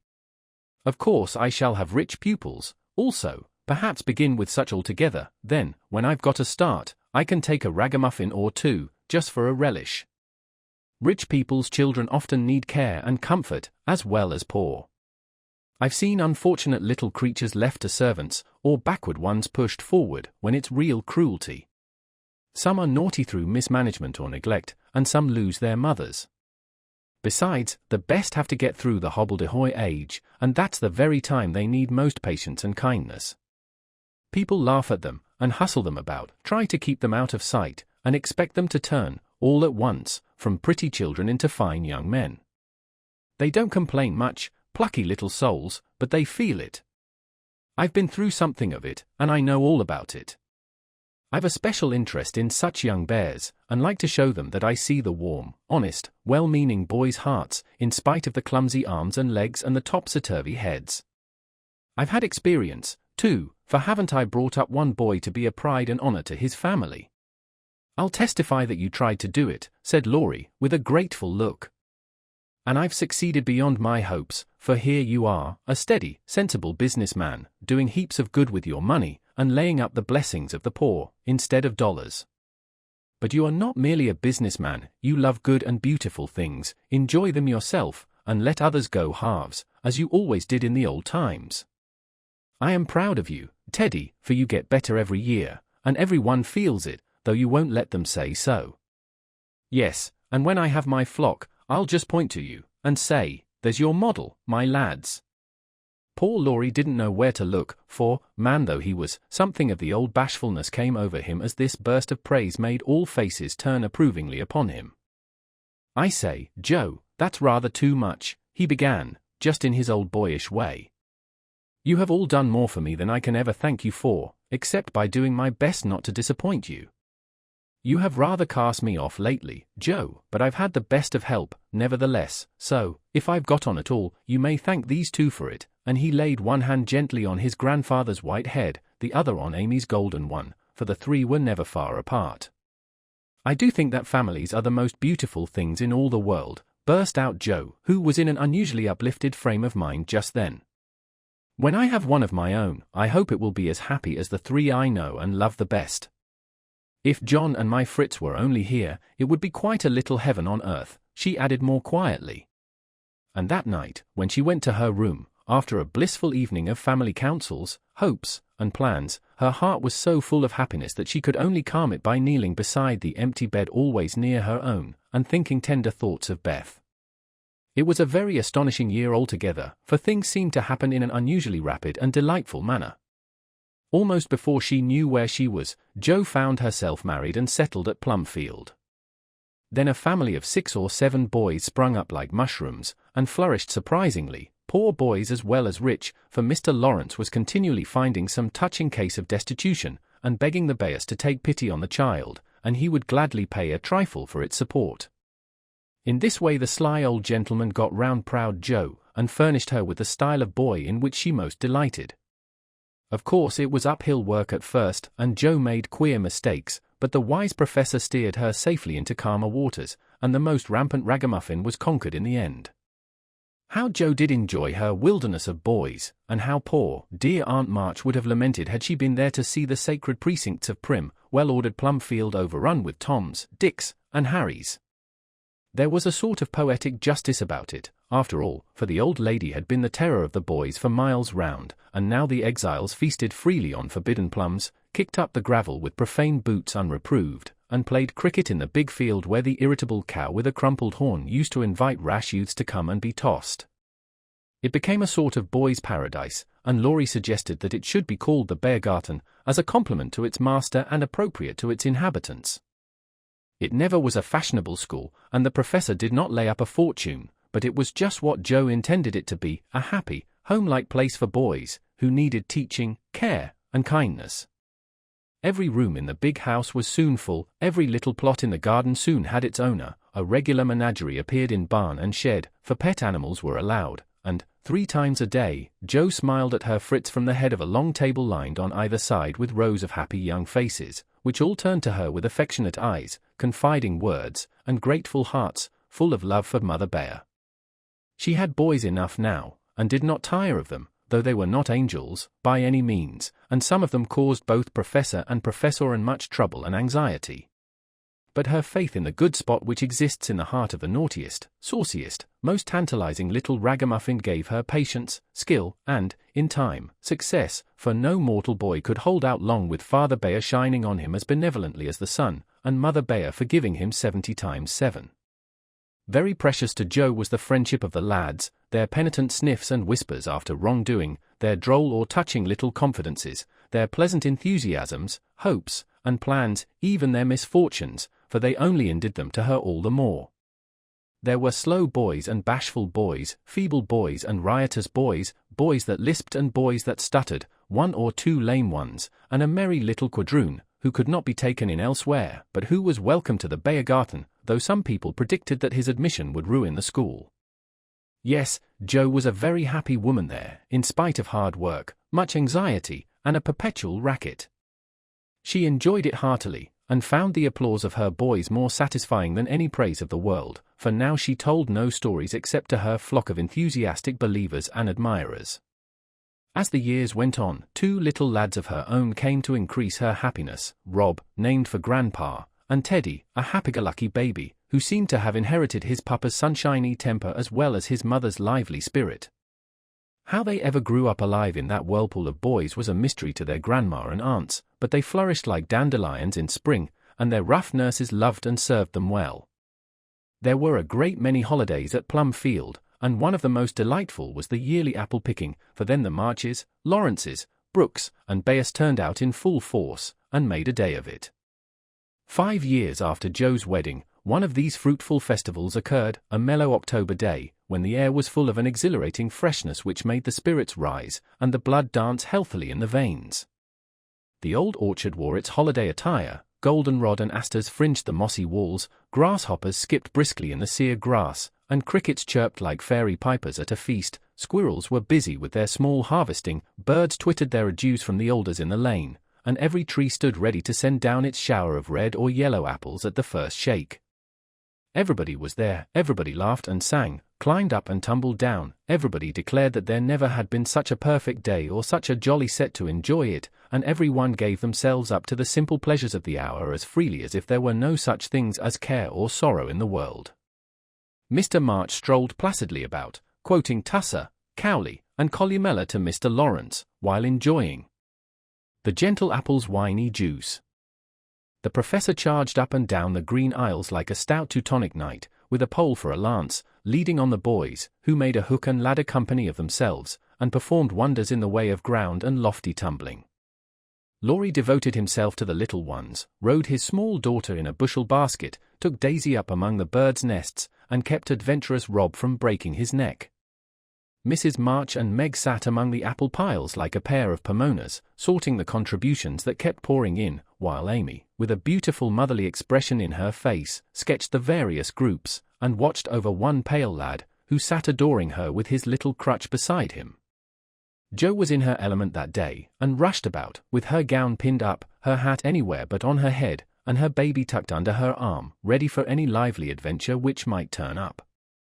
Little Teddy bore a charmed life, for nothing ever happened to him, and Jo never felt any anxiety when he was whisked up into a tree by one lad, galloped off on the back of another, or supplied with sour russets by his indulgent papa, who labored under the Germanic delusion that babies could digest anything, from pickled cabbage to buttons, nails, and their own small shoes.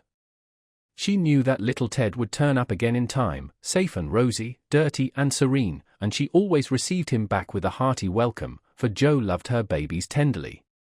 At 4 o'clock a lull took place and baskets remained empty, while the apple pickers rested, and compared rents and bruises.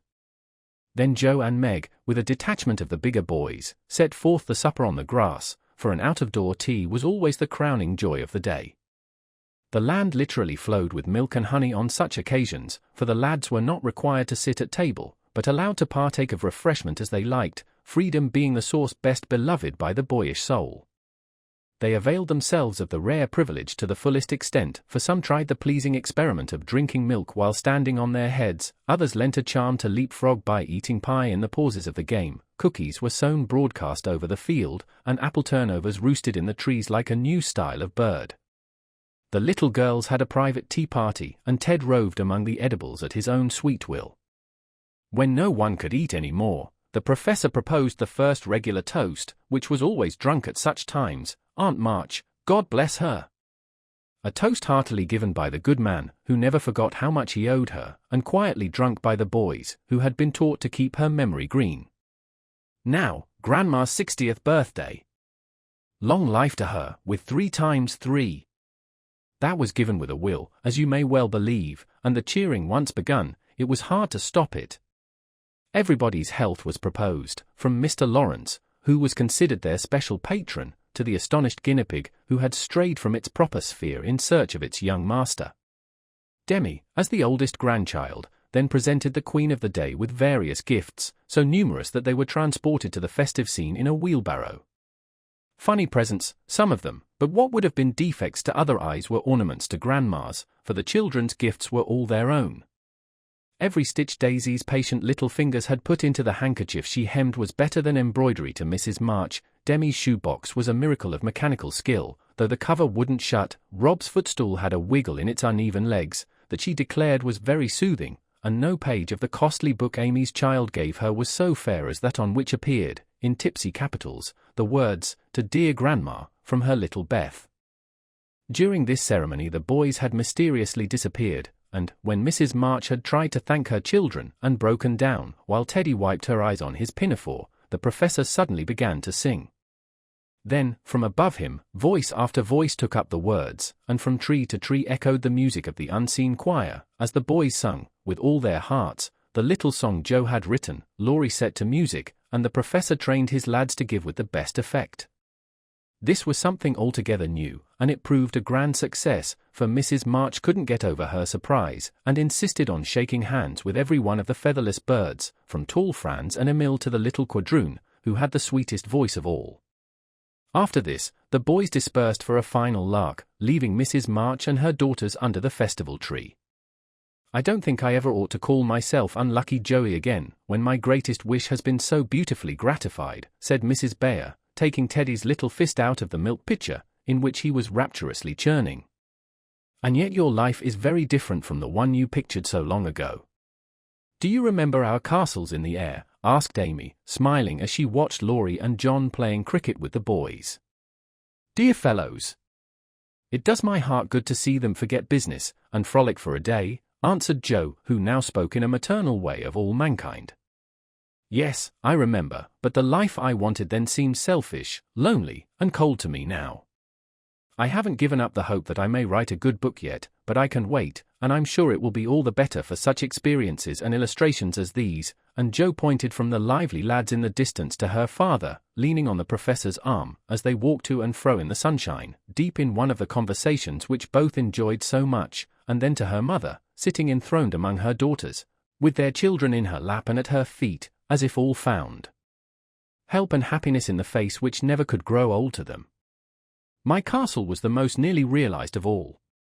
I asked for splendid things, to be sure, but in my heart I knew I should be satisfied if I had a little home, and John, and some dear children like these. I've got them all, thank God, and am the happiest woman in the world, and Meg laid her hand on her tall boy's head, with a face full of tender and devout content. My castle is very different from what I planned, but I would not alter it, though, like Joe, I don't relinquish all my artistic hopes, or confine myself to helping others fulfill their dreams of beauty. I've begun to model a figure of baby, and Laurie says it is the best thing I've ever done. I think so myself, and mean to do it in marble, so that, whatever happens, I may at least keep the image of my little angel. As Amy spoke, a great tear dropped on the golden hair of the sleeping child in her arms, for her one well-beloved daughter was a frail little creature, and the dread of losing her was the shadow over Amy's sunshine. This cross was doing much for both father and mother, for one love and sorrow bound them closely together. Amy's nature was growing sweeter, deeper, and more tender. Laurie was growing more serious, strong, and firm, and both were learning that beauty, youth, good fortune, even love itself, cannot keep care and pain, loss and sorrow, from the most blessed, for into each life some rain must fall. Some days must be dark and sad and dreary. She is growing better, I am sure of it, my dear. Don't despond, but hope and keep happy, said Mrs. March, as tender-hearted Daisy stooped from her knee, to lay her rosy cheek against her little cousin's pale one. I never ought to, while I have you to cheer me up, Marmee, and Laurie to take more than half of every burden, replied Amy warmly. He never lets me see his anxiety, but is so sweet and patient with me, so devoted to Beth, and such a stay and comfort to me always, that I can't love him enough. So, in spite of my one cross, I can say with Meg, thank God, I'm a happy woman. There's no need for me to say it, for everyone can see that I'm far happier than I deserve, added Jo, glancing from her good husband to her chubby children, tumbling on the grass beside her. Fritz is getting grey and stout, I'm growing as thin as a shadow, and am 30, we never shall be rich, and Plumfield may burn up any night, for that incorrigible Tommy Bangs will smoke sweet fern cigars under the bedclothes, though he's set himself afire 3 times already. But in spite of these unromantic facts, I have nothing to complain of, and never was so jolly in my life. Excuse the remark, but living among boys, I can't help using their expressions now and then. Yes, Joe, I think your harvest will be a good one, began Mrs. March, frightening away a big black cricket that was staring Teddy out of countenance. Not half so good as yours, mother. Here it is, and we never can thank you enough for the patient sowing and reaping you have done, cried Jo, with the loving impetuosity which she never could outgrow. I hope there will be more wheat and fewer tares every year, said Amy softly. A large sheaf, but I know there's room in your heart for it, Marmee dear, added Meg's tender voice. Touched to the heart, Mrs. March could only stretch out her arms, as if to gather children and grandchildren to herself, and say, with face and voice full of motherly love, gratitude, and humility, "Oh, my girls, however long you may live, I never can wish you a greater happiness than this."